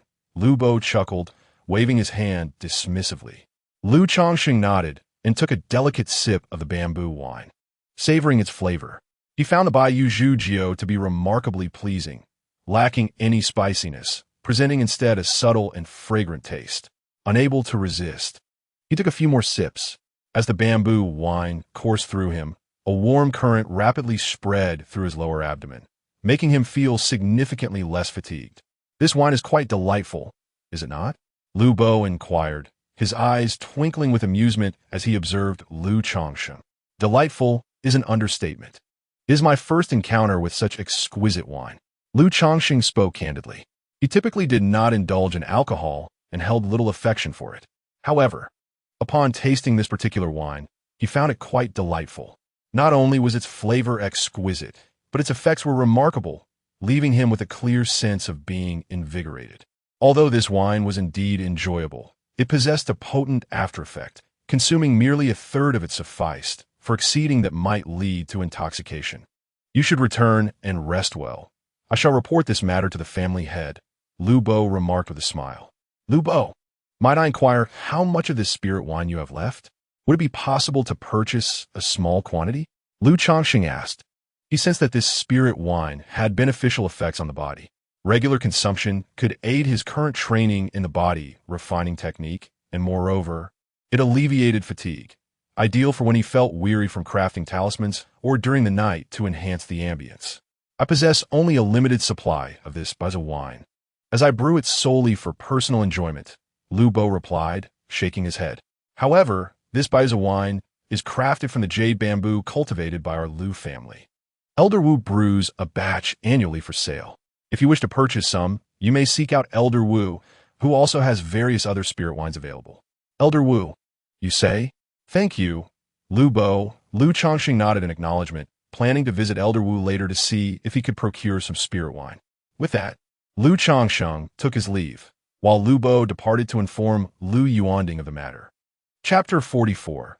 My daughter seems quite suitable for Lu Changsheng in the serene retreat of Qingzhou Valley, a certain mountain estate, a revelation unfolded. What? Lu Changsheng has ascended to the rank of a mid-tier talisman master? I recall that it has only been 2 years since he became an entry-level talisman master, hasn't it? As Lu Yuanding was engrossed in administrative matters, he was taken aback when he heard from Lu Bo, who had come to report. The news of Lu Changsheng's ability to craft mid-tier talismans left a look of astonishment on his face. During this period, he had scarcely paid attention to Lu Changsheng's progress in talisman creation. All he knew was that the tasks assigned to Lu Changsheng each month were executed flawlessly. To his surprise, Lu Changsheng had indeed progressed from an entry-level talisman master to a mid-tier talisman master. Indeed, Patriarch. It will be another 16 days before it marks 2 years since Lu Changsheng became an entry-level talisman master, Lu Bo affirmed. Upon receiving this news, I too was incredulous, prompting me to request that Lu Changsheng demonstrate a fire cloud talisman in my presence. He then produced a talisman, stating, "This is the mid-tier fire cloud talisman crafted by Lu Changsheng." Lu Bo nodded, anticipating that Lu Yuanding would be equally astonished and perhaps skeptical upon hearing this news. The fire cloud talisman was indeed a mid-tier talisman, and Lu Changsheng's innate talent in talisman crafting was truly remarkable. Lu Yuanding took a deep breath, slowly exhaling, and found himself at a loss for words to adequately describe Lu Changsheng's extraordinary talent in this craft. From a novice who had never encountered the art of talisman crafting, through diligent self-exploration over a year and a half, he ascended to the rank of an entry-level talisman master. Subsequently, in nearly 2 years, he advanced from an entry-level talisman master to a first-tier intermediate talisman master. This is indeed remarkable. It is noteworthy that his eldest daughter, Lu Miaoga, possesses considerable talent in talisman crafting. However, her transition from a first-tier low-level talisman master to an intermediate talisman master took approximately 3 years. Moreover, in comparison to Lu Changsheng, Lu Miaoga not only had superior conditions, but also the guidance of a distinguished mentor. This juxtaposition accentuates Lu Changsheng's extraordinary aptitude for talisman crafting. Had Lu Changsheng been aware of the challenges associated with progressing from a first-tier low-level talisman master to an intermediate talisman master, considering Lu Miaoga's 3-year journey, he might have anticipated an additional year and a half of waiting. He reflected that his own transition from novice to entry-level talisman master took merely a year and a half, and now, after 2 years, he was nearly poised to attain the intermediate level. Very well, please inform several of the elders and clan leaders about this matter, indicating that a small meeting will be convened tomorrow. We shall consider their thoughts and arrangements regarding Lu Changsheng, Lu Yuanding instructed, having set aside the fire cloud talisman and tapping his fingers on the table. In light of the fact that a first-tier intermediate talisman master warrants the attention of the Lu family, particularly given Lu Changsheng's demonstrated talent in crafting, it is likely that he could become a second-tier talisman master in the future. Such an individual would command a measure of respect even from foundational-level cultivators. Alas, it is regrettable that Lu Changsheng does not share the bloodline of the Lu family. He remains an outsider. Lu Yuanding sighed deeply. Even though he constantly referred to Lu Changsheng as one of his own, a member of the family, he ultimately did not share the bloodline of the Lu clan and could not be regarded entirely as one of their own.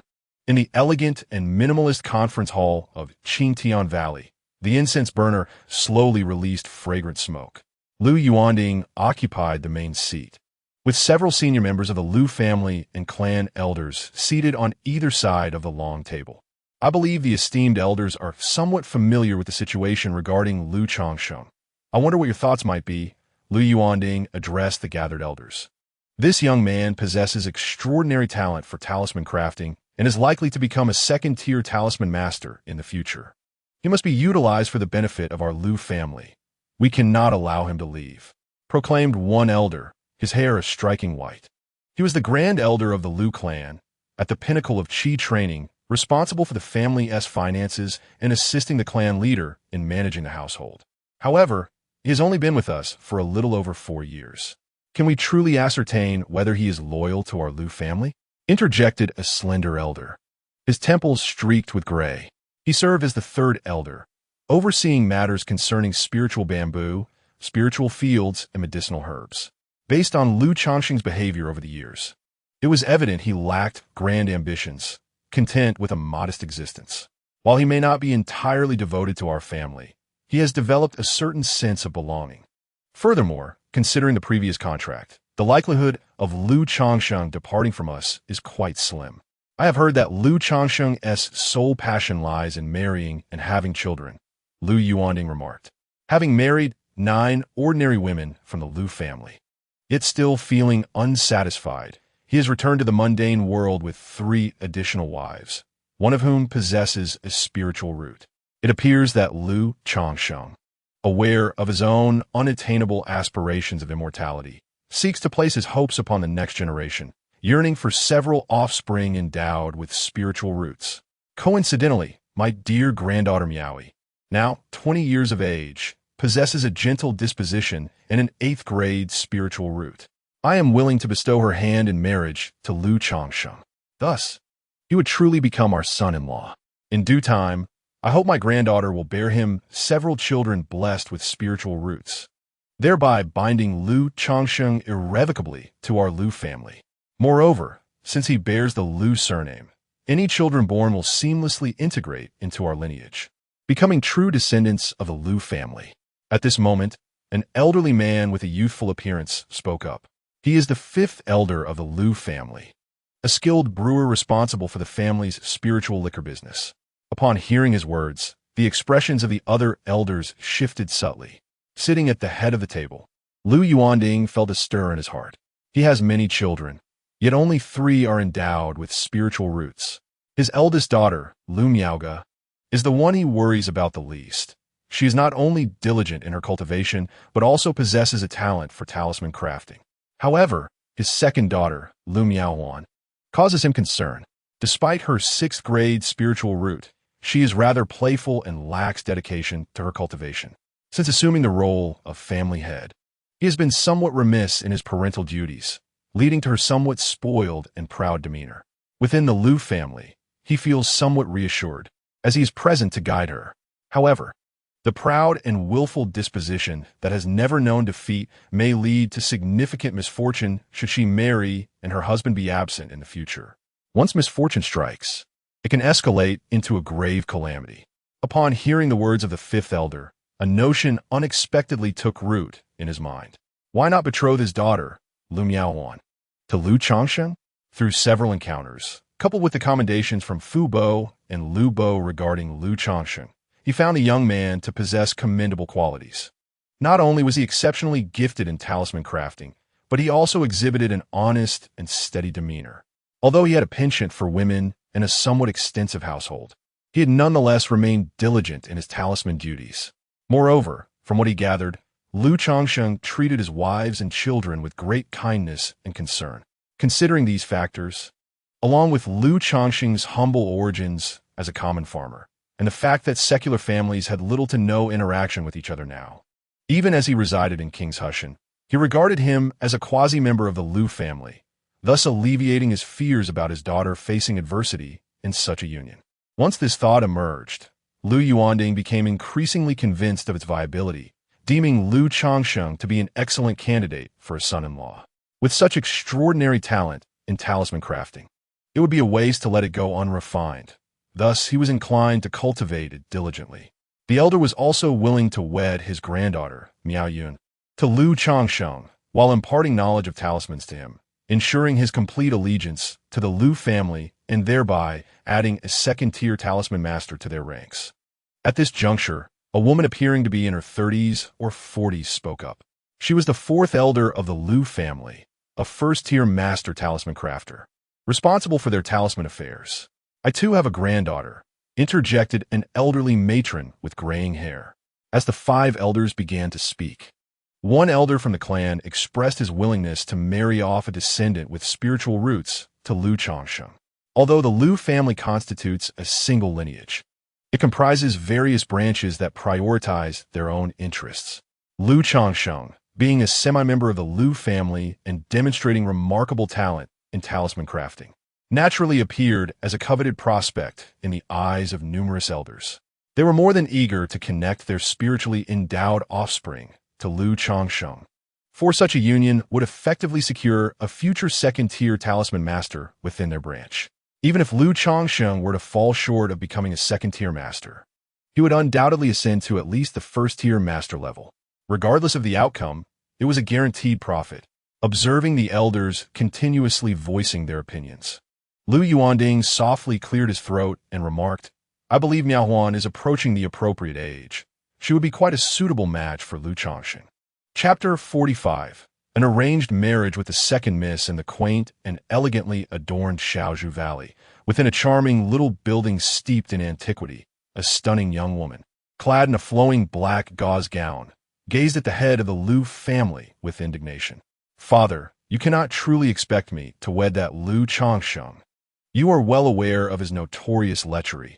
He has already taken 9 wives from our Lu family and brings home women from outside. I have heard whispers that he recently returned from a journey with 2 enchanting sirens. How could you possibly think to marry me off to such a man?" Huaner, her father, Lu Yuanding, replied earnestly. While Lu Changsheng may be somewhat infatuated, he possesses commendable qualities in other respects. He is genuine and treats his wives and concubines with considerable kindness and care. Furthermore, just yesterday, he achieved the rank of a first-tier, medium-grade talisman master. He has only been with our Lu family for a little over 4 years, and his engagement with talisman crafting spans merely 3.5 years. During this time, we have not allocated any resources to nurture his talents. His rapid ascent to becoming a first-tier, medium-grade talisman master speaks volumes of his exceptional aptitude in this field, far surpassing that of your sister. If all goes as anticipated, he is likely to become a second-tier talisman master in the future. Should you marry him, I would find solace in knowing you are well taken care of." Lu Yuanding spoke with heartfelt persuasion, having conceived the idea of marrying his daughter, Lu Miaohuan, to Lu Changsheng during a recent meeting. The more he pondered the notion, the more feasible it appeared. Thus, he visited his daughter's residence post-meeting to share his thoughts. She hoped to persuade her daughter to marry Lu Changsheng, a first-tier mid-grade talisman master. Upon hearing this, Lu Miaohuan's beautiful eyes revealed a hint of surprise.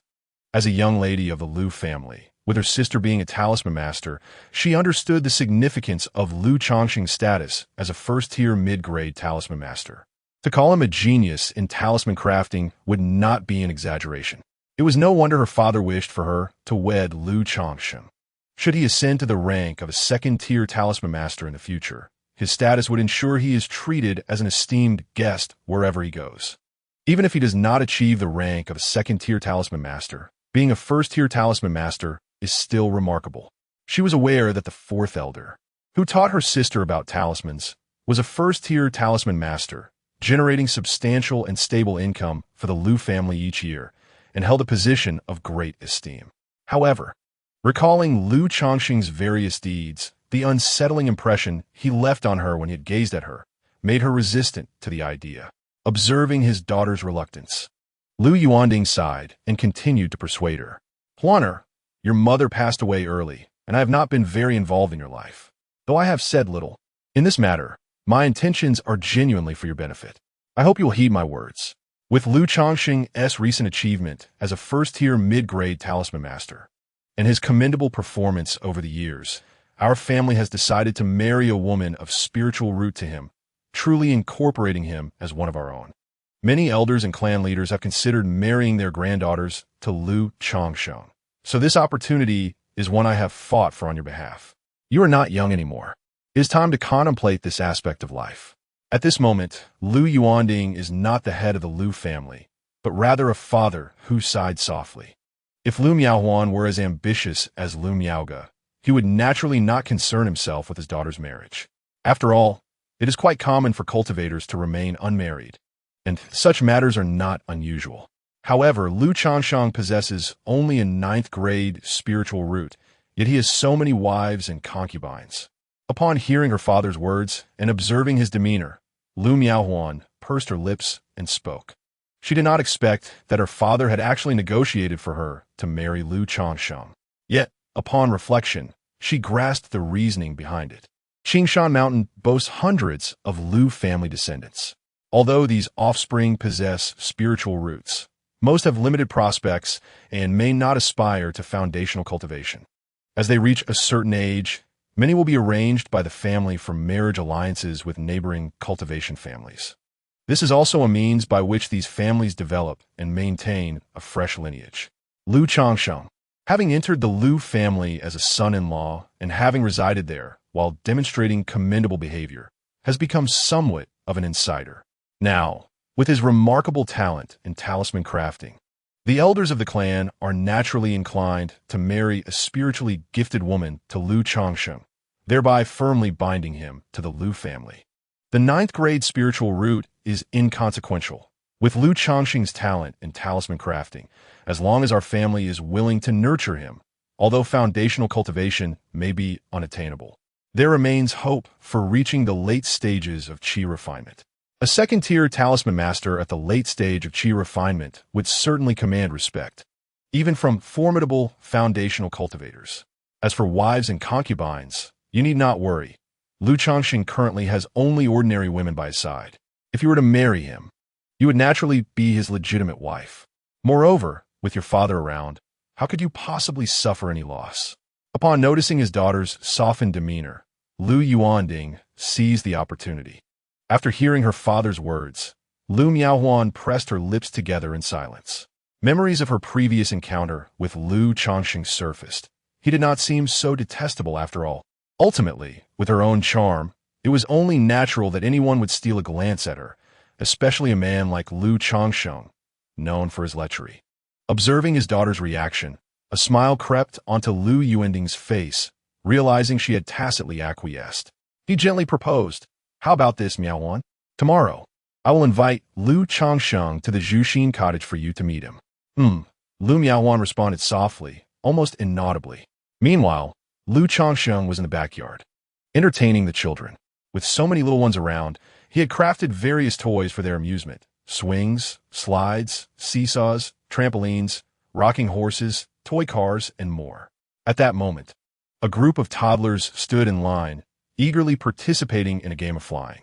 He demonstrated his levitation technique, allowing the children to soar through the air, or letting them sit on the rocking horse or toy car, guiding them aloft with his manipulation skills, much to their delight as they squealed with joy. Just then, Lu Changsheng heard one of his wives mention that Lu Bo had arrived. Upon realizing that he had received a response regarding his ascension to the rank of a first-tier intermediate talisman master, Lu Changsheng hastily made his way to the living room, leaving his wife and concubines to tend to the child. "Lu Bo," he greeted with a slight bow. "Very well, indeed," Lu Bo remarked, nodding in admiration as he scrutinized Lu Changsheng more closely than before. To his surprise, he found that Lu Changsheng was quite the handsome figure. Confused by Lu Bo's expression, Lu Changsheng listened attentively as Lu Bo continued. "The family head has instructed you to prepare adequately for a matchmaking meeting at Zhuxin Shaozhu tomorrow." "What? The family head wants me to prepare for a matchmaking meeting?" Lu Changsheng's face contorted in disbelief. He had anticipated some elevation in status due to his new title, but never imagined being sent on a matchmaking endeavor instead. Nevertheless, he soon realized that this meeting was likely to hold greater significance. Noticing Lu Changsheng's bewilderment, Lu Bo chuckled. "Indeed, your recent achievement as a first-tier intermediate talisman master, coupled with your commendable conduct over the years, has led the family head to consider marrying his daughter to you." A wave of astonishment and elation washed over Lu Changsheng at Lu Bo's words, conjuring the image of the ethereal and elegant Miss Lu Miaoga in his mind. However, the next moment, Lu Bo's words dispelled his daydreams. "You will meet her tomorrow. Make a good impression. If all goes well, you will truly become one family. Do you not wish to have several children with spiritual roots? The second young lady possesses a 6th grade spiritual root. If you were to marry her, there is a high probability that your future offspring would also inherit such roots," Lu Bo remarked with a smile. His impression of Lu Changsheng had always been favorable. Now that the Lu family aimed to fully integrate Lu Changsheng as one of their own, he naturally felt a greater sense of familiarity and kinship towards him. Chapter 46, The Blind Date, Part 1. Upon hearing this, Lu Changsheng immediately realized that he had overthought the matter. It was not the eldest lady, Lu Miaoga, but rather her younger sister. He had once encountered the young lady at Zhuxin Lake. It made sense, considering that Lu Miaoge was not only beautiful and talented, but also a master talisman maker. Under normal circumstances, the Lu family would never consider marrying her off, let alone to himself. However, marrying the second young lady to himself was not insignificant either, as she possessed a 6th grade spiritual root and was the daughter of the family head. It seemed that his recent achievement of becoming a first-tier mid-grade talisman maker, along with his displayed talent, had prompted the Lu family to invest significantly, intending to bind him to their family completely.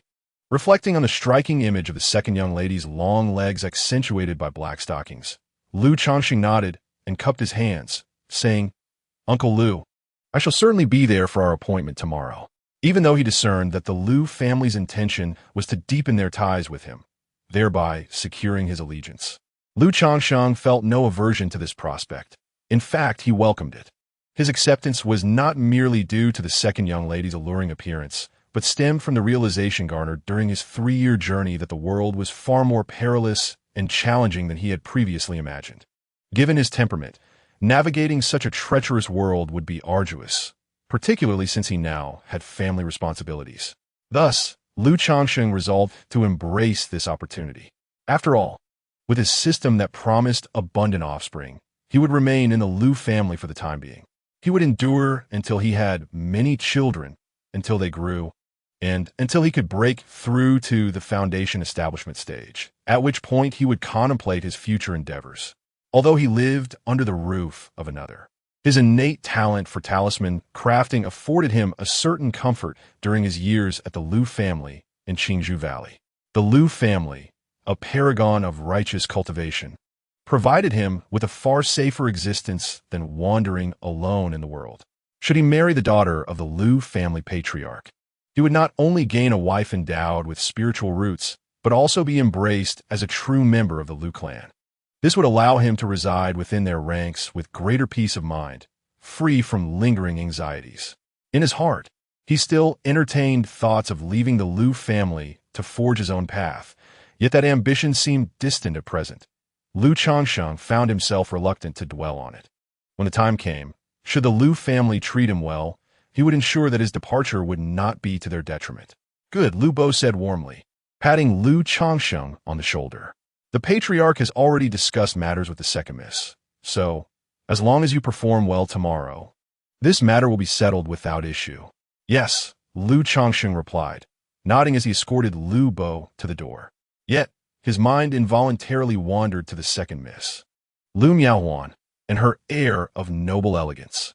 He recalled how he had been reprimanded for merely glancing at her black silk stockings, threatened with having his eyes gouged out if he dared to look again. He sensed that the temperament of this second miss would not be easy to manage, and the forthcoming meeting could prove challenging.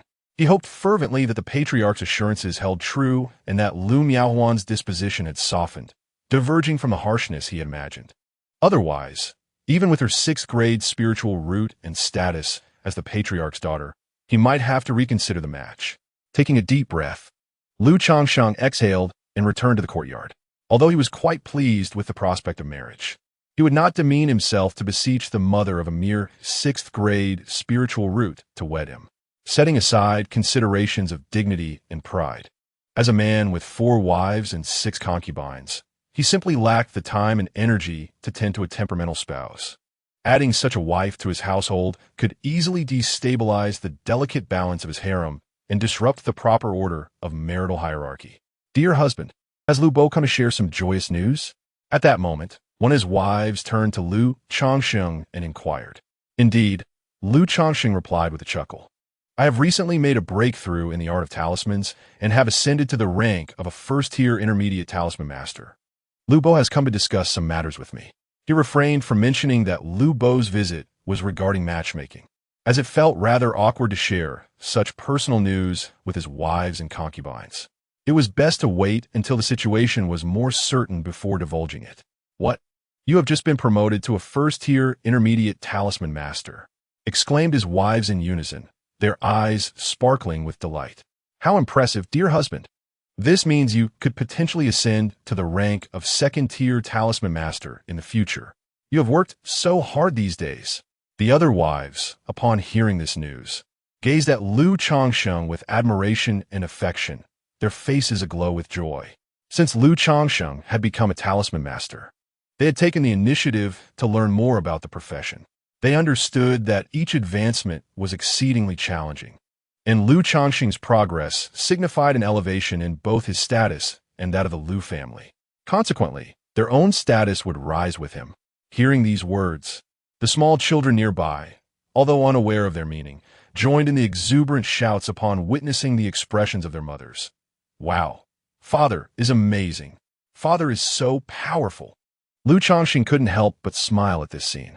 Being regarded with such affection and admiration by his wives and children was indeed a gratifying experience, satisfying his masculine pride. That night, after the events transpired, Lu Changsheng embraced the women who nestled beside him, their tenderness and enthusiasm particularly evident. It seemed he needed to pay more attention to the mastery of the 100 Refinements body technique. The following morning, Lu Bo, perhaps concerned that Lu Changsheng might forget or oversleep, came to call him. After making slight preparations, Lu Changsheng departed with Lu Bo towards the Bamboo Heart Cottage. The cottage was situated not far from Bamboo Heart Lake, surrounded by lush green grass and blooming flowers, creating an exceptionally beautiful environment. Aside from the lively atmosphere during the trading fair on the first day of each month, this area remained tranquil and serene at other times. "Miss Second will arrive shortly. Please wait a moment," Lu Bo advised, showing great concern for the matter. He continued, "Miss Second has a rather simple nature. Just flatter her and follow her lead." After imparting this information, Lu Bo took his leave to wait outside, ensuring that no one would approach and disrupt this match, as it was a matter of great importance to Lu Yuanding, who had given him specific instructions. Upon hearing the words, Lu Changsheng nodded and moved to the stone table in the courtyard, where he produced a set of purple clay tea utensils and began to brew a pot of spiritual tea, patiently awaiting its infusion. After about half an hour, he was greeted by the melodious and rhythmic sound of tap, tap, tap. He turned his gaze towards the source of the sound and beheld a tall, elegant figure approaching, exuding an air of pride and elegance akin to that of a peacock. It was none other than his prospective match, Lu Miaohuan. Today, Lu Miaohuan had clearly made a special effort to present herself, her face adorned with delicate makeup.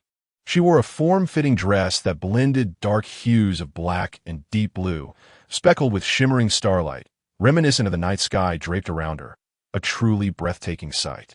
This black and blue starlit gown was considerably more modest than the black and gold embroidered gown he had seen her in previously, revealing only her graceful, fair swan neck and a hint of her collarbone. Yet, enveloped within the fabric, her alluring curves remained a source of endless imagination. As she approached, her graceful figure gliding with each step, the hem of her dress revealed glimpses of her elegant, black-clad legs, while her delicate feet were adorned with luxurious high-heeled shoes that matched the dress, featuring a nebula-like shimmer. Each step resonated with a crisp tap, leaving a trail of starlight in her wake. Lu Changsheng quietly admired this exquisite silhouette as she gracefully drew nearer. After all, beauty is meant to be appreciated. This second young lady had gone to great lengths to present herself. To ignore her efforts would be to disregard her kind intentions. It must be said that when one's appearance reaches a certain level, it is the poise and grace that truly captivate the heart. Before him stood the second young lady, her figure tall and graceful, her countenance strikingly beautiful and noble. She emanated an aura of aloofness and grandeur that seemed to declare her unapproachable, captivating all who beheld her and inciting feelings of inadequacy. Yet, simultaneously, she stirred a desire for conquest within the hearts of many. Lu Changsheng had encountered Miss Miaohuan before. He averted his gaze, rising to his feet, and with a demeanor of refined elegance, he offered a respectful bow to Lu Miaohuan. Although she was breathtakingly alluring and perfectly aligned with his aesthetic sensibilities, Lu Changsheng had experienced much in his life and had been tempered by countless trials. Thus, he possessed a certain steadiness of spirit. Chapter 47, The Blind Date, Part 2. I apologize for keeping you waiting. The coldness in Lu Miaohuan's eyes dissipated slightly as she offered a subtle nod to Lu Changsheng. Moments ago, Lu Changsheng had been observing her, and she, in turn, scrutinized him. Perhaps it was the change in perspective brought about by their meeting today, but she found Lu Changsheng to be far more handsome than she remembered. Individually, his features may not have seemed particularly exquisite, yet together they formed a harmonious and pleasing visage, elevating his overall attractiveness to a delightful level. Coupled with Lu Changsheng's gentle gaze and his composed, serene demeanor, he exuded an aura that felt as refreshing as a gentle spring breeze. As someone who valued appearances, Lu Miaohuan had initially harbored some reluctance towards the prospect of marrying Lu Changsheng. However, at this moment, she found the idea of becoming his wife rather acceptable. Although Lu Changsheng possessed a mere ninth-grade spiritual root, his exceptional talent in talisman crafting and his striking appearance rendered him a man of both intelligence and charm. If one were to pinpoint a flaw, it would be his numerous consorts. Yet, Lu Miaohuan felt a profound confidence in herself, not only due to her distinguished lineage, but also in regard to her own beauty and allure. She had keenly perceived the admiring glances Lu Changsheng cast her way, and a sense of pride blossomed within her. I have just arrived as well. Lu Changsheng, sensing that her demeanor was not as unfriendly as he had anticipated, felt encouraged that this blind date could continue. He lifted the teapot and graciously poured a cup of tea for Lu Miaohuan, remarking, "I did not expect to meet Miss Miaohuan again in such a manner. Allow me to apologize for my previous rudeness when we last met." Lu Changsheng spoke, lifting his teacup as if to toast. "I did not expect you to remember that incident." Upon hearing Lu Changsheng mention their previous encounter, Lu Miaohuan arched her brows. After all, their first meeting had not been particularly pleasant. Lu Changsheng's demeanor and reputation at the time had left a rather unfavorable impression on her. "Of course I remember. How could I possibly forget the unparalleled grace of Miss Miaohuan? This matter has lingered in my mind, and whenever I recall it, I am unable to absolve myself of the rudeness I displayed." Now, nearly 2 years later, he finally had the chance to meet Miss Miaohuan again and express his apologies in person. Lu Changsheng's face radiated sincerity as he began to speak earnestly. After all, Lu Bo had mentioned that this second young lady was somewhat spoiled in temperament, yet fundamentally quite innocent. A few kind words and a gentle approach would suffice to win her over. If it were merely this, for the sake of the child of a 6th-grade spiritual root, Lu Changsheng was more than willing to oblige. I had long forgotten about this matter. I was not in the best of spirits at the time, hence my tone may have been a bit harsh. As the saying goes, one should not strike a smiling face.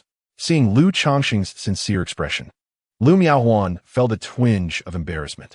She gracefully lifted her skirt, seated herself elegantly, and took a delicate sip of her tea. With this initial exchange, the two began to engage in conversation. During their dialogue, Lu Changsheng found Lu Miaohuan's character to be far more agreeable than he had anticipated. Her personality was by no means unpleasant. She simply carried herself with a poise befitting one of noble lineage, requiring others to take the initiative. Furthermore, she did not seem particularly fond of smiling. It appeared as though a subtle chill lingered upon his face, though in reality it did not reflect true aloofness, but rather an air of unapproachability. Outside the quaint abode, Lu Bo employed his supernatural hearing to eavesdrop on the conversation between the two inside.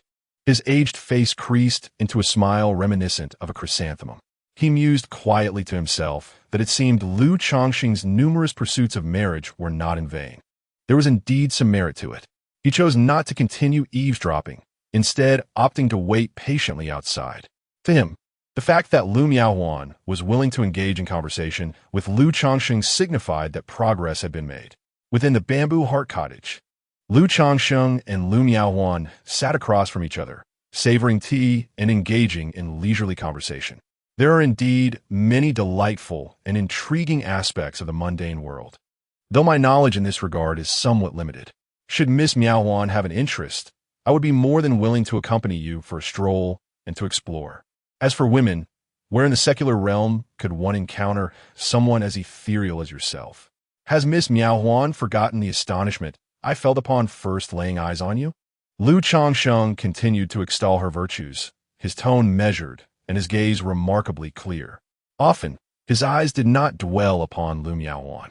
His intention was to marry her and have children, yet he was not inclined to approach her with undue eagerness. Moreover, he believed that excessive adulation toward the woman like Lu Miaohuan would be counterproductive. Thus, Lu Changsheng maintained a demeanor of remarkable composure. In the span of 4 years in the Lu family, Lu Changsheng has felt that his greatest enhancement lies in the elevation of his mindset and inner tranquility. The passage of time is profoundly beautiful, anchored in its inevitable flow: spring blossoms, autumn moons, summer days, and winter snows. If one blooms splendidly, the gentle breeze will naturally come. When the heart remains serene amidst the tumult, a subtle smile brings peace. The system, the ethereal techniques, the skills of a second-tier rune master, and the 9 nether mastiffs, all these aspects have led Lu Changsheng to perceive himself as a flourishing flower. As the gentle zephyrs caress, bees and butterflies inevitably dance around him. Moreover, the emotional investment, time, and energy required from the women he encounters through lowering his stature and seeking their favor is substantial, inevitably affecting the harmony within his circle. Lu Changsheng is destined not to devote the majority of his time and energy to a single woman. When I was with my sister, did you not find me astonishing? Could you not feel the same upon seeing my sister? Lu Miaohuan's cool demeanor revealed a hint of joy as she elegantly crossed her long, slender legs adorned in black stockings and high heels, inquiring of Lu Changsheng with a posture that was quite alluring. Lu Changsheng slightly rose, grasping the teapot to fill the cup, his gaze subtly descending to admire her exquisite legs, seemingly conveying to Lu Miaohuan the reason for his admiration. This act did not displease her. Rather, it sparked a sense of delight within her, since her sister, Lu Miaoga, has always overshadowed her. With most elders in the family praising Lu Miaoga, even her daily attire often draws comments. In this moment, Lu Changsheng's unreserved admiration bestowed upon her a feeling of validation. Miss Lu Miaoga is naturally a figure akin to a celestial being, breathtaking and ethereal. Prior to this moment, I had the fortune of encountering her 2 or 3 times. Yet I had never experienced the profound stirrings within my heart that I felt upon meeting Miss Miaohuan. A line of poetry came to mind. When the golden wind and jade do meet, they surpass countless encounters in the mortal realm. This sentiment enveloped me when I beheld Miss Miaohuan. Even if our meeting was merely a fleeting glance, it felt as though it eclipsed myriad beauties. As Lu Changsheng spoke, sincerity gleamed in his gaze directed towards Lu Miaohuan. The golden wind and jade dew meeting surpasses countless encounters in the mortal realm. What exquisite poetry! Did you hear this in the secular world? Lu Miaohuan's bright eyes sparkled, her cool demeanor softening into a gentle smile, akin to a ghostly lotus in bloom. Ah, the second young lady has an affinity for poetry? Lu Changsheng thought, somewhat surprised. Yet, recalling Lu Bo's words, he reasoned that this second young lady was not particularly devoted to cultivation, and at merely 20, it was quite understandable for her to enjoy such things. Indeed, I encountered it in the secular realm. The complete verse is, "Delicate clouds play tricks, flying stars convey sorrow." However, my reading is limited, and I do not fully grasp its meaning. It merely resonated with my state of mind at the time. This poem also carries a tale. If Miss Miaohuan is interested, I will be delighted to share it, Lu Changsheng offered with a smile. Very well, Lu Miaohuan replied, nodding her elegantly sculpted chin. After a span of over 4 years, Lu Changsheng, as a time traveler, finally found a purpose for the fragments of knowledge residing in his mind. Thus, the two engaged in conversation for more than an hour. Throughout this exchange, Lu Miaohuan felt an immense joy, developing a deeper affection for Lu Changsheng and nurturing a willingness to marry him. However, her innate modesty and pride compelled her to press her lips together and say, "Lu Changsheng, I have thoroughly enjoyed our conversation today. If you can agree to a few of my requests, I will consent to become your wife." "Please, Miss Miaohuan, do share," Lu Changsheng replied with a gentle smile, his demeanor as warm as jade. "If I am to marry you, it must be as your primary wife, and after our union, you must not take any additional wives or concubines. Furthermore, should we have children, you cannot impose upon me." Additionally, Lu Miaohuan, suppressing her bashfulness, spoke with an air of icy composure, articulating her stipulations one by one. Upon hearing these conditions, Lu Changsheng internally exclaimed GG, immediately realizing that this courtship was destined to fail. In truth, he found her conditions to be reasonable and not excessively demanding. However, as a young woman, her aspirations for love seemed to emphasize emotional fulfillment rather than material considerations. Had Lu Changsheng been an ordinary person or a typical cultivator, merely wishing to lead a stable life, these terms would pose no issue. Yet, endowed with the blessing of Many Offspring system, Lu Changsheng was fated to be a person of great love, unwilling to sacrifice a whole forest for a single tree. Although he could agree to her terms initially and address them later, he preferred not to embark on that path. He harbored no intention of engaging in such deceitful manipulation of emotions. Moreover, he remained under the roof of the Lu family, and should he acquiesce, it would be a commitment he must honor. Miss Miaohuan's intentions were clear to Lu Changsheng. However, he requested a moment to contemplate her conditions before providing a response. Are you still considering? Lu Miaohuan was taken aback, finding it somewhat incredulous. During their previous conversation, Lu Changsheng had displayed an unmistakable fondness for her. Given her own willingness to marry him, she expected him to be overwhelmed with joy and excitement. Yet, he now indicated the need for further deliberation. What did this imply? Was she to beg for his hand? How could her proud and lofty spirit endure such indignity? Instantly, her once radiant and ethereal countenance turned frigid, resembling an ancient glacier. Rising abruptly, she left the small abode with brisk footsteps that echoed sharply. Lu Changsheng observed her graceful figure retreating, shaking his head slightly. Such exquisite beauty was a fortune he was not yet destined to possess. Miss, what troubles you? Lu Bo, waiting outside the small dwelling, was taken aback to see Lu Miaohuan emerge with a frosty demeanor, hastily departing. Hadn't they been conversing amicably just moments ago? He promptly followed in pursuit. Chapter 48, Lu Miaoyun. Lu Bo, the head of the family, wishes to marry the second young lady to me. I am indeed taken aback and filled with immense joy. I hold great affection for the second young lady. However, I fear that we are ill-suited for one another. Lu Changsheng faced Lu Bo, who had come to inquire with an air of indignation, and offered a wry smile as he spoke. Not only do I have numerous wives and concubines, along with children, but I also vowed during my pursuit of immortality to marry 100 wives and father hundreds of children in this lifetime. The second young lady seeks a partner who can wholeheartedly cherish her, yet I find myself unable to fulfill that requirement. Thus, it seems our fates are intertwined, yet ultimately incompatible. Even if we were to unite in matrimony, such differences could potentially sow the seeds of discord. Should such conflict arise, I would feel unworthy of the head of the family's trust and nurturing guidance, and I would be ashamed to face him. Lu Changsheng spoke earnestly, his sincerity evident. Upon hearing Lu Changsheng's words, Lu Bo's weathered face twitched slightly. The notion of marrying 100 wives and siring hundreds of offspring was indeed difficult for him to fathom. He was tempted to inquire, "Are you some sort of breeding boar?" However, reflecting on the mere 4 years that had passed, during which Lu Changsheng had already amassed 12 women, all while continuously expanding his progeny, it seemed he was genuinely striving towards that ambitious goal. With a deep sigh, Lu Bo lamented. He could never have anticipated that during this matchmaking endeavor, while Lu Miaohuan had consented, Lu Changsheng would deem it unsuitable.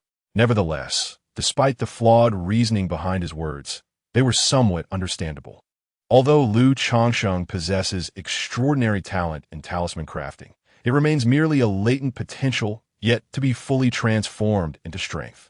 Should the two enter into matrimony, it would undoubtedly confer an advantage upon Lu Miaohuan.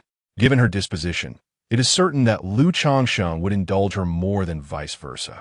While it is acceptable for Lu Changsheng to acquiesce, should their union lead to marital discord as he has forewarned, how would the Lu family address such a situation? Would they favor Lu Miaohuan? Such a course of action would be untenable. Lu Changsheng's exceptional aptitude in talisman crafting, if further developed, could elevate his status within the Lu family to that of a guest elder. Such an outcome would undoubtedly foster resentment within him, effectively alienating him from the family. The intention behind marrying a direct descendant to Lu Changsheng was to firmly integrate him into the Lu clan. However, if mishandled, it could yield counterproductive results. Conversely, if favoritism were shown towards Lu Changsheng, it would place Lu Yuanding, the family head, in a precarious position. Thus, if Lu Changsheng and Lu Miaohuan were to marry and subsequently encounter conflicts, the Lu family would indeed find themselves in a dilemma. I understand your concerns. I shall convey them faithfully to the family head, Lu Bo remarked, giving Lu Changsheng's shoulder a reassuring pat, refraining from further comment.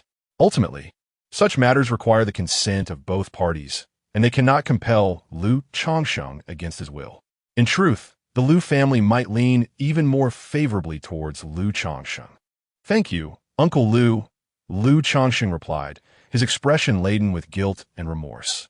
He had initially intended to seize this opportunity to broach the subject of Li Feiyu bearing children with Lu Yuanding. Let us see if it is possible to request Lu Yuanding to reduce the burden of Li Feiyu's 50 children or perhaps alleviate it somewhat. However, now that the situation has unfolded, he feels rather embarrassed to bring it up and plans to set it aside for the time being, hoping to find an opportunity in the future. He claims he wishes to marry 100 wives and bear several hundred children. Upon hearing Lu Bo's account, Lu Yuanding was left utterly speechless, momentarily at a loss for words. Is one individual truly expected to traverse the familial legacy of several hundred years in merely a few decades? It appears that Lu Changsheng has entirely relinquished the path of cultivation, fixating solely on procreation. Nevertheless, considering Lu Changsheng's 9th grade spiritual root, some understanding can be gleaned. Indeed, Master of the house, Lu Bo remarked, his expression tinged with a bittersweet smile. Although this may sound like jest, I genuinely believe Lu Changsheng harbors a semblance of this intention, rather than merely evading a proposal to wed the second Mississippi. Upon hearing this, Lu Yuanding nodded thoughtfully. Then, with a deep sigh, he admitted, in this matter, my considerations have been somewhat lacking. Whether Lu Changsheng's words were a mere excuse or candid truth, he bore no resentment. As the head of the family, he possessed a degree of tolerance. For the sake of family interests, it was inconceivable for him to cast blame upon Lu Changsheng. Moreover, he had consistently regarded this marriage with his daughter, Lu Miaohuan, in mind, believing Lu Changsheng to be an exceedingly suitable match for her. He had never truly contemplated Lu Changsheng's own desires, harboring an unconscious arrogance, convinced that marrying his daughter to Lu Changsheng would elicit gratitude rather than rejection from him. Upon reflection, it seems that Lu Changsheng has a point. Setting aside the matter of his desire to father hundreds of offspring, the two individuals are, in terms of temperament, rather incompatible. What will happen should conflicts arise in the future? Presently, he feels confident in his ability to manage Lu Changsheng, but what will the future hold? Even though he is the head of the Lu family, he cannot impose his will through sheer authority, and the other clan elders would certainly not acquiesce. Furthermore, Lu Changsheng's remarks indicate that he considers the interests of the Lu family, demonstrating a sense of belonging and good intentions towards them. Sigh. Lu Yuanding let out a resigned breath. He currently finds himself, as a father, deeply concerned for his daughter's happiness. Reflecting on the time when his daughter had calmed down and expressed her willingness to await Lu Changsheng's response, it is evident that she harbors genuine affection for him. However, with Lu Changsheng now opposing this, he feels a loss regarding how to approach his daughter and discuss the matter. It is quite a headache.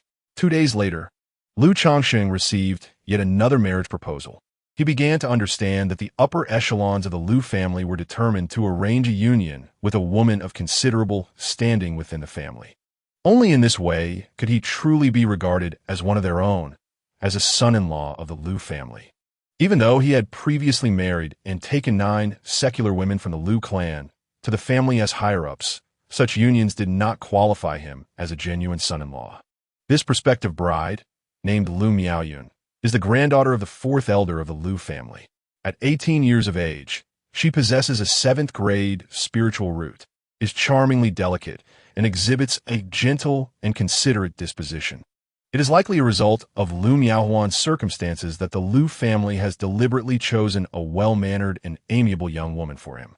The matchmaking event unfolded smoothly. After their encounter, both parties nodded in agreement, and the following day, the Lu family promptly arranged for their marriage. The wedding date was set for 18 days later, a fortuitous day according to the lunar calendar. Meanwhile, in an exquisitely crafted antique-style small building, a resounding crash echoed as a beautifully patterned vase shattered upon the floor, scattering into countless fragments. The shards mirrored a strikingly beautiful face, imbued with an air of coldness. Within the room, Lu Miaohuan, still unsatisfied after smashing one vase, took her frustrations out on several more. Is Lu Changsheng deliberately humiliating me due to past grievances? She exclaimed, abruptly raising her head to gaze at her devoted maid. Kuei, her eyes tinged with redness. After leaving the Zhuxin cottage, her anger had subsided somewhat, and she had contemplated granting Lu Changsheng another chance. If he were to come and apologize, she would still be willing to marry him. However, she was taken aback when Lu Changsheng outright rejected her and, 2 days later, arranged his engagement to her cousin, the granddaughter of the fourth elder. This left her proud heart feeling deeply insulted. Miss, how could that be? Kuei ventured cautiously. It is said that Lu Changsheng has yet to comprehend his feelings for you. I have heard that he declined your proposal because he feels unworthy of you. He desires to marry and have many children, which is why he chose Miss Miaoyan. Lu Miaohuan was well aware that Lu Changsheng did not intend to humiliate her. Previously, her father, Lu Yuanding, had come to console and reassure her. If she could not swallow her indignation, Lu Miaohuan closed her beautiful eyes, her proud bosom rising and falling with agitation, and then gritted her teeth, declaring, Lu Changsheng, I shall find a man who surpasses you tenfold, 100-fold, and make you regret this. Chapter 49, The Wedding. After the engagement between Lu Changsheng and Lu Miaoyun was finalized, the inhabitants of his courtyard inevitably learned of the news. Despite the harmonious atmosphere among the concubines, each of whom was virtuous and gentle, the revelation cast a shadow of melancholy over them. It was not solely the fact that Lu Changsheng was to take another wife. There were also implications concerning the Lu family. After all, among them, except for Chu Jinjin, all were women of the Lu lineage.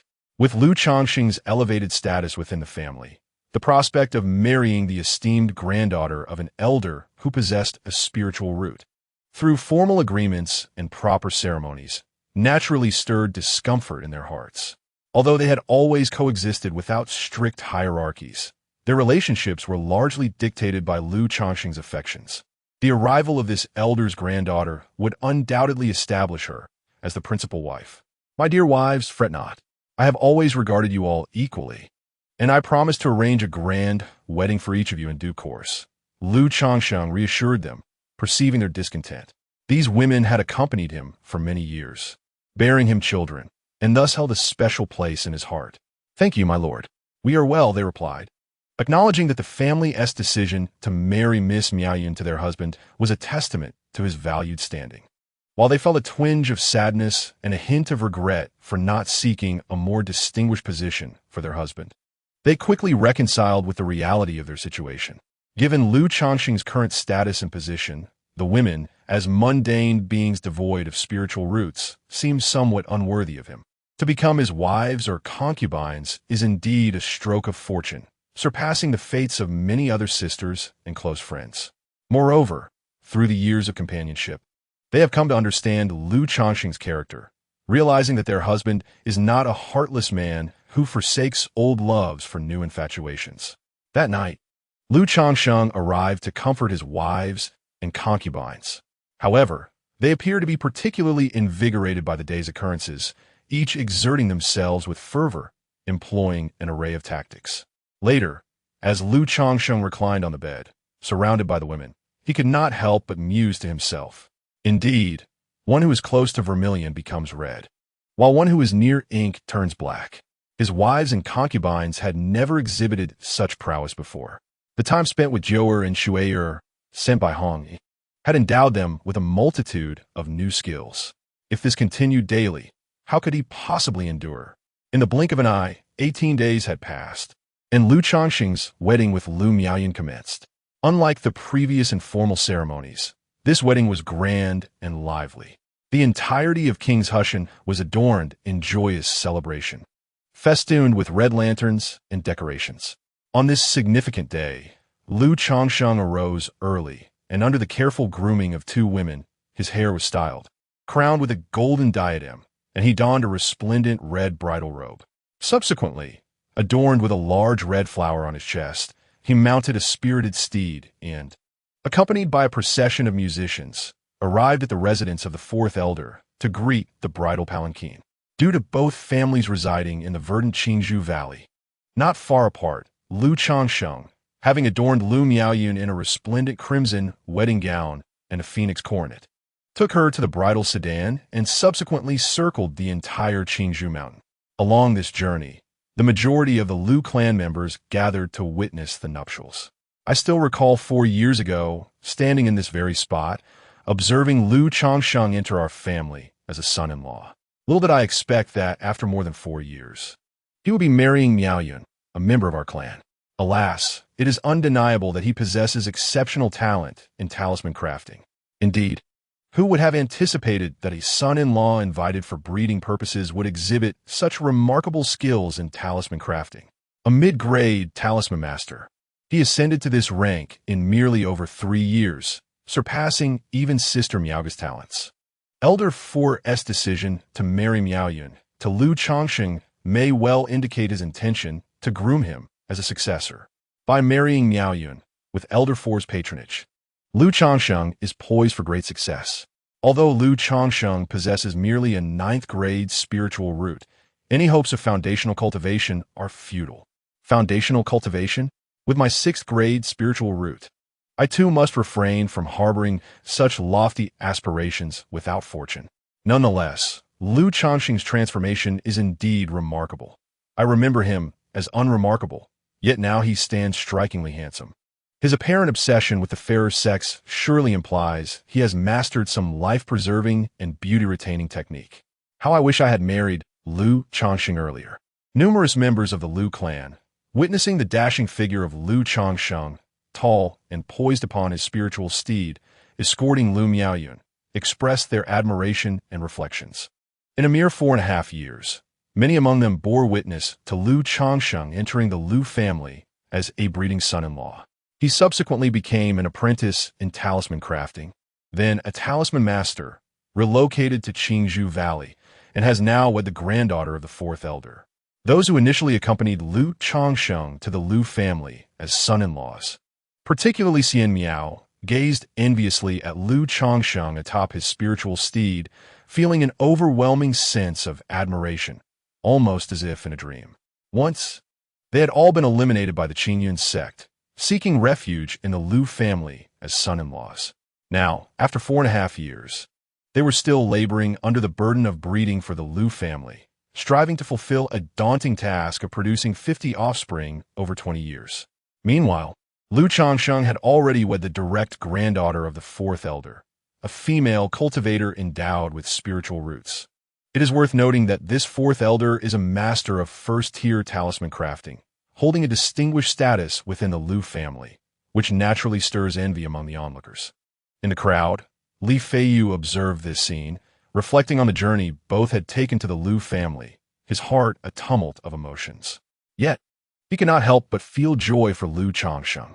As Lu Changsheng rode his spiritual steed, he sensed the myriad gazes directed at him, and felt a sense of triumph akin to a horse galloping in spring. After enduring for so long within the Lu family, he finally felt he had achieved something. Nevertheless, he was acutely aware that in this world governed by the survival of the fittest, power and strength reigned supreme.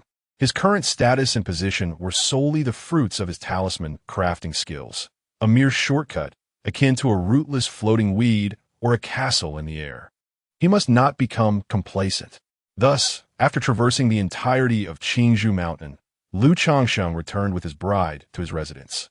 Under the witness of the esteemed members of the Lu family, the wedding commenced. The couple bowed to heaven and earth. They bowed to their parents. The husband and wife exchanged vows. They were then ushered into the bridal chamber. Upon the completion of the ceremony, Lu Miaoyun ascended to the status of Lu Changsheng's legitimate wife. Lu Changsheng was already aware of this development and did not contest for titles or recognition, thus avoiding the displeasure of the fourth elder. The other wives and concubines were prepared for this eventuality and exhibited great understanding. After escorting the bride to her new chamber, Lu Changsheng untied the auspicious red ribbon and proceeded to greet the guests. On this day, he also became acquainted with the prominent figures of the Lu family, the clan elders and the guest elders, officially integrating himself into the inner circle of the Lu family. During this process, he encountered the fifth elder of the Lu family, who, while toasting, expressed a desire to purchase the exquisite Baiuzu liquor. Upon hearing this, the fifth elder readily agreed and mentioned that he possessed several other varieties of spiritual wines at home, inviting Lu Changsheng to visit for tasting and purchasing in the future. Chapter 50, a 2-for-1 deal. As night fell, the guests, having indulged in food and drink, gradually dispersed. Lu Changsheng made his way toward the bridal chamber, preparing for the wedding night. Outside the new room stood a young lady clad in a flowing azure gown, her hair styled in 2 charming buns. With a delicate countenance and large, clear eyes, she was none other than Changsheng, Lu Miaoyun's personal maid. Possessing spiritual roots, she was also a cultivator. In families like the Lu clan, renowned for their cultivation practices, there is a continuous pursuit for fresh blood. They often seek out children with spiritual roots from the mundane world. Once discovered, these children are sent to Qingzhou Mountain for training. However, apart from a select few exceptionally gifted children, most are instructed in the practical arts of cultivation, including spirit herb cultivation, spiritual butchery, culinary arts, winemaking, and mining. Compared to the more complex disciplines of formations, alchemy, weapon forging, and talisman crafting, these skills are relatively accessible, though they require considerable toil. The Lu family's spiritual fields, bamboo, and mines, tasks that necessitate the efforts of cultivators, are primarily managed by these adopted children. When they come of age, the males typically marry secular women from the Lu family, while the females serve as concubines for the young masters, facilitating internal integration. Changsheng, having been raised by the Lu family, served as a maid to Lu Miaoyun. In the absence of unforeseen circumstances, she would eventually be wed to a member of the Lu family as a concubine. However, with Lu Miaoyun marrying Lu Changsheng, Changsheng accompanied her as a maid, effectively becoming a part of the dowry. For Lu Changsheng, marrying Lu Miaoyun and gaining a maid with spiritual roots was indeed a delightful surprise. Changsheng, thank you for your hard work. Lu Changsheng smiled and nodded at the charming young maid before pushing open the door and entering the room. Inside, the crimson lanterns blazed brightly, adorned with the character for happiness, and the decor was resplendent. Lu Miaoyun, clad in a fiery red phoenix-embroidered wedding gown, with a phoenix crown and a veil, sat gracefully upon the bed. "Yin'er," Lu Changsheng called out as he approached the bed, gazing at the beautiful figure before him. Lu Miaoyun remained silent, yet her poised posture revealed a hint of nervousness. "Young master." At that moment, the maid Changsheng approached with a tray, upon which rested a jade balance and wine vessels. Although the Lu family was a clan of cultivators, they had not entirely forsaken certain worldly customs. Lu Changsheng, aware of the traditions, gently lifted the jade balance and raised the red veil that shrouded Lu Miaoyun's face. This revealed her gentle and radiant visage, adorned with delicate brows and clear, bright eyes. Her elegant nose and rosy lips, while not as exquisitely stunning as Lu Miaohuan's, were undeniably attractive, embodying a sweet and endearing charm reminiscent of a pure, neighborly girl. "Husband." As the veil was lifted, Lu Miaoyun's long eyelashes fluttered slightly, her delicate cheeks flushed with a hint of shyness. Her voice, soft and sweet with a touch of innocence, called out. Although her demeanor was not as timid and delicate as that of Chu Jinjin, she was not the type to carry herself with complete poise either. After all, as a woman who had only met Lu Changsheng once before their betrothal, how could she possibly exhibit unreserved confidence on their wedding night? Lu Changsheng smiled lightly, lifting a wine jug from the tray to pour a cup of spirit for Lu Miaoyun, and then filling one for himself. He spoke, "Yin'er, Today we are united as husband and wife, and from this moment forward, we shall walk hand in hand through the years to come. Come, let us drink to this." Lu Miaoyun's face flushed with a hint of bashfulness as she gazed at the young man before her, whose handsome features captivated her. They clinked their cups and drank. "May the groom and bride enjoy a harmonious union for 100 years and be blessed with children soon," chimed in the maid, Changsheng, as she collected the wine cups, her voice ringing clear. After bowing respectfully, she exited the room, closing the door behind her and leaving the newlyweds alone. Once the ceremonial wine was consumed, Lu Changsheng immediately felt a warmth stirring in his lower abdomen, realizing that the wine held some peculiar properties. Meanwhile, Lu Miaoyun's complexion was radiant, her cheeks blooming like peach blossoms. Within the confines of the room, the sound of their breathing grew distinctly audible at that moment. Without a second thought, Lu Changsheng embraced his delicate bride, saying, "Yun'er, it's time to rest." "Yes, my husband, but the lantern is still lit." Lu Miaoyun murmured softly, "Not to worry, this way I can see you clearly." That year, Lu Changsheng was 22, possessing 5 wives, 6 concubines, and 2 favored maidens, along with a maidservant. The following day dawned bright and clear. Gentle sunlight streamed through the window, casting its warm glow upon the room, illuminating the scattered crimson wedding robes and the fiery red bridal attire. Upon awakening, Lu Changsheng gazed at the delicate figure in his arms, her hair disheveled and traces of tears lingering at the corners of her eyes. A wave of comfort washed over him, invigorating his spirit and dispelling any hint of fatigue. Observing Lu Miaoyun's pitiable appearance, he reflected on the events of the previous night, acknowledging that this little wife was remarkably obedient, devoid of any airs of a young lady. Unable to resist, he gently pressed a kiss upon her fair, tender cheek. This tender gesture roused the slumbering Lu Miaoyun, who opened her eyes and softly called out to him, "Husband." Her voice, sweet and innocent, stirred a touch of romantic sentiment within Lu Changsheng. He tenderly pinched her rosy cheek and spoke softly, "It is still early. You should rest well. We must visit grandmother later." Lu Miaoyun rubbed her sleepy eyes, resisting the urge to drift back into slumber, and attempted to rise. Noticing her struggle, Lu Changsheng quickly offered his support. However, Lu Miaoyun, possessing a cultivation level of the 4th stage of qi refinement, was stronger than an ordinary person. Despite his initial rationality, Lu Changsheng had not rendered her completely incapable of movement on their first encounter. Moreover, the spirit wine had provided her with some benefit.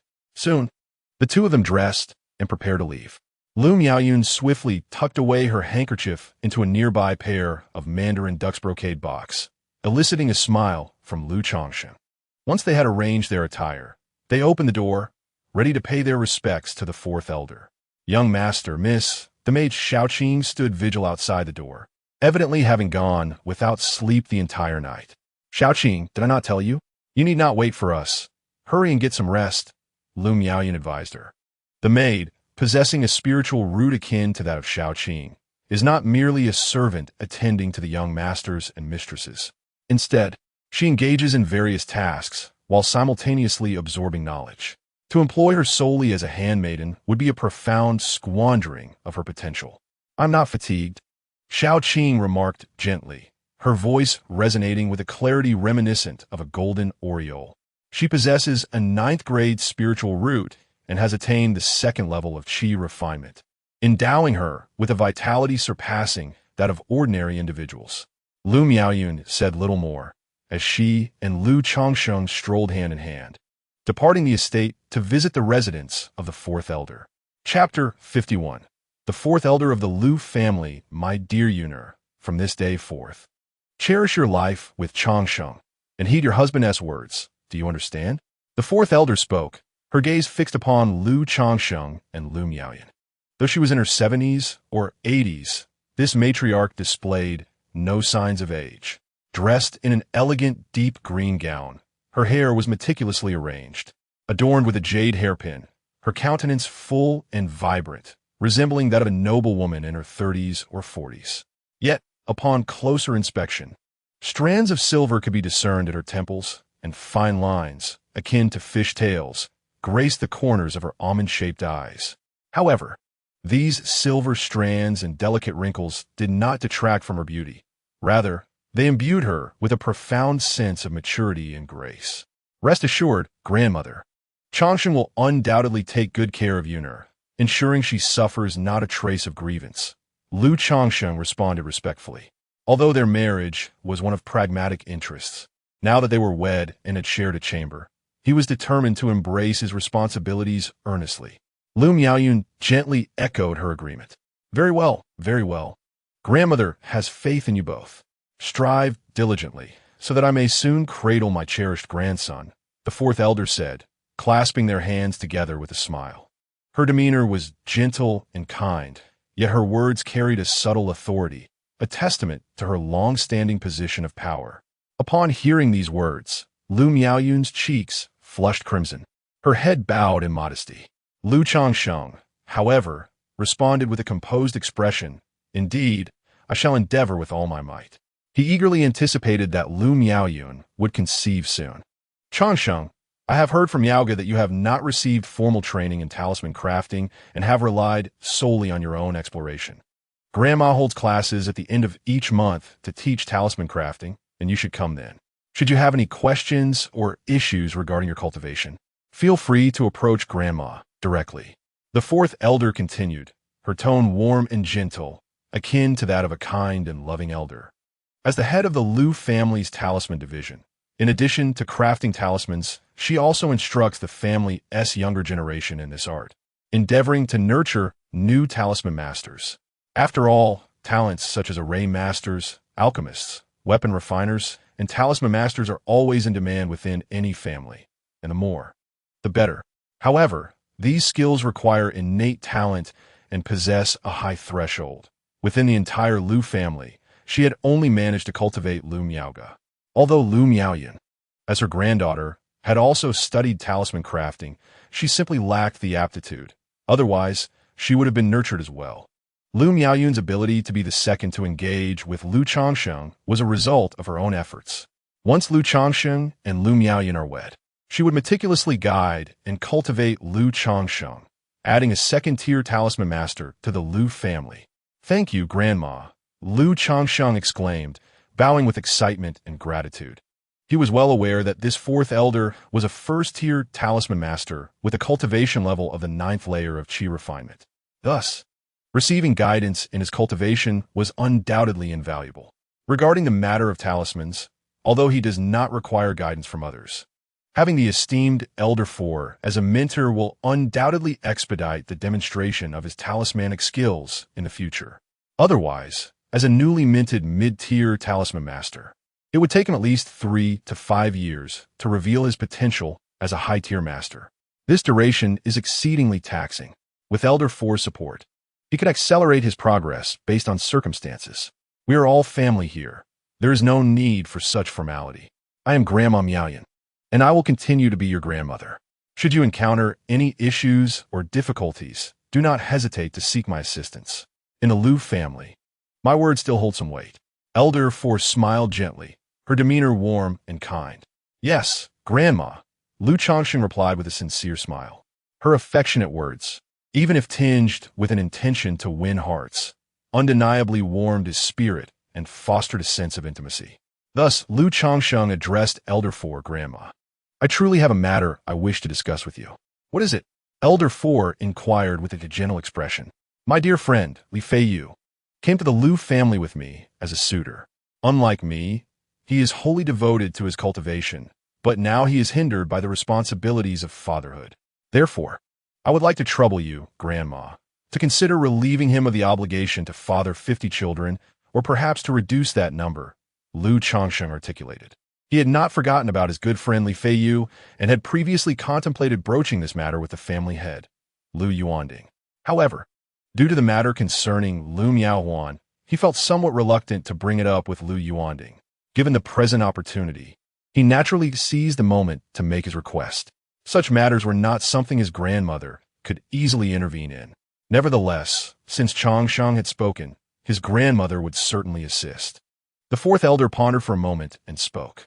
For her, as the fourth elder of the Lu family, this was not a particularly challenging task.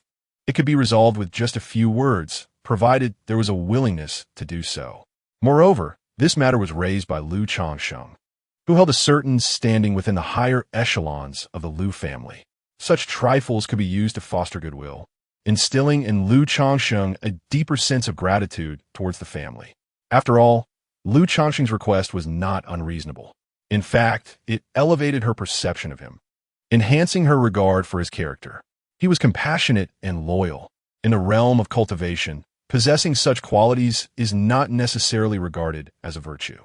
However, from the perspective of the Lu family, she naturally hoped that Lu Changsheng would embody compassion and loyalty. In consideration of Changsheng, I can take the initiative to annul the contract with your friend Li Feiyu and waive all requirements regarding childbearing. However, one must adhere to rules. The Lu family has its own regulations and does not support idleness. After waiving the childbearing requirement, he shall not receive any further benefits from the Lu family. He may continue to reside with the Lu family, but he must contribute in some capacity. Should he find these conditions unacceptable, he would have to leave the Lu family. Thus spoke the fourth elder. At that moment, her gentle and kind tone bore an air of authority that commanded respect without anger. "Thank you, Grandma. I will discuss this matter with him later and provide you with a response," she said. Upon hearing this, Lu Changsheng rose and performed a respectful bow, feeling that this was sufficient. Having spent considerable time in the Lu family, he had gleaned some insights into their circumstances. Although they possessed their own spiritual veins and prosperous lands, their wealth could hardly be deemed abundant. Many of the collateral descendants of the Lu family, residing in the King's Hushan Manor, toiled to earn spirit stones, engaging in the refinement of materials, tending to bamboo groves, and harvesting the Qingling bamboo, among other tasks. In such a context, it was impossible to sustain idleness. The option to dissolve the contract from years past without any cost, choosing either to remain in the Lu family and work or to depart, was already quite generous. Otherwise, under the original terms of the contract, failing to bear 50 children within 20 years would not only require compensation of triple the resources, but also a decade of service to the Lu family. "Very well. Just inform Grandma when you have results, and she will discuss this matter with the family head," said the fourth elder, a smile gracing his features. Subsequently, Lu Changsheng and Lu Miaoyun engaged in conversation with the fourth elder for a while before taking their leave. As they departed, the fourth elder graciously bestowed upon Lu Changsheng several boxes of pastries and spiritual fruits, evoking a sense of festive kinship akin to visiting relatives during the new year. Chapter 52. The choice of Li Feiyu. After departing from the residence of the fourth elder, Lu Changsheng and Lu Miaoyun made their way to visit the fifth elder. They were also there to procure some spiritual wine and to inquire whether the wedding wine they had consumed the night before was crafted by this particular fifth elder. Lu Changsheng recalled that the spiritual wine from last night had been rather delightful. "Changsheng, this is the Baiyu Zhu Jiu you seek, brewed from our Lu family's Baiyu Ling Zhu. It nourishes the body and alleviates fatigue," the fifth elder explained. "This is the Qing Li Jiu, made from Qing Li fruit, which offers effects similar to the Baiyu Zhu Jiu, though its flavor is comparatively more youthful. You may wish to sample it. This is the Baiyu Bai Hua Jiu, crafted from Baiyu Ling Mi and a multitude of flowers and fruits. It nourishes the body and calms the mind, boasting a rich, sweet flavor with a lingering aftertaste. And this here is the Huang Liang Gu Jiu, made from Huang Liang Ling Mi." Upon noticing Lu Changsheng and Lu Miaoyun's intent to purchase spiritual wine, the fifth elder displayed great enthusiasm, presenting a variety of spiritual wines for Lu Changsheng to taste. All of these wines were classified as first-tier spiritual wines, determined by the age of the ingredients and the fermentation duration. The process of brewing wine differs from alchemy. Aside from the raw materials, the most significant cost involved is time, even if the base ingredients are modest. Placing the wine in a spiritually enriched environment allows it to continuously absorb spiritual energy, nurturing and fermenting the liquid, enhancing its richness and quality. After sampling a few varieties, Lu Changsheng found that the Baiyu Zhu Jiu and Baiyu Bai Hua Jiu resonated most with his palate. He then turned to Lu Miaoyun to inquire about her preferred flavors in spiritual wine. The latter's taste is quite similar to his, as he has a particular fondness for the Baiyu Bai Hua wine. Immediately, Lu Changsheng expressed to Elder Wu his intention to purchase 10 bottles of Biyu Zhujiao and 10 jars of Baiyu Baiwa wine. He also inquired of Elder Wu whether the Hajin wine he had consumed the previous night was crafted by him. Elder Wu chuckled softly and informed Lu Changsheng that the Hajin wine is known as the Tiger Wolf nourishing wine. An occasional indulgence is beneficial for both the body and cultivation. Yet excessive consumption can be detrimental. A glass every 10 days or so suffices. Consequently, Lu Changsheng ordered an additional bottle of the Tiger Wolf nourishing wine, intending to bring it home to restore his wife's vitality. The Biyu Zhujiao and Baiyu Baiwa wine were of relatively lower grade, priced at 2 spirit stones per bottle and 3 spirit stones per jar, respectively, while the Tiger Wolf nourishing wine cost 5 spirit stones per bottle. In total, he spent 55 spirit stones, but Elder Wu generously offered him a discount of 5 spirit stones. After concluding his purchase of the spiritual wines, Lu Changsheng did not linger, bidding farewell to Lu Miaoyan. However, he instructed Lu Miaoyan to return home first while he made a trip to Qingzhou Mountain Villa to discuss the recent events with Li Feiyu. Brother Changsheng, brother-in-law, greetings. Brother Changsheng, is there something you wish to discuss? Upon arriving at Qingzhou Mountain Villa, Lu Changsheng was greeted warmly by several members of the Lu family along the way. Now that Lu Changsheng had ascended to the status of a mid-grade talisman master and had married Lu Miaoyan, there were no longer any members of the Lu family who looked down upon him, dismissing him as merely a son-in-law unworthy of respect. Under the familial-centric education of the Lu family, Lu Changsheng has now become one of their own in their eyes. Even if some may harbor discontent, they would not be foolish enough to express it openly. Moreover, Lu Changsheng possesses a remarkably affable disposition, easily conversing with anyone and never offending others, which makes everyone eager to befriend him, the talisman master. Lu Changsheng is not particularly acquainted with many of these individuals. However, he greets their salutations with a warm smile and a nod, engaging in brief exchanges. With his amiable nature, Lu Changsheng arrived at Li Feiyu's residence and rang the doorbell. The door was opened by one of Li Feiyu's concubines. Please wait a moment, Brother Changsheng. I shall inform my husband. Upon recognizing Lu Changsheng was there to see Li Feiyu, she courteously invited him into the living room, offered him tea, and then went to notify Li Feiyu. Changsheng, what brings you here? Shortly thereafter, Li Feiyu appeared in the hall. Is it not permissible for me to drop by unannounced? Lu Changsheng replied with a smile. Did you not just have your grand wedding? Surely, you have matters to attend to. Li Feiyu responded with a chuckle. What obligations could I possibly have? I have come to discuss something important with you, Lu Changsheng said earnestly. What is it? Li Feiyu inquired. It pertains to the matter of your 20 births in the span of 50 years, Lu Changsheng stated as he lifted his teacup and took a delicate sip. Have you mentioned this to the family head? What was their response?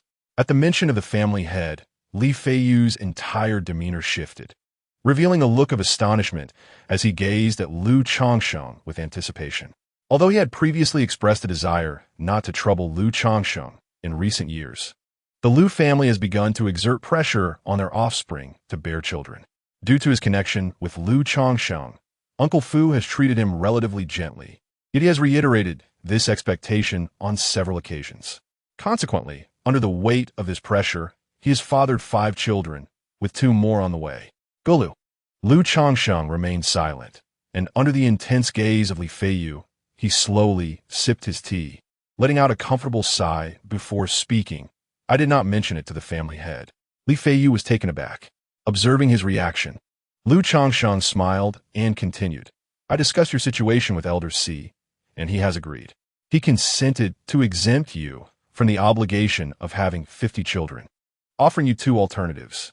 Without further ado, Lu Changsheng conveyed Elder C's words. Wonderful. That's fantastic, Li Feiyu exclaimed, brimming with excitement. The prospect of nullifying the contract without any cost and evading the burden of bearing 50 children was more than satisfactory. Taking a deep breath, he earnestly expressed his gratitude to Lu Changsheng. Changsheng, I deeply appreciate your assistance in this matter. There is no need for such formality between us. Lu Changsheng replied with a wave of his hand. Do you intend to remain with the Lu family or depart? He asked sincerely, genuinely considering Li Feiyu as a brother, and willing to help in any way he could. Ever since he had just become a first-tier medium-grade talisman master, he had contemplated broaching this matter with Lu Yuanding. However, due to the situation with Lu Miaohuan, he had felt somewhat hesitant to approach Lu Yuanding until now. Although the children belong to the Lu family, they are still quite young, and I cannot simply abandon them and walk away. I have chosen to continue working at the Lu family until the children grow a bit older and reach the mid-stage of qi refinement. Li Feiyu pondered slightly and spoke. His reluctance to have 50 children stems not only from the impact of childbirth on cultivation, but also from the emotional ties that prevent him from being indifferent and neglectful. I also believe that remaining with the Lu family is the better option. Lu Changsheng nodded in agreement, sharing the same sentiment. Li Feiyu, being only at the third level of qi refinement, would find it exceedingly difficult to venture out as a rogue cultivator. It is far better to stay within the Lu family for now. At least here, if possible, he can still provide some assistance. Then he jested. You already have 7 children. Perhaps in time, they might even manifest spiritual roots and help you in your role as a father. Such a prospect is beyond my expectations.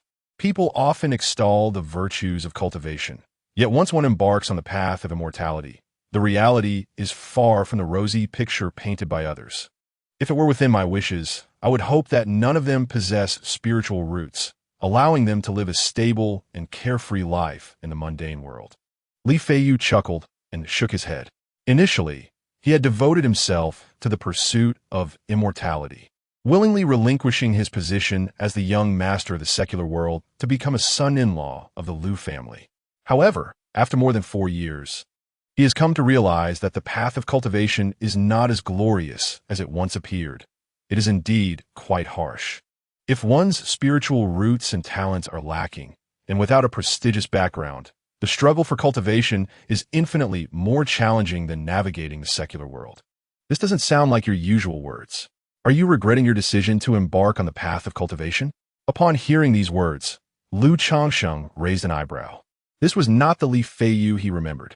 He recalled Li Feiyu's earlier declaration, "Life is but a fleeting dream, lasting merely a century, when one encounters celestial destiny. It must not be forsaken." He had chosen to relinquish his position as the deputy leader of the Red Whale Gang to become a son-in-law in the Lu family. Chapter 53.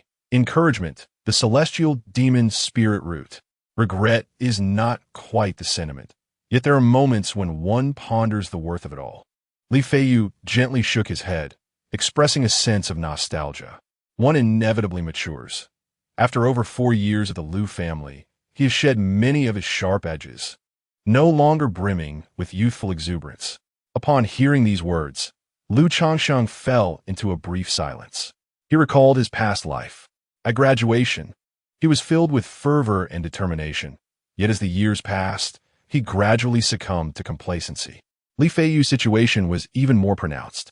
In the mundane world, as the young deputy leader of the Red Whale Gang, he was a first-rate expert at the tender age of 18. Indeed, it would not be an exaggeration to call him a youthful prodigy. However, upon entering the realm of cultivation and becoming a son-in-law of the Lu family, despite embarking on the path of immortality, his life revolved solely around procreation, with little hope in the realm of cultivation. How could such a life remain perpetually vibrant and radiant? He rose and patted Li Feiyu on the shoulder, saying, "Feiyu, I have always remembered the words you spoke when you chose to join the Lu family. Life is but a fleeting dream of a mere 100 years. Upon encountering the chance for immortality, one must not let it slip away.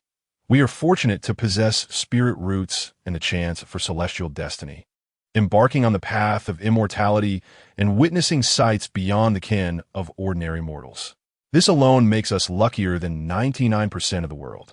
Therefore, we must strive valiantly and forge ahead, so as not to squander the bountiful gifts bestowed upon us by the heavens. Whether the pursuit of immortality is fraught with difficulties or dangers, it is merely a part of the landscape on the journey of life. By staying true to our initial aspirations and persevering through trials, we shall ultimately find our way. Even in the face of failure, we shall harbor no regrets. Otherwise, possessing the root of spiritual affinity, yet choosing to abandon oneself, faltering midway, ultimately leading a life of mediocrity. Would you truly accept such a fate? Lu Changsheng gazed at Li Feiyu and spoke earnestly. He could not bear to witness his once ambitious and determined brother, who fervently sought the path of immortality, dulled by the trials of life, losing his edge and ultimately leading a mundane existence. Moreover, his words were not merely directed at Li Feiyu. They were also a form of self-reflection. Externally, he portrayed himself as one lacking lofty aspirations, content to live a tranquil life. However, the moment he awakened the memories of his past life and realized the existence of immortals in this world, an insatiable yearning ignited within him, a desire to pursue the cultivation of immortality. There was no reason required, for the essence of immortality simply called to him.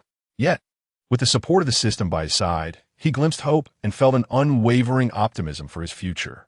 Upon hearing Lu Changsheng's declaration, Li Feiyu was momentarily taken aback.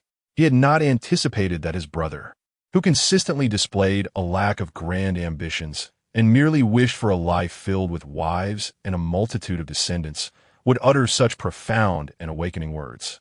Nevertheless, he understood that Lu Changsheng was offering himself comfort and encouragement. Yet, in the next instant, he recalled a remark made by Han Lin during their gathering 3 years prior, stating that Lu Changsheng had achieved first place in the Heart-S Inquiry Platform Assessment during the 4th trial at the Qingyan sect. The Heart-S Inquiry Platform tests a person's resolve and determination in seeking immortality. How could Lu Changsheng, who attained the highest honor, truly be devoid of ambition and abandon the pursuit of immortality? Indeed, Changsheng is aware of his inferior 9th grade spiritual root, recognizing that the path to immortality is barred to him in this lifetime. Thus, he seeks an alternative means to pursue the Tao of immortality. By marrying and bearing children, he endeavors to extend his aspirations for transcendence, entrusting them to the lineage of his descendants. This thought crossed Li Feiyu's mind, and at that moment, he felt a profound clarity within himself. How could one who is devoid of ambition, lost in carnal pleasures, and solely focused on procreation, decide to sell the sword he acquired shortly after arriving at the Lu family, spending all his spirit stones to learn the art of talisman crafting? In just 4.5 years, he transformed from a mere son-in-law into a mid-tier talisman master, marrying the granddaughter of a Lu family elder. Such achievements are clearly beyond the reach of one who is merely preoccupied with indulgence. If his dear brother could accomplish so much, how could he allow himself to lag behind? Gazing at Lu Changsheng, his eyes became resolute as he declared, "Am I content? Certainly not. Changsheng, you are correct. The path to immortality is fraught with challenges. We are fortunate to have glimpsed this opportunity. How could we ever consider abandoning it so easily? Ordinary folk pursue nothing more than fame, wealth, beauty, and power, while our quest is for immortality and eternal life. How could that be simple or easy? It is precisely for this reason that we must strive even harder, nurturing a heart that dares to attempt the impossible. Life is but a fleeting dream, a mere century.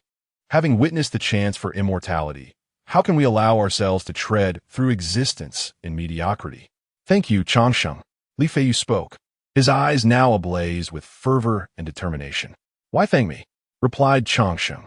"I merely wish to ensure that you do not lose your edge or brilliance before you truly embark on the path of cultivation." Lu Changsheng spoke up. In this world, he had few friends, and if he were to count, it would be the present Li Feiyu. He sincerely hoped that in the future, Li Feiyu could traverse the path of cultivation for a longer duration. "I, Li Feiyu, am not so easily vanquished. Now that I am no longer bound by a mere contract, once the child grows a bit older and I break through to the mid-stage of Qi refinement, I shall venture out and truly experience this realm of cultivation. Otherwise, if this continues, I fear I may lose my edge and dull my brilliance. Should I one day become nothing more than a pile of bones, I would still trouble you to look after my wives and children," Li Feiyu said with a smile, exuding a carefree demeanor.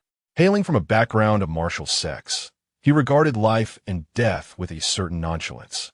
Yet he found it difficult to let go of those around him. "Do not be so quick to raise your banner.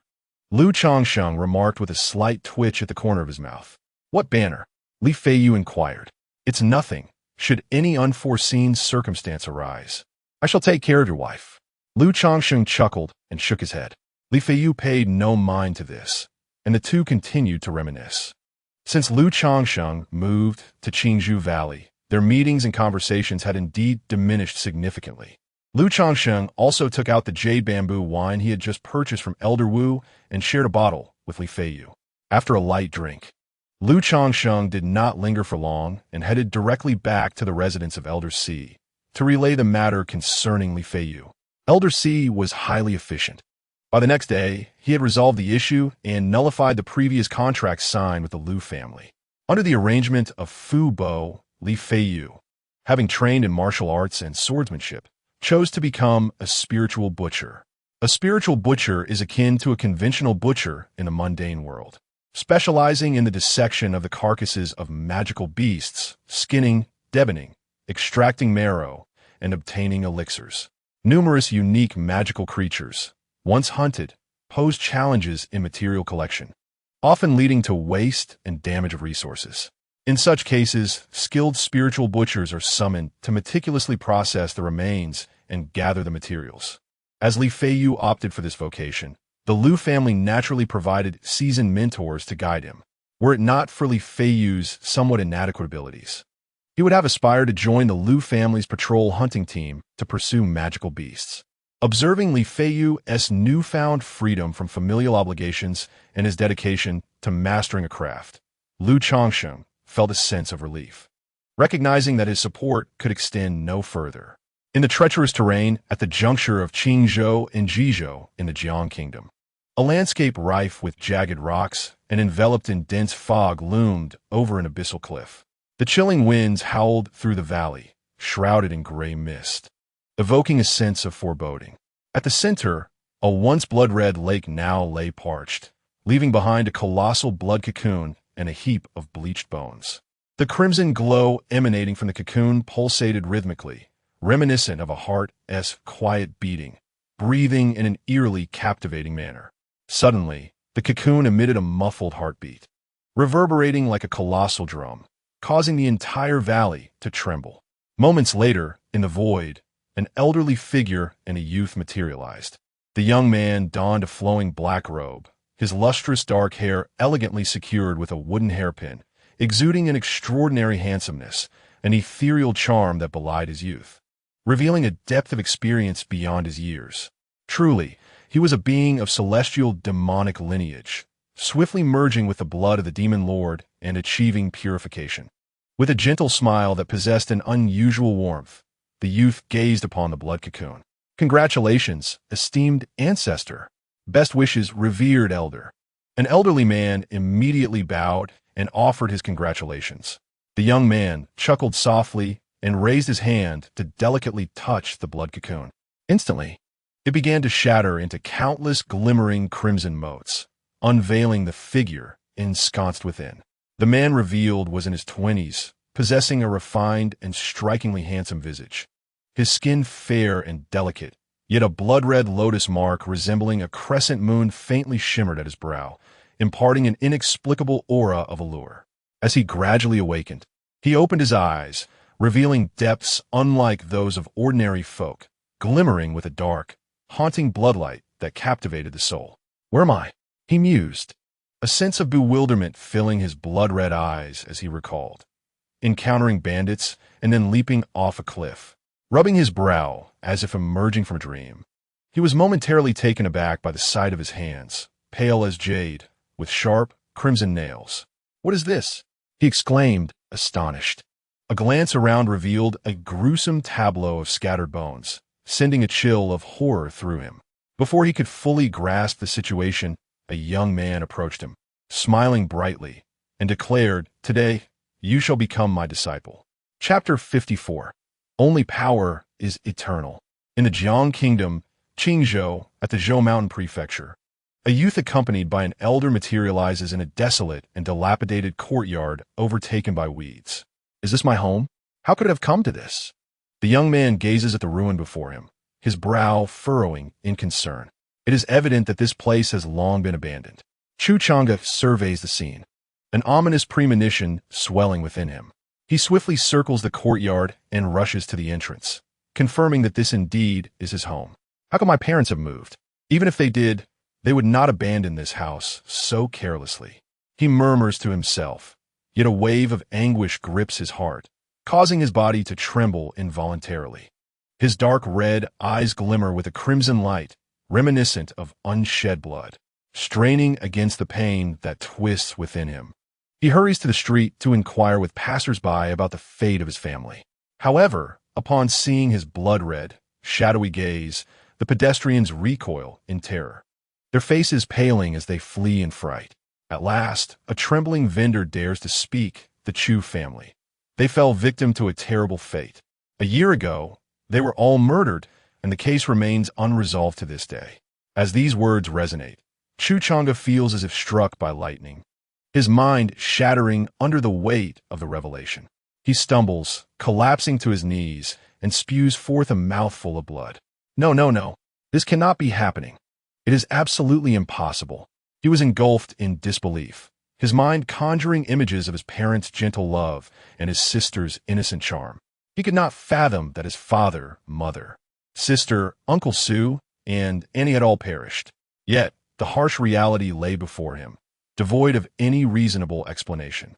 Changsheng raised his head to the heavens, releasing a heart-wrenching wail, tears of blood streaming down his face in profound sorrow. His countenance twisted in agony, a crimson crescent moon forming between his brows, unleashing a torrent of blood-red energy within him, manifesting as a blood-soaked phantom with 3 heads and 6 arms behind him. What was even more alarming was that, in that moment, his raven locks transformed into white strands at a visibly rapid pace. Truly, he was a vessel of the celestial demon essence, merely being baptized by the blood of the demon lord, without even commencing his cultivation, had awakened the dormant demonic blood within him. In the courtyard, the youth observed Changsheng's plight and chuckled lightly. "Elder, do you think he might believe this was orchestrated by us, thus harboring resentment?" The elder inquired cautiously. "And what of resentment?" "It is through resentment that one finds motivation. With this child's potential, he merely needs to strive in his cultivation, within a century at most.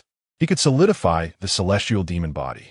What I desire is for him to refine the celestial demon body in the swiftest manner possible and to achieve mastery over it." The youth replied nonchalantly, a soft smile gracing his lips. At that moment, Changsheng, who had been kneeling, suddenly rose, gasping for breath, trembling as he clenched his fists and approached the courtyard. His face contorted in fury, his eyes dark and blood-like. He glared at the youth and elder, shouting, "Was it you who did this?"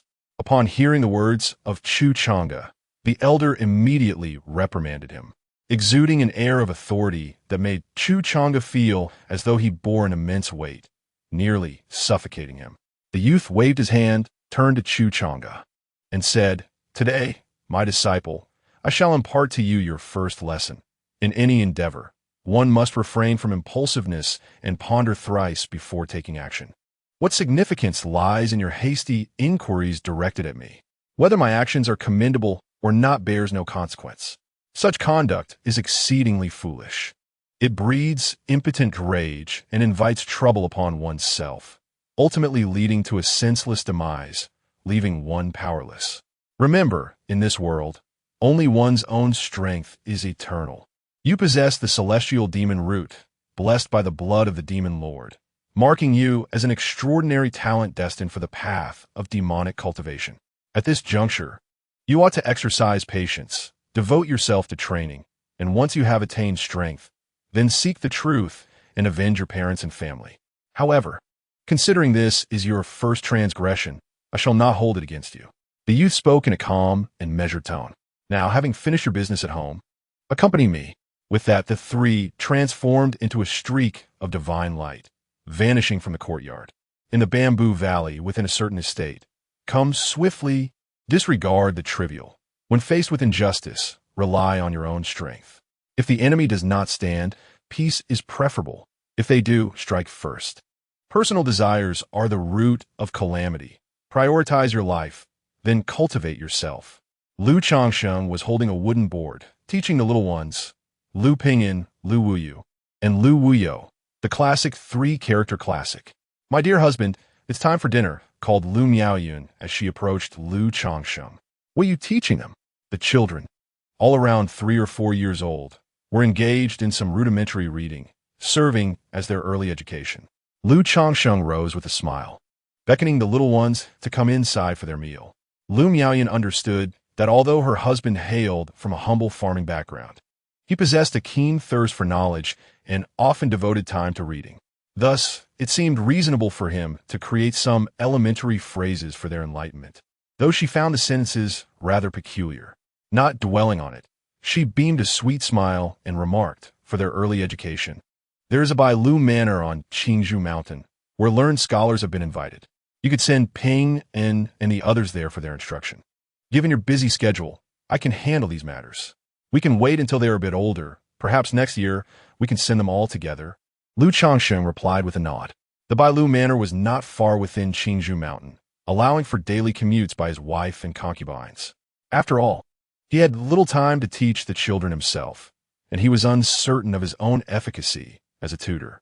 Moreover, he held no lofty aspirations for these youngsters. His only wish was for them to grow up safe and sound, without straying from the right path, despite his own propensity for causing trouble. Unlike many parents who yearn for their children to achieve greatness, he harbored no such expectations, especially given the knowledge that only little 7 and little 17 among the group possessed spiritual roots. The other children possess no spiritual roots, destined to traverse the mundane world. With a father like him, these children will undoubtedly surpass the majority of mortals upon entering society. Their efforts will yield only modest returns. However, he does not entirely forsake expectations. He intends for these children, as they mature, to engage in martial arts training, thereby cultivating their innate prowess. Subsequently, they are to establish families and create a martial lineage within the secular realm, expanding the legacy of the Lu family. Frankly, with his support, accomplishing these aspirations is not a daunting task. As for Shao Qi and Shao Shiqi, Lu Changsheng harbors few demands.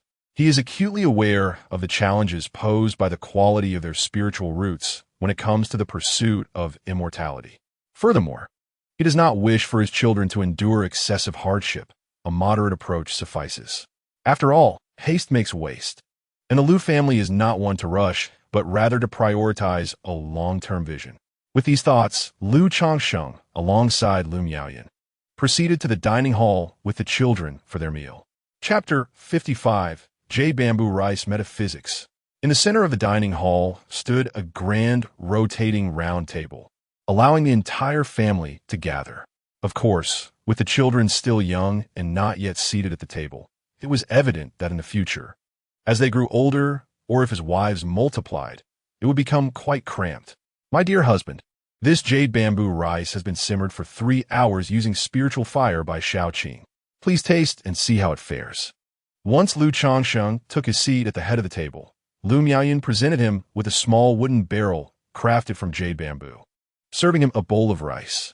Each grain of rice shimmered with a vibrant green hue, translucent and exquisite, resembling tiny pieces of agate and jade, emanating a refreshing aroma of bamboo that tantalized the taste buds.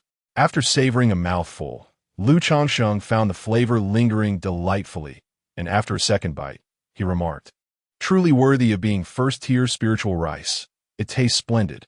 You all should partake as well." He gestured towards his wives.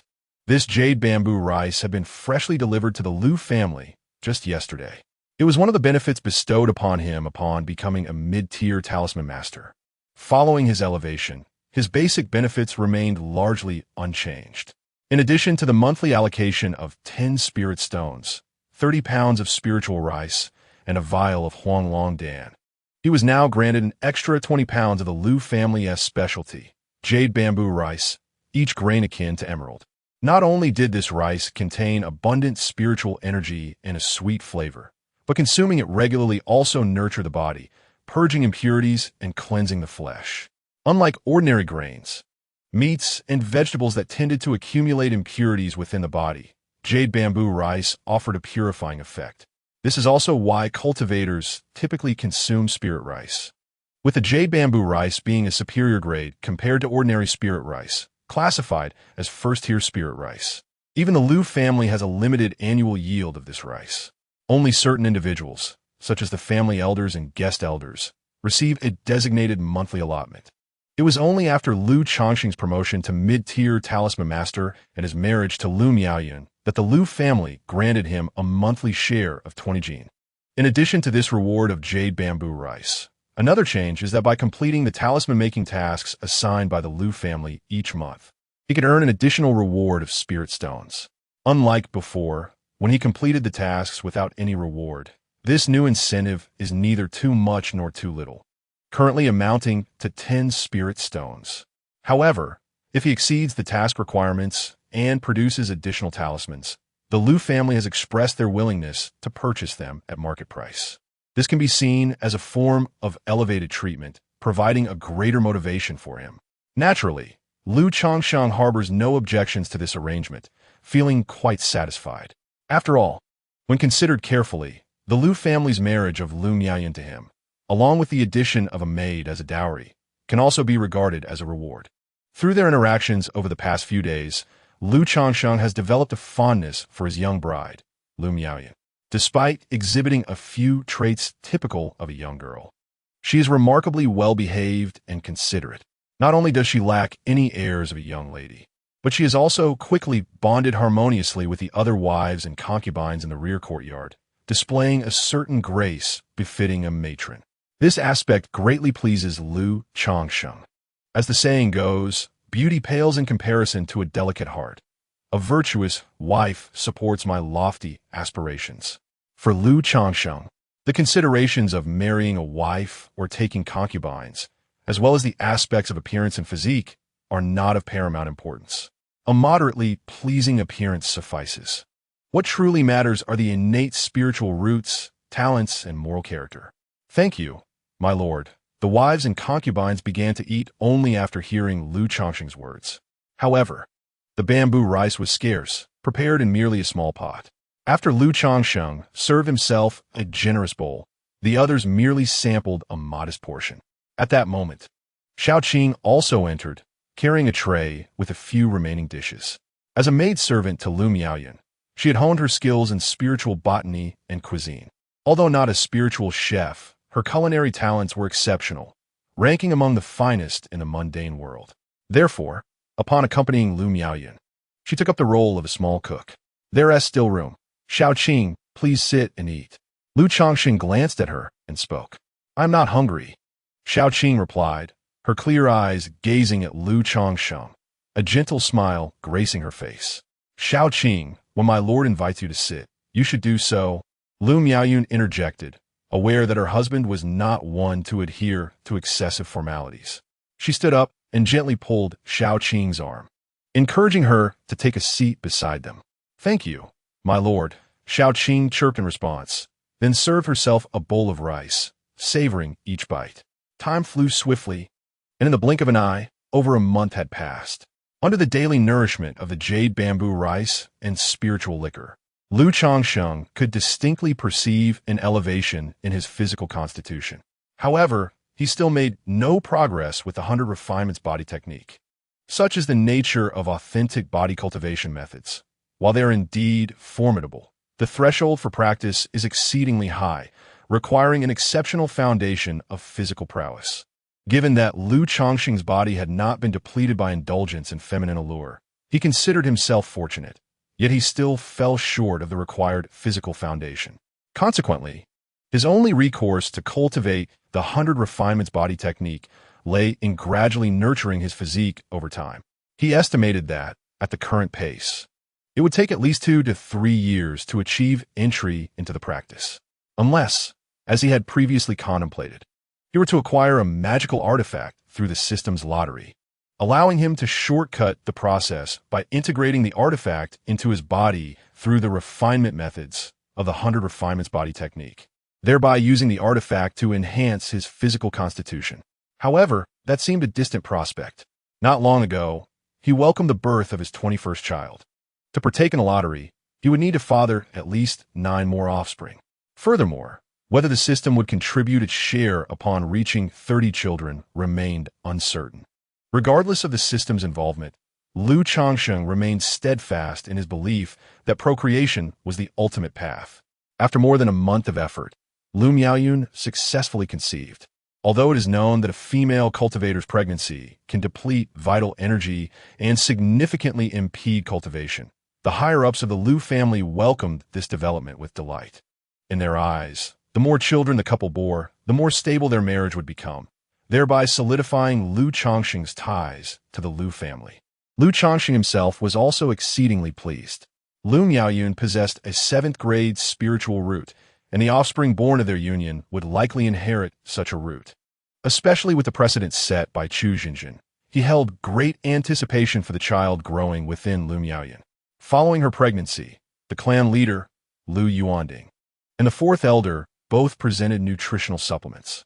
In the realm of cultivation, there exists a rather esoteric belief. If a mother enjoys a nurturing environment, ample nutrition, and sufficient spiritual energy during her pregnancy, the likelihood of her child possessing a spiritual root increases, along with the quality of that root. The veracity of such claims is challenging to ascertain. However, given the circumstances, Lu Changsheng was willing to embrace this mystical notion. He procured a portion of spirit stones to ensure that his wife, concubines, and children could partake in spiritual rice and vegetables daily. Previously, the Lu family's monthly allocation of 30 pounds of spiritual rice was barely sufficient for their household, primarily allocated for him, while his wives and children could only occasionally relish the spiritual fare. Yet now, with the slight enhancement in the family's welfare, coupled with the stable income from Hong Yi's sales of talismans and the bountiful harvest from Metushan, Lu Changsheng could afford to improve the dietary conditions for his wives and children. Chapter 56.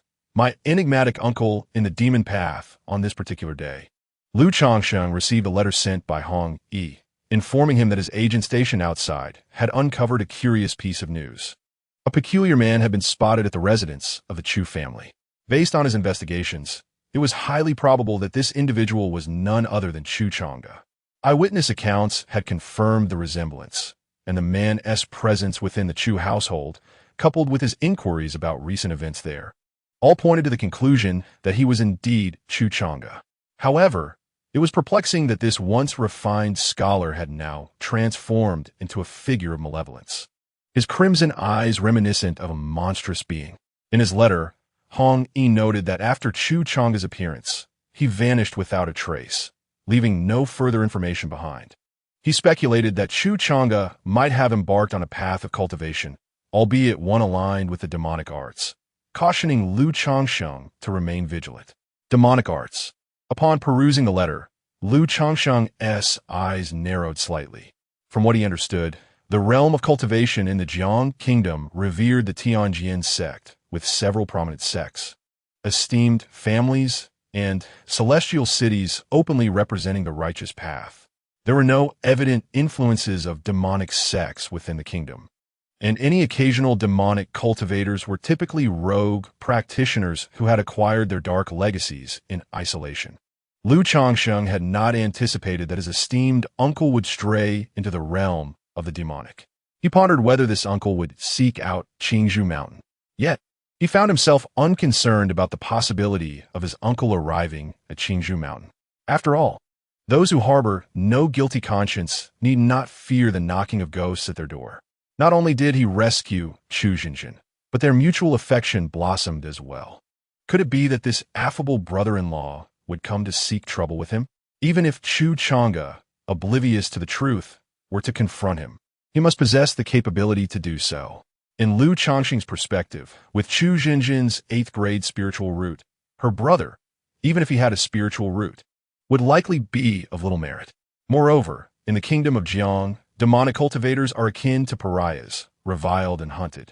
Under such circumstances, how could one possibly venture to Qingzhou Mountain to confront him?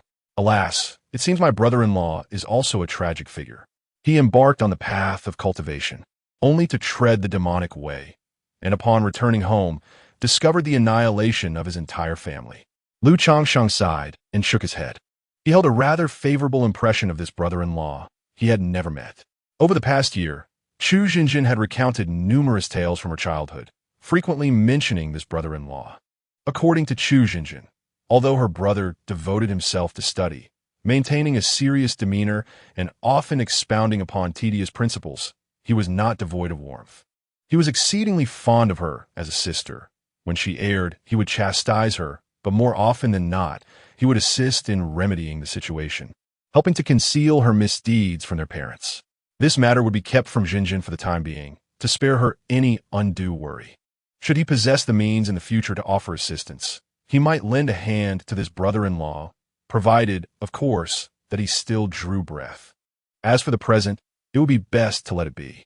After taking a deep breath and exhaling slowly, Lu Changsheng chose not to dwell on the matter any further. At present, he was merely a feeble cultivator at the third layer of qi refinement, forced to remain in the secluded Qingzhou mountain. As for his esteemed brother-in-law, he felt he could offer no assistance and preferred to refrain from worrying. Subsequently, he penned a letter to Hong Yi, advising him to cease his inquiries regarding Chu Chang'e. Otherwise, entanglements with demonic cultivators would undoubtedly lead to complications. Half a month later, on a day filled with exuberance, Chu Jinjin, adorned with a golden hairpin and a delicate pink and white gown, approached Lu Changsheng with an expression of sheer joy. Having spent over a year in Qingzhou Mountain, the baby fat on her face had faded and her youthful form had blossomed significantly. Her innocent and charming visage now bore traces of feminine allure, embodying the grace of a wife and mother. My dear Jinjin has broken through to the first layer of qi refinement. Lu Changsheng was elated upon receiving this news.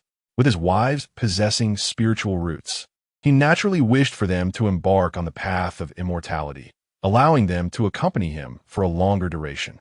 Beyond the prospect of becoming his allies in the future, the benefits of cultivation on their health were undeniable. The delay in Chu Jinjin's breakthrough to the first layer was attributable to her previous pregnancy and the subsequent recovery of her body, which hindered her training. Otherwise, in the bounteous Qingzhou Valley, with access to a second-tier spiritual vein, she could have easily achieved this breakthrough long ago, even without abundant cultivation resources. Gazing upon his enchanting little wife, whose every smile and frown exuded captivating charm, Lu Changsheng tenderly drew her into his embrace, proclaiming, "To celebrate my beloved Jinjin's ascension to the path of cultivation, allow your husband to bestow upon you a well-deserved reward." Despite having already borne a child, Chu Jinjin's naturally bashful demeanor remained unchanged. Upon hearing his words, her heart fluttered with embarrassment, and her cheeks flushed a deep crimson. Before she could utter a word, she felt his warm lips upon hers, causing her delicate form to grow weak, nearly melting against Lu Changsheng.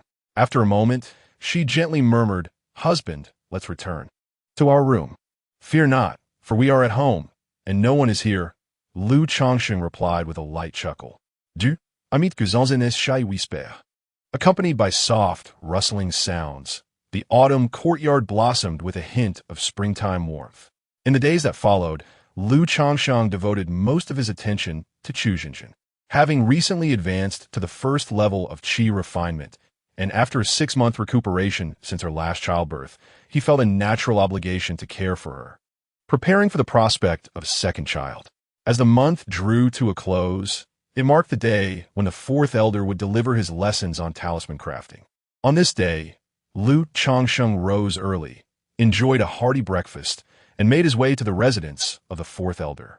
Having visited once before, he required no guidance, navigating the corridors with ease until he arrived at a tranquil courtyard. Beside the courtyard wall, lush and jade-like Qingling bamboo flourishes, with a quaint pavilion nestled in its midst, accompanied by 5 tables and chairs. At this moment, beside the pavilion, stands a breathtaking figure, tall and graceful. Her visage is exquisite, with bright eyes as clear as water, adorned in a simple yet elegant white dress. Her lustrous black hair cascades down her shoulders, flowing smoothly to her waist, contrasting beautifully with her fair attire. Though her attire is merely a minimalist white dress paired with plain white embroidered shoes, It harmonizes splendidly with her enchanting figure and refined demeanor, exuding an alluring charm that seems ethereal and otherworldly. A gentle breeze stirs, and beams of sunlight filter through, casting a radiant glow upon her white dress. This envelopes her in a halo of divine golden light, imbuing her presence with an air of sacred nobility. As Lu Changsheng gazes upon her, he is captivated by the vision of Lu Miaoge, as if she has stepped out from a painted scroll, his eyes betraying a hint of astonishment. Perhaps it is due to the awakening of his memories that the first fairy he encounters in the immortal realm is Lu Miaoge, stirring within him a unique sentiment. Previously, the disparity in their social standings rendered his feelings for her rather muted. However, with the confidence bestowed upon him by the system and the elevation of the Lu family status, Lu Miaoge now seems less unattainable. Consequently, upon seeing her, thoughts previously absent ignite within him, a desire to savor this seemingly celestial maiden beneath him. Alas, it is no wonder that many individuals, once endowed with wealth and power, often find themselves morally compromised. Lu Changsheng could not help but shake his head. He had only recently wed Lu Miaoyan, yet he now harbored improper thoughts towards his wife's cousin. Miss Lu. Without further contemplation, Lu Changsheng approached Lu Miaoge to extend his greetings. As a talisman master of the Lu family, Lu Miaoge came to seek instruction from the fourth elder on this day each month. The other Lu family members attending the lessons were merely apprentices in talisman crafting, prompting the fourth elder to divide the sessions into two groups. In the morning, Lu Miaoge and Lu Changsheng. In the afternoon, the other Lu family youths. Lu Changsheng. Upon seeing him, Lu Miaoge offered a faint smile in greeting. Her smile was delicate, akin to the snow lotus blossoming upon the Tian Shan mountains, briefly revealing joy before retreating into her previous ethereal and graceful demeanor.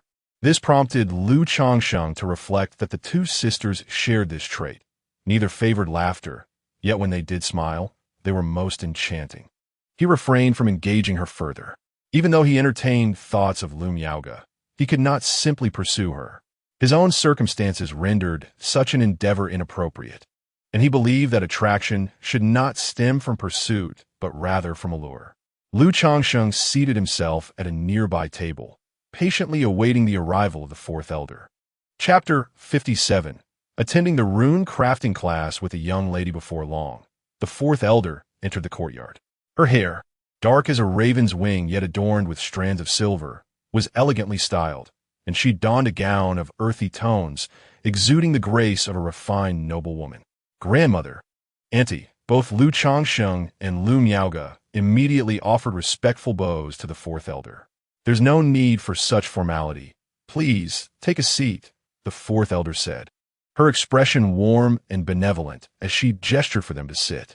Turning her gaze towards them, she continued, Changsheng, Miaoge, I would like to see the runes you have been practicing recently.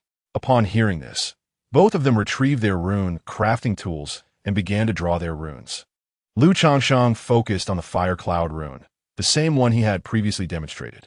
After all, during his initial reveal as a first-tier intermediate rune master, his success rate had been merely 1 or 2 out of 10, thus he still required further practice. The fourth elder observed as they crafted their runes, and upon seeing Lu Changsheng's steady hand and meticulous strokes in drawing the fire cloud rune, her expression shifted to one of surprise.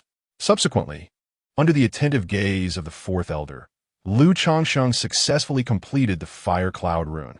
Changsheng, your success rate for the fire cloud rune must be around 60 to 70% now, correct? The fourth elder remarked, her face lighting up with delight as she praised him after witnessing his process. At the same time, Lu Miaoge, who was busy crafting her rune, involuntarily trembled her wrist upon hearing this, resulting in the failure of her own rune. She then turned her beautiful eyes towards Lu Changsheng, her fair features reflecting an expression of astonishment.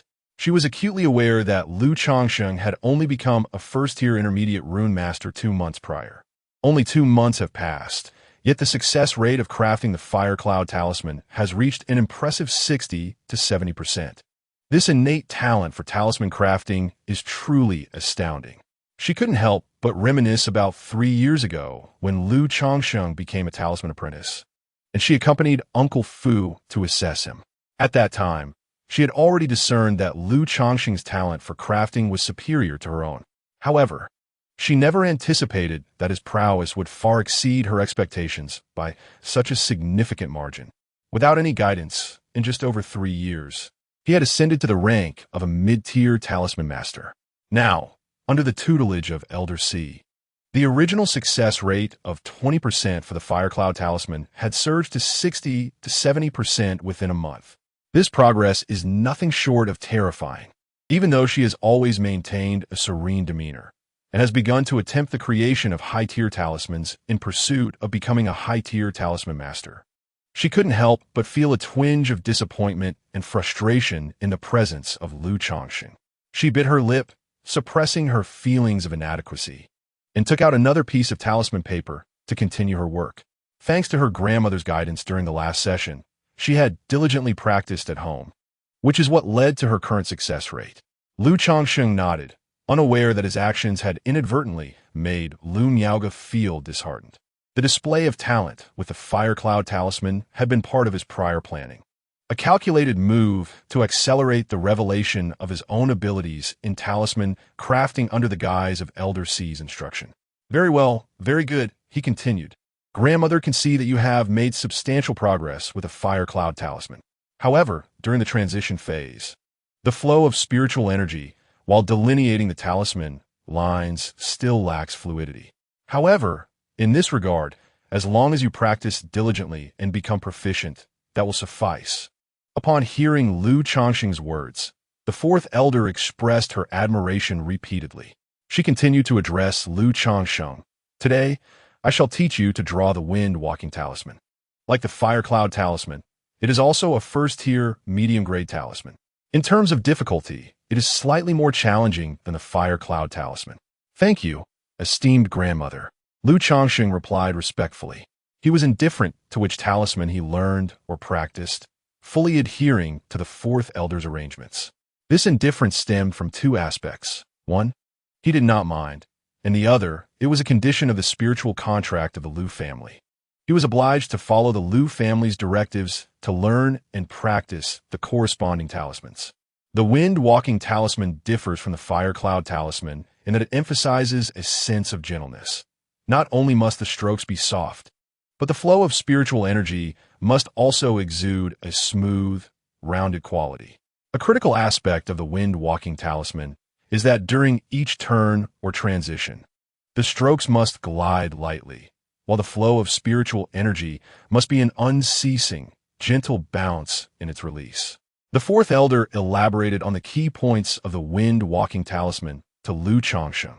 Subsequently, she demonstrated the drawing of a wind-walking talisman on the spot, allowing Changsheng to sense the fluctuations of spiritual energy and to trace the talisman's lines. Understood, grandmother, Changsheng acknowledged with a nod. He then picked up a stack of white paper from the table to familiarize himself with the strokes of the talisman. Typically, when creating a new talisman, one first sketches the lines on white paper to master the drawing technique before attempting to craft it on talisman paper. Practicing directly on talisman paper from the outset would essentially be a waste, as failure is almost certain at that stage. Certainly, Changsheng is an exception among the ordinary.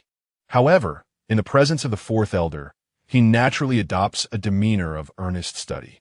Subsequently, the fourth elder observes Lu Miaoga, who is engrossed in crafting talismans. Noticing that Lu Miaoga has yet again failed in her attempt, he understands that she is still unfamiliar with the talisman she is attempting to draw and begins to articulate the essential points. Miaoga, the golden light shield talisman emphasizes strength as the primary element, with gentleness as a supportive aspect. Your strokes must embody a blend of softness and firmness, while the flow of spiritual energy must be robust and vigorous. When you place your first stroke, both the touch and the energy should be as iron wrapped in silk.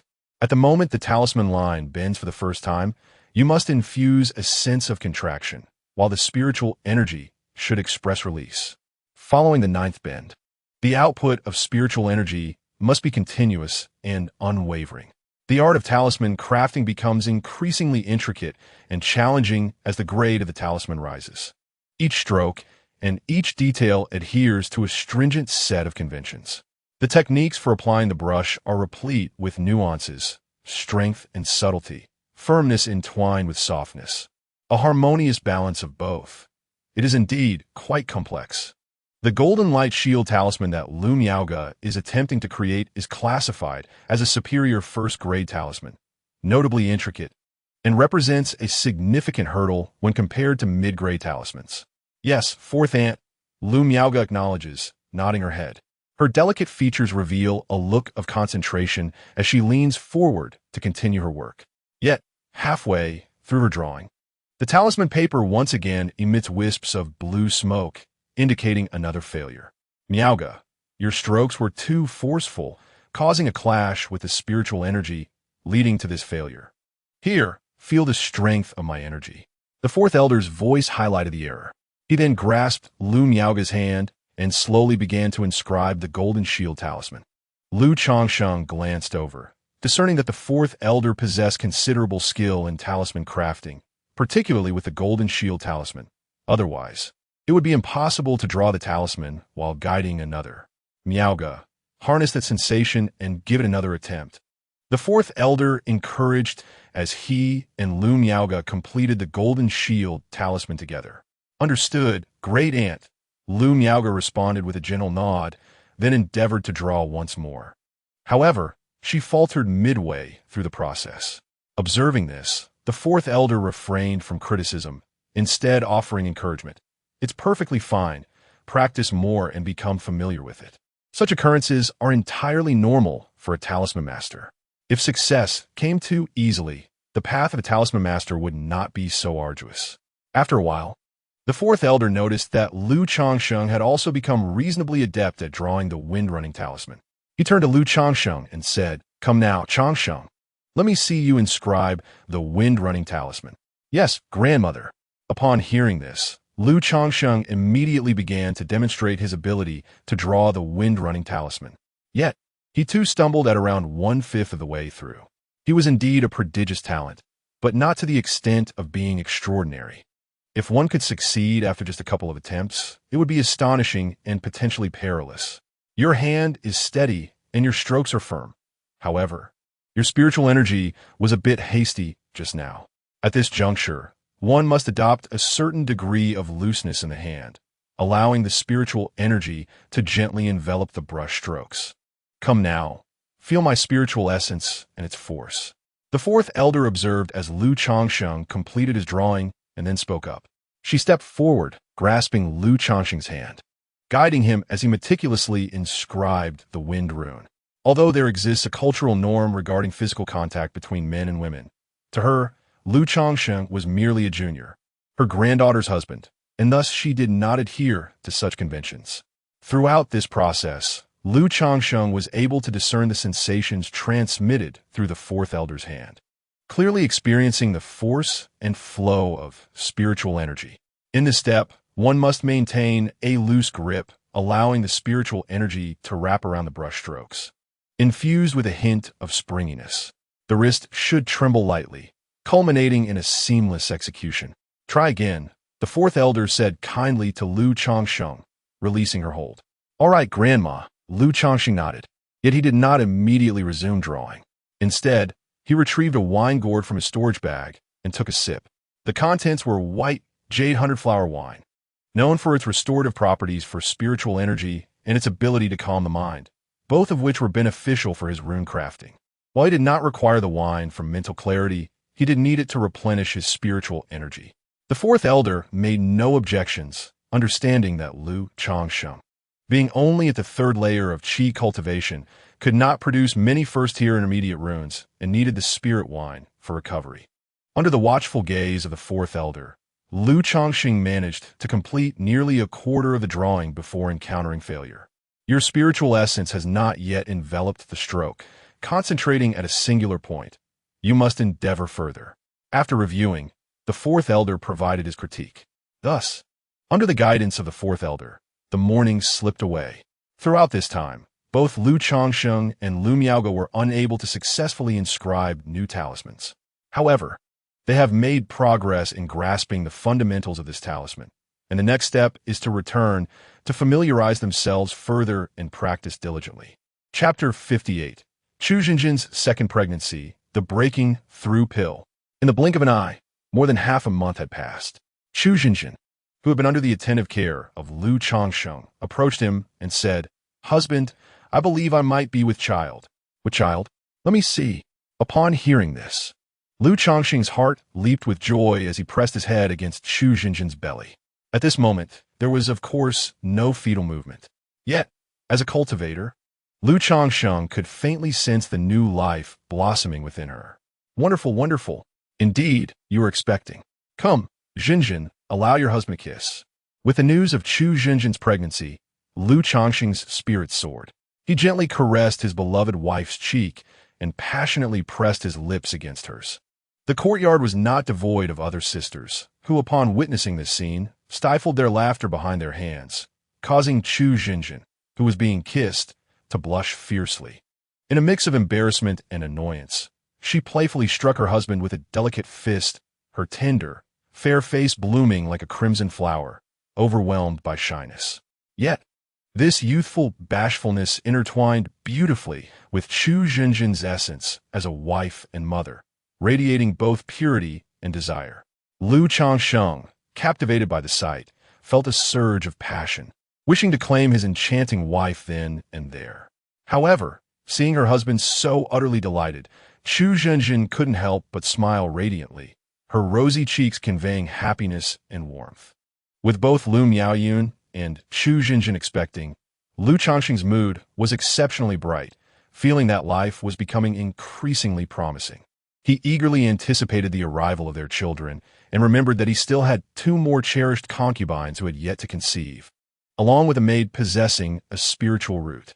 However, now that Lu Miaoyun has only been pregnant for a month, he is not in a hurry to engage with the maidservant. After all, if the maidservant were to become pregnant around the same time as his own lady, it would create an undesirable competition for affection. Although Lu Changsheng himself is indifferent, being in the Lu family necessitates some caution. Thus, he intends to focus his attention on the 2 favored concubines. He harbors a certain curiosity regarding these 2 women, should they become pregnant. He wonders whether the offspring's hair and eye color will resemble his own or that of the 2 ladies. As the end of the month approaches, it is time for the 4th elder to review the talisman progress. When the 4th elder examines the talisman work of Lu Miaoge and Lu Changsheng, Lu Changsheng presents a successfully drawn wind talisman, exclaiming, "Grandmother, I successfully drew the wind talisman yesterday." "What? You have drawn the wind talisman already?" The 4th elder, momentarily taken aback, gazes at the talisman in Lu Changsheng's hand, her face illuminating with joy. She had not anticipated that within just a month, Lu Changsheng would successfully create the wind talisman.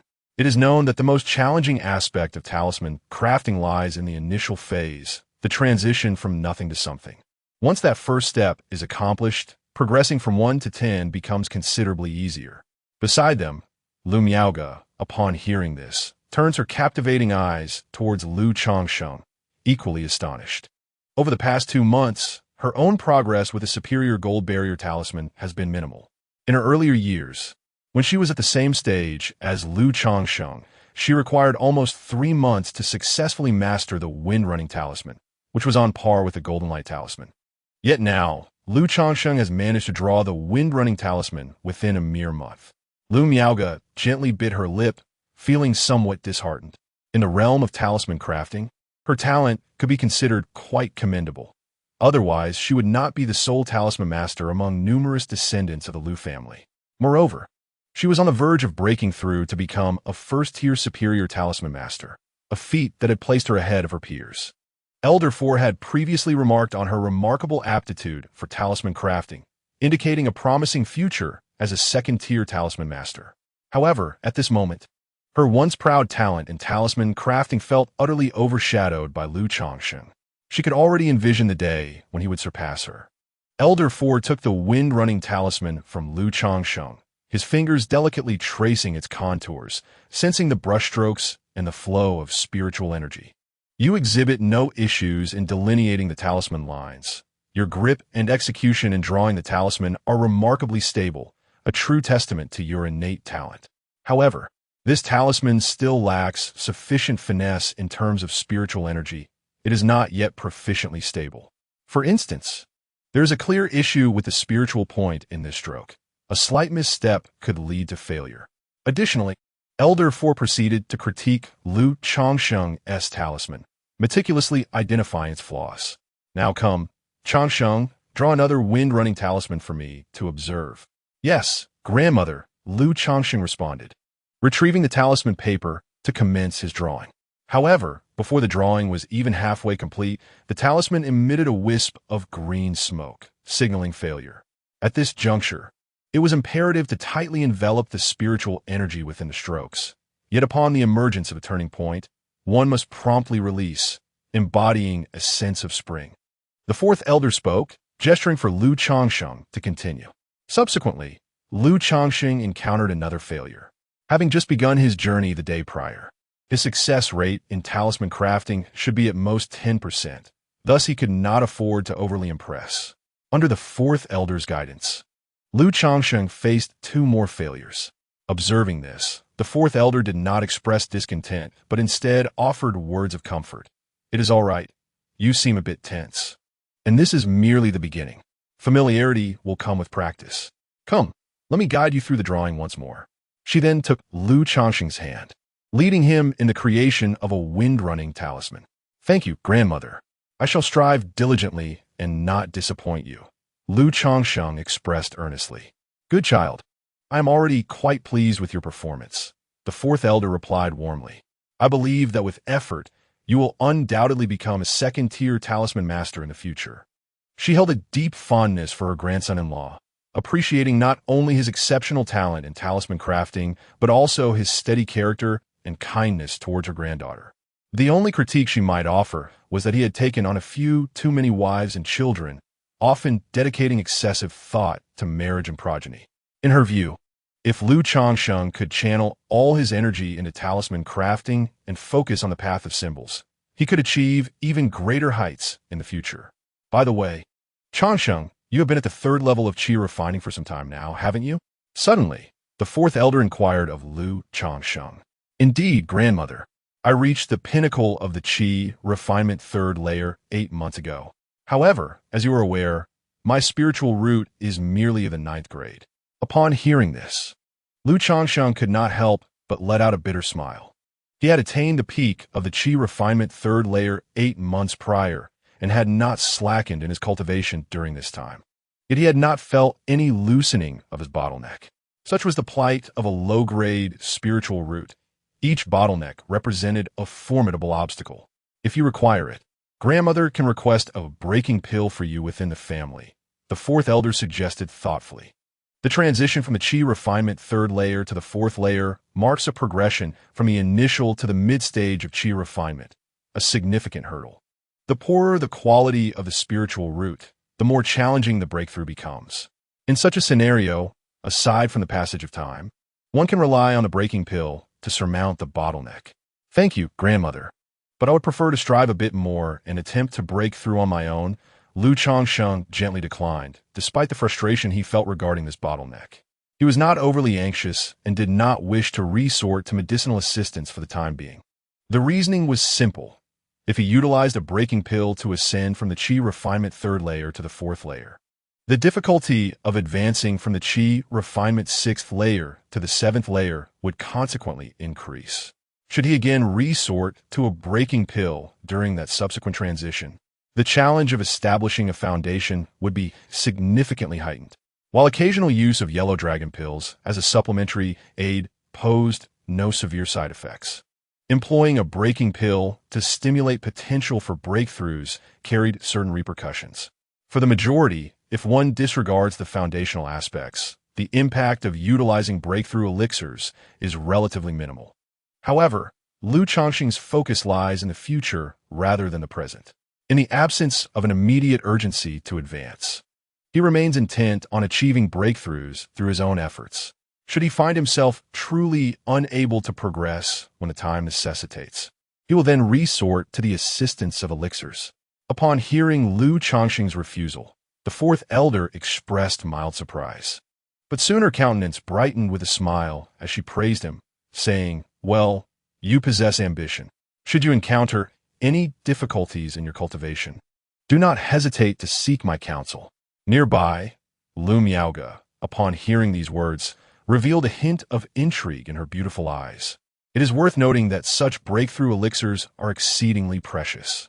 An elixir capable of aiding in the transition beyond the mid-stage of qi refinement is valued at over 100 spirit stones and is quite scarce, requiring contributions within the Lu family for exchange. The fourth elder's proposal to procure one for Lu Changsheng was met with his unexpected refusal, as he expressed a desire to rely on his own abilities for advancement. With a 9th grade spirit root, overcoming such a bottleneck is no trivial matter. Nevertheless, she refrained from commenting further, merely feeling a heightened sense of regard for Lu Changsheng, finding him quite different from the impression she had previously formed. Subsequently, the fourth elder shared additional insights on talisman crafting with Lu Changsheng and Lu Miaoge before suggesting it was time for them to return. As they exited the fourth elder's residence, Lu Changsheng observed Lu Miaoge's graceful silhouette, his brow slightly raised. He certainly did not entertain the notion that this young lady had developed an affection for him. Could it be that my recent display of extraordinary talent in rune crafting has struck a chord with her? Suddenly, Lu Changsheng contemplated this possibility. He pondered to himself, if this were indeed the case, then this young lady is not as ethereal and detached as she appears, untouched by the mundane world. After all, she is not a true celestial being. How could she genuinely be free from earthly desires? Everyone possesses their own emotions and longings. The second young lady, too, appeared outwardly cold and noble, yet her true character was quite different. With a light chuckle, Lu Changsheng dismissed the thought and continued his journey homeward. Chapter 59. 8th rank spiritual root, the 6th lottery. In the blink of an eye, 10 days had passed. On this day, Lu Changsheng welcomed the birth of his 22nd child. Like most of his offspring, this child was born without a spiritual root. Lu Changsheng had grown accustomed to the reality of having children devoid of spiritual roots, harboring no expectations whatsoever. If a child were to possess a spiritual root, it would merely be a pleasant surprise. However, surprises tend to arrive unexpectedly and with great suddenness. A month later, when Lu Changsheng's 23rd child was born, he experienced an inexplicable thrill deep within his being, a thrill that signified the presence of a spiritual root in his child. This sensation was accompanied by an ineffable feeling that surged through him, leading Lu Changsheng to a profound realization. His own spiritual root had ascended. With the enhancement provided by this child as spiritual root, his own spiritual root had advanced from the 9th rank to the 8th rank. Simultaneously, at that very instant, a system notification resonated in his mind. Congratulations, host! You have given birth to 3 offspring with spiritual roots, earning 1 lottery opportunity. Ah, splendid! The exhilaration of his spiritual roots' elevation, coupled with the system's announcement, filled Lu Changsheng with uncontainable joy and excitement. He had never anticipated that. In a moment of complete indifference to expectations, this child would possess a spiritual root, elevating his own to the 8th rank. Moreover, the system had rewarded him with a lottery chance. This sudden and delightful turn of events, 2 unexpected surprises at once, left him overwhelmed with elation. My dear husband, what has happened to you? Beside him, his wives and concubines were perplexed by Lu Changsheng's sudden display of joy. Lu Changsheng himself realized he had become somewhat overly excited. The surprise had arrived so unexpectedly that he found it difficult to contain his emotions. A problem that had troubled him for quite some time regarding talismans had suddenly clicked into place, eliciting a moment of happiness and exhilaration. With a smile, Lu Changsheng remarked, "Congratulations, my lord. Congratulations, my lord. Congratulations, my lord." Hearing these words, the wives and concubines also smiled and offered their congratulations, without a hint of suspicion. What was there to celebrate? The addition of another son to the Lu family was the true cause for joy. Lu Changsheng waved his hand dismissively. But inwardly, he mused that he needed to cultivate his composure further, to remain unflinching like Mount Tai in the face of adversity. Otherwise, if such occurrences became frequent, it would be easy for others to discern something amiss. As he entered the delivery room, he immediately spotted the midwife cradling a swaddled infant. "Congratulations, son-in-law. It is a girl," the midwife announced to Lu Changsheng. "A girl? That is well," he thought, considering he already had 2 sons. He did not dwell on the matter, feeling indifferent to the gender of his offspring. As he took the child from the midwife, he noted that perhaps due to his ascetic practices and the improved conditions during the mother's pregnancy, the child appeared much more charming than the typical wrinkled newborn. Even though Lu Changsheng felt immense joy knowing that this child possessed a spiritual root, he refrained from displaying any overt signs of delight at that moment. After observing the child for a while, he departed and retreated to his study. The birth of this child, accompanied by a contribution from his system, indicated an achievement in the quantity of children with spiritual roots, which differed from the overall count of his offspring. This was to be expected, as the challenge of birthing a child with a spiritual root was evidently a notch above the rest. He pondered the numbers that lay ahead, perhaps 5 or even 10. Lu Changsheng mused quietly to himself. He chose not to dwell on it further. Becoming too fixated on such matters could lead to disappointment should his hopes not be realized. It was better to let things unfold naturally. After all, regardless of the system's contributions, he was determined to have this child. Soon after, Lu Changsheng embarked on the most anticipated phase of his endeavor. "System, I wish to draw a lottery." Immediately, a faintly pink virtual lottery wheel materialized before him. He wondered what he might obtain this time, hoping for a magical artifact. Taking a deep breath as he gazed at the lottery wheel, Lu Changsheng felt an elevated anticipation for a magical artifact, thanks to the 100 Treasures body refinement technique. He yearned to see if the system could grant him a magical artifact directly suitable for practicing the 100 refinements body technique. After all, techniques could conjure a myriad of extraordinary forms, but as long as the artifact was adequate, it would suffice for his training. Let the lottery commence. With a single thought, golden light began to swirl upon the pale pink wheel. After 5 seconds, the wheel gradually slowed down. Under the gaze of Lu Changsheng, filled with a mixture of nervous anticipation, the golden light settled on others. Ding! Congratulations, host, for obtaining the Goo Worm Peach Blossom Goo. The reward has been allocated to the system space. The host may check it at any time. A butterfly design resembling 2 peach blossoms materialized from the grand wheel, accompanied by a system notification sound. Goo Worm, Peach Blossom Goo? Lu Changsheng furrowed his brow upon seeing this reward. Although it was not the desired cultivation technique or magical artifact, he felt little disappointment. After all, he had faced disappointment numerous times before. Such luck in a lottery could hardly be expected to align with one's desires. The days ahead are long, and there will be more opportunities to draw. With perseverance, he would eventually obtain the rewards he sought. He turned his attention to the Peach Blossom Goo in the system space. Goo Worm, Peach Blossom Goo. Quality, Celestial Spirit Goo. Description, a remarkable goo created by the Goo Dao practitioner Peach Blossom Fairy, capable of enhancing the host's skin, elevating their temperament, and crafting an appearance that is irresistibly attractive to the opposite sex, while also augmenting the host's romantic fortune. Lu Changsheng had little knowledge about goo worms. He only knew that within the myriad arts of cultivation, there existed factions akin to beast taming, such as goo poison, corpse refining, and ghost nurturing, among others. He had not delved deeply into these matters. However, trusting in the system, the quality denoted by the term celestial spirit, goo, and the accompanying effects led him to believe that this peach blossom goo was truly extraordinary. It must be a premium goo worm.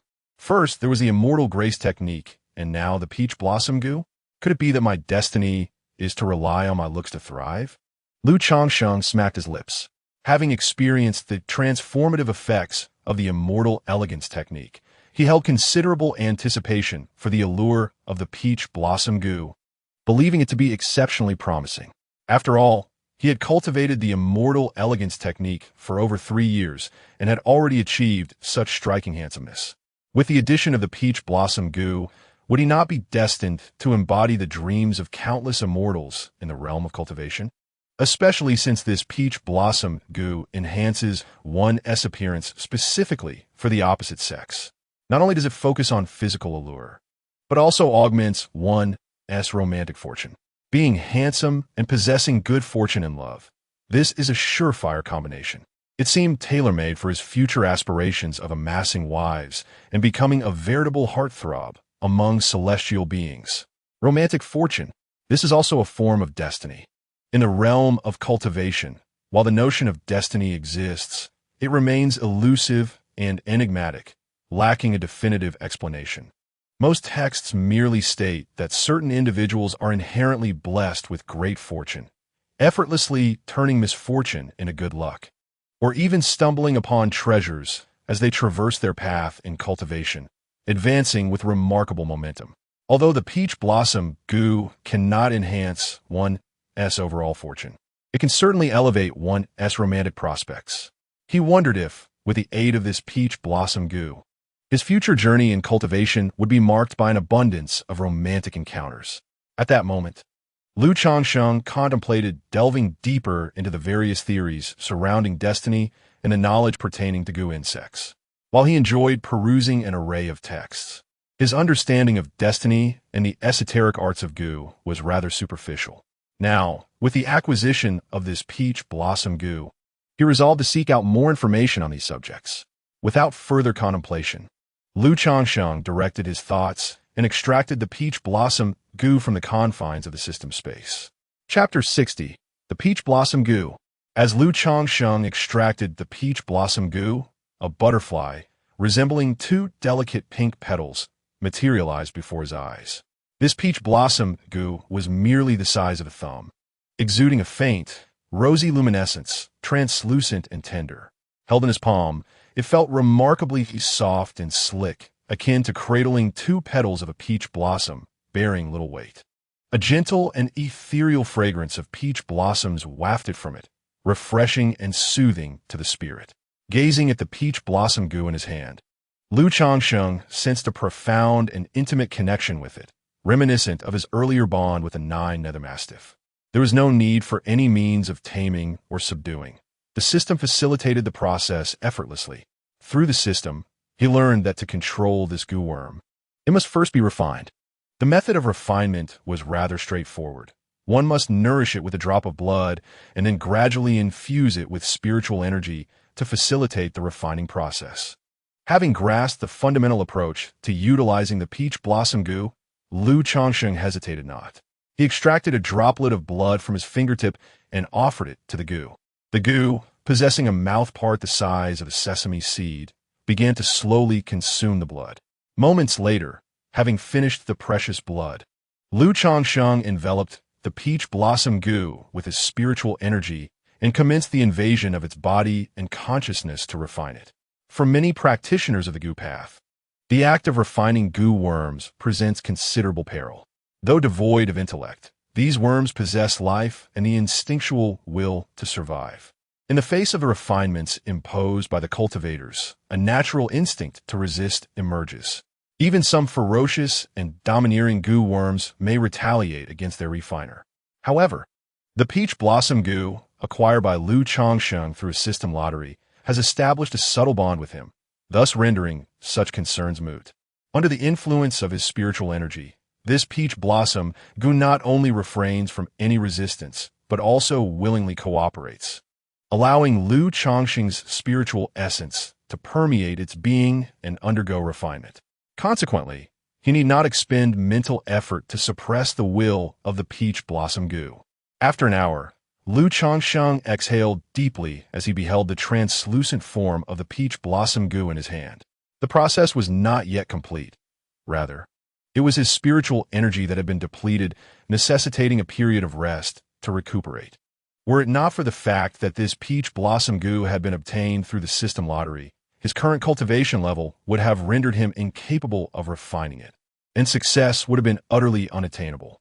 He might have even faced a backlash, suffering personal harm. Changsheng could not help but shake his head. During that hour, he had exerted all of his spiritual energy to refine the peach blossom goo, yet it only managed to refine less than 1/10 of it, despite the Gu's full cooperation throughout the process. It is worth noting that had the peach blossom Gu offered even the slightest resistance, he would have found himself in a predicament of inefficacy. Nonetheless, this only serves to illustrate the extraordinary nature of the peach blossom Gu, which is far beyond the reach of an ordinary Qi refinement stage cultivator. Only someone like me, through the system, can acquire objects that transcend one's own level. At this opportune moment, I shall restore my spiritual energy and observe the transformations following the elevation of my spiritual root to the 8th tier. Lu Changsheng commenced his meditative practice to recuperate his spiritual energy, while also reflecting on the changes that transpired when his spiritual root ascended from the 9th to the 8th tier. An hour elapsed, and Lu Changsheng opened his eyes. Through the recent meditation and cultivation, he discerned that despite the promotion of his spiritual root from the 9th to the 8th tier, there was not a significant enhancement in his cultivation speed. It merely increased by approximately 10%. The cultivation speed of an 8th tier spiritual root is nearly 30% swifter than that of a 9th tier root. With the assistance of Shao Qi and Shao Shi Qi, my spiritual root has nearly approached the 8th tier. Thus, under the influence of this daughter, although my spiritual root has ascended from the 9th to the 8th tier, the improvement is not substantial. The enhancement of around 10% in cultivation speed also suggests that this child possesses a lower-grade spiritual root, likely comparable to that of Shao Shi Qi, perhaps a 7th or 8th tier root. Lu Changsheng murmured to himself, devoid of any sense of disappointment.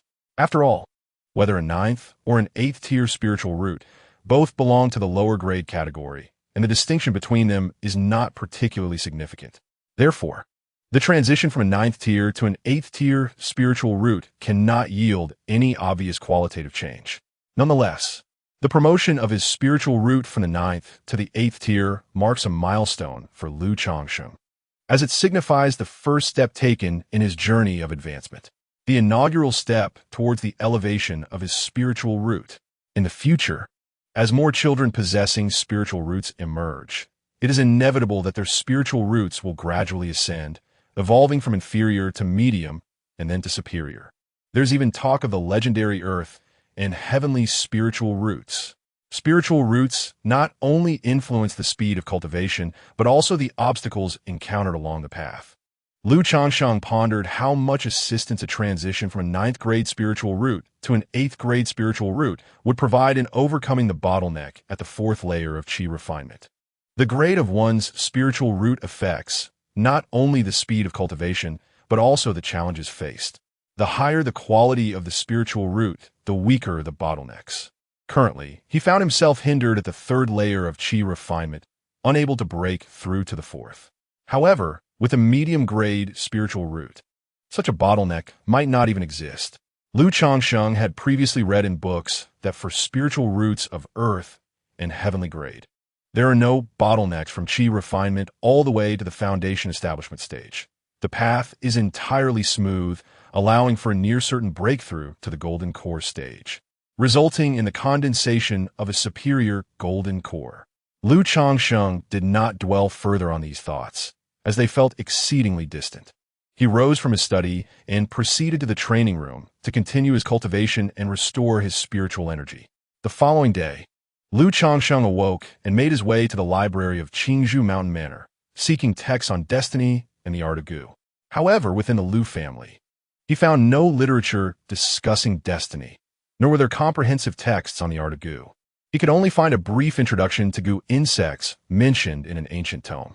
For instance, the quality of Gu insects was classified into 6 levels: mortal Gu, spiritual Gu, profound spiritual Gu, earth spiritual Gu, heavenly spiritual Gu, and immortal Gu. The level of the immortal Gu is akin to the true spirit bloodlines among demonic beasts, naturally belonging to the realm of legend. Even the earth spirit Gu and heaven spirit Gu are considered legendary entities, exceedingly rare. This has allowed Lu Changsheng to gain a general understanding of the preciousness of the peach blossom Gu, which should be comparable to the heavenly tier bloodline of the 9 nether mastiff. Furthermore, Gu insects undergo continuous metamorphosis as they mature, categorized from low to high as follows: first transformation, second transformation, third transformation, fourth transformation, fifth transformation, corresponding to the cultivation stages of qi refinement, foundation establishment, core formation, nascent soul, and God transformation of cultivators. The peach blossom goo that Lu Changsheng acquired is naturally classified as first transformation. In the days that followed, aside from daily meditation and talisman crafting, Lu Changsheng also dedicated time to refining the peach blossom goo, eager to assimilate it and discern its specific effects. After all, Lu Changsheng harbored great anticipation for its potential to enhance his own fortune and romantic prospects. After a fortnight, Lu Changsheng finally succeeded in completely refining the peach blossom goo. At that moment, he felt an extraordinary connection to the peach blossom goo before him, as if it had become an integral part of his being. Simultaneously, he gained a comprehensive understanding of this peach blossom goo. Chapter 61. The Father of 30 Children, Breaking Through to the Fourth Layer of Qi Refinement. The peach blossom goo. It thrives on the fortune of peach blossoms. As the host's peach blossom luck flourishes, the peach blossom goo grows at an accelerated pace. With each transformation, the peach blossom goo enhances the host's fortune even further. However, its growth is contingent upon the host's own progress. Should the host remain unable to advance to the foundation establishment stage, no matter how much fortune it consumes, the peach blossom goo cannot evolve to the second transformation. Presently, the peach blossom goo possesses 3 effects.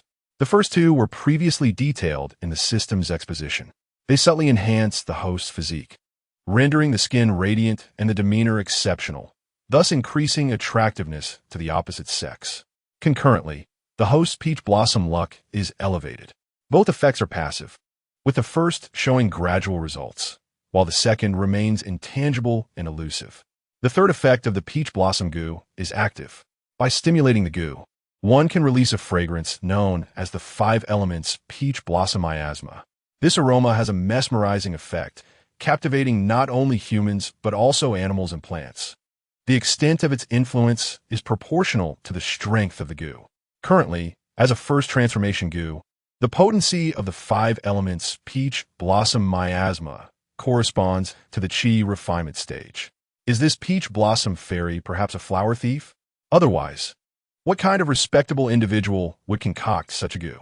Once again, the pursuit of an alluring physique and the enhancement of romantic fortune, alongside such dubious methods.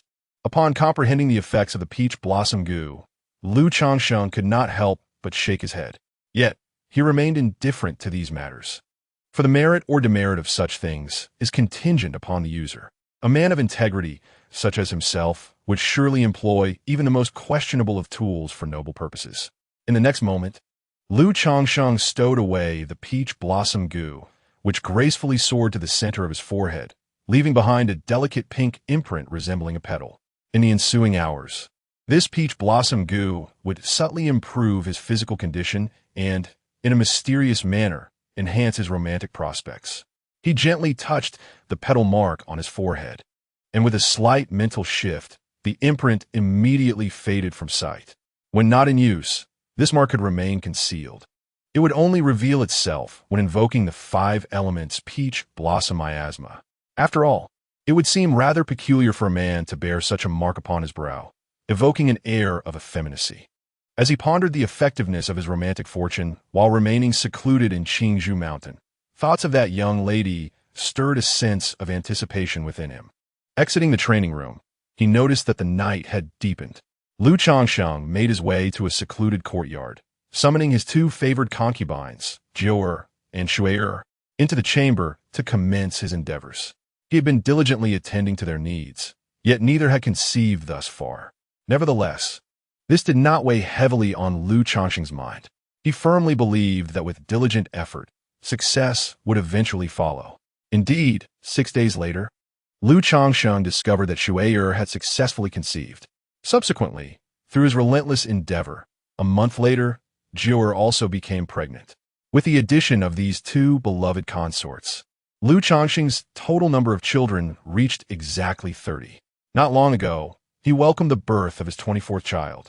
This implies that with the birth of 6 more children, the system might possibly grant him a monetary reward. He eagerly anticipated this reward from the system, as at this stage, he could hardly rely on his children and had to depend on the system to support him. Time passed swiftly, and more than a month had gone by. The refining of the peach blossom goo had been underway for over 2 months. Initially, Changsheng held high hopes for the peach blossom goo. However, as the weeks rolled on, he sensed no significant changes, nor did any semblance of romantic fortune materialize. This led to the gradual fading of his expectations, and he ceased to regard the peach blossom goo with any importance. After all, given his already striking appearance, any enhancement in the realm of romantic allure would merely serve as an embellishment. As for the concept of romantic fortune, it remained an enigma devoid of any tangible anticipation. On one particular day, while meditating and cultivating qi in the training room, Changsheng suddenly felt a stirring within him. After a year of being stuck at the 3rd level of qi refining, he finally sensed a hint of loosening at the bottleneck. His mentor, Elder C, had often imparted knowledge regarding cultivation, making him aware that this sensation of loosening was an opportunity for him to break through from the 3rd level of qi refining to the 4th. He promptly retrieved a yellow dragon pill from his storage bag and swallowed it, grasping several spirit stones in his hand. Closing his eyes and concentrating, he swiftly activated his qi recovery technique. The pill dissolved within him, rapidly consumed by the circulating spiritual energy, while the essence from the spirit stones surged into his body, accelerating the flow of his spiritual power and amplifying his spiritual pressure, which became increasingly formidable, even exuding an irresistible force. After a considerable time, a thunderous sound erupted. Changsheng's entire being trembled violently, his hair and robes swirling as streams of grime poured from his pores, rendering his body light as a feather. The spiritual energy within his dantian transformed from mere strands into a harmonious, intertwining flow, akin to a gentle stream. As he reached the 4th level of qi refining, the spiritual energy flowed like a brook, purging all mundane impurities from his body. At last, he had broken through to the mid-stage of qi refining. Changsheng opened his eyes, feeling the fluid movement of spiritual power within him, and a wave of joy surged forth. A year ago, he had attained the pinnacle of the 3rd level of qi refining, yet he had remained stagnant for a full year until this moment of breakthrough. He realized that if he had not upgraded his 9th grade spiritual root to an 8th grade one over 2 months ago, he might have remained stuck for an even longer duration. It was no wonder that he had lingered at the 3rd level of qi refining for 3 to 4 years without advancing to the 4th level. Changsheng understood now why he had remained at this juncture for so long. In the Qingzhou Valley, he enjoyed the benefits of a 2nd-tier spirit vein, feasting on meals of emerald bamboo rice, beast meat, and spiritual vegetables. He sipped spirit tea and occasionally indulged in spirit wine, and each month, he received a vial of yellow dragon pills to assist his cultivation. In this situation, he has been ensnared by his bottleneck for quite some time. Although he possesses an 8th grade spiritual root, he finds himself hindered in the secular world, where spiritual energy is scarce and resources are limited. He is also preoccupied with ceaseless pursuits, making it even more challenging to transcend his limitations. This reflection brings to mind Xiao Xie, who broke through to the 4th level of qi refinement during their 3-year appointment. In retrospect, one can only marvel at the sheer terror of possessing a 4th grade spiritual root. One can only imagine the dread that would accompany possessing a superior grade spiritual root, or even the legendary earth or heaven spiritual roots. Without further contemplation, Changsheng rose to his feet and employed a cleansing spell to eliminate the impurities expelled from his recent breakthrough. Subsequently, he exited the training chamber with a sense of exhilaration. At this moment, it was winter and snowflakes danced in the air, coating the ground in a pristine layer of white. Although his green bamboo robe offered protection against the elements, the sudden opening of the door allowed a gust of cold wind to seep in, sending a chill through Changsheng. However, this fleeting chill was swiftly dissipated by the spiritual energy within him and the warmth of his robe. Unbeknownst to him, 5 years had already passed since he arrived at the Lu family. As he gazed at the vibrant green, towering Qingling bamboo amidst the falling snow, memories flooded back to when he awakened his past life's memories at the heart-questioning platform.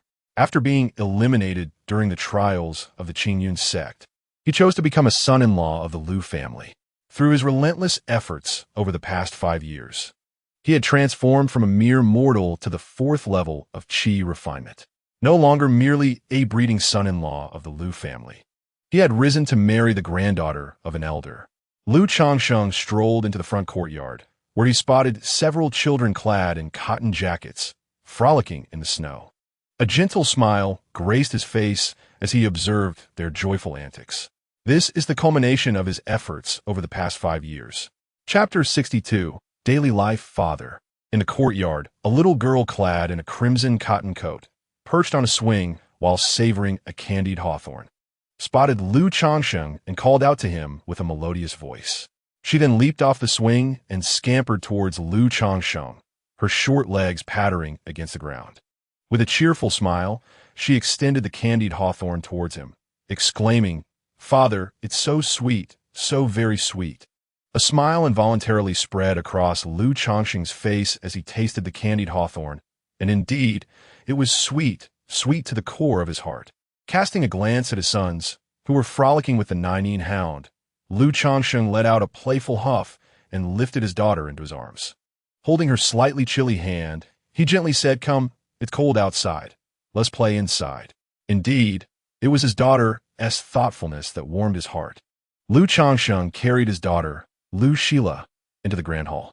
Within the hall, several braziers flanked the sides, their charcoal fires crackling and dispelling the chill, while a group of wives and concubines engaged in cheerful conversation. However, a few little ones, just beginning to walk, meandered about, appearing ever on the verge of tumbling, eagerly picking up anything they saw and attempting to pop it into their mouths, requiring vigilant supervision. At that moment, Lil Qi, Lu Xinji, rode a mechanical wooden horse and approached Lu Changsheng, demanding he move aside. Observing this, Lu Changsheng stood his ground. Then, Lu Xinji rammed the wooden horse into him, leading to a comical tumble where both the child and the horse ended up on the ground, his little lips pouting as tears threatened to spill. Seeing this, Lu Changsheng could not help but chuckle. With a flick of his wrist, he employed his manipulation technique to animate the wooden horse, making it prance playfully around his son, creating a delightful scene of laughter and joy. Seeing this scene, Lu Xinji, who was on the verge of tears, suddenly stopped crying. He climbed back onto the mechanical horse and, under Lu Changsheng's guidance, began to run about joyfully, his face alight with happiness. Although this child possessed a spiritual root, he displayed no signs of precociousness or maturity, behaving just like an ordinary child. Daddy Hug, little Sher, playing nearby, wobbled over with her short legs, extending her chubby hands. Lu Changsheng cradled Lu Shila in one arm while lifting little Sher with the other. Noticing the white jade bun in her hand, he said, "Let me have a bite." "Dear." Little Sher pondered for a moment before offering the bun to him. "Daddy will perform a trick by eating this big bun in one bite," Lu Changsheng declared. And he promptly devoured the sizable white jade bun, roughly the size of an adult's fist, in one go. Lu Shila, Lil Lashi, and several other little ones nearby watched with wide eyes. However, in the next moment, little Sher glanced down at her empty hands. "Hey, where's my bun?" She looked at Lu Changsheng, who was still chewing, her small mouth pouting in a manner that suggested she was about to cry. It seemed as though she was lamenting. "You ate such a large bun all by yourself, leaving me with nothing. My dear husband, why do you always enjoy teasing the children?" Lu Miaoyun approached with a slight reproach, her belly round with pregnancy. To her, it seemed that every time Lu Changsheng visited, he would make the children cry only to soothe them afterward. It appeared to her as an idle pastime. As she spoke, she retrieved another white jade bun from a nearby steamer and handed it to little Sher, her maternal smile radiating warmth. "Here, my beloved, do not cry. After all, children are meant to be played with." Lu Changsheng, unfazed, also took a white jade steamed bun to enjoy. This bun was quite delightful. Crafted from the flour of white jade spirit wheat, with improved circumstances in addition to his daily sustenance. Lu Changsheng often purchased various spiritual materials and delicacies to keep at home, allowing Shaoqing to prepare sweet treats for his wives and children. Such nourishing meals, coupled with their residence in Qingzhou Mountain, significantly enhanced the health of his wives and little ones. Without a doubt, children raised in this manner would undoubtedly become prodigies in martial arts as they grew older. My dear husband, your aura, have you broken through to the mid-stage of qi refinement? At this moment, Lu Miaoyun gazed at Lu Changsheng, her face reflecting a hint of astonishment. Having lived with him for an extended period, she could easily discern the substantial change in the richness of his spiritual energy, which had deepened considerably. Indeed, after such persistent effort, I have finally overcome this hurdle. Lu Changsheng replied with a smile and a nod. Congratulations, my husband, on your breakthrough to the mid-stage of qi refinement. Lu Miaoyun exclaimed joyfully, offering her heartfelt congratulations. Congratulations, my husband. Congratulations on advancing to the mid-stage of qi refinement. Congratulations on making further progress in the path of immortality. Wow, Father is truly remarkable. Congratulations, Father. Congratulations, Father. A chorus of congratulations erupted from his wives, with the children eagerly joining in the celebration. It's merely the fourth layer of qi refinement. Lu Changsheng waved his hand with a beaming smile. One cannot deny that being adored and admired by his numerous wives and children was an exceptionally gratifying experience. A profound sense of satisfaction rooted in a patriarchal mindset enveloped him. Each time, an overwhelming surge of pride, happiness, and contentment blossomed within his heart. Subsequently, Lu Changsheng engaged playfully with the children while conversing with his wife and concubines.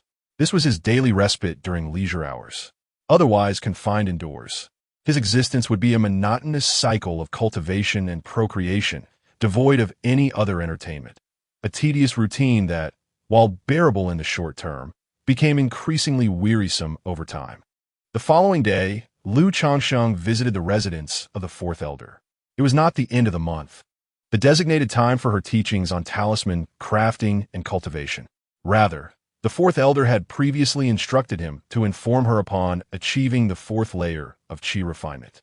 Although the nature of the matter remained unclear to him, he naturally honored his grandmother's request, as there was little to conceal in such affairs.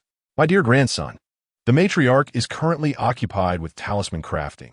You may need to wait a while, the steward of the fourth elder's estate respectfully announced as Lu Changsheng arrived.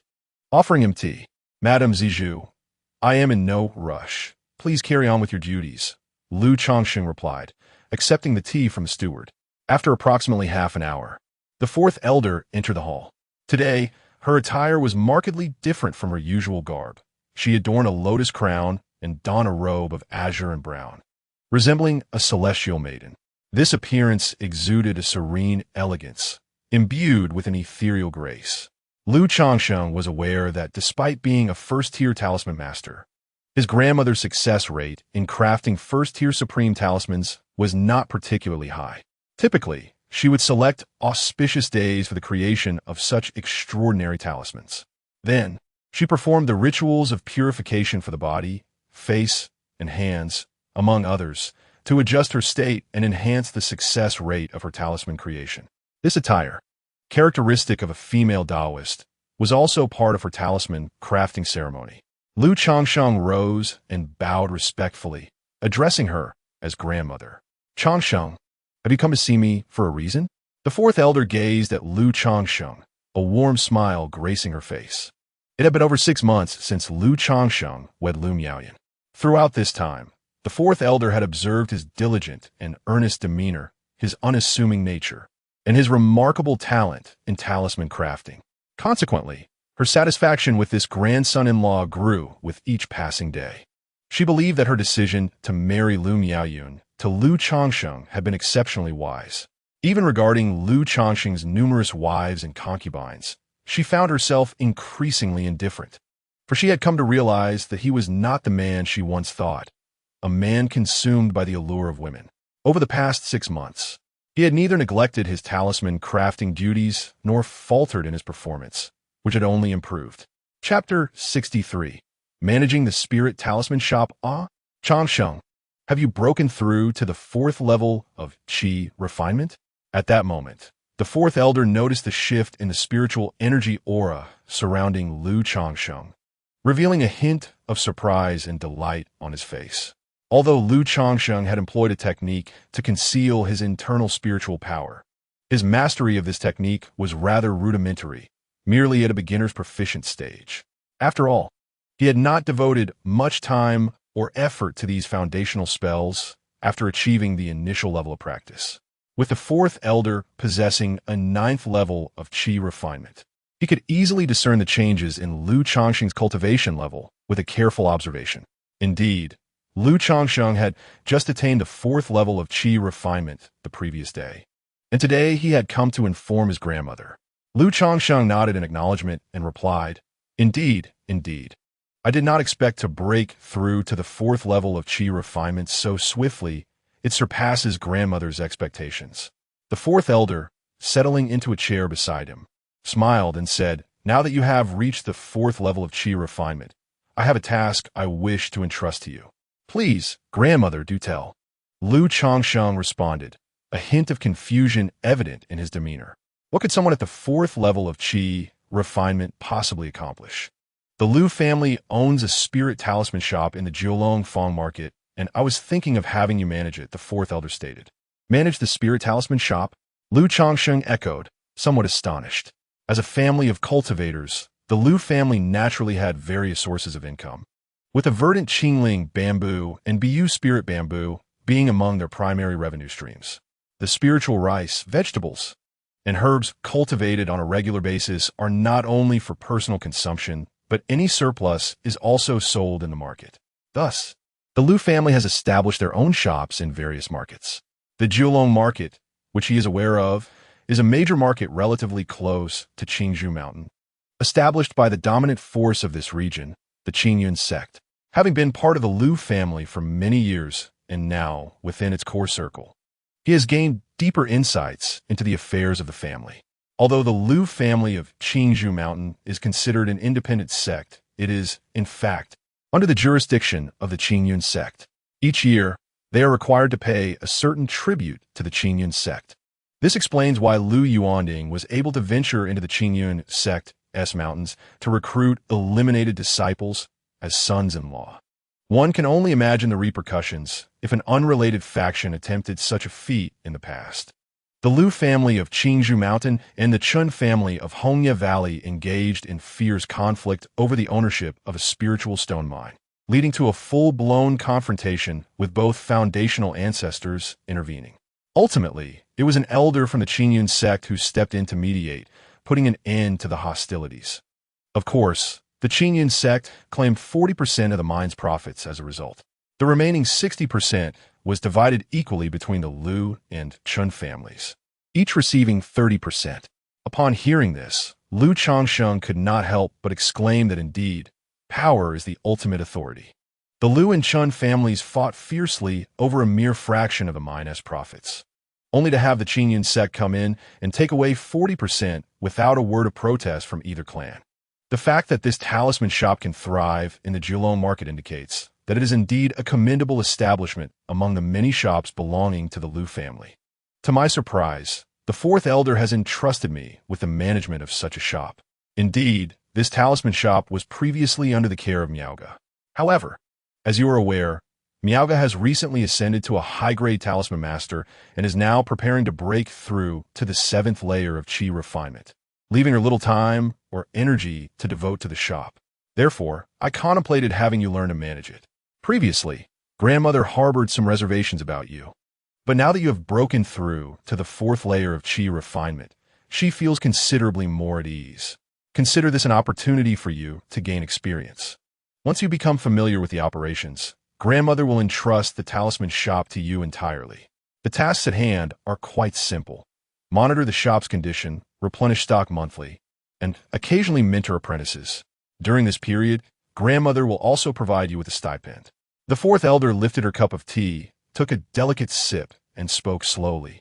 Within the Lu family, aside from Lu Changsheng, there are only 3 talisman masters: herself, Lu Miaoge, and a recent addition, a Lu family youth who has just been promoted to a novice talisman master. Currently, Lu Miaoge must focus on crafting talismans and dedicating time to her cultivation, leaving her with little spare capacity to manage the shop. The newly promoted Lu family youth is evidently unsuitable for the task. Conversely, Lu Changsheng is not only a mid-grade talisman master, but also her grandson-in-law. She has been quite satisfied with his performance over the past 6 months, considering him one of her own. Thus, she has decided to entrust the management of the shop to Lu Changsheng, which not only alleviates the need to hire an external talisman master to oversee the establishment, but also allows Lu Changsheng to engage with the Lu family's business and gain valuable experience. Upon hearing the words of the 4th elder, Lu Changsheng's immediate instinct was to decline. He merely wished to remain in the Lu family, living a tranquil life.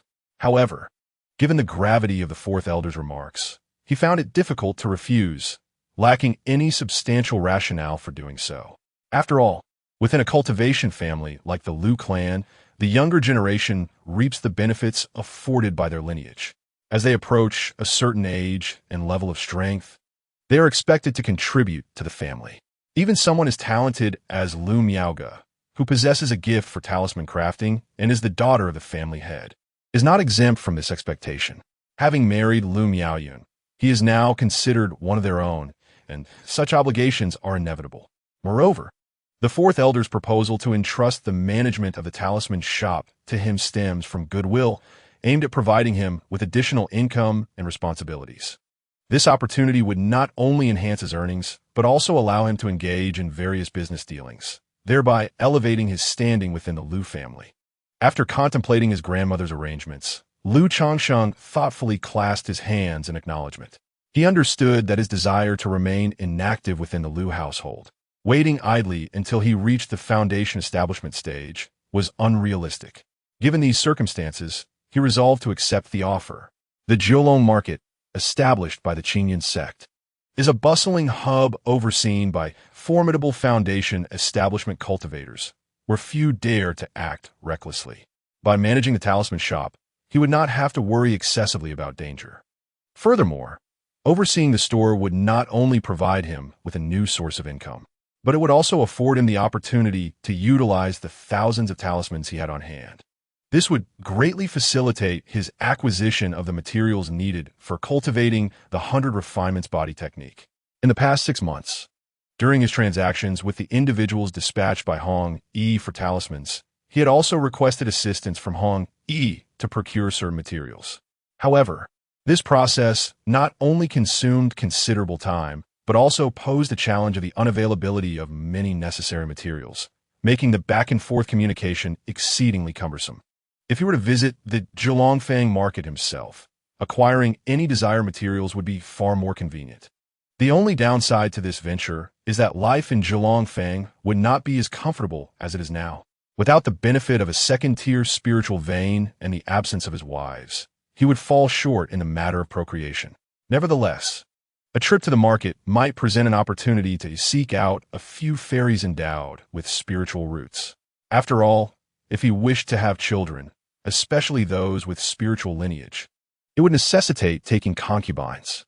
Perhaps, in that case, his rather mediocre peach blossom charm might yield some results.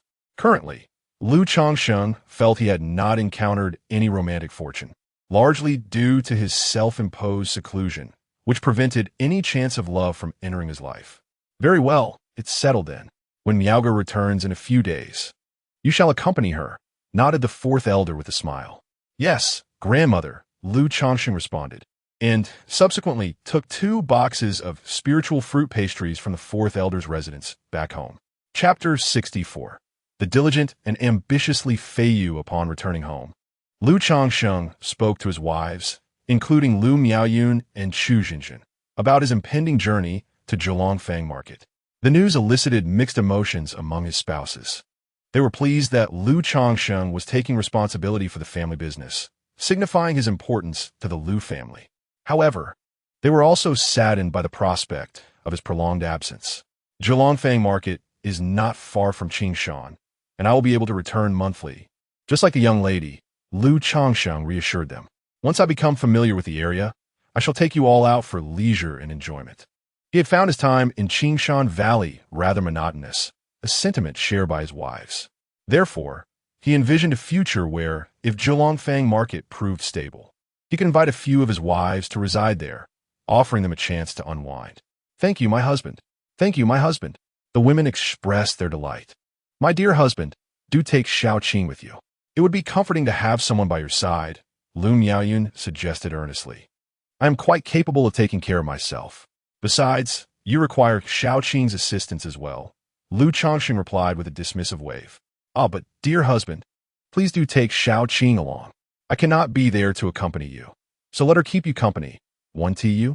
Lu Miaoyun implored, her delicate lips nibbling softly, her luminous eyes gazing affectionately at Lu Changsheng. Gently swaying while entwined with Lu Changsheng's arm, she sweetly cooed, indulging in a charming display of affection. Previously, she had suggested that Lu Changsheng take in Xiaoqing.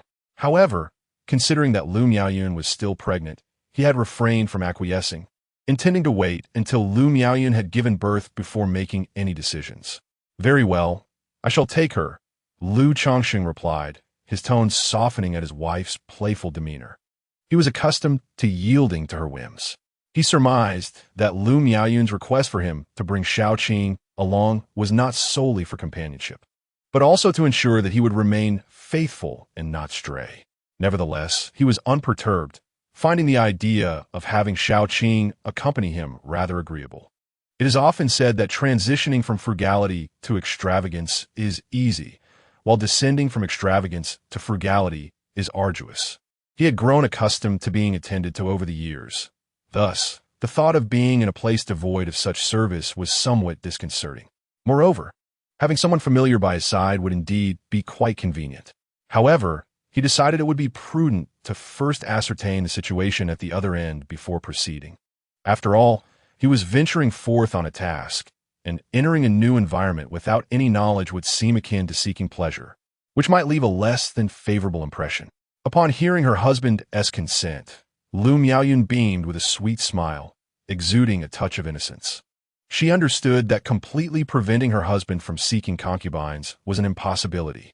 Yet, as a woman and a wife, she felt compelled to take some action rather than remain passive.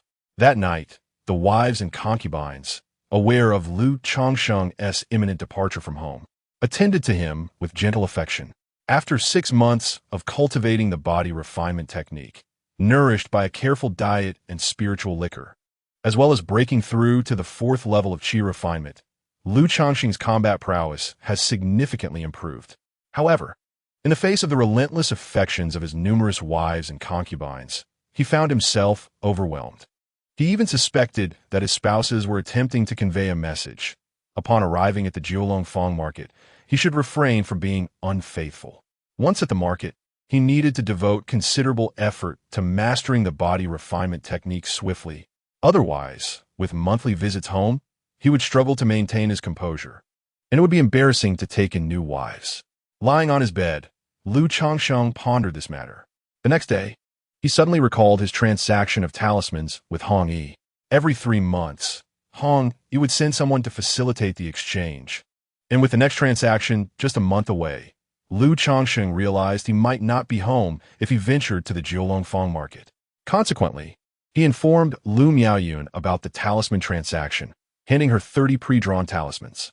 He instructed her to conduct the trade when Hong Yi's representative arrived, emphasizing that selling some inferior talismans to a friend was nothing to conceal. The Lu family would eventually find out. Moreover, Lu Changsheng had the inkling that the Lu family was likely already aware of this matter. Lu Miaoyun, being quite obedient, assured Lu Changsheng that he need not worry. Subsequently, Lu Changsheng visited the King's Hushin villa, intending to chat with Li Feiyu and inquire about his recent circumstances.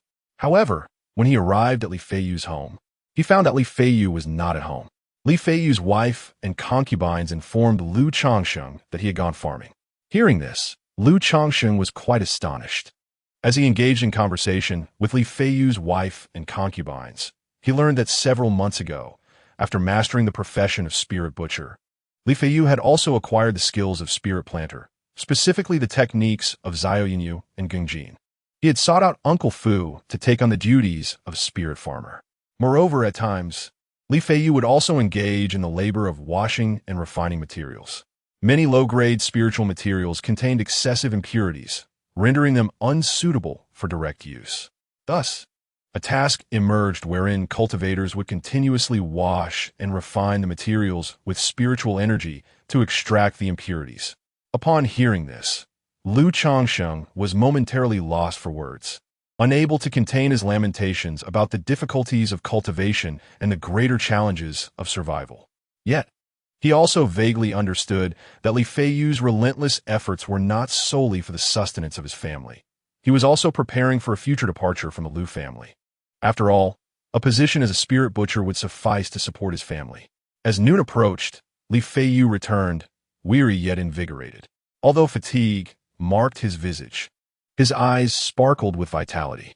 Previously at the Liu residence, his life had revolved solely around procreation, but now, unshackled from that burden, he found that despite the toil, there was at least a glimmer of hope for the days to come. Ultimately, the greatest fear for any individual is the absence of hope. Changsheng, what brings you here? Li Feiyu expressed surprise at Liu Changsheng's visit. I merely came to see how you were faring. Liu Changsheng replied with a smile. He promptly informed Li Feiyu that he would soon leave the Liu family to journey to Zholongfang City. Should Li Feiyu require any purchases in the future, he would be happy to assist. Although Qingzhou Mountain Villa boasted a treasure pavilion, Liu Changsheng perceived its offerings to be rather meager. In the Liu family, cherished items necessitated formal requests and the expenditure of family contributions, leaving Li Feiyu with little to procure. He merely advised Liu Changsheng to remain vigilant while outside and shared some insights on navigating the world beyond. Although Li Feiyu's counsel stemmed from the mundane realm, such wisdom was equally applicable in the realm of cultivation. Subsequently, Liu Changsheng extended his willingness to assist Li Feiyu, encouraging him to voice any needs without hesitation. After all, exhausting oneself in the Liu family without seeking help would ultimately lead to one's own downfall. Upon hearing this, Li Feiyu shyly expressed a desire to borrow some spirit stones. He explained that during his time as a spirit butcher, he learned that the Liu family raised a breed of spirit pig, known as the black pig. This breed could be harvested in 3 years, fetching approximately 50 spirit stones each. Over the past 6 months, he had thoroughly grasped the breeding process and methods, aspiring to rear 2 of these pigs. However, each black piglet required 6 spirit stones, and with his current funds falling short, he could only temporarily spare 4 surplus spirit stones. Hearing this, Liu Changsheng could not help but shake his head, reflecting on Li Feiyu's relentless spirit. Not only did he juggle roles as a spirit butcher and spirit herbalist, but he was also preparing to raise 2 spirit pigs. Nevertheless, he was acutely aware that, given Li Feiyu's current predicament, the only path to cultivation lay through relentless effort and perseverance. Without hesitation, he produced 20 spirit stones and offered them to Li Feiyu. Currently residing in the Liu family, he received a monthly allocation of 10 spirit stones. By fulfilling his talisman-making duties, he earned another 10 spirit stones, and he would also submit an additional 3 to 5 talismans, yielding approximately 10 more spirit stones. Furthermore, from Hong Yi, he could secure over 40 spirit stones every 3 months. Thus, his apparent income was quite substantial, allowing him to spare some spirit stones to assist Li Feiyu. However, Li Feiyu only borrowed 10 stones, asserting that this amount sufficed, and he would repay him once the spiritual rice from the spiritual fields was harvested. Liu Changsheng refrained from further comments, fully understanding Li Feiyu's character. Subsequently, they shared a meal, indulged in some spiritual wine, and engaged in light conversation before parting ways. Chapter 65. The Gift. In the blink of an eye, more than half a month had passed. On this particular day, the steward from the residence of the 4th elder arrived, requesting that Liu Changsheng pay a visit. Upon hearing this, Liu Changsheng promptly accompanied the steward to the 4th elder's abode. As he entered the grand hall, he noticed the 4th elder engaged in conversation with Liu Miaoge. He approached them and offered a slight bow, saying, "Grandmother, Sister Miaoga." Having spent considerable time learning the art of talisman crafting with the fourth elder and Lu Miaoga, the terms of address had evolved, reflecting a sense of familiarity, albeit a familiarity that was not entirely sought after. "Changsheng, you have arrived," the fourth elder remarked with a smile, nodding in acknowledgement. "I have already discussed with Miaoga regarding your assistance at the Spirit Talisman Shop in Zhulongfang Market. You shall follow her lead, as she will be in Zhulongfang for the foreseeable future. Be sure to seek her guidance frequently." "Yes, grandmother," Lu Changsheng replied, nodding in agreement. He then turned to Lu Miaoga, bowing once more. "I shall trouble Sister Miaoga in the future." "It is no trouble at all," Lu Miaoga gently shook her head, her voice always soft and soothing as water. "Changsheng, since you seldom venture out, I have prepared some gifts for you for this journey," the fourth elder said, reaching into her storage pouch to produce 3 intricately designed brocade boxes of varying sizes, placing them on the table. "Thank you, grandmother," Lu Changsheng exclaimed, his eyes lighting up with curiosity at the sight of the fourth elder's thoughtful presence. "This esteemed grandmother of mine is a venerable elder of the Lu family, a master of the first rank in talisman crafting, and her generosity is not to be underestimated." "Go ahead and take a look," chuckled the fourth elder. Upon hearing this, Lu Miaoga turned her gaze with curiosity towards the gift her great-aunt had prepared for Lu Changsheng. Lu Changsheng opened the first elongated brocade box, revealing a 3-foot-long sword sheathed in azure. The blade shimmered with a faint blue hue. This enchanted sword, known as Qingyan, is a middle-grade magical artifact, infused with a trace of lapis lazuli, rendering it significantly sharper than its peers of the same rank, making it exceptionally suitable for your current use, the fourth elder elaborated. Upon hearing these words, Lu Changsheng gazed in astonishment at the Qingyan sword before him. He had not anticipated that his great-aunt would present him with a middle-grade magical sword. Generally, the price of a low-grade magical artifact hovers around 50 spirit stones, while a middle-grade one is approximately 150 spirit stones. Although one could wield middle-grade flying swords after progressing to the mid-stage of chi refinement, many late-stage cultivators could not necessarily afford or justify the expense of acquiring such a weapon.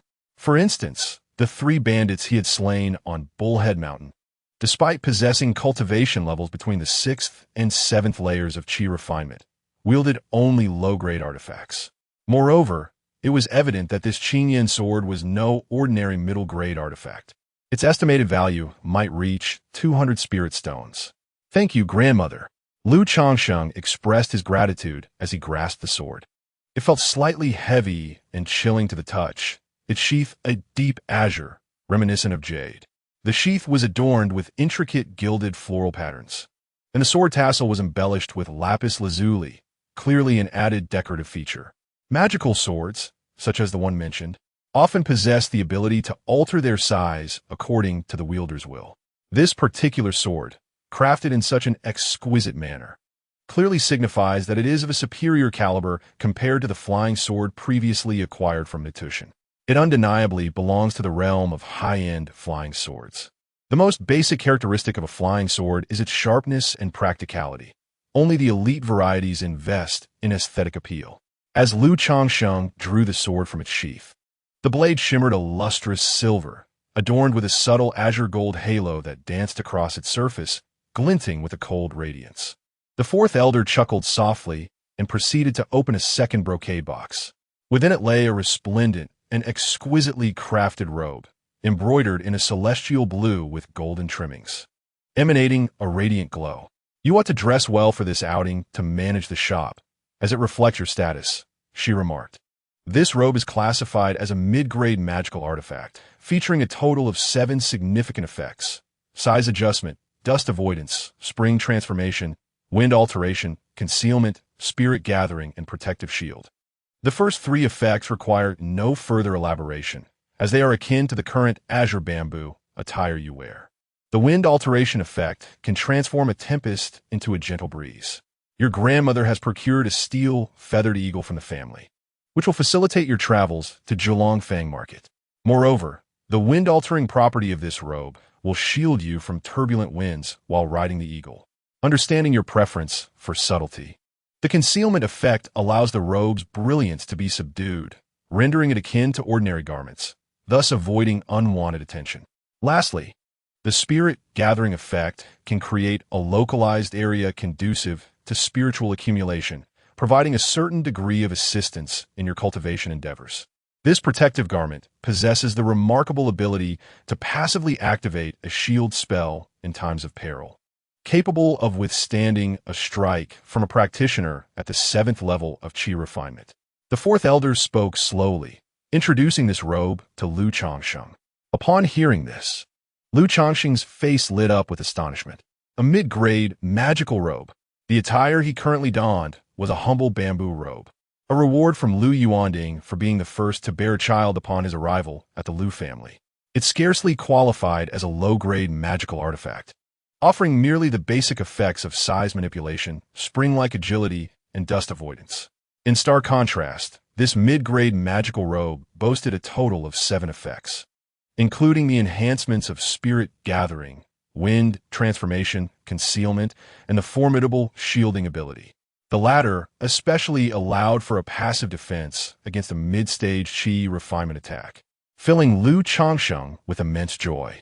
With this robe, he need no longer worry about ambushes from other martial artists or cultivators.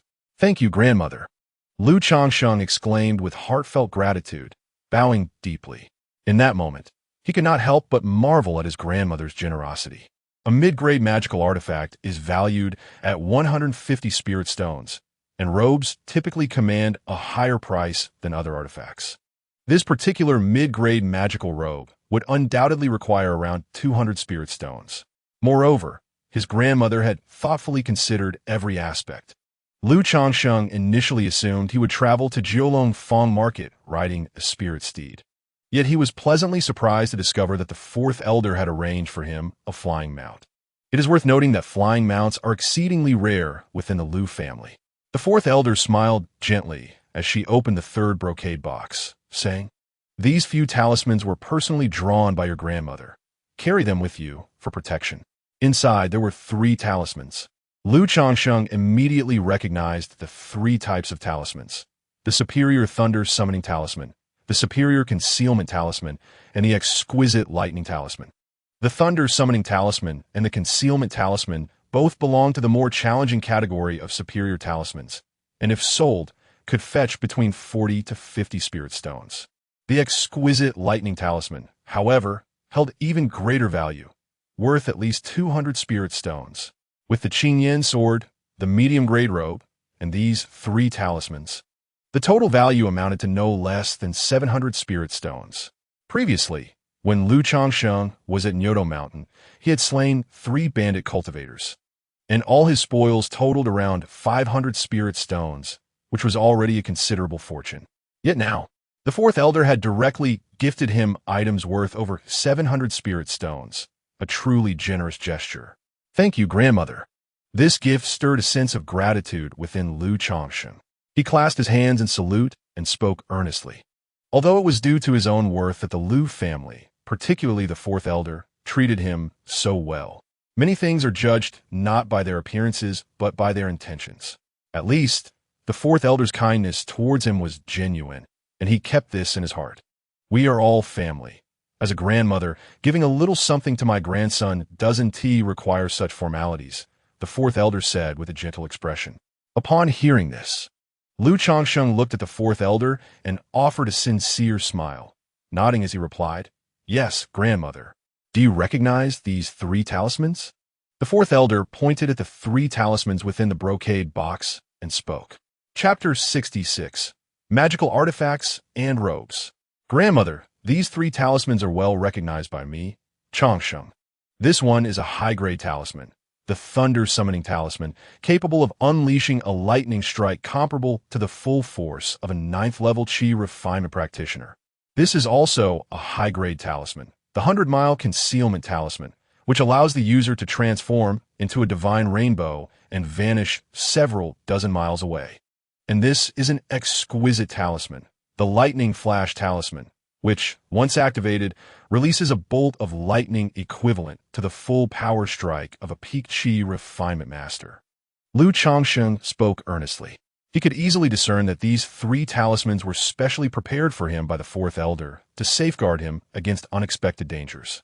With these talismans at his side, as long as he did not encounter a Foundation establishment master, he would possess a substantial means of self-protection. Indeed, it seems that you have been diligently studying Changsheng. These are no challenge for you. Keep these items with you and change into the robe so that your grandmother can have a look. The fourth elder smiled gently, reaching out to pat Lu Changsheng's head with a tender tone. Certainly, Lu Changsheng nodded, carefully storing the 3 ornate boxes before heading to a side room to change. Meanwhile, Lu Miaoge watched the 3 gifts with a glimmer of surprise in her eyes, astonished by the generosity of her grandaunt. Although her grandaunt was a talisman master and considerably wealthier than the average cultivator, it was well known that cultivators tend to spend as much as they earn, lacking any habit of saving. They typically convert resources into their own cultivation and strength. Thus, this gift, valued at over 700 spirit stones, could be considered quite extravagant. Moreover, the 3 gifts were thoughtfully chosen by the fourth elder, each tailored to suit Lu Changsheng's current circumstances. Even though she couldn't help but feel a twinge of envy for her fourth great aunt's affection towards Lu Changsheng, she understood the underlying reasons. On one hand, her fourth great aunt desired for Lu Changsheng to fully integrate into the Lu family. On the other hand, Lu Changsheng's commendable conduct over the past 6 months had endeared him to the fourth elder, who regarded him almost as a beloved grandson. Thus, such indulgence and generosity were only to be expected. Lu Changsheng entered the side hall and changed out of the green bamboo robe he had worn for 5 years, donning instead the mid-grade magical robe gifted by the fourth elder. It was uncertain whether the choice of color was due to the Lu family's association with the hue of green or the fourth elder's observation of Lu Changsheng as constant attire of a green robe. Nevertheless, after residing in the Lu family for so many years and wearing the bamboo robe, Lu Changsheng had grown accustomed to the color and found it quite pleasing. The style of this robe was similar to the bamboo robe, yet it was evidently of a superior quality, exuding a sense of refinement and opulence. The sky blue brocade robe was adorned with deep blue silk threads intricately embroidered with lively, natural bamboo leaves, while the collar and cuffs featured an elegant and meticulous golden thread edging. Enhanced by the formation, the robe radiated a faint, ethereal glow when worn. As the saying goes, clothes make the man. The already handsome Lu Changsheng appeared even more extraordinary in this robe. Truly, as a mid-grade magical garment, the experience of wearing it was distinctly unparalleled. At this moment, Lu Changsheng felt as if he were reliving his childhood during the new year, brimming with joy. He delightedly caressed the silk-like robe that enveloped him, its texture exquisite to the touch. It felt almost weightless, a stark contrast to the previous garment made of bamboo. As a mid-grade magical robe, it not only boasted the effects of 7 powerful formations, but was also crafted from sturdy materials, woven from the hides and furs of mystical beasts. The basic properties, such as being impervious to water and fire and resistant to blades, were merely the fundamentals, scarcely worth mentioning. Lu Changsheng endeavored to activate the concealment formation within the robe. Instantly, the robe's ethereal glow dimmed and receded, rendering it more understated, its fabric appearing rather ordinary. It resembled nothing more than an elegantly crafted garment. This semblance was far more suitable, as otherwise it would be too conspicuous, practically announcing to the world that he was a prime target. Observing the robe's appearance after activation, Lu Changsheng clicked his tongue in approval, recognizing the formation's remarkable effectiveness, which suited him perfectly. In the future, he resolved to seek garments with such qualities. He then deactivated the concealment, allowing the robe's luminescence to return, and affixed the Qingyan sword at his waist before stepping gracefully out of the side hall. In the main hall, upon seeing the strikingly handsome Lu Changsheng, tall and poised in a sky blue robe adorned with golden embroidery and a jade sword at his waist, the fourth elder's eyes lit up. A warm and gentle smile graced his face, reminiscent of a benevolent elder, as he exclaimed, "Remarkable! It seems that my Changsheng is destined to wear such a robe. He looks splendid." For many years, Lu Changsheng has diligently practiced the Immortal elegance technique, acquiring the peach blossom goo and his appearance could be described as remarkably handsome, with an exceptionally distinguished demeanor. In the words of the Immortal elegance technique, he stands out at the pinnacle, a half-step beyond the ordinary. His striking features, with a gentle and refined aura, coalesce perfectly, evoking a sense of comfort akin to a gentle spring breeze.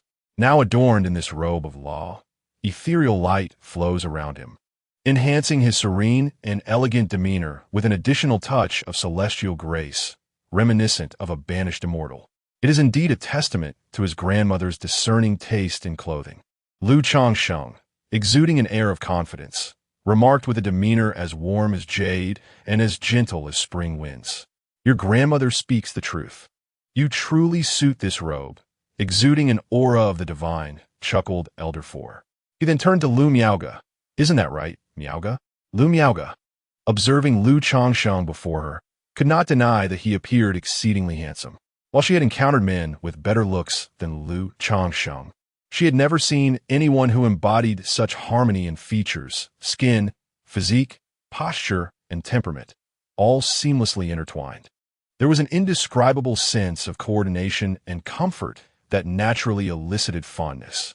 Especially at this moment, the ethereal light of the robe perfectly accentuated Lu Changsheng's form and grace, bestowing upon him a quality reminiscent of an otherworldly being.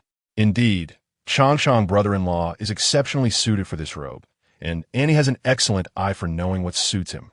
Lu Miaoga remarked softly, her voice as gentle as a whispering cloud. Lu Changsheng smiled, pleasantly surprised by the emotional intelligence displayed by this young lady. Changsheng, remember to find Uncle Lu to collect the iron-feathered eagle later. I have already spoken to him, she instructed. In 2 days, you will set out with Miaoga to the Zhulongfeng market. Spend these next couple of days at home, cherishing the time with Miaoyun and the others. The fourth elder approached with a gentle smile, tenderly smoothing the folds of Lu Changsheng's robe. This gesture, imbued with the affection and care of an elder, deeply moved him. Human hearts are indeed made of flesh. Over the past 6 months, the fourth elder had shown him nothing but kindness. He nodded in acknowledgement, assuring, "Grandmother, you need not worry." Subsequently, the fourth elder imparted further guidance on the art of talisman crafting, a discipline in which Lu Changsheng's talent had finally begun to flourish. Both the fourth elder and Lu Miaoga had come to accept that Lu Changsheng was a rare genius in the realm of talisman arts. Lu Changsheng estimated that with another 2.5 years of diligent practice, he could reveal himself as a superior talisman master. At that point, his quality of life would surely elevate. He found himself filled with anticipation. If he were to attain the status of a superior talisman master, would the Lu family consider marrying off additional sisters to him in an effort to strengthen their ties? As noon approached, the two departed from the fourth elder's residence. Lu Changsheng concealed the radiant aura of his robe and made his way to Uncle Lu's abode to claim the iron-feathered eagle. Chapter 67. The Iron Feather Eagle. Lu Changsheng, have you come to claim the iron feather eagle? Upon seeing Lu Changsheng's arrival, Lu Bo immediately discerned his purpose. He glanced at the ceremonial robe adorning Lu Changsheng. Though the robe's ethereal radiance had dimmed, rendering it akin to an ordinary splendid garment, a closer inspection would reveal subtle distinctions in the fabric's craftsmanship. Indeed, Lu Bo, I am to depart for the Nine Dragon Square Market in a couple of days. Hence the fourth elder instructed me to retrieve the iron feather eagle from you. Lu Changsheng replied with a smile and a nod. The Nine Dragon Square Market is a splendid place, not far from our green bamboo mountain, with commendable security. In our youth, it is essential to venture out, explore, and experience the world, Lu Bo remarked with a grin. He then produced a yellow leather pouch and a yellow bronze token, presenting them to Lu Changsheng. This is your iron feather eagle. The spirit pet pouch functions similarly to a storage pouch. This beast master token will facilitate simple communication with the iron feather eagle, allowing you to issue commands. As you have never ridden such an eagle, you may require some time to acclimate. Allow me to take you outside for some familiarization. Lu Bo continued. I appreciate your assistance. Lu Changsheng nodded, accepting the spirit pet pouch and the beast master token, examining them with curiosity. This was his first encounter with such items. He had previously contemplated acquiring a spirit pet pouch for the 9 nether mastiff, but reasoning that he rarely ventured out, he decided against spending the money, intending to purchase it at a later time. Moreover, on this journey to Jiulong Fengshe, Lu Changsheng did not intend to bring along the Jiu Mastiff. Currently, the Jiu Mastiff was merely a first-level initial stage beast, and taking it out would serve little purpose. It was better to leave it at home to continue being a companion for the child. Shortly thereafter, Uncle Lu led Lu Changsheng out of Qingzhou Valley and into a spacious area. Here, several members of the Lu family were practicing spells and even attempting to fly with swords. Once a cultivator reaches the 3rd layer of qi refining, they can attempt sword flight. However, it is merely a playful experience. Genuine sword flight requires reaching the later stages of qi refining, at which point the internal spiritual energy can sustain short-distance flight. Furthermore, one must acquire specialized flying artifacts. Otherwise, the consumption of spiritual energy remains substantial. Uncle Lu, Brother Changsheng, brother-in-law. Uncle Lu greeted the young members of the Lu family upon seeing Lu Changsheng and Uncle Lu. Hee, continue your practice. I will take Changsheng to familiarize him with the iron feather eagle. Uncle Lu smiled and nodded at them. Upon hearing this, the young members of the Lu family cast envious and astonished glances at Lu Changsheng. One of them asked, Brother Changsheng, are you going out to train? The iron feather eagle is the flying mount of the Lu family, and only a select few members of the family, as well as the elders, are permitted to apply for it. Yes, in a few days, I will be heading to Jiulong Fengshe, Lu Changsheng replied with a smile, not concealing the truth, as it was not a secret. Hiss, hiss, hiss. The gazes of the young members of the Lu family towards Lu Changsheng became even more envious upon hearing this. In families, such as the Lu clan, which are renowned for their cultivation practices, it is customary to support the younger generation until they reach a certain age and level of skill, at which point they are sent out to hone their abilities. This is not merely an issue of financial capability or familial contribution. It is essential for them to venture forth in search of opportunities to establish a foundation for their cultivation. Otherwise, many of the clan's youth, blessed with only mediocre talents, may find themselves devoid of hope for foundational success throughout their lives. The arranged expeditions typically lead them to various markets, known as fengshe, where they are employed. The quality of these markets can vary significantly. For instance, the Jiulong market boasts a favorable environment and proximity to Qingzhou Mountain, making it a particularly desirable destination. However, only a select few exceptional youths are chosen for the Jiulong market, while others may find themselves assigned to more arduous tasks in lesser spiritual locations. They did not anticipate that Lu Changsheng would be selected for an external training assignment, not only accompanied by an iron feather eagle as his mount, but also destined for the Jiulong market. Such an arrangement is truly enviable. Yet, it is understood that Lu Changsheng's status as a first-tier intermediate talisman master justifies this privilege. After all, even the mere aspiration to become a low-tier talisman master would afford them a similar level of treatment. Alas, next year, I too shall embark on my own journey of training, though I am uncertain where I will be assigned. In my view, as long as it does not involve arduous tasks in wilderness areas, any location would suffice. The harsher and more perilous the environment, the greater the potential for opportunities. Our innate talents compel us to take risks in pursuit of foundational success. Indeed, while the Jiulong market offers a splendid setting, its excessive comfort may come at the cost of opportunity. But how many truly succeed in such endeavors? I am but an 8th grade spirit root. Thoughts of foundation establishment are beyond my aspirations. In the future, akin to Lu Changsheng, I shall find contentment in taking multiple wives and concubines. Several descendants of the Lu family also began to converse about their futures, though they were wholeheartedly devoted to the pursuit of immortality. A sense of confusion lingered regarding what lay ahead.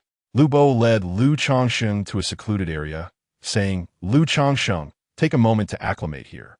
Lu Changsheng nodded in acknowledgement, directing his gaze towards the spirit pet pouch. He immediately sensed within a raven-black eagle, its feathers resembling dark iron. With a flicker of his mind, he opened the pouch. The iron-feathered eagle transformed into a streak of shadowy light, soaring out and landing before him. Standing over a meter tall, its feathers glistening ominously in the sunlight, exuding an aura of power. From his beast control token, Changsheng discerned the eagle's emotions, sensing a hint of trepidation towards him. This iron-feathered eagle had been so thoroughly tamed that its wild instincts had faded, rendering it remarkably docile. You can simply mount it, and then issue commands through the beast control token using your mind, Lu Bo advised. Just be cautious. In the beginning, avoid flying too fast, too high, or too far. Understood, Changsheng replied. Performing a lightness technique, he leaped gracefully and landed securely upon the eagle's back. He crouched atop the iron-feathered eagle, gripping its dark, iron-like feathers tightly, then conveyed his command through the beast control token.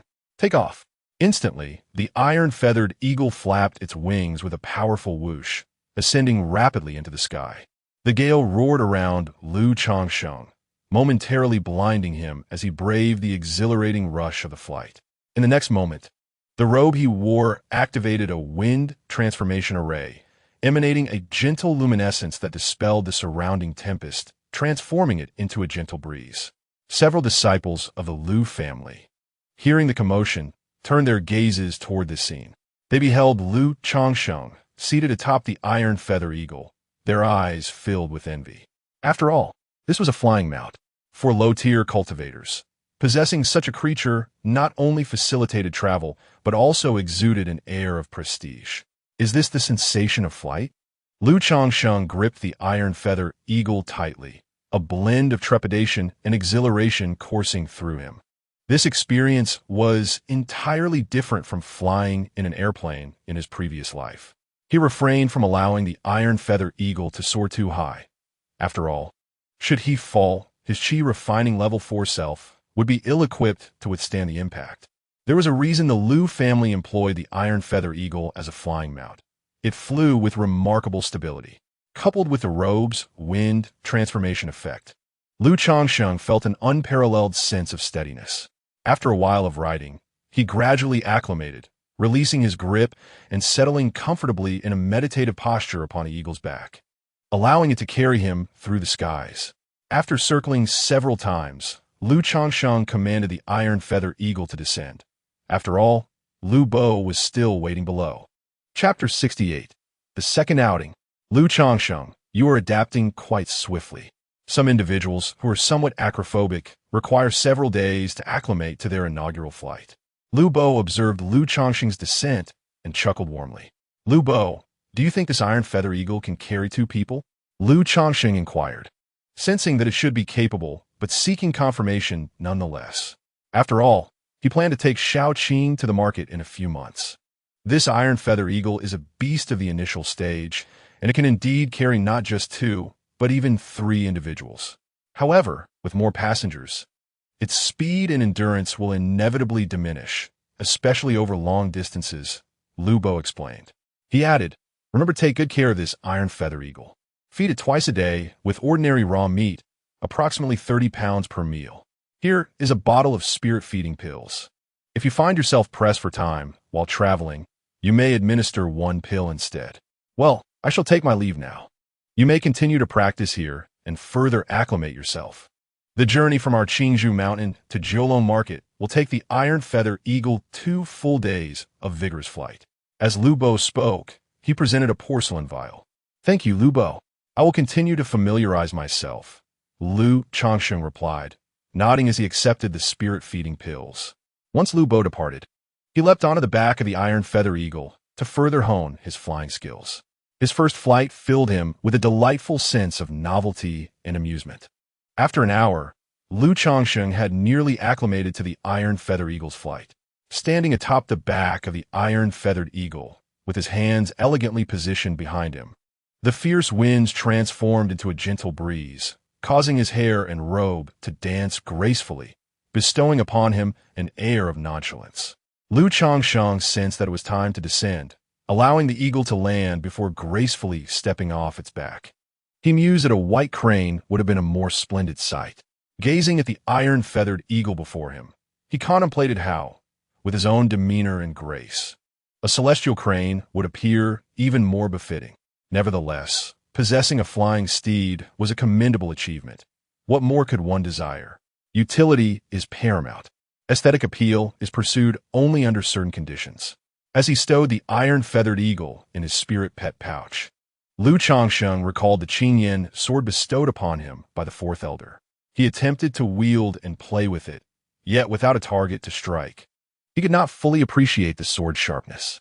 Currently, a mid-grade magical artifact posed a slight challenge for him. After a brief period of experimentation, he felt a depletion of his spiritual energy and decided to return the Qingyan sword to its pouch. The higher the quality of the artifact, the greater the energy consumption. At his current cultivation level of the fourth stage of Qi refinement, he could manage a mid-grade flying sword at most.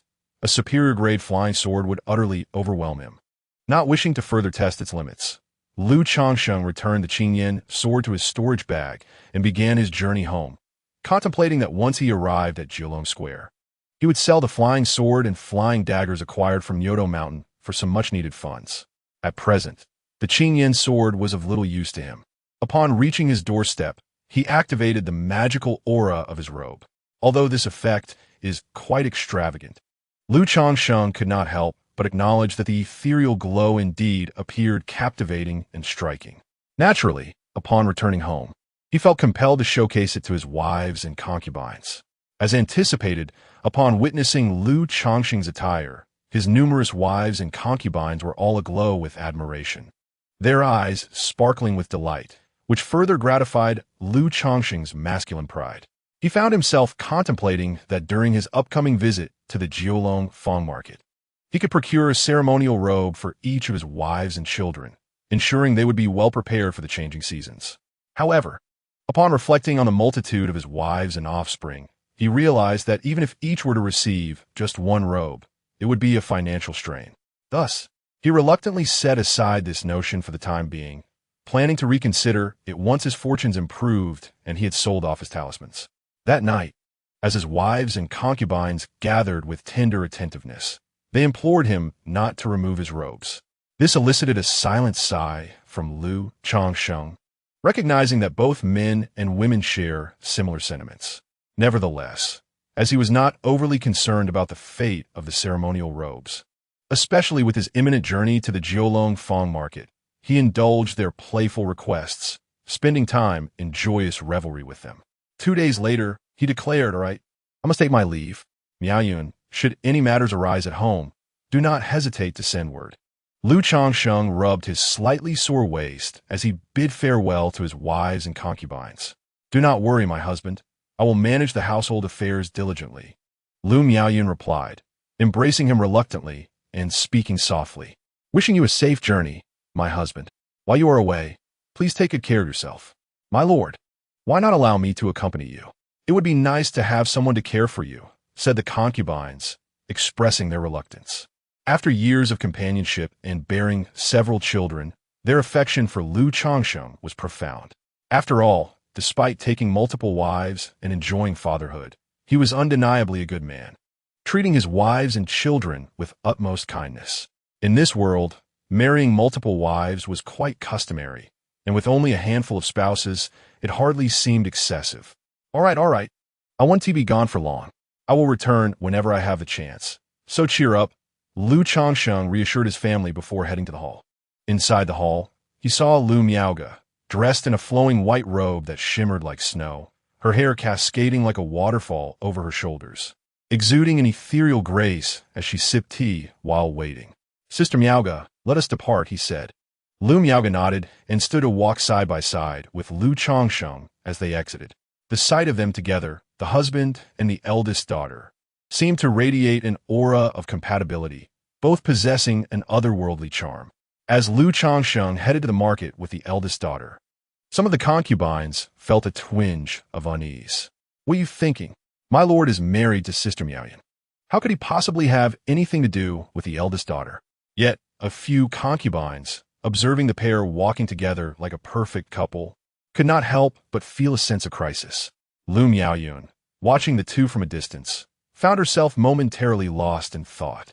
Was it a pang of reluctance she felt? Lu Miaoge discerned a hint of reluctance on Lu Changsheng's face and gently remarked, "Indeed, there is a touch of it. I hope I did not make you laugh.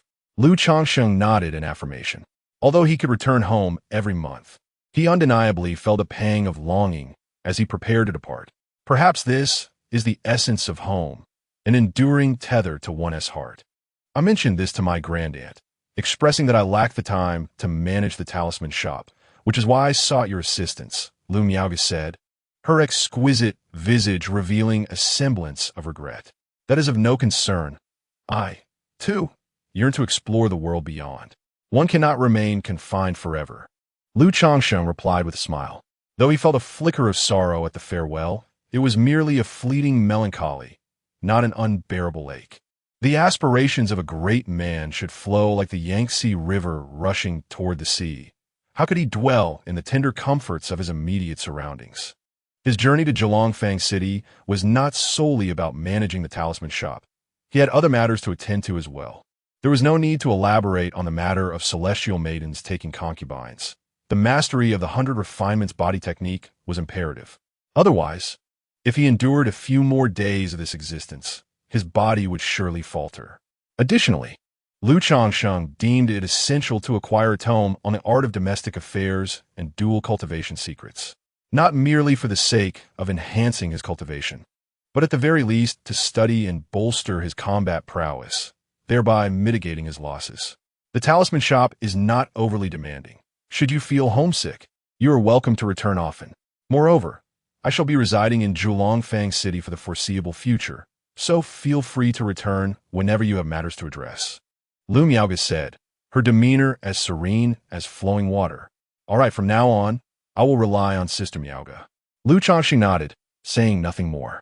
The journey from Changsheng to Zhilongfang City spans nearly 8,000 miles. However, if we ride the Ironwing Eagle and fly directly north, we can reach Zhilongfang City in just 2 days. You can let the Ironwing Eagle follow my Ironwing Eagle.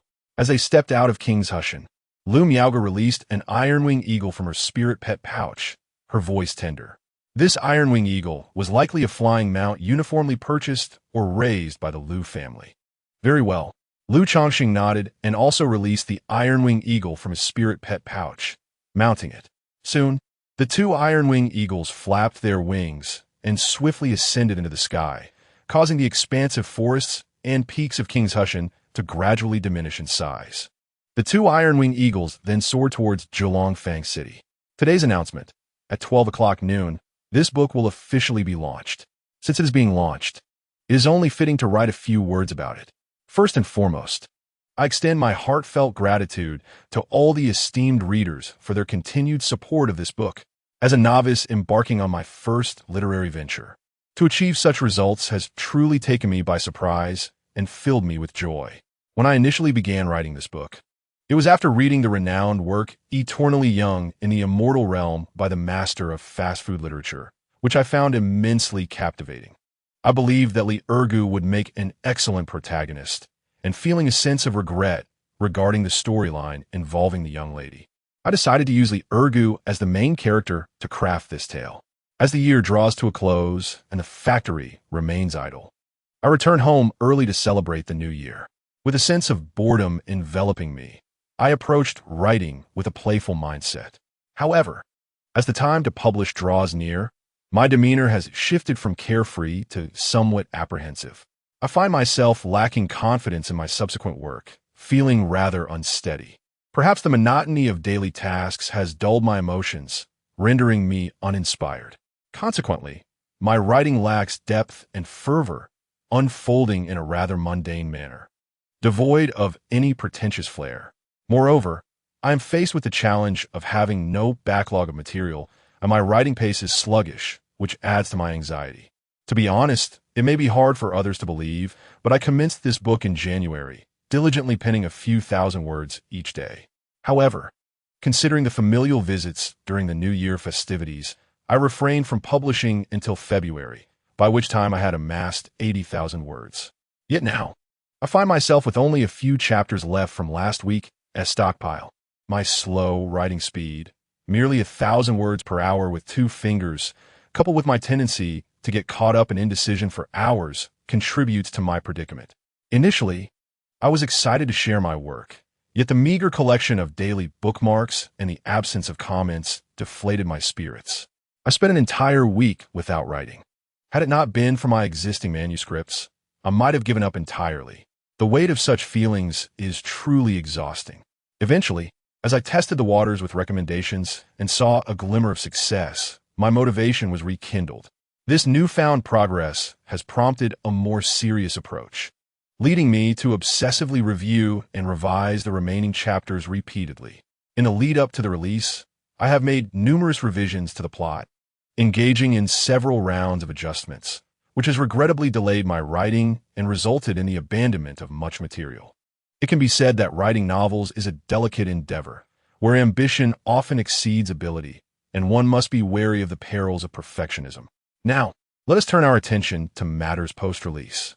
The work will be available promptly at noon, at which point I will unveil several chapters of the manuscript.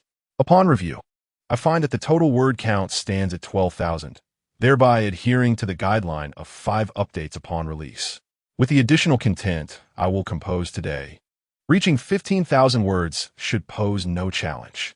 In summary, I shall strive to write as much as I can. Regarding additional updates, the provisions are as follows: 1 extra chapter for the Hall Master, 5 for the Alliance Leader, and 1 bonus chapter for every 500 monthly votes. The intention is clear, serving as a motivation for myself, especially given the absence of a backlog and the slow pace of my writing, as I cannot afford to fall behind. As for the frequency of updates, I shall avoid overpromising to prevent disappointment.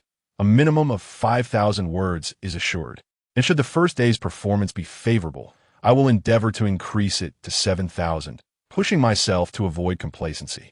Thank you sincerely to all the esteemed readers for your support, and to each individual who has voted, rewarded, or commented. I also hope that readers will consider subscribing to lend further support. Many thanks. Chapter 69. Sister Miauga, I have never frequented such places. 2 days later, 2 iron-feathered eagles darted through the mist like glistening swords. Changsheng, ahead lies Jiulongfangshe. Prepare for descent. Be cautious, and avoid colliding with the city S formation, lest you provoke its defenses, Lu Miauga said, elegantly seated in her flowing white gown, her long, dark hair cascading like a waterfall over her snowy shoulders. Understood, Sister Miauga. Lu Changsheng nodded, his gaze fixed on the approaching Jiulongfangshe. From his lofty vantage point, the marketplace appeared grander than Qingzhou Mountain, sprawling over an estimated 5,000 to 6,000 acres. It was encircled by 9 towering peaks that pierced the clouds, giving rise to the name Jiulongfangshe. Upon these mountains, tiered fields flourished, brimming with spiritual flora, while the surrounding area was cultivated with patches of spiritual farmland. The marketplace itself was shrouded in a mystical formation, obscuring its details and only allowing the outline to be discerned. As they neared Jiulongfangshe, the number of cultivators traversing the skies increased significantly. Some rode ethereal birds, others soared on magical instruments, while many navigated flying vessels. Numerous individuals galloped on mystical steeds across the land, transporting goods and engaging in various tasks. The atmosphere was thick with the essence of cultivation, a stark contrast to Lu Changsheng's usual seclusion on Qingzhou Mountain. This was his inaugural visit to such a marketplace dedicated to the ways of cultivation. In the beginning, New Tushan was merely a modest gathering place for wandering cultivators, hardly qualifying as a marketplace, devoid of any aura of immortality. Moments later, Lu Changsheng and Lu Miauga descended gracefully on their iron-wing eagles beside the entrance of Jiulong Market. Although referred to as a marketplace, it bore a striking resemblance to a city, constructed with far greater grandeur than the Yue County city he had previously visited. The towering city walls, nearly 100 meters high, resembled a colossal dragon sprawled across the land, encircling the 9 majestic peaks. Faint ripples of spiritual energy emanated from the walls, indicating the presence of intricately inscribed formations. Lu Changsheng sensed that the defensive formations of Jiulong Market surpassed those of King's Hushan by a significant margin. However, this was to be expected, as King's Hushan harbored a second-tier, mid-grade spiritual vein beneath it. Similarly, Jiulong Market also rested atop a second-tier, mid-grade spiritual vein, equally formidable. Moreover, being established by the Qingyun sect, it was only natural that master formation experts had meticulously arranged its protective enchantments. As the two approached the towering city gate, which stood several dozen zhang high, its majestic presence rendered them quite diminutive in comparison. Two cultivators from the Qingyun sect were stationed at the entrance, with a small pavilion nearby. Each cultivator seeking entry into the market was required to present an identification token. Those without a token were obliged to register their details at the pavilion and pay a fee in spirit stones to obtain one. Lu Miaoge informed Lu Changsheng that the identification tokens were categorized as temporary and permanent. A temporary token required 1 spirit stone and permitted a stay of only half a month, while a permanent token cost 10 spirit stones and was valid for 2 years. Only those who purchased property or owned a shop within the market could secure the privilege of free residency. Should one fail to renew their identity token upon expiration while remaining within the market, they would be subject to apprehension by the enforcement team of the Qingyun sect, facing fines in the form of spirit stones. Should one lack the requisite spirit stones to pay the fine, they would be conscripted for arduous labor to repay the debt. This practice constitutes one of the primary means of profit for the market. Upon hearing this, Lu Changsheng could not help but sigh inwardly. It was no wonder that many cultivators shunned such large markets. Although they offer greater safety and convenience compared to the outside world, the entry fee poses a significant burden for lower-tier cultivators. Furthermore, once within the market, expenses for food, drink, and lodging will accumulate. As for purchasing property or owning a shop in the market, it is evident that such endeavors would be exceedingly challenging. Truly, the path of cultivation is fraught with difficulty, and survival is an even greater struggle. Subsequently, Lu Changsheng followed the flow of people, paying 10 spirit stones to obtain a long-term identity token. These 10 spirit stones could later be reimbursed by the Lu family. With the identity token in hand, Lu Changsheng entered the Jiulong market alongside Lu Miaoge. Upon entering the city, he was immediately greeted by a bustling street, alive with pedestrians of all ages, predominantly cultivators. Pavilions and palatial structures lined both sides of the street. The Qingyun sect has strict regulations prohibiting fighting, disturbances, unregulated stall setups, and overnight stays on the streets within the market. Any infractions or reports would summon the enforcement team for punitive action. Furthermore, aside from the enforcement personnel of the Qingyun sect and high-level foundation cultivators, ordinary qi refining cultivators are forbidden from flying with their tools or riding beasts within the market. Lu Miaoge conveyed this information to Lu Changsheng telepathically. Upon hearing these words, Lu Changsheng nodded thoughtfully. It was no wonder he had not witnessed anyone soaring through the skies or riding mounts. Everyone seemed to be traversing on foot. His heart felt more at ease regarding the security environment of Jiulongfang City. The city is divided into 5 distinct areas: east, west, south, north, and central. The central area serves as the core of the second-tier spiritual vein, designated for the disciples of Qingyun sect to reside and cultivate, with only a select few caverns open to the public. The eastern district is home to various cultivation families and affluent residents. Our Lu family possesses an expansive estate in this area, where you may also reside in due course, with spiritual energy levels ranging between inferior and medium-grade spiritual veins. The Western District caters to wandering cultivators, offering somewhat less favorable conditions, yet still maintaining a first-tier spiritual vein quality. The Southern and Northern Districts are bustling trade and entertainment zones, filled with inns, restaurants, and shops catering to all needs. Currently, we find ourselves in the Northern District, where our Lu family's talisman shop is conveniently located ahead.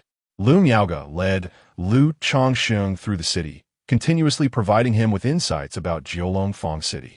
Lu Changsheng nodded attentively, for it was the first time he had heard Lu Miaoge speak so extensively. However, he understood that Lu Miaoge's demeanor was simply reserved. She typically refrained from idle chatter, appearing somewhat ethereal, yet her character was quite amiable. This was also evident in her decision to bring him to Jiulongfang City, recognizing his unfamiliarity with the surroundings, prompting her to offer detailed introductions. As they walked along the path, Lu Changsheng frequently cast his gaze upon the pavilions and towers lining the streets. Through the names of these pavilions and halls, such as Drunken Immortal Pavilion, Gathering Immortal Pavilion, Treasure Pavilion, Alchemist Pavilion, Refined Workshop, and Embroidered Workshop, one can subtly discern their purposes. The Drunken Immortal Pavilion boasts a display of red lanterns, and the faint strains of alluring music waft from within, leading Lu Changsheng to sense that it is not an ordinary tavern. Changsheng, you are a married man now. It will be wise to refrain from visiting such establishments. Not only is it a waste of wealth, but it also disrupts your cultivation, Lu Miaoga remarked, her gentle voice tinged with a hint of shyness as she noticed Lu Changsheng's lingering gaze upon the pavilion. Upon hearing her words, a twitch of Lu Changsheng's lips revealed his realization of the true nature of the Drunken Immortal Pavilion. No wonder he had faintly heard the sounds of flirtation. He had not been mistaken after all. Indeed, fairies exist not only in the mortal realm, but also within private chambers. Miaoga, I merely found this tavern peculiar and glanced at it a bit longer. I have never frequented such places, Lu Changsheng stated earnestly, adjusting his waist. He genuinely held no interest in such establishments.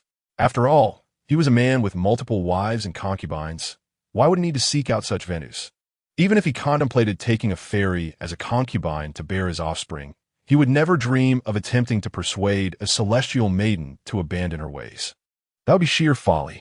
However, it was surprising that this young lady was aware of such places. It made sense, though, despite her ethereal demeanor. She was 6 years his senior and had been managing shops in the marketplace for years. She could not possibly be an entirely naive and innocent girl. Perhaps it was for the best. Lu Miaoga gently pressed her lips together and replied softly, refraining from elaborating on the matter. She then continued to introduce some details to Lu Changsheng. As they walked and conversed, they strolled for about a quarter of an hour before Lu Miaoga came to a halt in front of a shop. Turning to Lu Changsheng, she remarked, "This is our Lu family's talisman shop." Lu Changsheng gazed at the establishment before him. The shop, a grand 3-story structure, stood approximately 6 zhang tall, adorned with intricately carved beams and painted rafters, exuding an opulent yet tasteful aura. A sign hung above, reading Qingzhu Lu's talisman shop. At the entrance, a young woman, no more than 17 or 18, with a delicate visage and clad in a uniform emblazoned with Qingzhu Lu's talisman shop, noticed Lu Miaoga and immediately performed a graceful bow. Her gaze then inadvertently shifted to Lu Changsheng, captivated by his handsome features and the gentle, jade-like demeanor he possessed. Indeed, Lu Miaoga acknowledged, coolly nodding. She conveyed telepathically to Lu Changsheng that this young woman was the shop's receptionist and sales representative. Currently, the talisman shop employed 1 manager, 2 apprentices, and 2 sales representatives. The manager, named Zhang Shan, was a cultivator at the 6th level of Qi refinement and had been working at the Lu family's talisman shop for over a decade. The 2 apprentices, Li Shi and Wang Wu, had been at the shop for 5 or 6 years. They were the descendants of cultivators from the Zhulongfang market, possessing only 9th-grade spiritual roots but exhibiting a modicum of talent in talisman crafting, which led their families to send them to the shop as apprentices. Their daily tasks involved drawing talismans and producing talisman paper and spiritual ink. The apprentices the 4th elder had mentioned earlier were indeed these 2. This apprentice is bound by a long-term contract, requiring only provision of food and accommodation and occasional guidance in talisman crafting, with no monthly salary necessary. Such is the nature of learning a craft, whether it be talisman making, alchemy, or weapon forging, skills that possess their own thresholds. They all demand patience and perseverance. Even if one ultimately fails to master the art, it is not a cause for blame. As for the 2 receptionists, they are mere mortals. Although Zhulongfang Market is known as a haven for cultivators, it is not exclusively inhabited by them. Many ordinary folk reside here as well. Some have come alongside the cultivators, while others are descendants of these practitioners, working and living in this place.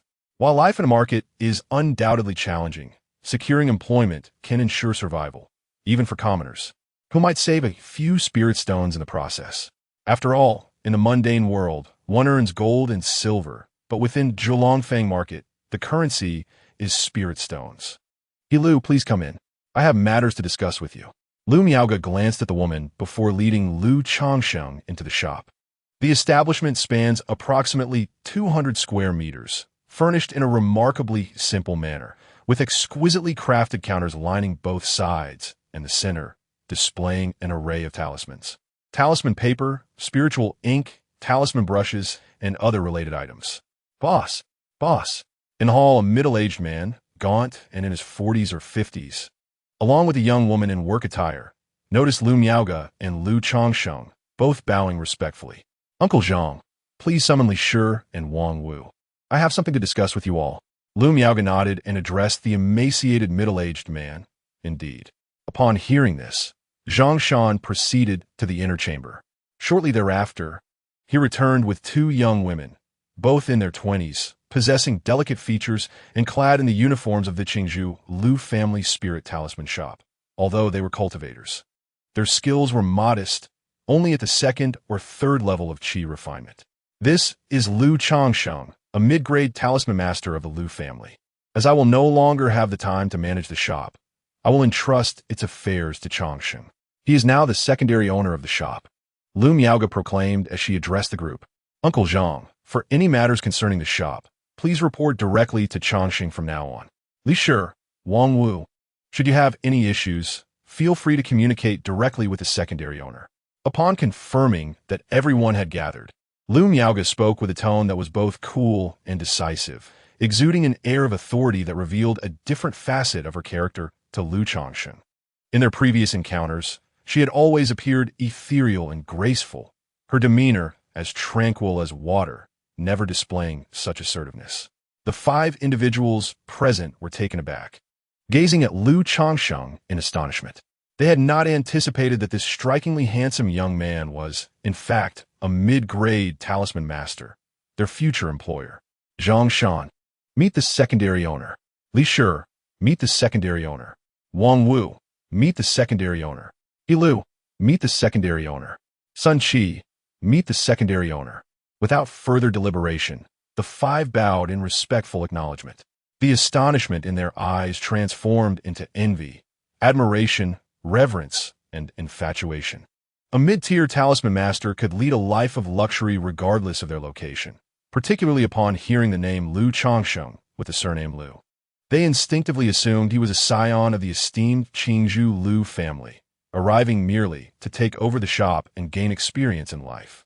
Handsome, gifted, and born into a good family, he incited even greater envy. This was especially true for Li Shi, Wang Wu, and the two sales attendants, whose gazes toward Lu Changsheng had shifted markedly. From now on, I shall rely on all of you, Lu Changsheng said, smiling at the crowd while performing a slight bow. Prior to his arrival, Lu Miaoge had shared some insights regarding the shop's operations. Generally, the shopkeeper, Zhang Shan, could manage the day-to-day affairs competently, requiring little of his concern. His primary focus would be to guide Li Shi and Wang Wu in talisman crafting, while also overseeing inventory issues. The talisman shop needed to restock monthly, and it was impractical for the Lu family to source all the goods independently. High-quality and even top-tier talismans were predominantly crafted by the fourth elder. Meanwhile, basic, low-tier, and mid-tier talismans were mostly procured from various freelance talisman masters. Although these freelancers had collaborated with the Lu family for many years, he, as a talisman master, needed to ensure the quality of the products, preventing any substandard items from being sold. After all, the goods offered by such shops typically commanded a higher price than those found at freelance stalls. This premium was justified by the assurance of quality. The same principle applied to talisman paper, spiritual ink, and talisman brushes. Furthermore, there are occasions when a particular talisman is out of stock and a customer urgently requires it. If the talisman master is able to create it, he will do his utmost to produce one. After introducing Lu Changsheng to the employees, Lu Miaoge chose not to elaborate further, allowing everyone to disperse.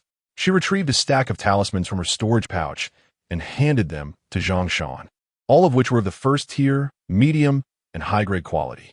Each month, upon her return, she not only received guidance on talisman creation from Elder C, but also procured a batch of talismans from him.